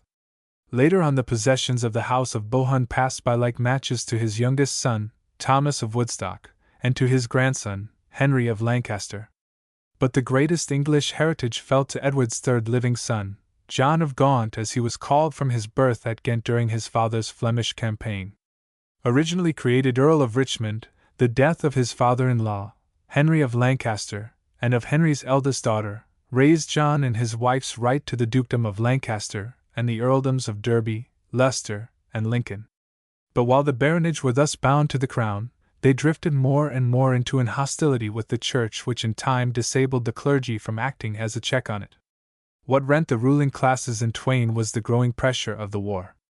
The nobles and knighthood of the country, already half ruined by the rise in the labor market and the attitude of the peasantry, were pressed harder than ever by the repeated subsidies which were called for by the continuance of the struggle. In the hour of their distress they cast their eyes greedily as in the Norman and Angevin days on the riches of the church. Never had her wealth been greater. Out of a population of some 3 millions the ecclesiastics numbered between 20 and 30,000. Wild tales of their riches floated about the country. They were said to own in landed property alone more than a third of the soil, while their spiritualities, in dues and offerings amounted to twice the king's revenue. Exaggerated as such statements were, the wealth of the church was really great, but even more galling to the nobles was its influence in the royal councils. The feudal baronage, flushed with a new pride by its victories at Crécy and Poitiers, looked with envy and wrath at the throng of bishops around the council board, and attributed to their love of peace the errors and sluggishness which had caused, as they held, the disasters of the war. To rob the church of wealth and of power became the aim of a great baronial party. The efforts of the baronage indeed would have been fruitless had the spiritual power of the church remained as of old. But the clergy were rent by their own dissensions. The higher prelates were busy with the cares of political office, and severed from the lower priesthood by the scandalous inequality between the revenues of the wealthier ecclesiastics and the poor parson of the country. A bitter hatred divided the secular clergy from the regular, and this strife went fiercely on in the universities. Fitzralph, the Chancellor of Oxford, attributed to the friars the decline which was already being felt in the number of academical students, and the university checked by statute their practice of admitting mere children into their order. The clergy, too, at large shared in the discredit and unpopularity of the papacy. Though they suffered more than any other class from the exactions of Avignon, they were bound more and more to the papal cause. The very statutes which would have protected them were practically set aside by the treacherous diplomacy of the crown. At home and abroad the Roman see was too useful for the king to come to any actual breach with it. However much Edward might echo the bold words of his parliament, he shrank from an open contest which would have added the papacy to his many foes, and which would at the same time have robbed him of his most effective means of wresting aids from the English clergy by private arrangement with the Roman court. Rome indeed was brought to waive its alleged right of appointing foreigners to English livings. But a compromise was arranged between the Pope and the Crown in which both united in the spoliation and enslavement of the Church. The voice of chapters, of monks, of ecclesiastical patrons, went henceforth for nothing in the election of bishops or abbots, or the nomination to livings and the gift of churchmen. The Crown recommended those whom it chose to the Pope, and the Pope nominated them to see or cure of souls. The treasuries of both King and Pope profited by the arrangement, but we can hardly wonder that after a betrayal such as this the clergy placed little trust in statutes or royal protection, and bowed humbly before the claims of Rome. But what weakened the clergy most was their severance from the general sympathies of the nation, their selfishness, and the worldliness of their temper. Immense as their wealth was, they bore as little as they could of the common burthens of the realm. They were still resolute to assert their exemption from the common justice of the land, though the mild punishments of the bishops' courts carried as little dismay as ever into the mass of disorderly clerks. But privileged as they thus held themselves against all interference from the lay world without them, they carried on a ceaseless interference with the affairs of this lay world through their control over wills, contracts, and divorces. No figure was better known or more hated than the summoner who enforced the jurisdiction and levied the dues of their courts. By their directly religious offices they penetrated into the very heart of the social life about them. But powerful as they were, their moral authority was fast passing away. The wealthier churchmen with their curled hair and hanging sleeves ate the costume of the knightly society from which they were drawn, and to which they still really belong. We see the general impression of their worldliness in Chaucer's pictures of the hunting monk and the courtly prioress with her love motto on her brooch. The older religious orders in fact had sunk into mere landowners, while the enthusiasm of the friars had in great part died away and left a crowd of impudent mendicants behind it. Wycliffe could soon with general applause denounce them as sturdy beggars, and declare that the man who gives alms to a begging friar is ipso facto excommunicate. It was this weakness of the baronage and the church, and the consequent withdrawal of both as represented in the temporal and spiritual estates of the upper house from the active part which they had taken till now in checking the crown that brought the lower house to the front. The knight of the shire was now finally joined with the burgess of the town to form the third estate of the realm, and this union of the trader and the country gentleman gave a vigor and weight to the action of the commons which their house could never have acquired had it remained as elsewhere a mere gathering of burgesses. But it was only slowly and under the pressure of one necessity after another that the commons took a growing part in public affairs. Their primary business was with taxation, and here they stood firm against the evasions by which the kings still managed to baffle their exclusive right of granting supplies by voluntary agreements with the merchants of the staple. Their steady pressure at last obtained in 1362 an enactment that no subsidy should henceforth be set upon wool without assent of Parliament, while purveyance was restricted by a provision that payments should be made for all things taken for the king's use in ready money. A hardly less important advance was made by the change of ordinances into statutes. Till this time, even when a petition of the Houses was granted, the Royal Council had reserved to itself the right of modifying its form in the ordinance which professed to embody it. It was under colour of this right that so many of the provisions made in Parliament had hitherto been evaded or set aside. But the Commons now met this abuse by a demand that on the royal assent being given their petitions should be turned without change into statutes of the realm and derive force of law from their entry on the rolls of Parliament. The same practical sense was seen in their dealings with Edward's attempt to introduce occasional smaller councils with parliamentary powers. Such an assembly in 1353 granted a subsidy on wool. The Parliament which met in the following year might have challenged its proceedings as null and void, but the Commons more wisely contented themselves with the demand that the ordinances passed in the preceding assembly should receive the sanction of the three estates. A precedent for evil was thus turned into a precedent for good, and though irregular gatherings of a like sort were for a while occasionally held, they were soon seen to be fruitless and discontinued. But the Commons long shrank from meddling with purely administrative matters. When Edward, in his anxiety to shift from himself the responsibility of the war, referred to them in 1354 for advice on one of the numerous propositions of peace, they referred him to the lords of his council. "Most dreaded lord," they replied, "as to this war and the equipment needful for it, we are so ignorant and simple that we know not how nor have the power to devise. Wherefore we pray your grace to excuse us in this matter, and that it please you with the advice of the great and wise persons of your council to ordain what seems best for you for the honor and profit of yourself and of your kingdom. And whatsoever shall be thus ordained by assent and agreement on the part of you and your lords we readily assent to and will hold it firmly established." But humble as was their tone, the growing power of the Commons showed itself in significant changes.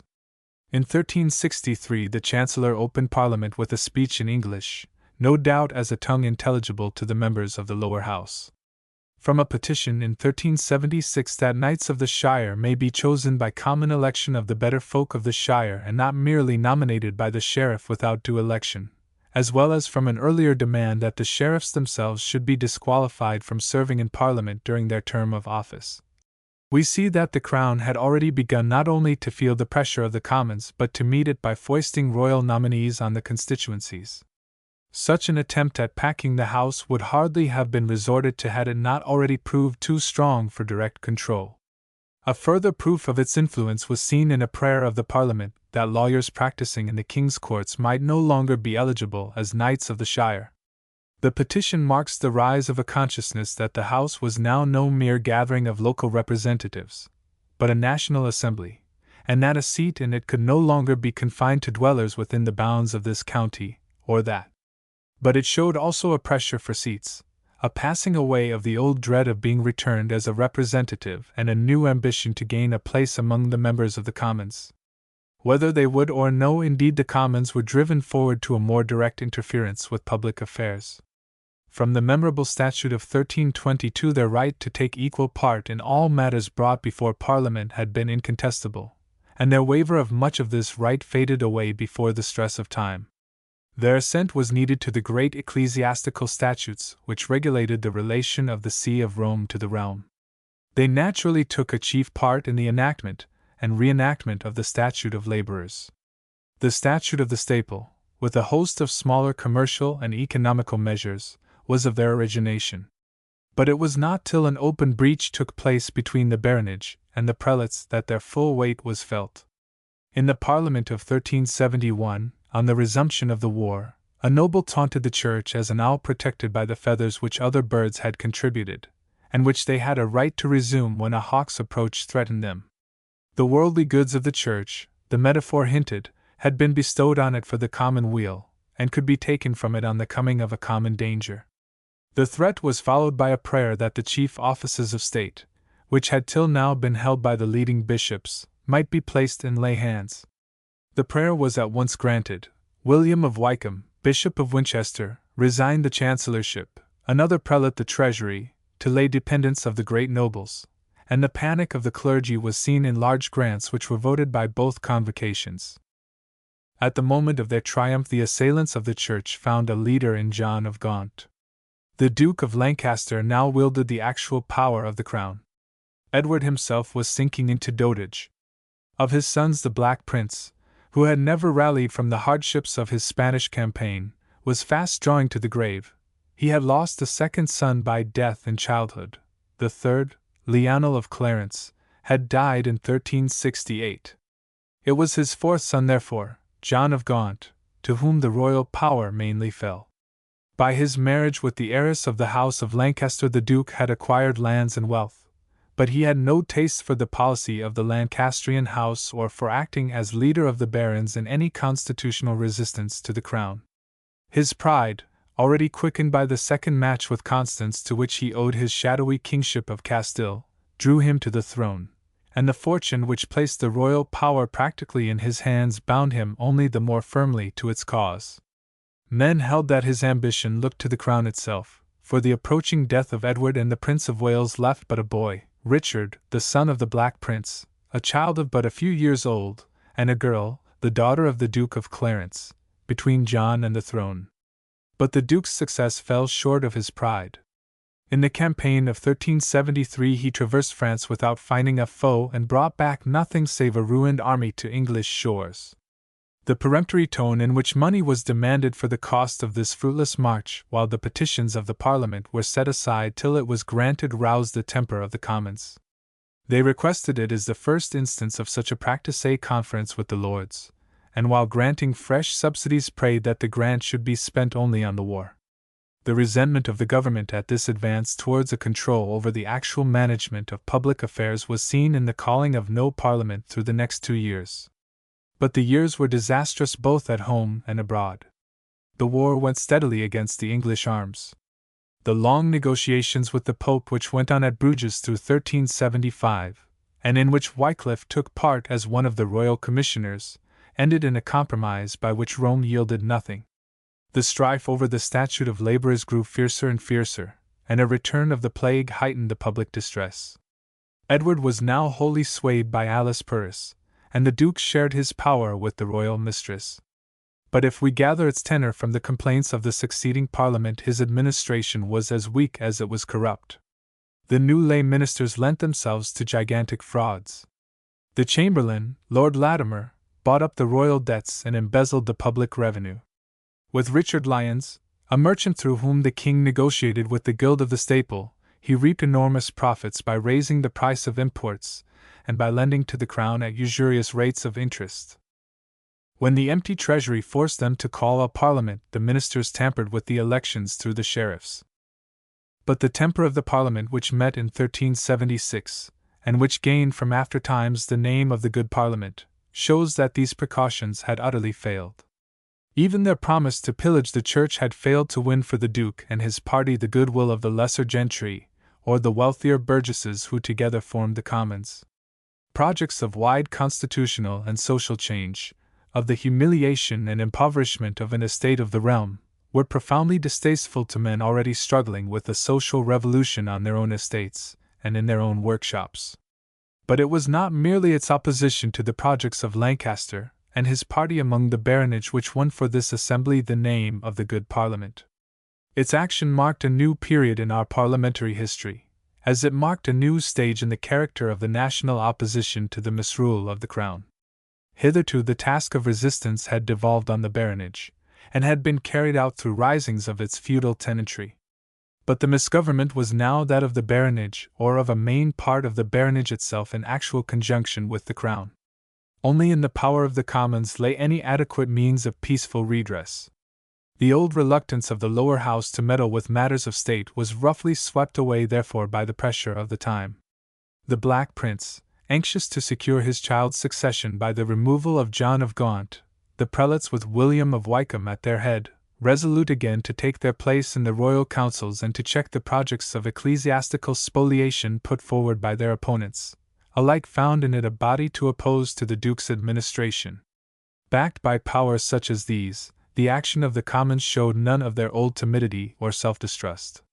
The presentation of 140 petitions of grievances preluded a bold attack on the royal council.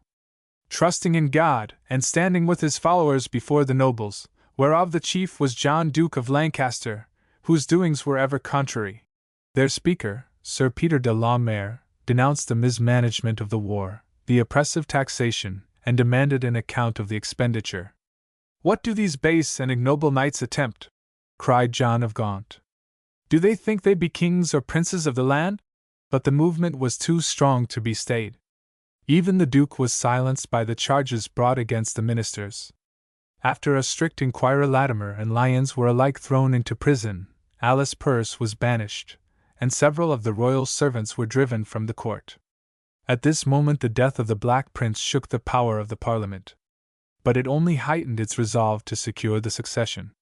His son, Richard of Bordeaux, as he was called from the place of his birth, was now a child of but 10 years old, and it was known that doubts were whispered on the legitimacy of his birth and claim. An early marriage of his mother Joan of Kent, a granddaughter of Edward I, with the Earl of Salisbury had been annulled, but the Lancastrian party used this first match to throw doubts on the validity of her subsequent union with the Black Prince and on the right of Richard to the throne. The dread of Lancaster's ambition is the first indication of the approach of what was from this time to grow into the great difficulty of the realm, the question of the succession to the crown. From the death of Edward III to the death of Charles I, no English sovereign felt himself secure from rival claimants of his throne. As yet, however, the dread was a baseless one. The people were heartily with the prince and his child. The Duke's proposal that the succession should be settled in case of Richard's death was rejected, and the boy himself was brought into Parliament and acknowledged as heir of the crown. To secure their work, the Commons ended by obtaining the addition of 9 lords, with William of Wykeham and 2 other prelates among them, to the royal council. But the Parliament was no sooner dismissed than the Duke at once resumed his power. His anger at the blow which had been dealt at his projects was no doubt quickened by resentment at the sudden advance of the lower house. From the Commons, who shrank even from giving counsel on matters of state, to the Commons who dealt with such matters as their special business, who investigated royal accounts, who impeached royal ministers, who dictated changes in the royal advisers, was an immense step. But it was a step which the Duke believed could be retraced. His haughty will flung aside all restraints of law. He dismissed the new lords and prelates from the council. He called back Alice Purrs and the disgraced ministers. He declared the good Parliament no Parliament, and did not suffer its petitions to be enrolled as statutes. He imprisoned Peter de la Mare, and confiscated the possessions of William of Wykeham. His attack on this prelate was an attack on the clergy at large, and the attack became significant when the Duke gave his open patronage to the denunciations of church property which formed the favorite theme of John Wycliffe. To Wycliffe, such a prelate as Wykeham symbolized the evil which held down the church. His administrative ability, his political energy, his wealth, and the colleges at Winchester and at Oxford which it enabled him to raise before his death, were all equally hateful.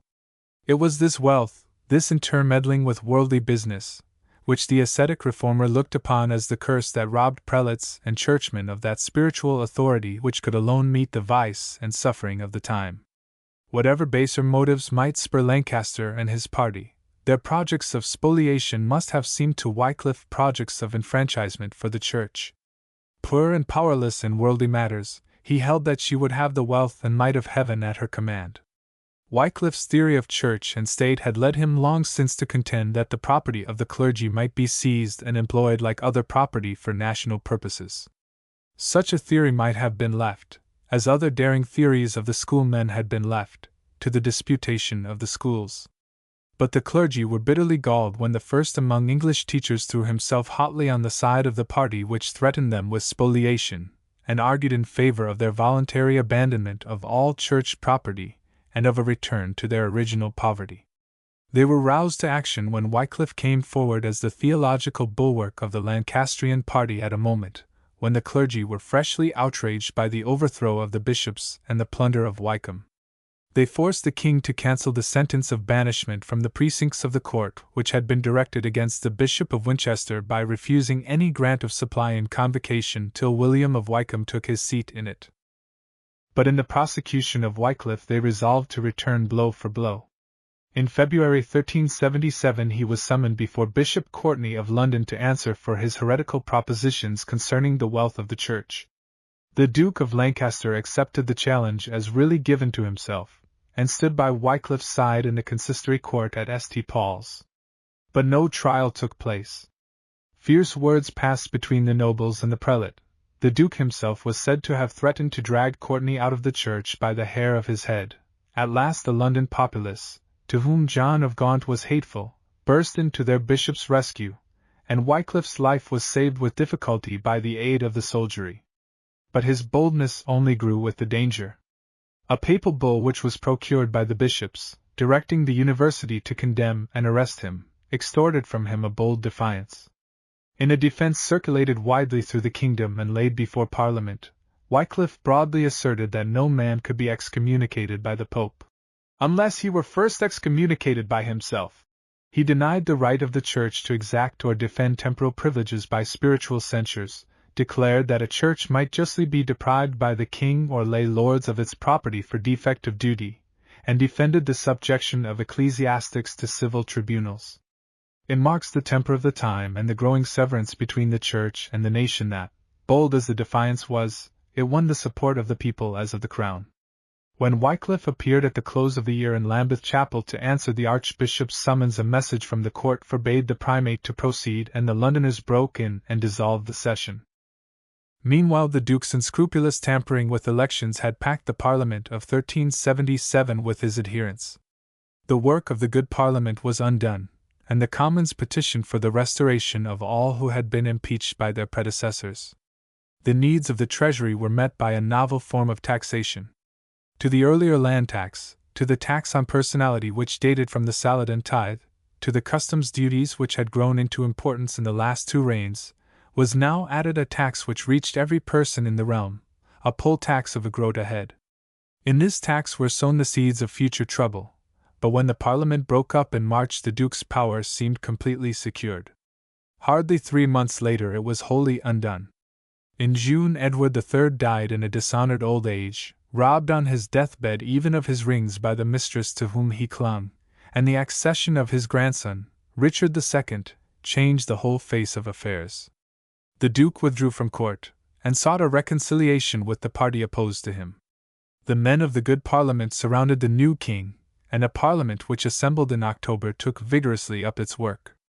Peter de la Mare was released from prison and replaced in the chair of the House of Commons. The action of the lower house indeed was as trenchant and comprehensive as that of the good Parliament itself. In petition after petition the Commons demanded the confirmation of older rights and the removal of modern abuses. They complained of administrative wrongs such as the practice of purveyance, of abuses of justice, of the oppressions of officers of the exchequer and of the forest, of the ill state of prisons, of the customs of maintenance and livery, by which lords extended their protection to shoals of disorderly persons and overawed the courts by means of them.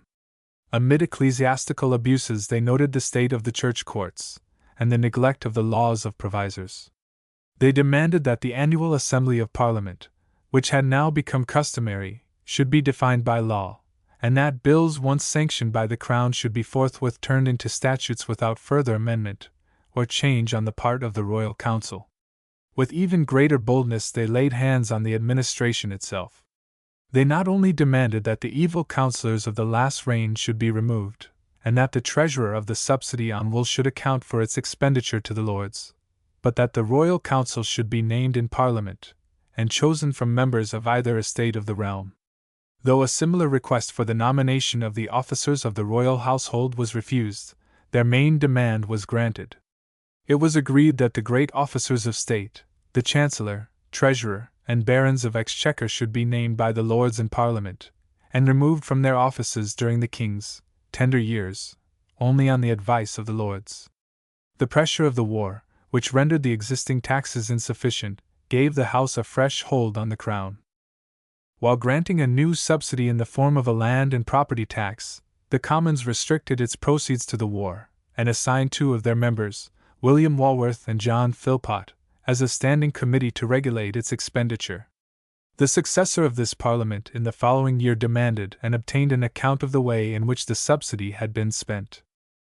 The minority of the King, who was but 11 years old at his accession, the weakness of the Royal Council amidst the strife of the baronial factions, above all the disasters of the war without and the growing anarchy within the realm itself, alone made possible this startling assumption of the executive power by the Houses.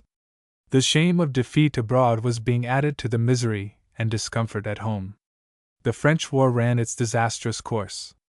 One English fleet was beaten by the Spaniards, a second sunk by a storm, and a campaign in the heart of France ended, like its predecessors, in disappointment and ruin.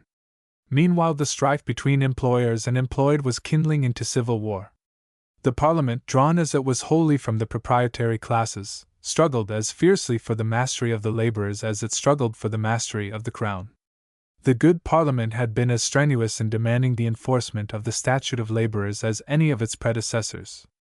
In spite of statutes, however, the market remained in the laborer's hands. The comfort of the worker rose with his wages. Men who had no land to live on but their hands disdained to live on penny ale or bacon, and called for fresh flesh or fish, fried or bake, and that hot and hotter for chilling of their maw. But there were dark shades in this general prosperity of the labor class. There were seasons of the year during which employment for the floating mass of labor was hard to find. In the long interval between harvest-tide and harvest-tide work and food were alike scarce in every homestead of the time. Some lines of William Langland give us the picture of a farm of the day. "I have no penny pullets for to buy, nor either geese nor pigs, but 2 green cheeses, a few curds and cream, and an oaten cake, and 2 loaves of beans and bran bacon for my children. I have no salt bacon nor no cooked meat collops for to make, but I have parsley and leeks and many cabbage plants, and eke a cow and a calf, and a cart mare to draw afield my dung while the drought lasteth, and by this livelihood we must all live till Lammas-tide, August, and by that I hope to have harvest in my croft."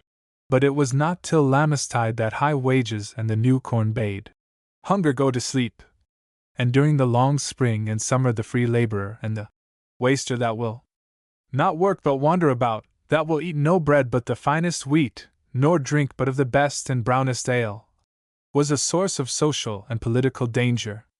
He grieveth him against God and grudgeth against reason, and then curseth he the king and all his council after such law to allow laborers to grieve. Such a smouldering mass of discontent as this needed but a spark to burst into flame, and the spark was found in the imposition of fresh taxation. If John of Gaunt was fallen from his old power, he was still the leading noble in the realm, and it is possible that dread of the encroachments of the last Parliament on the executive power drew after a time even the new advisers of the Crown closer to him. Whatever was the cause, he again came to the front. But the supplies voted in the past year were wasted in his hands. A fresh expedition against France under the Duke himself ended in failure before the walls of St. Malo, while at home his brutal household was outraging public order by the murder of a knight who had incurred John's anger in the precincts of Westminster. So great was the resentment of the Londoners at this act that it became needful to summon Parliament elsewhere than to the capital, and in 1378 the Houses met at Gloucester. The Duke succeeded in bringing the Lords to refuse those conferences with the Commons which had given unity to the action of the late Parliament, but he was foiled in an attack on the clerical privilege of sanctuary and in the threats which his party still directed against church property, while the Commons forced the Royal Council to lay before them the accounts of the last subsidy, and to appoint a commission to examine into the revenue of the Crown. Unhappily, the financial policy of the preceding year was persisted in. The check before St. Malo had been somewhat redeemed by treaties with Charles of Evreux and the Duke of Brittany, which secured to England the right of holding Cherbourg and Brest, but the cost of these treaties only swelled the expenses of the war. The fresh supplies voted at Gloucester proved insufficient for their purpose, and a Parliament in the spring of 1379 renewed the poll tax in a graduated form. But the proceeds of the tax proved miserably inadequate, and when fresh debts beset the Crown in 1380 a return was again made to the old system of subsidies. But these failed in their turn, and at the close of the year the Parliament again fell back on a severer poll tax. One of the attractions of the new mode of taxation seems to have been that the clergy, who adopted it for themselves, paid in this way a larger share of the burthens of the state, but the chief ground for its adoption lay, no doubt, in its bringing within the net of the tax-gatherer a class which had hitherto escaped him, men such as the free laborer, the village smith, the village tiler. But few courses could have been more dangerous. The poll tax not only brought the pressure of the war home to every household, it goaded into action precisely the class which was already seething with discontent.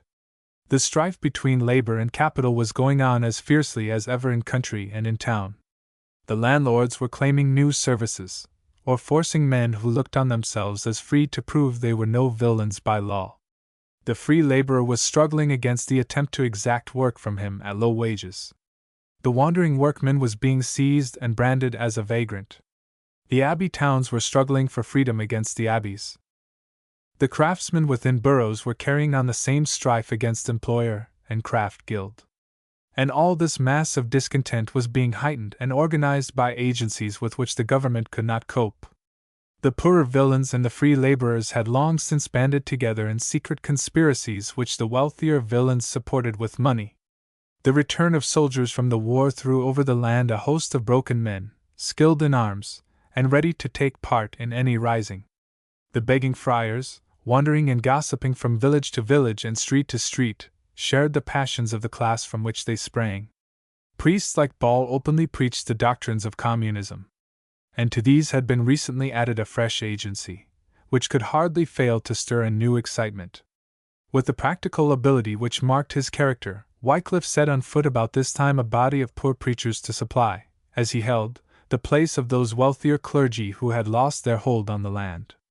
The coarse sermons, bare feet, and russet dress of these simple priests moved the laughter of rector and canon, but they proved a rapid and effective means of diffusing Wycliffe's protests against the wealth and sluggishness of the clergy, and we can hardly doubt that in the general turmoil their denunciation of ecclesiastical wealth passed often into more general denunciations of the proprietary classes.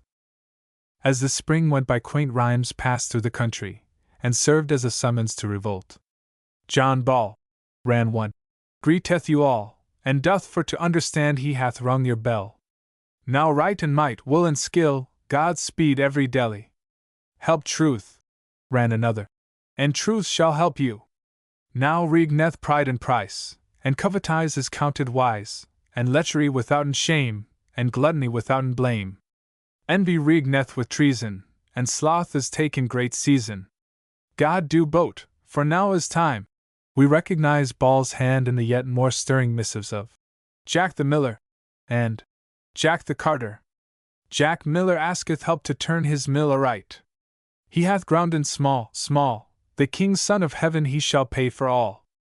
Look thy mill go aright with the foresails, and the posts stand with steadfastness.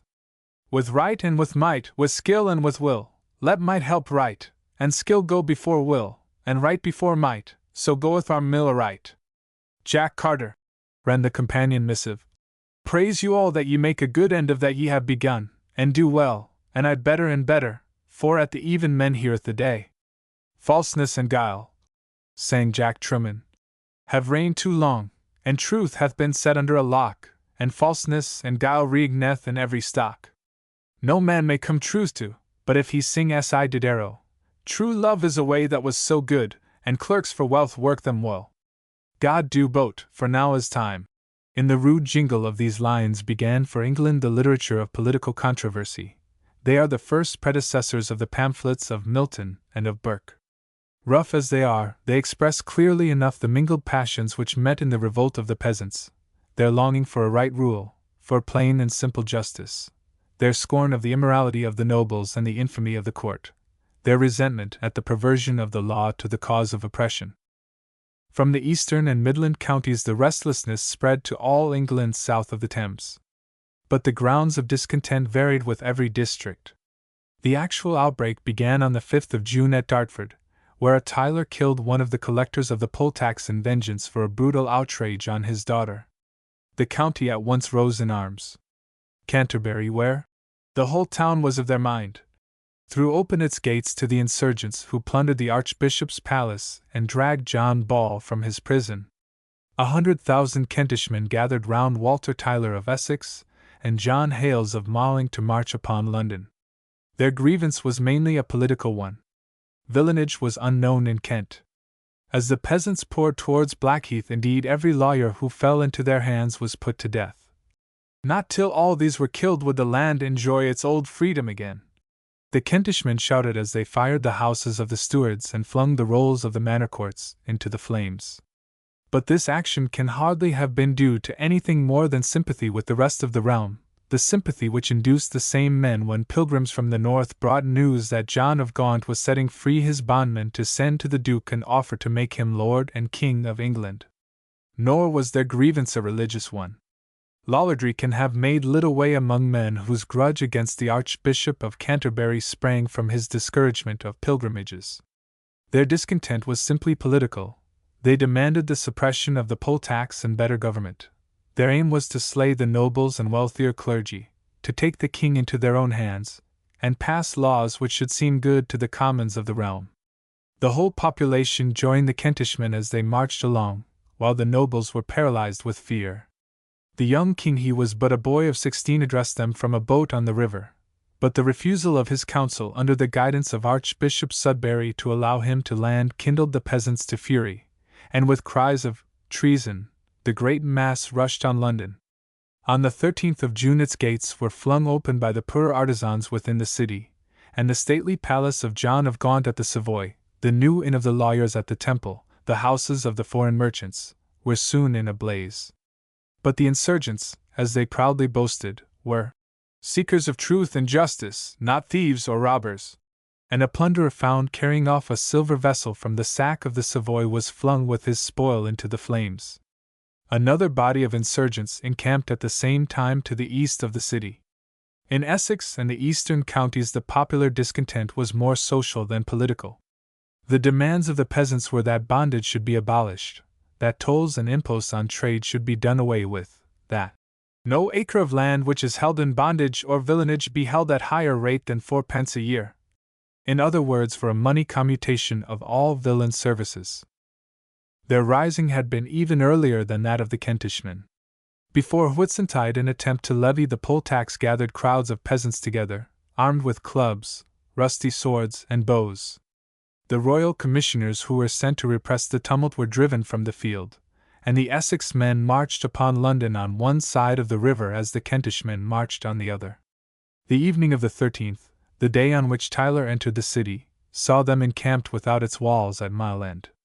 At the same moment Highbury and the northern heights were occupied by the men of Hertfordshire and the villains of St. Albans, where a strife between abbot and town had been going on since the days of Edward II. The royal council with the young king had taken refuge in the Tower, and their aim seems to have been to divide the forces of the insurgents. On the morning of the 14th, therefore, Richard rode from the Tower to Mile End to meet the Essex men. "I am your king and lord, good people," the boy began with a fearlessness which marked his bearing throughout the crisis. "What will you?" "We will that you free us forever," shouted the peasants. "Us and our lands, and that we be never named nor held for serfs." "I grant it," replied Richard, and he bade them go home, pledging himself at once to issue charters of freedom and amnesty. A shout of joy welcomed the promise. Throughout the day more than 30 clerks were busied writing letters of pardon and emancipation, and with these the mass of the Essex men and the men of Hertfordshire withdrew quietly to their homes. But while the king was successful at Mile End, a terrible doom had fallen on the councillors he left behind him. Richard had hardly quitted the Tower when the Kentishmen who had spent the night within the city appeared at its gates. The general terror was shown ludicrously enough when they burst in, and taking the panic-stricken knights of the royal household in rough horseplay by the beard, promised to be their equals and good comrades in the days to come. But the horseplay changed into dreadful earnest when they found that Richard had escaped their grasp, and the discovery of Archbishop Sudbury and other ministers in the chapel changed their fury into a cry for blood. The primate was dragged from his sanctuary and beheaded. The same vengeance was wreaked on the treasurer and the chief commissioner for the levy of the hated poll tax, the merchant Richard Lyons, who had been impeached by the good Parliament. Richard meanwhile had ridden round the northern wall of the city to the Wardrobe near Blackfriars, and from this new refuge he opened his negotiations with the Kentish insurgents. Many of these dispersed at the news of the king's pledge to the men of Essex, but a body of 30,000 still surrounded Wat Tyler when Richard on the morning of the 15th encountered that leader by a mere chance at Smithfield. Hot words passed between his train and the peasant chieftain who advanced to confer with the king, and a threat from Tyler brought on a brief struggle in which the mayor of London, William Walworth, struck him with his dagger to the ground. "Kill! Kill!" shouted the crowd. "They have slain our captain!"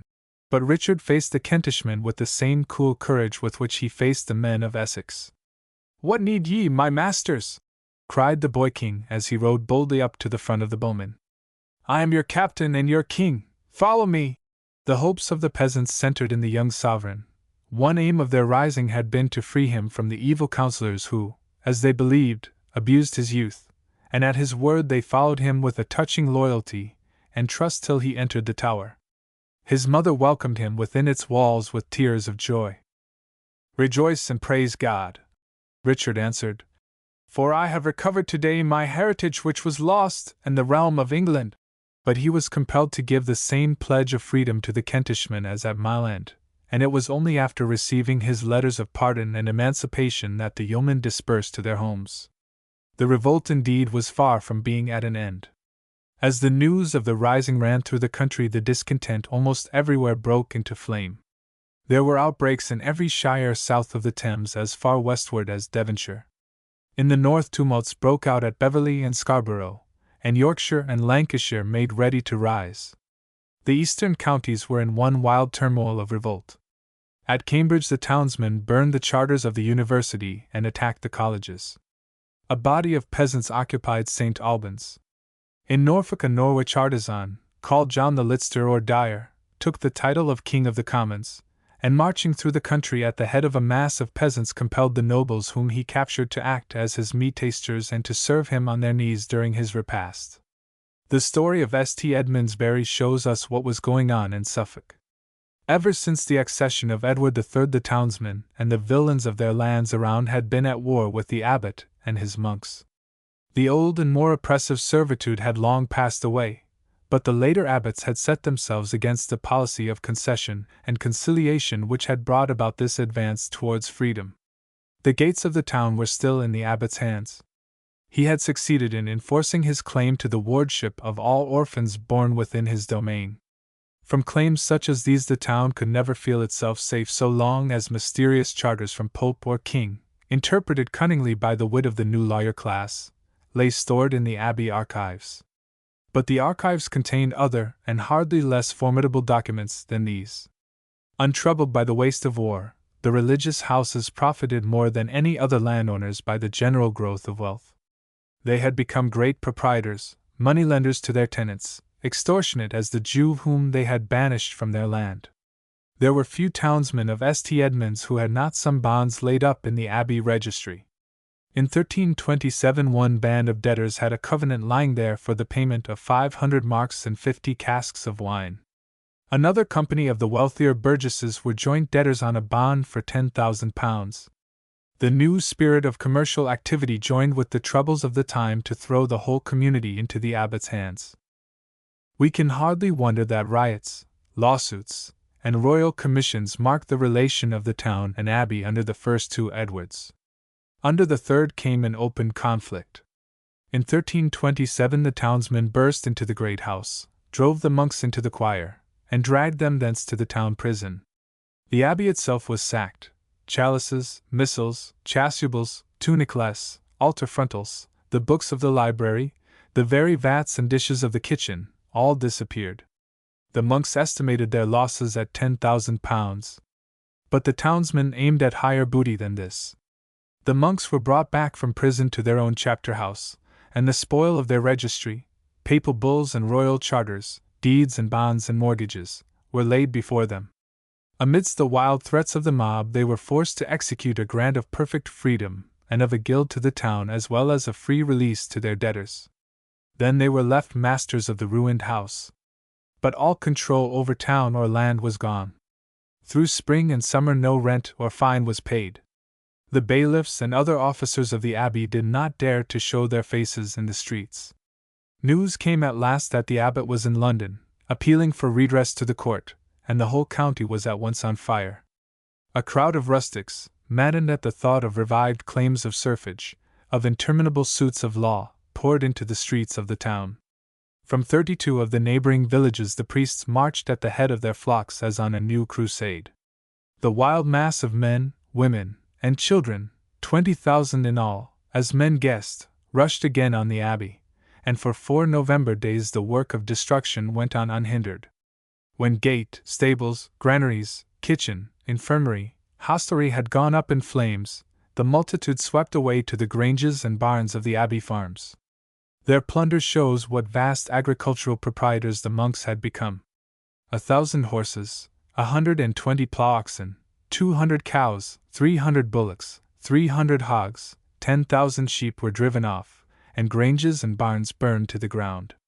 It was judged afterwards that £60,000 would hardly cover the loss. Weak as was the government of Mortimer and Isabella, the appeal of the abbot against this outrage was promptly heeded. A royal force quelled the riot. 30 carts full of prisoners were dispatched to Norwich.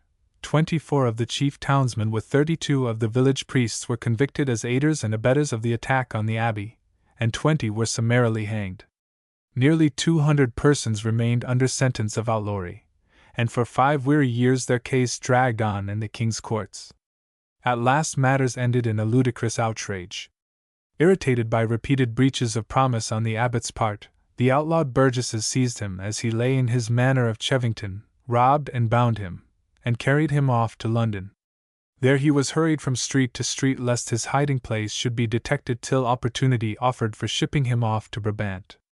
The primate and the pope levelled their excommunications against the abbot's captors in vain, and though he was at last discovered and brought home, it was probably with some pledge of the arrangement which followed in 1332. The enormous damages assessed by the royal justices were remitted, the outlawry of the townsmen was reversed, the prisoners were released. On the other hand, the deeds which had been stolen were again replaced in the archives of the abbey, and the charters which had been extorted from the monks were formally cancelled. The spirit of townsmen and villains remained crushed by their failure, and throughout the reign of Edward III the oppression against which they had risen went on without a check. It was no longer the rough blow of sheer force, it was the more delicate but more pitiless tyranny of the law. At Richard's accession, Prior John of Cambridge in the vacancy of the abbot was in charge of the house. The prior was a man skilled in all the arts of his day. In sweetness of voice, in knowledge of sacred song, his eulogists pronounced him superior to Orpheus, to Nero, and to one yet more illustrious in the Barry cloister though obscure to us, the Breton Belgabred. John was industrious and subtle, and subtlety and industry found their scope in suit after suit with the burgesses and farmers around him. Faithfully he strove, says the monastic chronicler, with the villains of Barry for the rights of his house.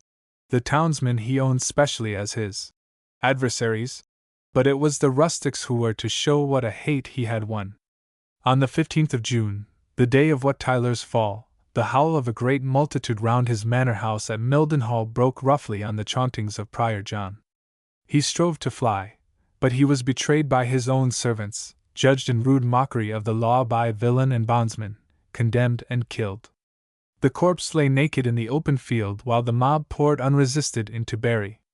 Bearing the prior's head on a lance before them through the streets, the frenzied throng at last reached the gallows where the head of one of the royal judges, Sir John Cavendish, was already impaled, and pressing the cold lips together in mockery of their friendship set them side by side. Another head soon joined them.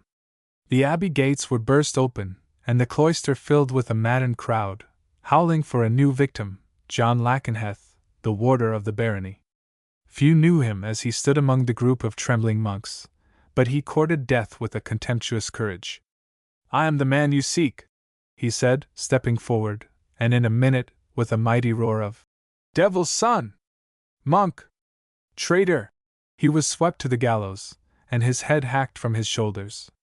Then the crowd rolled back again to the abbey gate, and summoned the monks before them.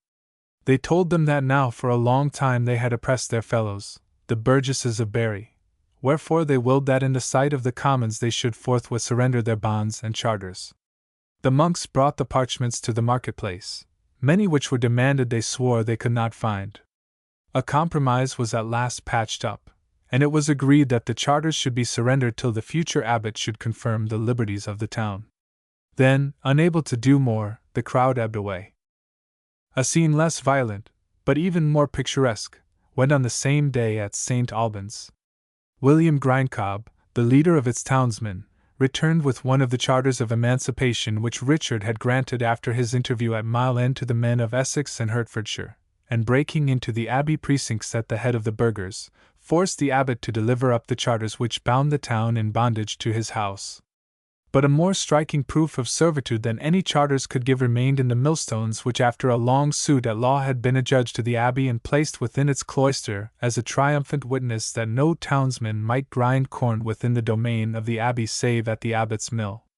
Bursting into the cloister, the burghers now tore the millstones from the floor, and broke them into small pieces, like blessed bread in church, which each might carry off to show something of the day when their freedom was won again. But it was hardly won when it was lost anew. The quiet withdrawal and dispersion of the peasant armies with their charters of emancipation gave courage to the nobles. Their panic passed away. The warlike Bishop of Norwich fell lance in hand on Leicester's camp, and scattered the peasants of Norfolk at the first shock. Richard with an army of 40,000 men marched in triumph through Kent and Essex, and spread terror by the ruthlessness of his executions. At Waltham he was met by the display of his own recent charters and a protest from the Essex men that they were so far as freedom went the peers of their lords, but they were to learn the worth of a king's word. "Villains you were," answered Richard, "and villains you are. In bondage you shall abide, and that not your old bondage, but a worse." The stubborn resistance which he met showed that the temper of the people was not easily broken. The villagers of Billericay threw themselves into the woods and fought 2 hard fights before they were reduced to submission. It was only by threats of death that verdicts of guilty could be wrung from Essex jurors when the leaders of the revolt were brought before them. Grindcob was offered his life if he would persuade his followers at St. Albans to restore the charters they had wrung from the monks. He turned bravely to his fellow townsmen, and bade them take no thought for his trouble. "If I die," he said, "I shall die for the cause of the freedom we have won, counting myself happy to end my life by such a martyrdom. Do then today as you would have done had I been killed yesterday." But repression went pitilessly on, and through the summer and the autumn 7,000 men are said to have perished on the gallows or the field. Chapter 4. Richard II. 1381 to 1400. Terrible as were the measures of repression which followed the peasant revolt, and violent as was the passion of reaction which raged among the proprietary classes at its close, the end of the rising was in fact secured. The words of Grindcob ere his death were a prophecy which time fulfilled. Cancel charters of manumission as the council might, serfage was henceforth a doomed and perishing thing. The dread of another outbreak hung round the employer. The attempts to bring back obsolete services quietly died away. The old process of enfranchisement went quietly on. During the century and a half which followed the peasant revolt, villanage died out so rapidly that it became a rare and antiquated thing. The class of small freeholders sprang fast out of the wreck of it into numbers and importance. In 20 years more they were in fact recognized as the basis of our electoral system in every English county. The labor statutes proved as ineffective as of old in enchaining labor or reducing its price. 100 years after the Black Death, the wages of an English laborer was sufficient to purchase twice the amount of the necessaries of life which could have been obtained for the wages paid under Edward III. The incidental descriptions of the life of the working classes which we find in Piers Plowman show that this increase of social comfort had been going on even during the troubled period which preceded the outbreak of the peasants, and it went on faster after the revolt was over. But inevitable as such a progress was, every step of it was taken in the teeth of the wealthier classes. Their temper, indeed, at the close of the rising was that of men frenzied by panic and the taste of blood. They scouted all notion of concession. The stubborn will of the conquered was met by as stubborn a will in their conquerors. The Royal Council showed its sense of the danger of a mere policy of resistance by submitting the question of enfranchisement to the Parliament, which assembled in November 1381 with words which suggested a compromise. "If you desire to enfranchise and set at liberty the said serfs," ran the royal message, "by your common assent, as the king has been informed that some of you desire, he will consent to your prayer." But no thoughts of compromise influenced the landowners in their reply.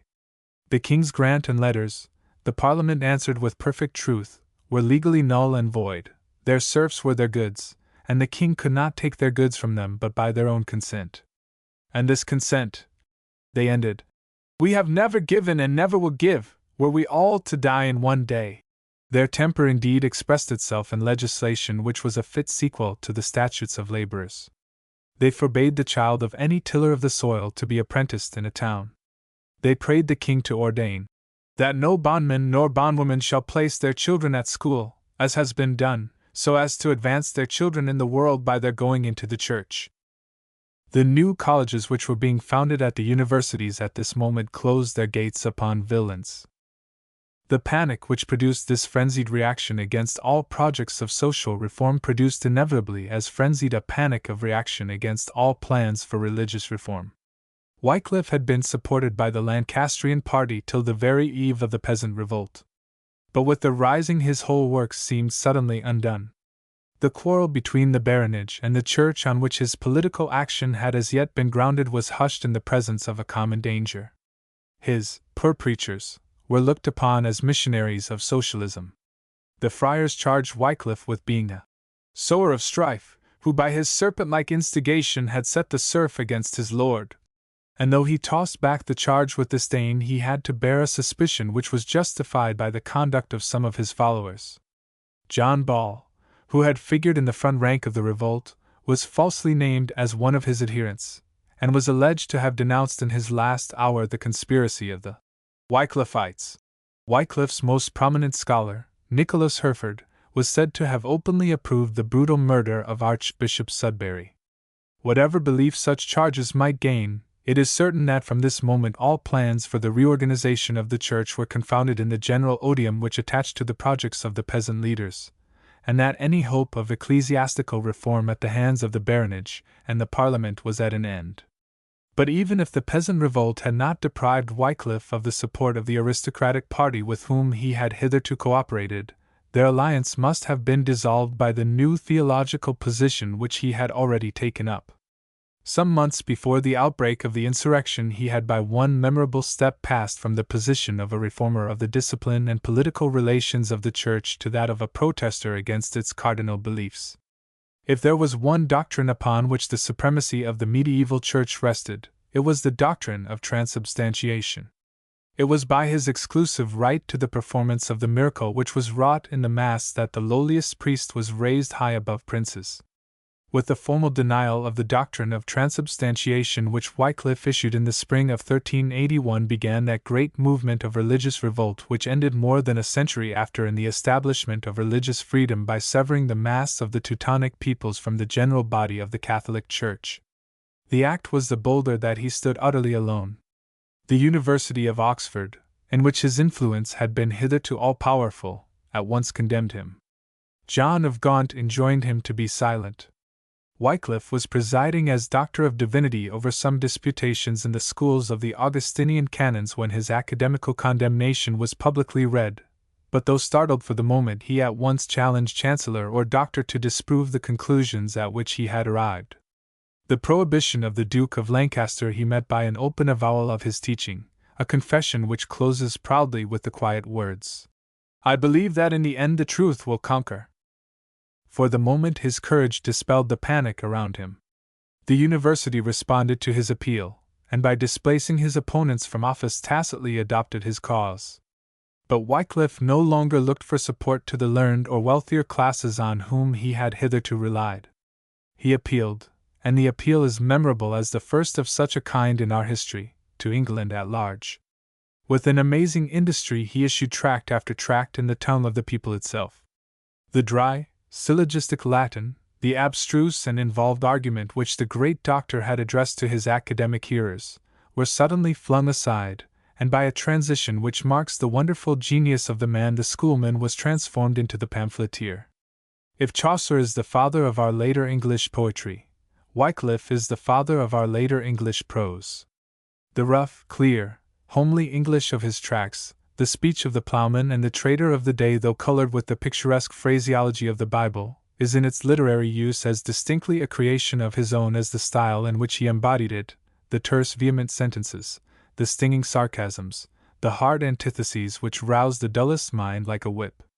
Once fairly freed from the trammels of unquestioning belief, Wycliffe's mind worked fast in its career of skepticism.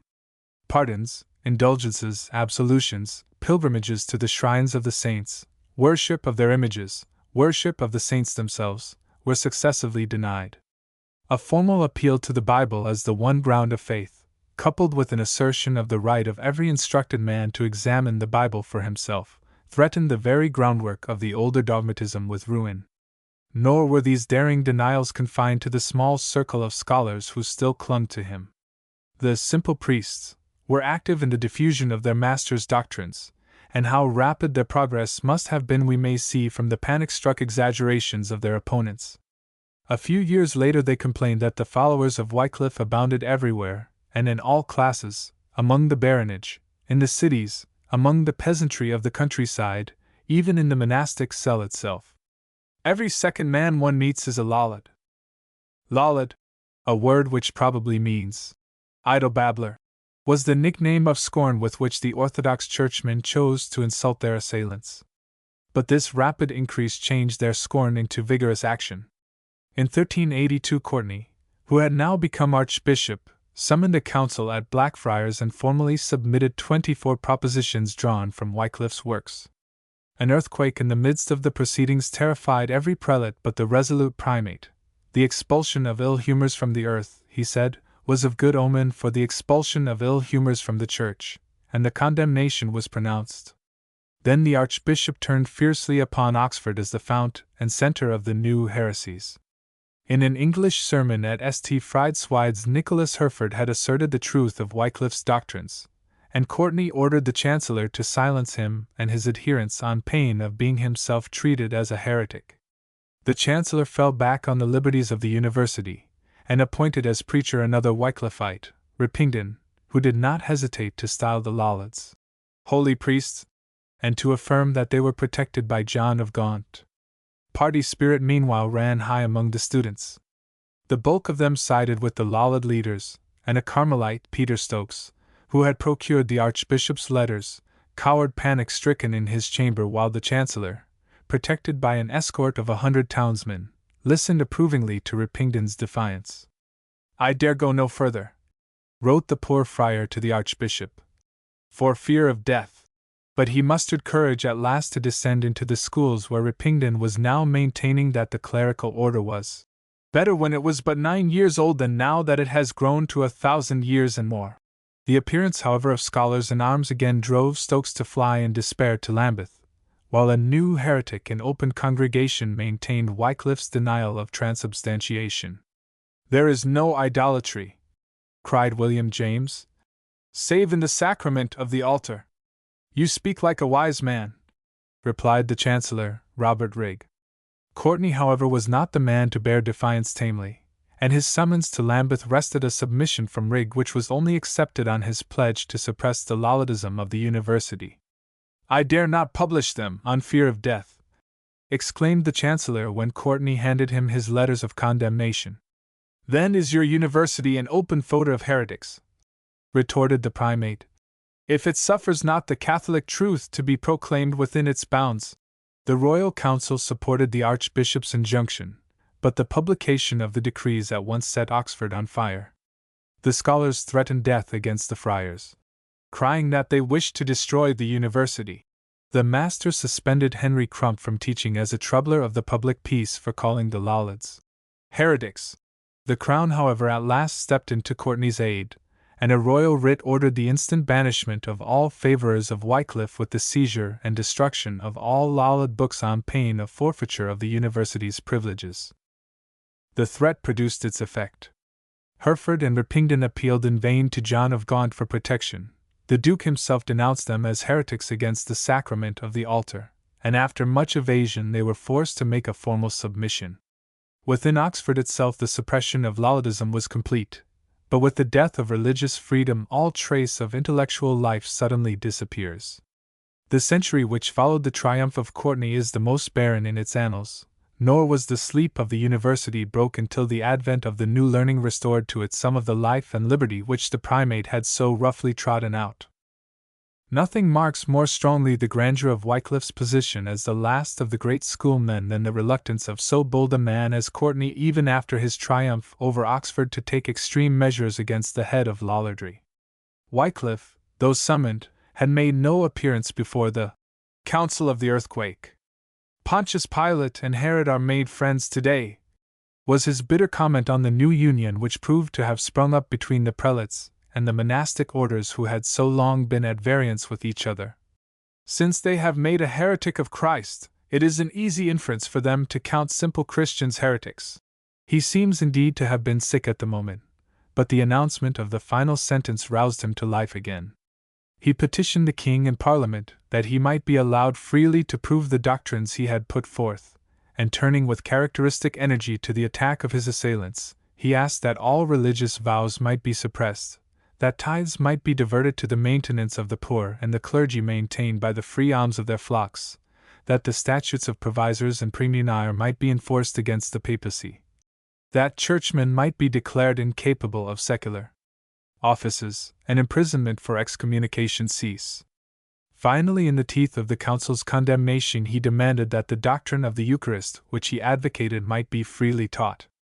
If he appeared in the following year before the convocation at Oxford, it was to perplex his opponents by a display of scholastic logic which permitted him to retire without any retractation of his sacramental heresy. For the time his opponents seemed satisfied with his expulsion from the university, but in his retirement at Lutterworth he was forging during these troubled years the great weapon which, wielded by other hands than his own, was to produce so terrible an effect on the triumphant hierarchy. An earlier translation of the Scriptures, in part of which he was aided by his scholar Herford, was being revised and brought to the second form, which is better known as Wycliffe's Bible, when death drew near.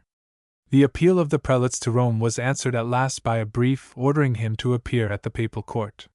His failing strength exhausted itself in a sarcastic reply which explained that his refusal to comply with the summons simply sprang from broken health. "I am always glad," ran the ironical answer, "to explain my faith to any one, and above all to the Bishop of Rome, for I take it for granted that if it be orthodox he will confirm it, if it be erroneous he will correct it. I assume too that as chief vicar of Christ upon earth the Bishop of Rome is of all mortal men most bound to the law of Christ's gospel, for among the disciples of Christ a majority is not reckoned by simply counting heads in the fashion of this world, but according to the imitation of Christ on either side. Now Christ during his life upon earth was of all men the poorest, casting from him all worldly authority. I deduce from these premises as a simple counsel of my own that the Pope should surrender all temporal authority to the civil power, and advise his clergy to do the same. The boldness of his words sprang perhaps from a knowledge that his end was near. The terrible strain on energies enfeebled by age and study had at last brought its inevitable result, and a stroke of paralysis while Wycliffe was hearing Mass in his parish church of Lutterworth was followed on the next day by his death. The persecution of Courtenay deprived the religious reform of its more learned adherents, and of the support of the universities. Wycliffe's death robbed it of its head at a moment when little had been done save a work of destruction. From that moment Lollardism ceased to be in any sense an organized movement, and crumbled into a general spirit of revolt.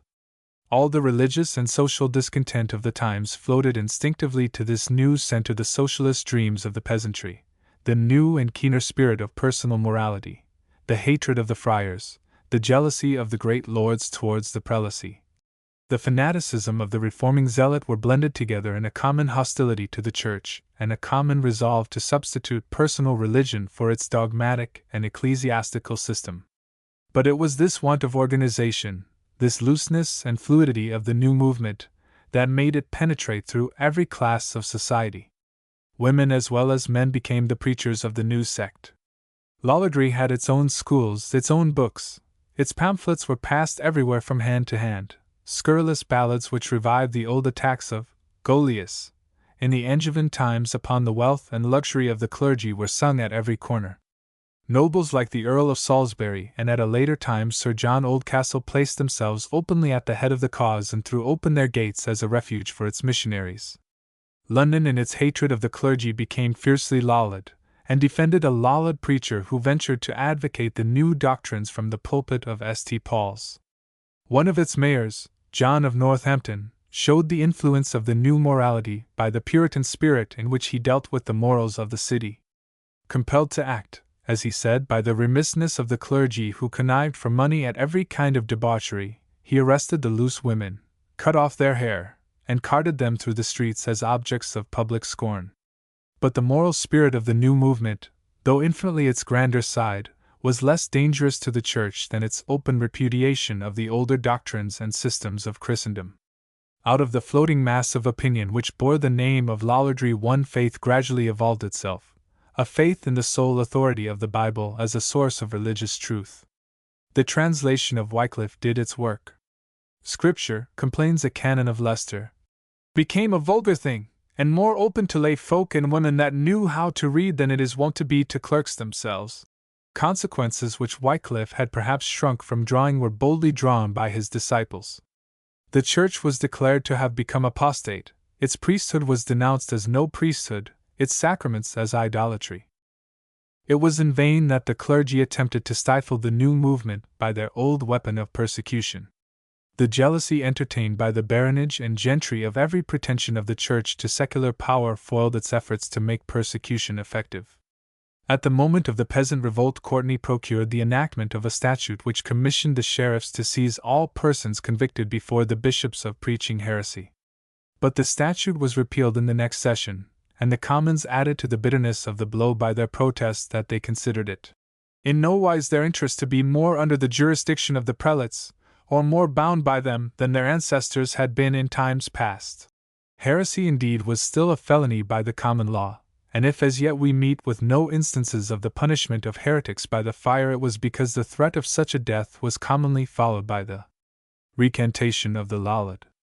But the restriction of each bishop's jurisdiction within the limits of his own diocese made it impossible to arrest the wandering preachers of the new doctrine, and the civil punishment, even if it had been sanctioned by public opinion, seems to have long fallen into desuetude. Experience proved to the prelates that few sheriffs would arrest on the mere warrant of an ecclesiastical officer, and that no royal court would issue the writ for the burning of a heretic on a bishop's requisition. But powerless as the efforts of the Church were for purposes of repression, they were effective in rousing the temper of the Lollards into a bitter fanaticism. The heretics delighted in outraging the religious sense of their day. One Lollard gentleman took home the sacramental wafer and lunched on it with wine and oysters. Another flung some images of the saints into his cellar. The Lollard preachers stirred up riots by the virulence of their preaching against the friars. But they directed even fiercer invectives against the wealth and secularity of the great churchmen. In a formal petition which was laid before Parliament in 1395, they mingled denunciations of the riches of the clergy with an open profession of disbelief in transubstantiation, priesthood, pilgrimages, and image worship, and a demand, which illustrates the strange medley of opinions which jostled together in the new movement, that war might be declared unchristian, and that trades such as those of the goldsmith or the armorer, which were contrary to apostolical poverty, might be banished from the realm.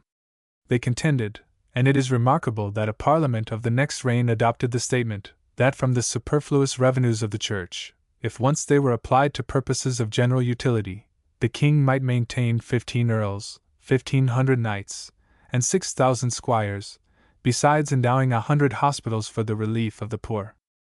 The distress of the landowners, the general disorganization of the country, in every part of which bands of marauders were openly defying the law, the panic of the Church and of society at large as the projects of the Lollards shaped themselves into more daring and revolutionary forms, added a fresh keenness to the national discontent at the languid and inefficient prosecution of the war.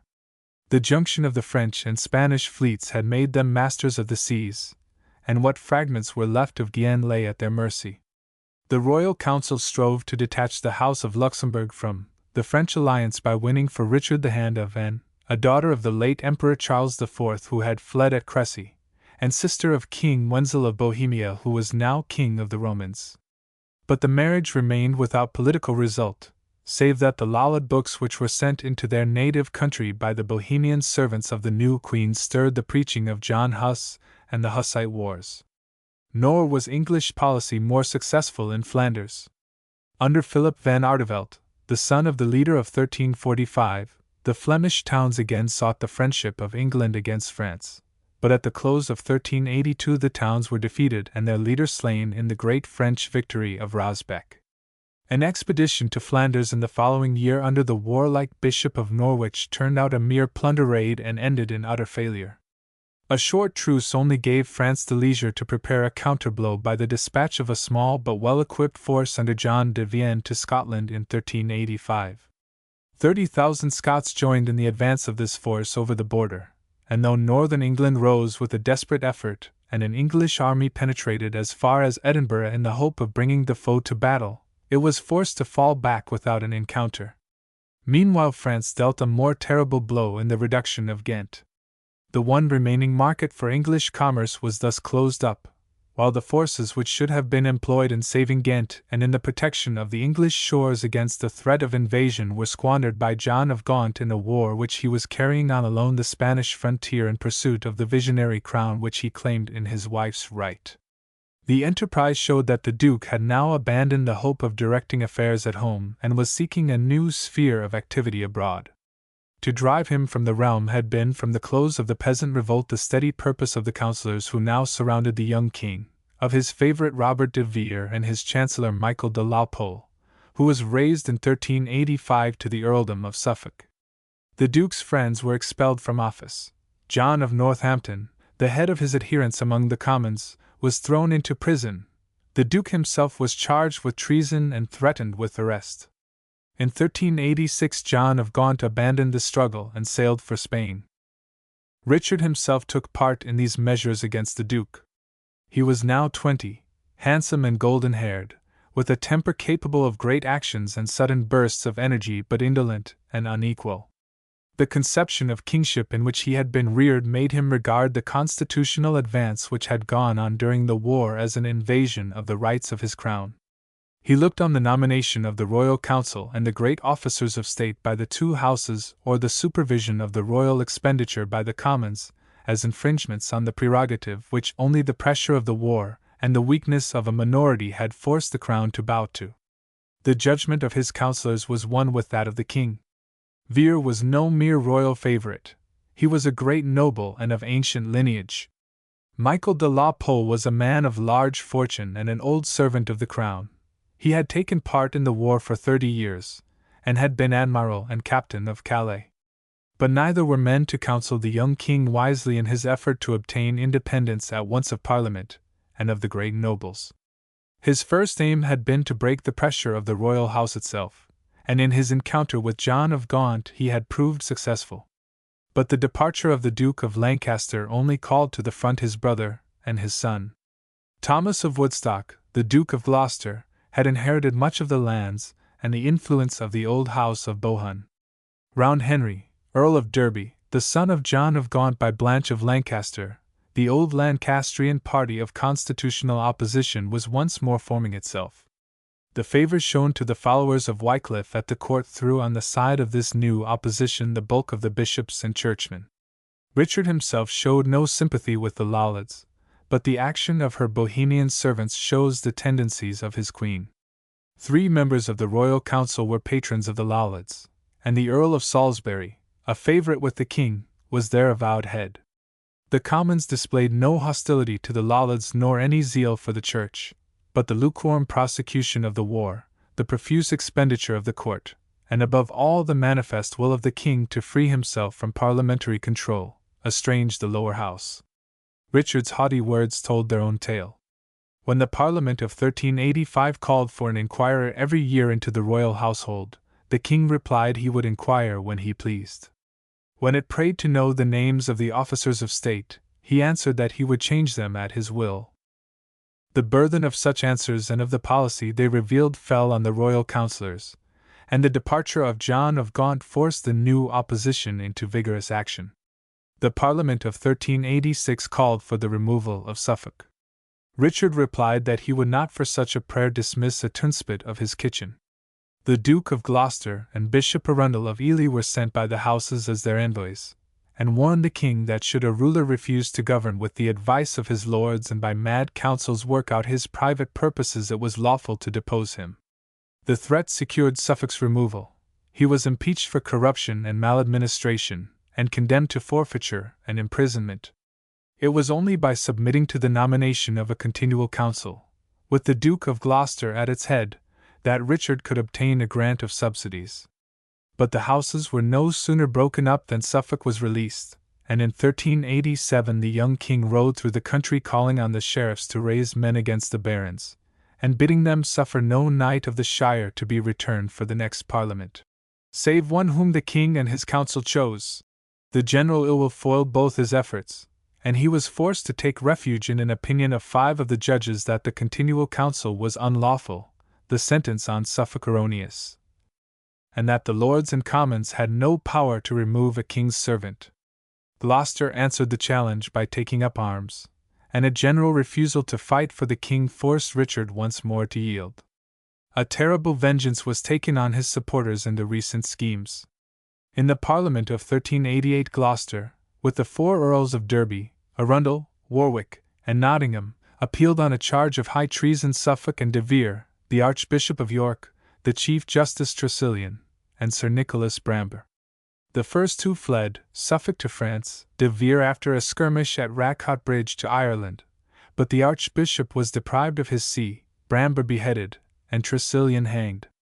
The 5 judges were banished, and Sir Simon Burley with 3 other members of the royal household sent to the block.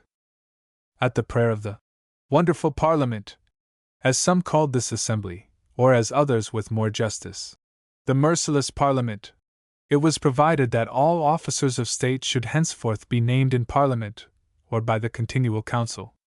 Gloucester remained at the head of the latter body, but his power lasted hardly a year. In May 1389 Richard found himself strong enough to break down the government by a word. Entering the council he suddenly asked his uncle how old he was. "Your Highness," answered Gloucester, "is in your 24th year." "Then I am old enough to manage my own affairs," said Richard coolly. "I have been longer under guardianship than any ward in my realm.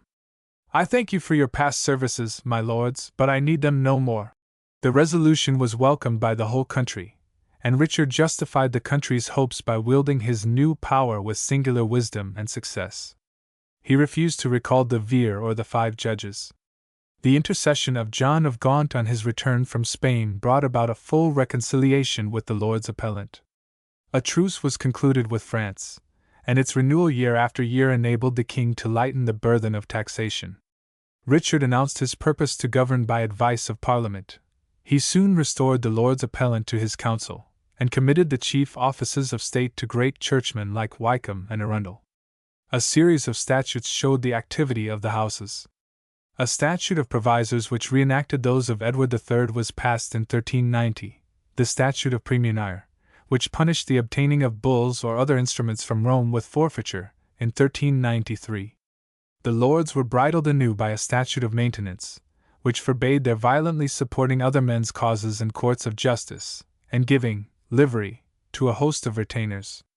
The statute of uses in 1391, which rendered illegal the devices which had been invented to frustrate that of Mortmain, showed the same resolve to deal firmly with the Church. A reform of the staple and other mercantile enactments proved the king's care for trade. Throughout the legislation of these 8 years we see the same tone of coolness and moderation. Eager as he was to win the goodwill of the Parliament and the Church, Richard refused to bow to the panic of the landowners or to second the persecution of the priesthood. The demands of the Parliament that education should be denied to the sons of villains was refused. Lollardry as a social danger was held firmly at bay, and in 1387 the king ordered Lollard books to be seized and brought before the council.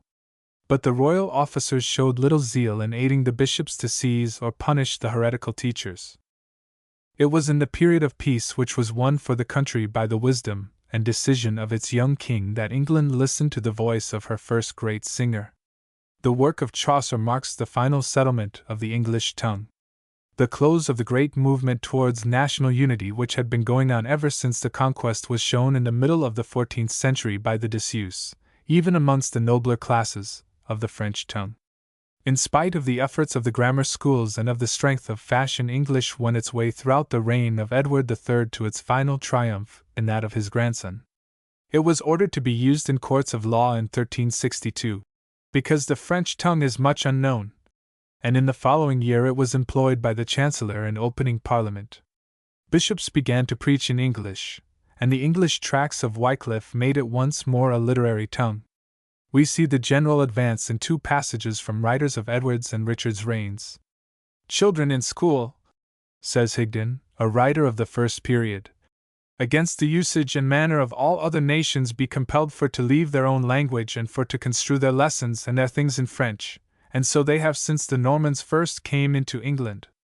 Also gentlemen's children be taught for to speak French from the time that they be rocked in their cradle, and know how to speak and play with a child's toy, and uplandish, or country, men will liken themselves to gentlemen, and strive with great busyness to speak French for to be more told of. This manner, adds John of Trevisa, Higden's translator in Richard's time, was much used before the first Murrain, the Black Death of 1349, and is since somewhat changed. For John Cornwall, a master of grammar, changed the lore in grammar school and construing of French into English, and Richard Pencrick learned this manner of teaching of him, as other men did of Pencrick. So that now, the year of our Lord 1385 and of the second King Richard after the Conquest 9, in all the grammar schools of England children leaveth French, and construeth and learneth in English. Also gentlemen have now much left for to teach their children French. This drift towards a general use of the national tongue told powerfully on literature. The influence of the French romances everywhere tended to make French the one literary language at the opening of the 14th century, and in England this influence had been backed by the French tone of the court of Henry III and the three Edwards. But at the close of the reign of Edward III the long French romances needed to be translated even for knightly hearers. Let clerks indite in Latin, says the author of the Testament of Love, and let Frenchmen in their French also indite their quaint terms, for it is kindly to their mouths, and let us show our fantasies in such words as we learned of our mother's tongue. But the new national life afforded nobler materials than fantasies, now for English literature. With the completion of the work of national unity had come the completion of the work of national freedom. The vigor of English life showed itself in the wide extension of commerce, in the progress of the towns, and the upgrowth of a free yeomanry. It gave even nobler signs of its activity in the spirit of national independence and moral earnestness which awoke at the call of Wycliffe. New forces of thought and feeling which were destined to tell on every age of our later history broke their way through the crust of feudalism in the socialist revolt of the Lollards, and a sudden burst of military glory threw its glamour over the age of Crécy and Poitiers. It is this new gladness of a great people which utters itself in the verse of Geoffrey Chaucer. Chaucer was born about 1340, the son of a London vintner who lived in Thames Street, and it was in London that the bulk of his life was spent. His family, though not noble, seems to have been of some importance, for from the opening of his career we find Chaucer in close connection with the court. At 16 he was made page to the wife of Lionel of Clarence. At 19 he first bore arms in the campaign of 1359. But he was luckless enough to be made prisoner, and from the time of his release after the Treaty of Bretigny he took no further share in the military enterprises of his time. He seems again to have returned to service about the court, and it was now that his first poems made their appearance, the Complaint to Pity, in 1368, and in 1369 the Death of Blanche the Duchesse, the wife of John of Gaunt, who from this time at least may be looked upon as his patron. It may have been to John's influence that he owed his employment in 7 diplomatic missions which were probably connected with the financial straits of the crown. 3 of these, in 1372, 1374, and 1378, carried him to Italy. He visited Genoa and the brilliant court of the Visconti at Milan, at Florence, where the memory of Dante, the great master, whom he commemorates so reverently in his verse, was still living. He may have met Boccaccio. At Padua, like his own clerk of Oxenford, he possibly caught the story of Griseldes from the lips of Petrarca. It was these visits to Italy which gave us the Chaucer whom we know. From that hour his work stands out in vivid contrast with the poetic literature from the heart of which it sprang. The long French romances were the product of an age of wealth and ease, of indolent curiosity, of a fanciful and self-indulgent sentiment. Of the great passions which gave life to the Middle Ages, that of religious enthusiasm had degenerated into the conceits of Mariolatry, that of war into the extravagances of chivalry. Love indeed remained. It was the one theme of troubadour and trouvère, but it was a love of refinement, of romantic follies, of scholastic discussions, of sensuous enjoyment a plaything rather than a passion. Nature had to reflect the pleasant indolence of man. The song of the minstrel moved through a perpetual Maytime. The grass was ever green. The music of the lark and the nightingale rang out from field and thicket. There was a gay avoidance of all that is serious, moral, or reflective in man's life. Life was too amusing to be serious, too piquant, too sentimental, too full of interest and gaiety and chat. It was an age of talk. Mirth is none, says Chaucer's host, to ride on by the way dumb as a stone, and the trouveur aimed simply at being the most agreeable talker of his day. His romances, his rhymes of Sir Tristram, his romance of the Rose, are full of color and fantasy, endless in detail, but with a sort of gorgeous idleness about their very length, the minuteness of their description of outer things, the vagueness of their touch when it passes to the subtler inner world. It was with this literature that Chaucer had till now been familiar, and it was this which he followed in his earlier work. But from the time of his visits to Milan and Genoa his sympathies drew him not to the dying verse of France but to the new and mighty upgrowth of poetry in Italy. Dante's eagle looks at him from the sun. Francis Petrarch, the Lowry poet, is to him one whose rhetorique sweet enlimened alla tale of poetry. The Troilus, which he produced about 1382, is an enlarged English version of Boccaccio's Philostrato. The Knight's Tale, whose first draft is of the same period, bears slight traces of his Tessiade. It was indeed the Decameron which suggested the very form of the Canterbury Tales, the earliest of which, such as those of the doctor, the man of law, the clerk, the prioress, the franklin, and the squire, may probably be referred like the Parliament of Foles and the House of Fame to this time of Chaucer's life. But even while changing, as it were, the front of English poetry, Chaucer preserves his own distinct personality. If he quizzes in the rhyme of Sir Thopas the wearisome idleness of the French romance, he retains all that was worth retaining of the French temper, its rapidity and agility of movement, its lightness and brilliancy of touch, its airy mockery, its gaiety and good humor, its critical coolness and self-control. The French wit quickens in him more than in any English writer the sturdy sense and shrewdness of our national disposition, corrects its extravagance, and relieves its somewhat ponderous morality. If on the other hand he echoes the joyous carelessness of the Italian tale, he tempers it with the English seriousness. As he follows Boccaccio, all his changes are on the side of purity, and when the Troilus of the Florentine ends with the old sneer at the changeableness of woman, Chaucer bids us look Godward, and dwells on the unchangeableness of heaven. The genius of Chaucer, however, was neither French nor Italian, whatever element it might borrow from either literature, but English to the core, and from the year 1384 all trace of foreign influence dies away. Chaucer had now reached the climax of his poetic power. He was a busy, practical worker, comptroller of the customs in 1374, of the petty customs in 1382, a member of the Commons in the Parliament of 1386. The fall of the Duke of Lancaster from power may have deprived him of employment for a time, but from 1389 to 1391 he was clerk of the Royal Works, busy with repairs and building at Westminster, Windsor, and the Tower. His air indeed was that of a student rather than of a man of the world. A single portrait has preserved for us his forked beard, his dark-colored dress, the knife and pencase at his girdle, and we may supplement this portrait by a few vivid touches of his own. The sly, elvish face, the quick walk, the plump figure and portly waist were those of a genial and humorous man, but men jested at his silence, his abstraction, his love of study.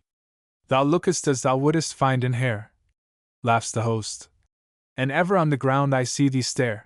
He heard little of his neighbors' talk when office work in Thames Street was over.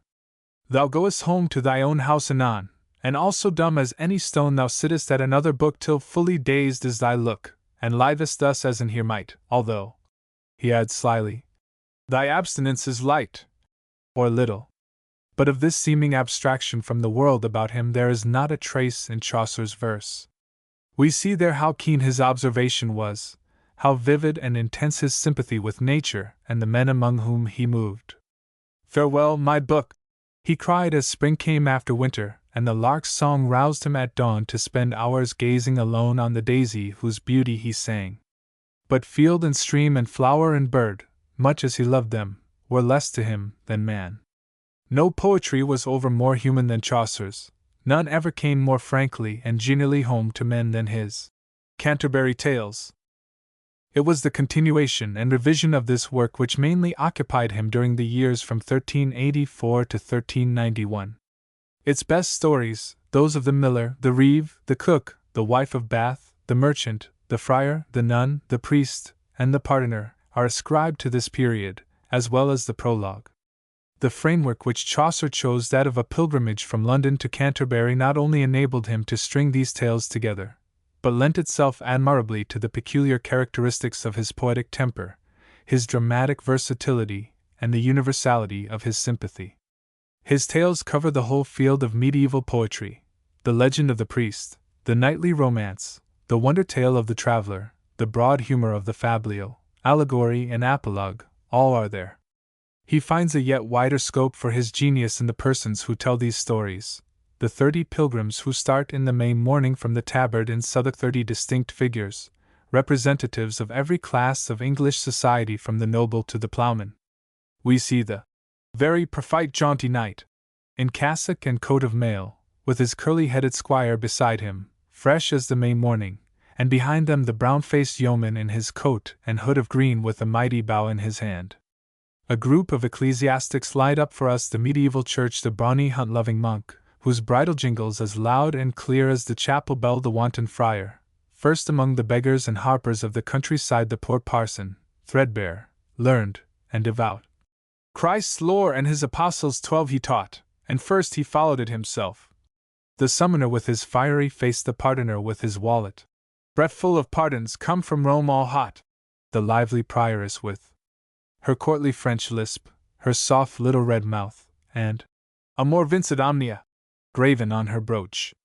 Learning is there in the portly person of the doctor of physic, rich with the profits of the pestilence, the busy sergeant of law, that ever seemed busier than he was, the hollow-cheeked clerk of Oxford with his love of books and short, sharp sentences that disguise a latent tenderness which breaks out at last in the story of Griseldes.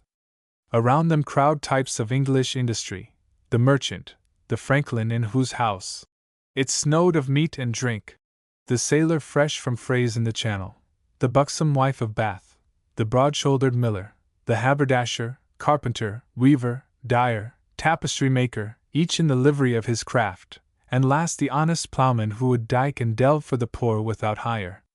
It is the first time in English poetry that we are brought face to face not with characters or allegories or reminiscences of the past, but with living and breathing men, men distinct in temper and sentiment as in face or costume or mode of speech, and with this distinctness of each maintained throughout the story by 1,000 shades of expression and action. It is the first time, too, that we meet with the dramatic power which not only creates each character but combines it with its fellows, which not only adjusts each tale or jest to the temper of the person who utters it but fuses all into a poetic unity. It is life in its largeness, its variety, its complexity, which surrounds us in the Canterbury Tales. In some of the stories, indeed, which were composed no doubt at an earlier time, there is the tedium of the old romance or the pedantry of the schoolman.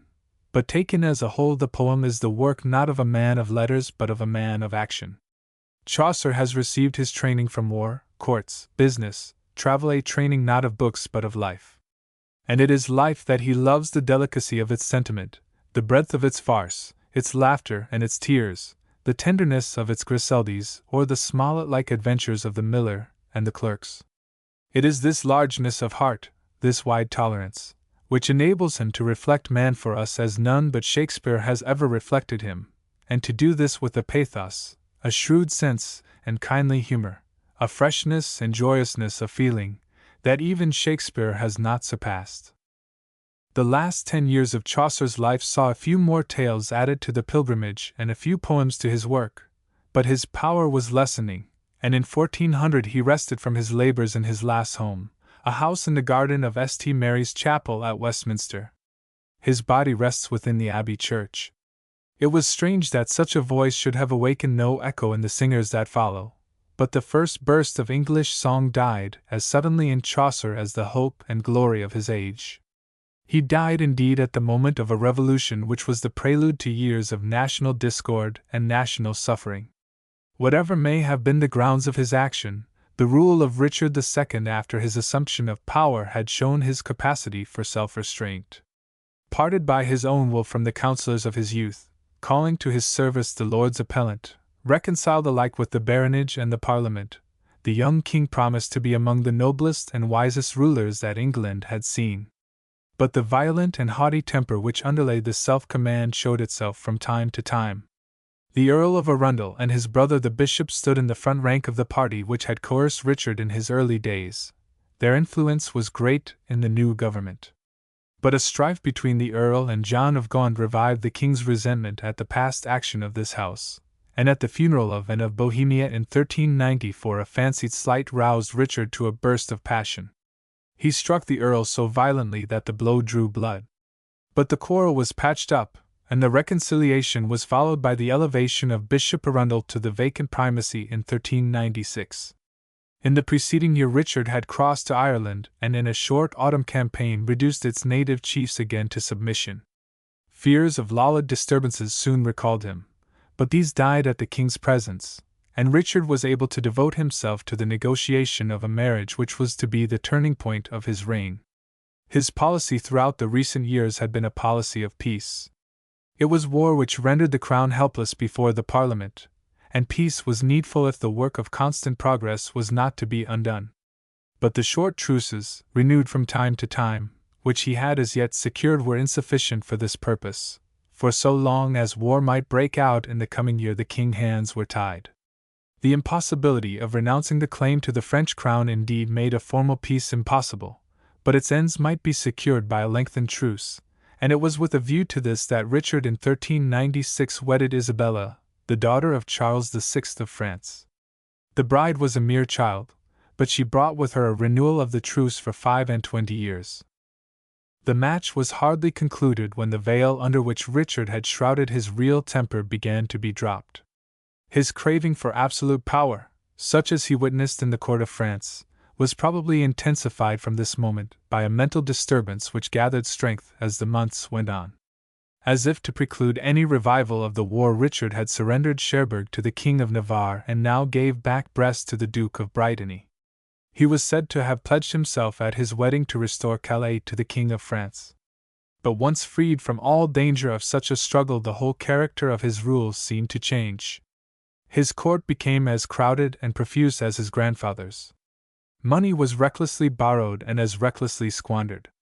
The king's pride became insane, and it was fed with dreams of winning the imperial crown through the deposition of Wenzel of Bohemia. The councillors with whom he had acted since his resumption of authority saw themselves powerless. John of Gaunt indeed still retained influence over the king. It was the support of the Duke of Lancaster after his return from his Spanish campaign which had enabled Richard to hold in check the Duke of Gloucester and the party that he led, and the anxiety of the young king to retain this support was seen in his grant of Aquitaine to his uncle, and in the legitimation of the Beauforts, John's children, by a mistress, Catherine Swynford, whom he married after the death of his second wife.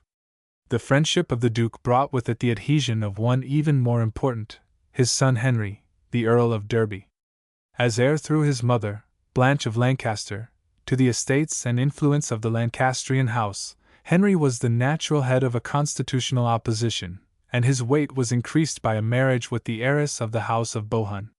He had taken a prominent part in the overthrow of Suffolk and De Vere, and on the king's resumption of power he had prudently withdrawn from the realm on a vow of crusade, had touched at Barbary, visited the Holy Sepulchre, and in 1390 sailed for Danzig and taken part in a campaign against the heathen Prussians with the Teutonic Knights. Since his return he had silently followed in his father's track. But the counsels of John of Gaunt were hardly wiser than of old. Arundel had already denounced his influence as a hurtful one, and in the events which were now to hurry quickly on he seems to have gone hand in hand with the king. A new uneasiness was seen in the Parliament of 1397, and the Commons prayed for a redress of the profusion of the court.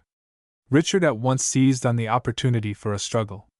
He declared himself grieved that his subjects should take on themselves any ordinance or governance of the person of the king or his hostel or of any persons of estate whom he might be pleased to have in his company. The Commons were at once overawed. They owned that the cognizance of such matters belonged wholly to the king, and gave up to the Duke of Lancaster the name of the member, Sir Thomas Haxey, who had brought forward this article of their prayer. The Lords pronounced him a traitor, and his life was only saved by the fact that he was a clergyman and by the interposition of Archbishop Arundel. The Earl of Arundel and the Duke of Gloucester at once withdrew from court. They stood almost alone, for of the royal house the Dukes of Lancaster and York with their sons the Earls of Derby and Rutland were now with the king, and the old coadjutor of Gloucester, the Earl of Nottingham, was in high favour with him. The Earl of Warwick alone joined them, and he was included in a charge of conspiracy which was followed by the arrest of the three. A fresh parliament in September was packed with royal partisans, and Richard moved boldly to his end. The pardons of the Lords Appellant were revoked. Archbishop Arundel was impeached and banished from the realm. He was transferred by the Pope to the see of St. Andrews, and the primacy given to Roger Walden. The Earl of Arundel, accused before the peers under John of Gaunt as High Steward, was condemned and executed in a single day. Warwick, who owned the truth of the charge, was condemned to perpetual imprisonment. The Duke of Gloucester was saved from a trial by a sudden death in his prison at Calais. A new parliament at Shrewsbury in the opening of 1398 completed the king's work.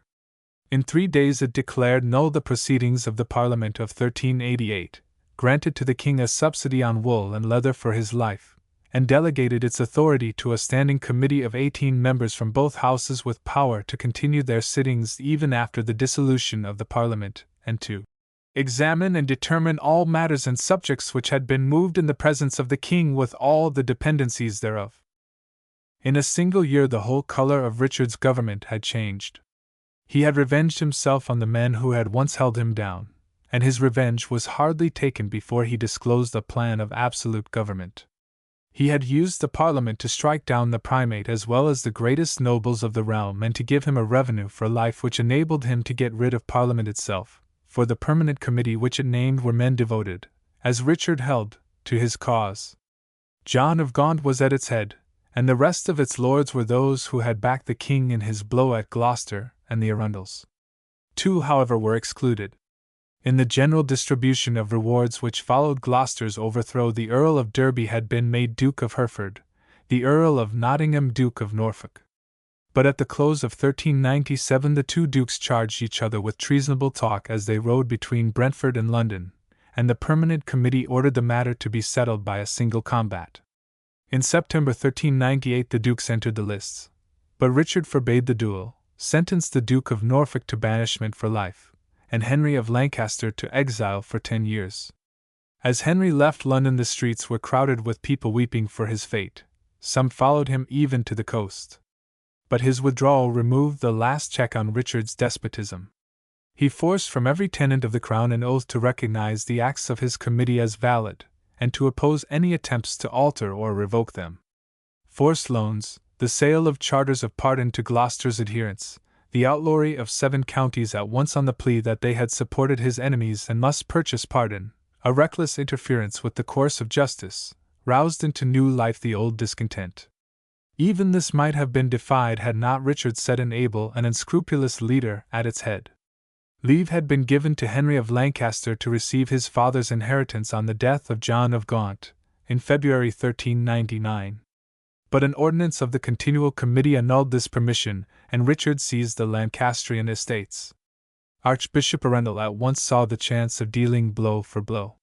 He hastened to Paris and pressed the Duke to return to England, telling him how all men there looked for it, especially the Londoners, who loved him 100 times more than they did the king. For a while Henry remained buried in thought, leaning on a window overlooking a garden. But Arundel's pressure at last prevailed. He made his way secretly to Brittany, and with 15 knights set sail from Vin. What had really decided him was the opportunity offered by Richard's absence from the realm. From the opening of his reign the king's attention had been constantly drawn to his dependent lordship of Ireland. More than 200 years had passed away since the troubles which followed the murder of Archbishop Thomas forced Henry II to leave his work of conquest unfinished, and the opportunity for a complete reduction of the island which had been lost then had never returned. When Henry quitted Ireland, indeed Leinster was wholly in English hands. Connaught bowed to a nominal acknowledgement of the English overlordship, and for a while the work of conquest seemed to go steadily on. John de Courcy penetrated into Ulster and established himself at Downpatrick, and Henry planned the establishment of his youngest son, John, as Lord of Ireland. But the levity of the young prince, who mocked the rude dresses of the native chieftains and plucked them in insult by the beard, soon forced his father to recall him, and in the continental struggle which soon opened on the Angevin kings, as in the constitutional struggle within England itself which followed it, all serious purpose of completing the conquest of Ireland was forgotten. Nothing indeed but the feuds and weakness of the Irish tribes enabled the adventurers to hold the districts of Drogheda, Dublin, Wexford, Waterford, and Cork, which formed what was thenceforth known as the English Pale. In all the history of Ireland no event has proved more disastrous than this half-finished conquest. Had the Irish driven their invaders into the sea, or the English succeeded in the complete reduction of the island, the misery of its after ages might have been avoided. A struggle such as that in which Scotland drove out its conquerors might have produced a spirit of patriotism and national union which would have formed a people out of the mass of warring clans.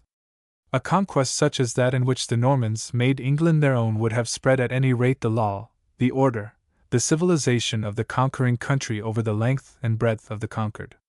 Unhappily Ireland, while powerless to effect its entire deliverance, was strong enough to hold its assailants partially at bay. The country was broken into two halves whose conflict has never ceased. So far from either giving elements of civilization or good government to the other, conqueror and conquered reaped only degradation from the ceaseless conflict. The native tribes lost whatever tendency to union or social progress had survived the invasion of the Danes. Their barbarism was intensified by their hatred of the more civilized intruders. But these intruders themselves, penned within the narrow limits of the Pale, brutalized by a merciless conflict, cut off from contact with the refining influences of a larger world, sank rapidly to the level of the barbarism about them, and the lawlessness, the ferocity, the narrowness of feudalism broke out unchecked in this horde of adventurers who held the land by their sword. From the first the story of the English Pale was a story of degradation and anarchy. It needed the stern vengeance of John, whose army stormed its strongholds and drove its leading barons into exile, to preserve even their fealty to the English crown. John divided the Pale into counties and ordered the observance of the English law, but the departure of his army was the signal for a return of the disorder he had trampled underfoot. Between Englishmen and Irishmen went on a ceaseless and pitiless war. Every Irishman without the Pale was counted by the English settlers an enemy, and a robber whose murder found no cognizance or punishment at the hands of the law. Half the subsistence of the English barons was drawn from forays across the border, and these forays were avenged by incursions of native marauders which carried havoc at times to the very walls of Dublin.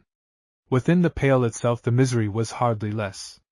The English settlers were harried and oppressed by their own baronage as much as by the Irish marauders, while the feuds of the English lords wasted their strength and prevented any effective combination either for common conquest or common defense.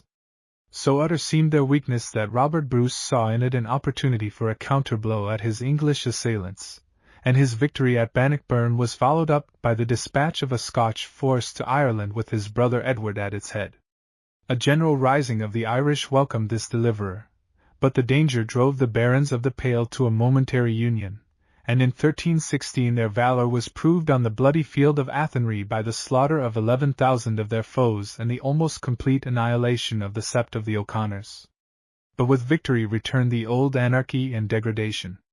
The barons of the Pale sank more and more into Irish chieftains. The Fitzmaurices, who became Earls of Desmond and whose vast territory and minster was erected into a county palatine, adopted the dress and manners of the natives around them. The rapid growth of this evil was seen in the ruthless provisions by which Edward III strove to check it in his Statute of Kilkenny.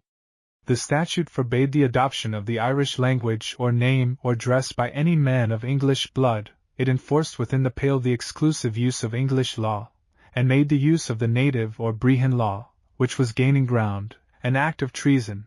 It made treasonable any marriage of the Englishry with persons of Irish race, or any adoption of English children by Irish foster fathers. But stern as they were, these provisions proved fruitless to check the fusion of the two races, while the growing independence of the Lords of the Pale threw off all but the semblance of obedience to the English government. It was this which stirred Richard to a serious effort for the conquest and organization of the island. In 1386 he granted the entire dominion of Ireland with the title of its Duke to Robert de Vere on condition of his carrying out its utter reduction. But the troubles of the reign soon recalled de Vere, and it was not till the truce with France had freed his hands that the king again took up his projects of conquest. In 1394 he landed with an army at Waterford, and received the general submission of the native chieftains. But the Lords of the Pale held sullenly aloof, and Richard had no sooner quitted the island than the Irish in turn refused to carry out their promise of quitting Leinster, and engaged in a fresh contest with the Earl of March, whom the king had proclaimed as his heir and left behind him as his lieutenant in Ireland. In the summer of 1398 March was beaten and slain in battle, and Richard resolved to avenge his cousin's death and complete the work he had begun by a fresh invasion. He felt no apprehension of danger. At home his triumph seemed complete. The death of Norfolk, the exile of Henry of Lancaster, left the baronage without heads for any rising. He ensured, as he believed, the loyalty of the great houses by the hostages of their blood whom he carried with him, at whose head was Henry of Lancaster's son, the future Henry V. The refusal of the Percys, the Earl of Northumberland and his son Henry Percy or Hotspur, to obey his summons might have warned him that danger was brewing in the north. Richard, however, took little heed. He banished the Percys, who withdrew into Scotland, and sailed for Ireland at the end of May, leaving his uncle the Duke of York regent in his stead. The opening of his campaign was indecisive, and it was not till fresh reinforcements arrived at Dublin that the king could prepare for a march into the heart of the island. But while he planned the conquest of Ireland, the news came that England was lost. Little more than a month had passed after his departure when Henry of Lancaster entered the Humber and landed at Ravenspur.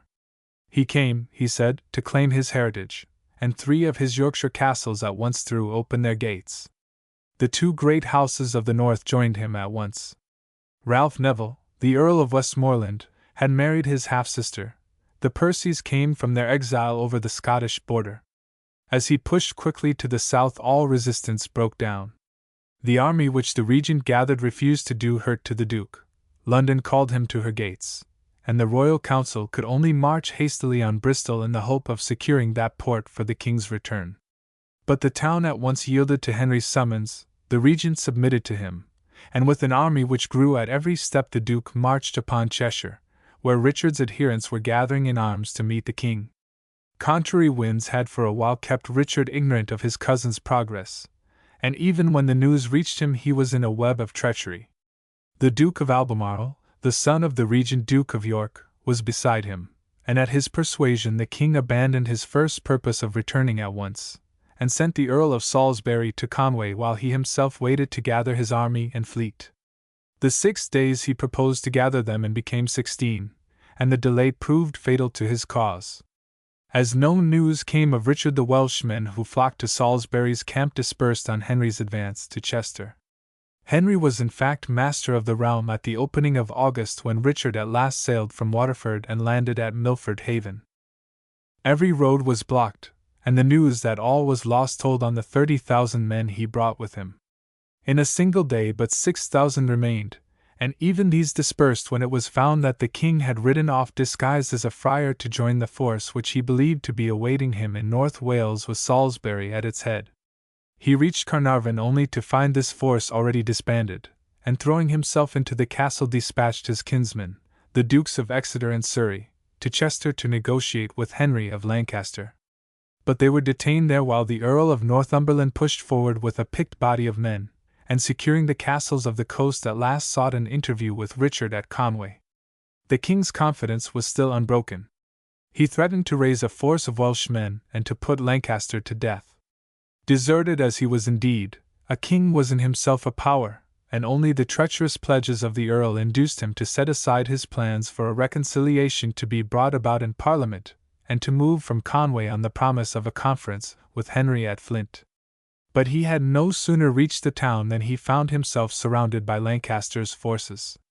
"I am betrayed," he cried, as the view of his enemies burst on him from the hill. "There are pennons and banners in the valley." But it was too late for retreat. Richard was seized and brought before his cousin. "I am come before my time," said Lancaster, "but I will show you the reason. Your people, my lord, complain that for the space of 20 years you have ruled them harshly. However, if it please God, I will help you to rule them better." "Fair cousin," replied the king, "since it pleases you, it pleases me well." Then, breaking in private into passionate regrets that he had ever spared his cousin's life, he suffered himself to be carried a prisoner along the road to London.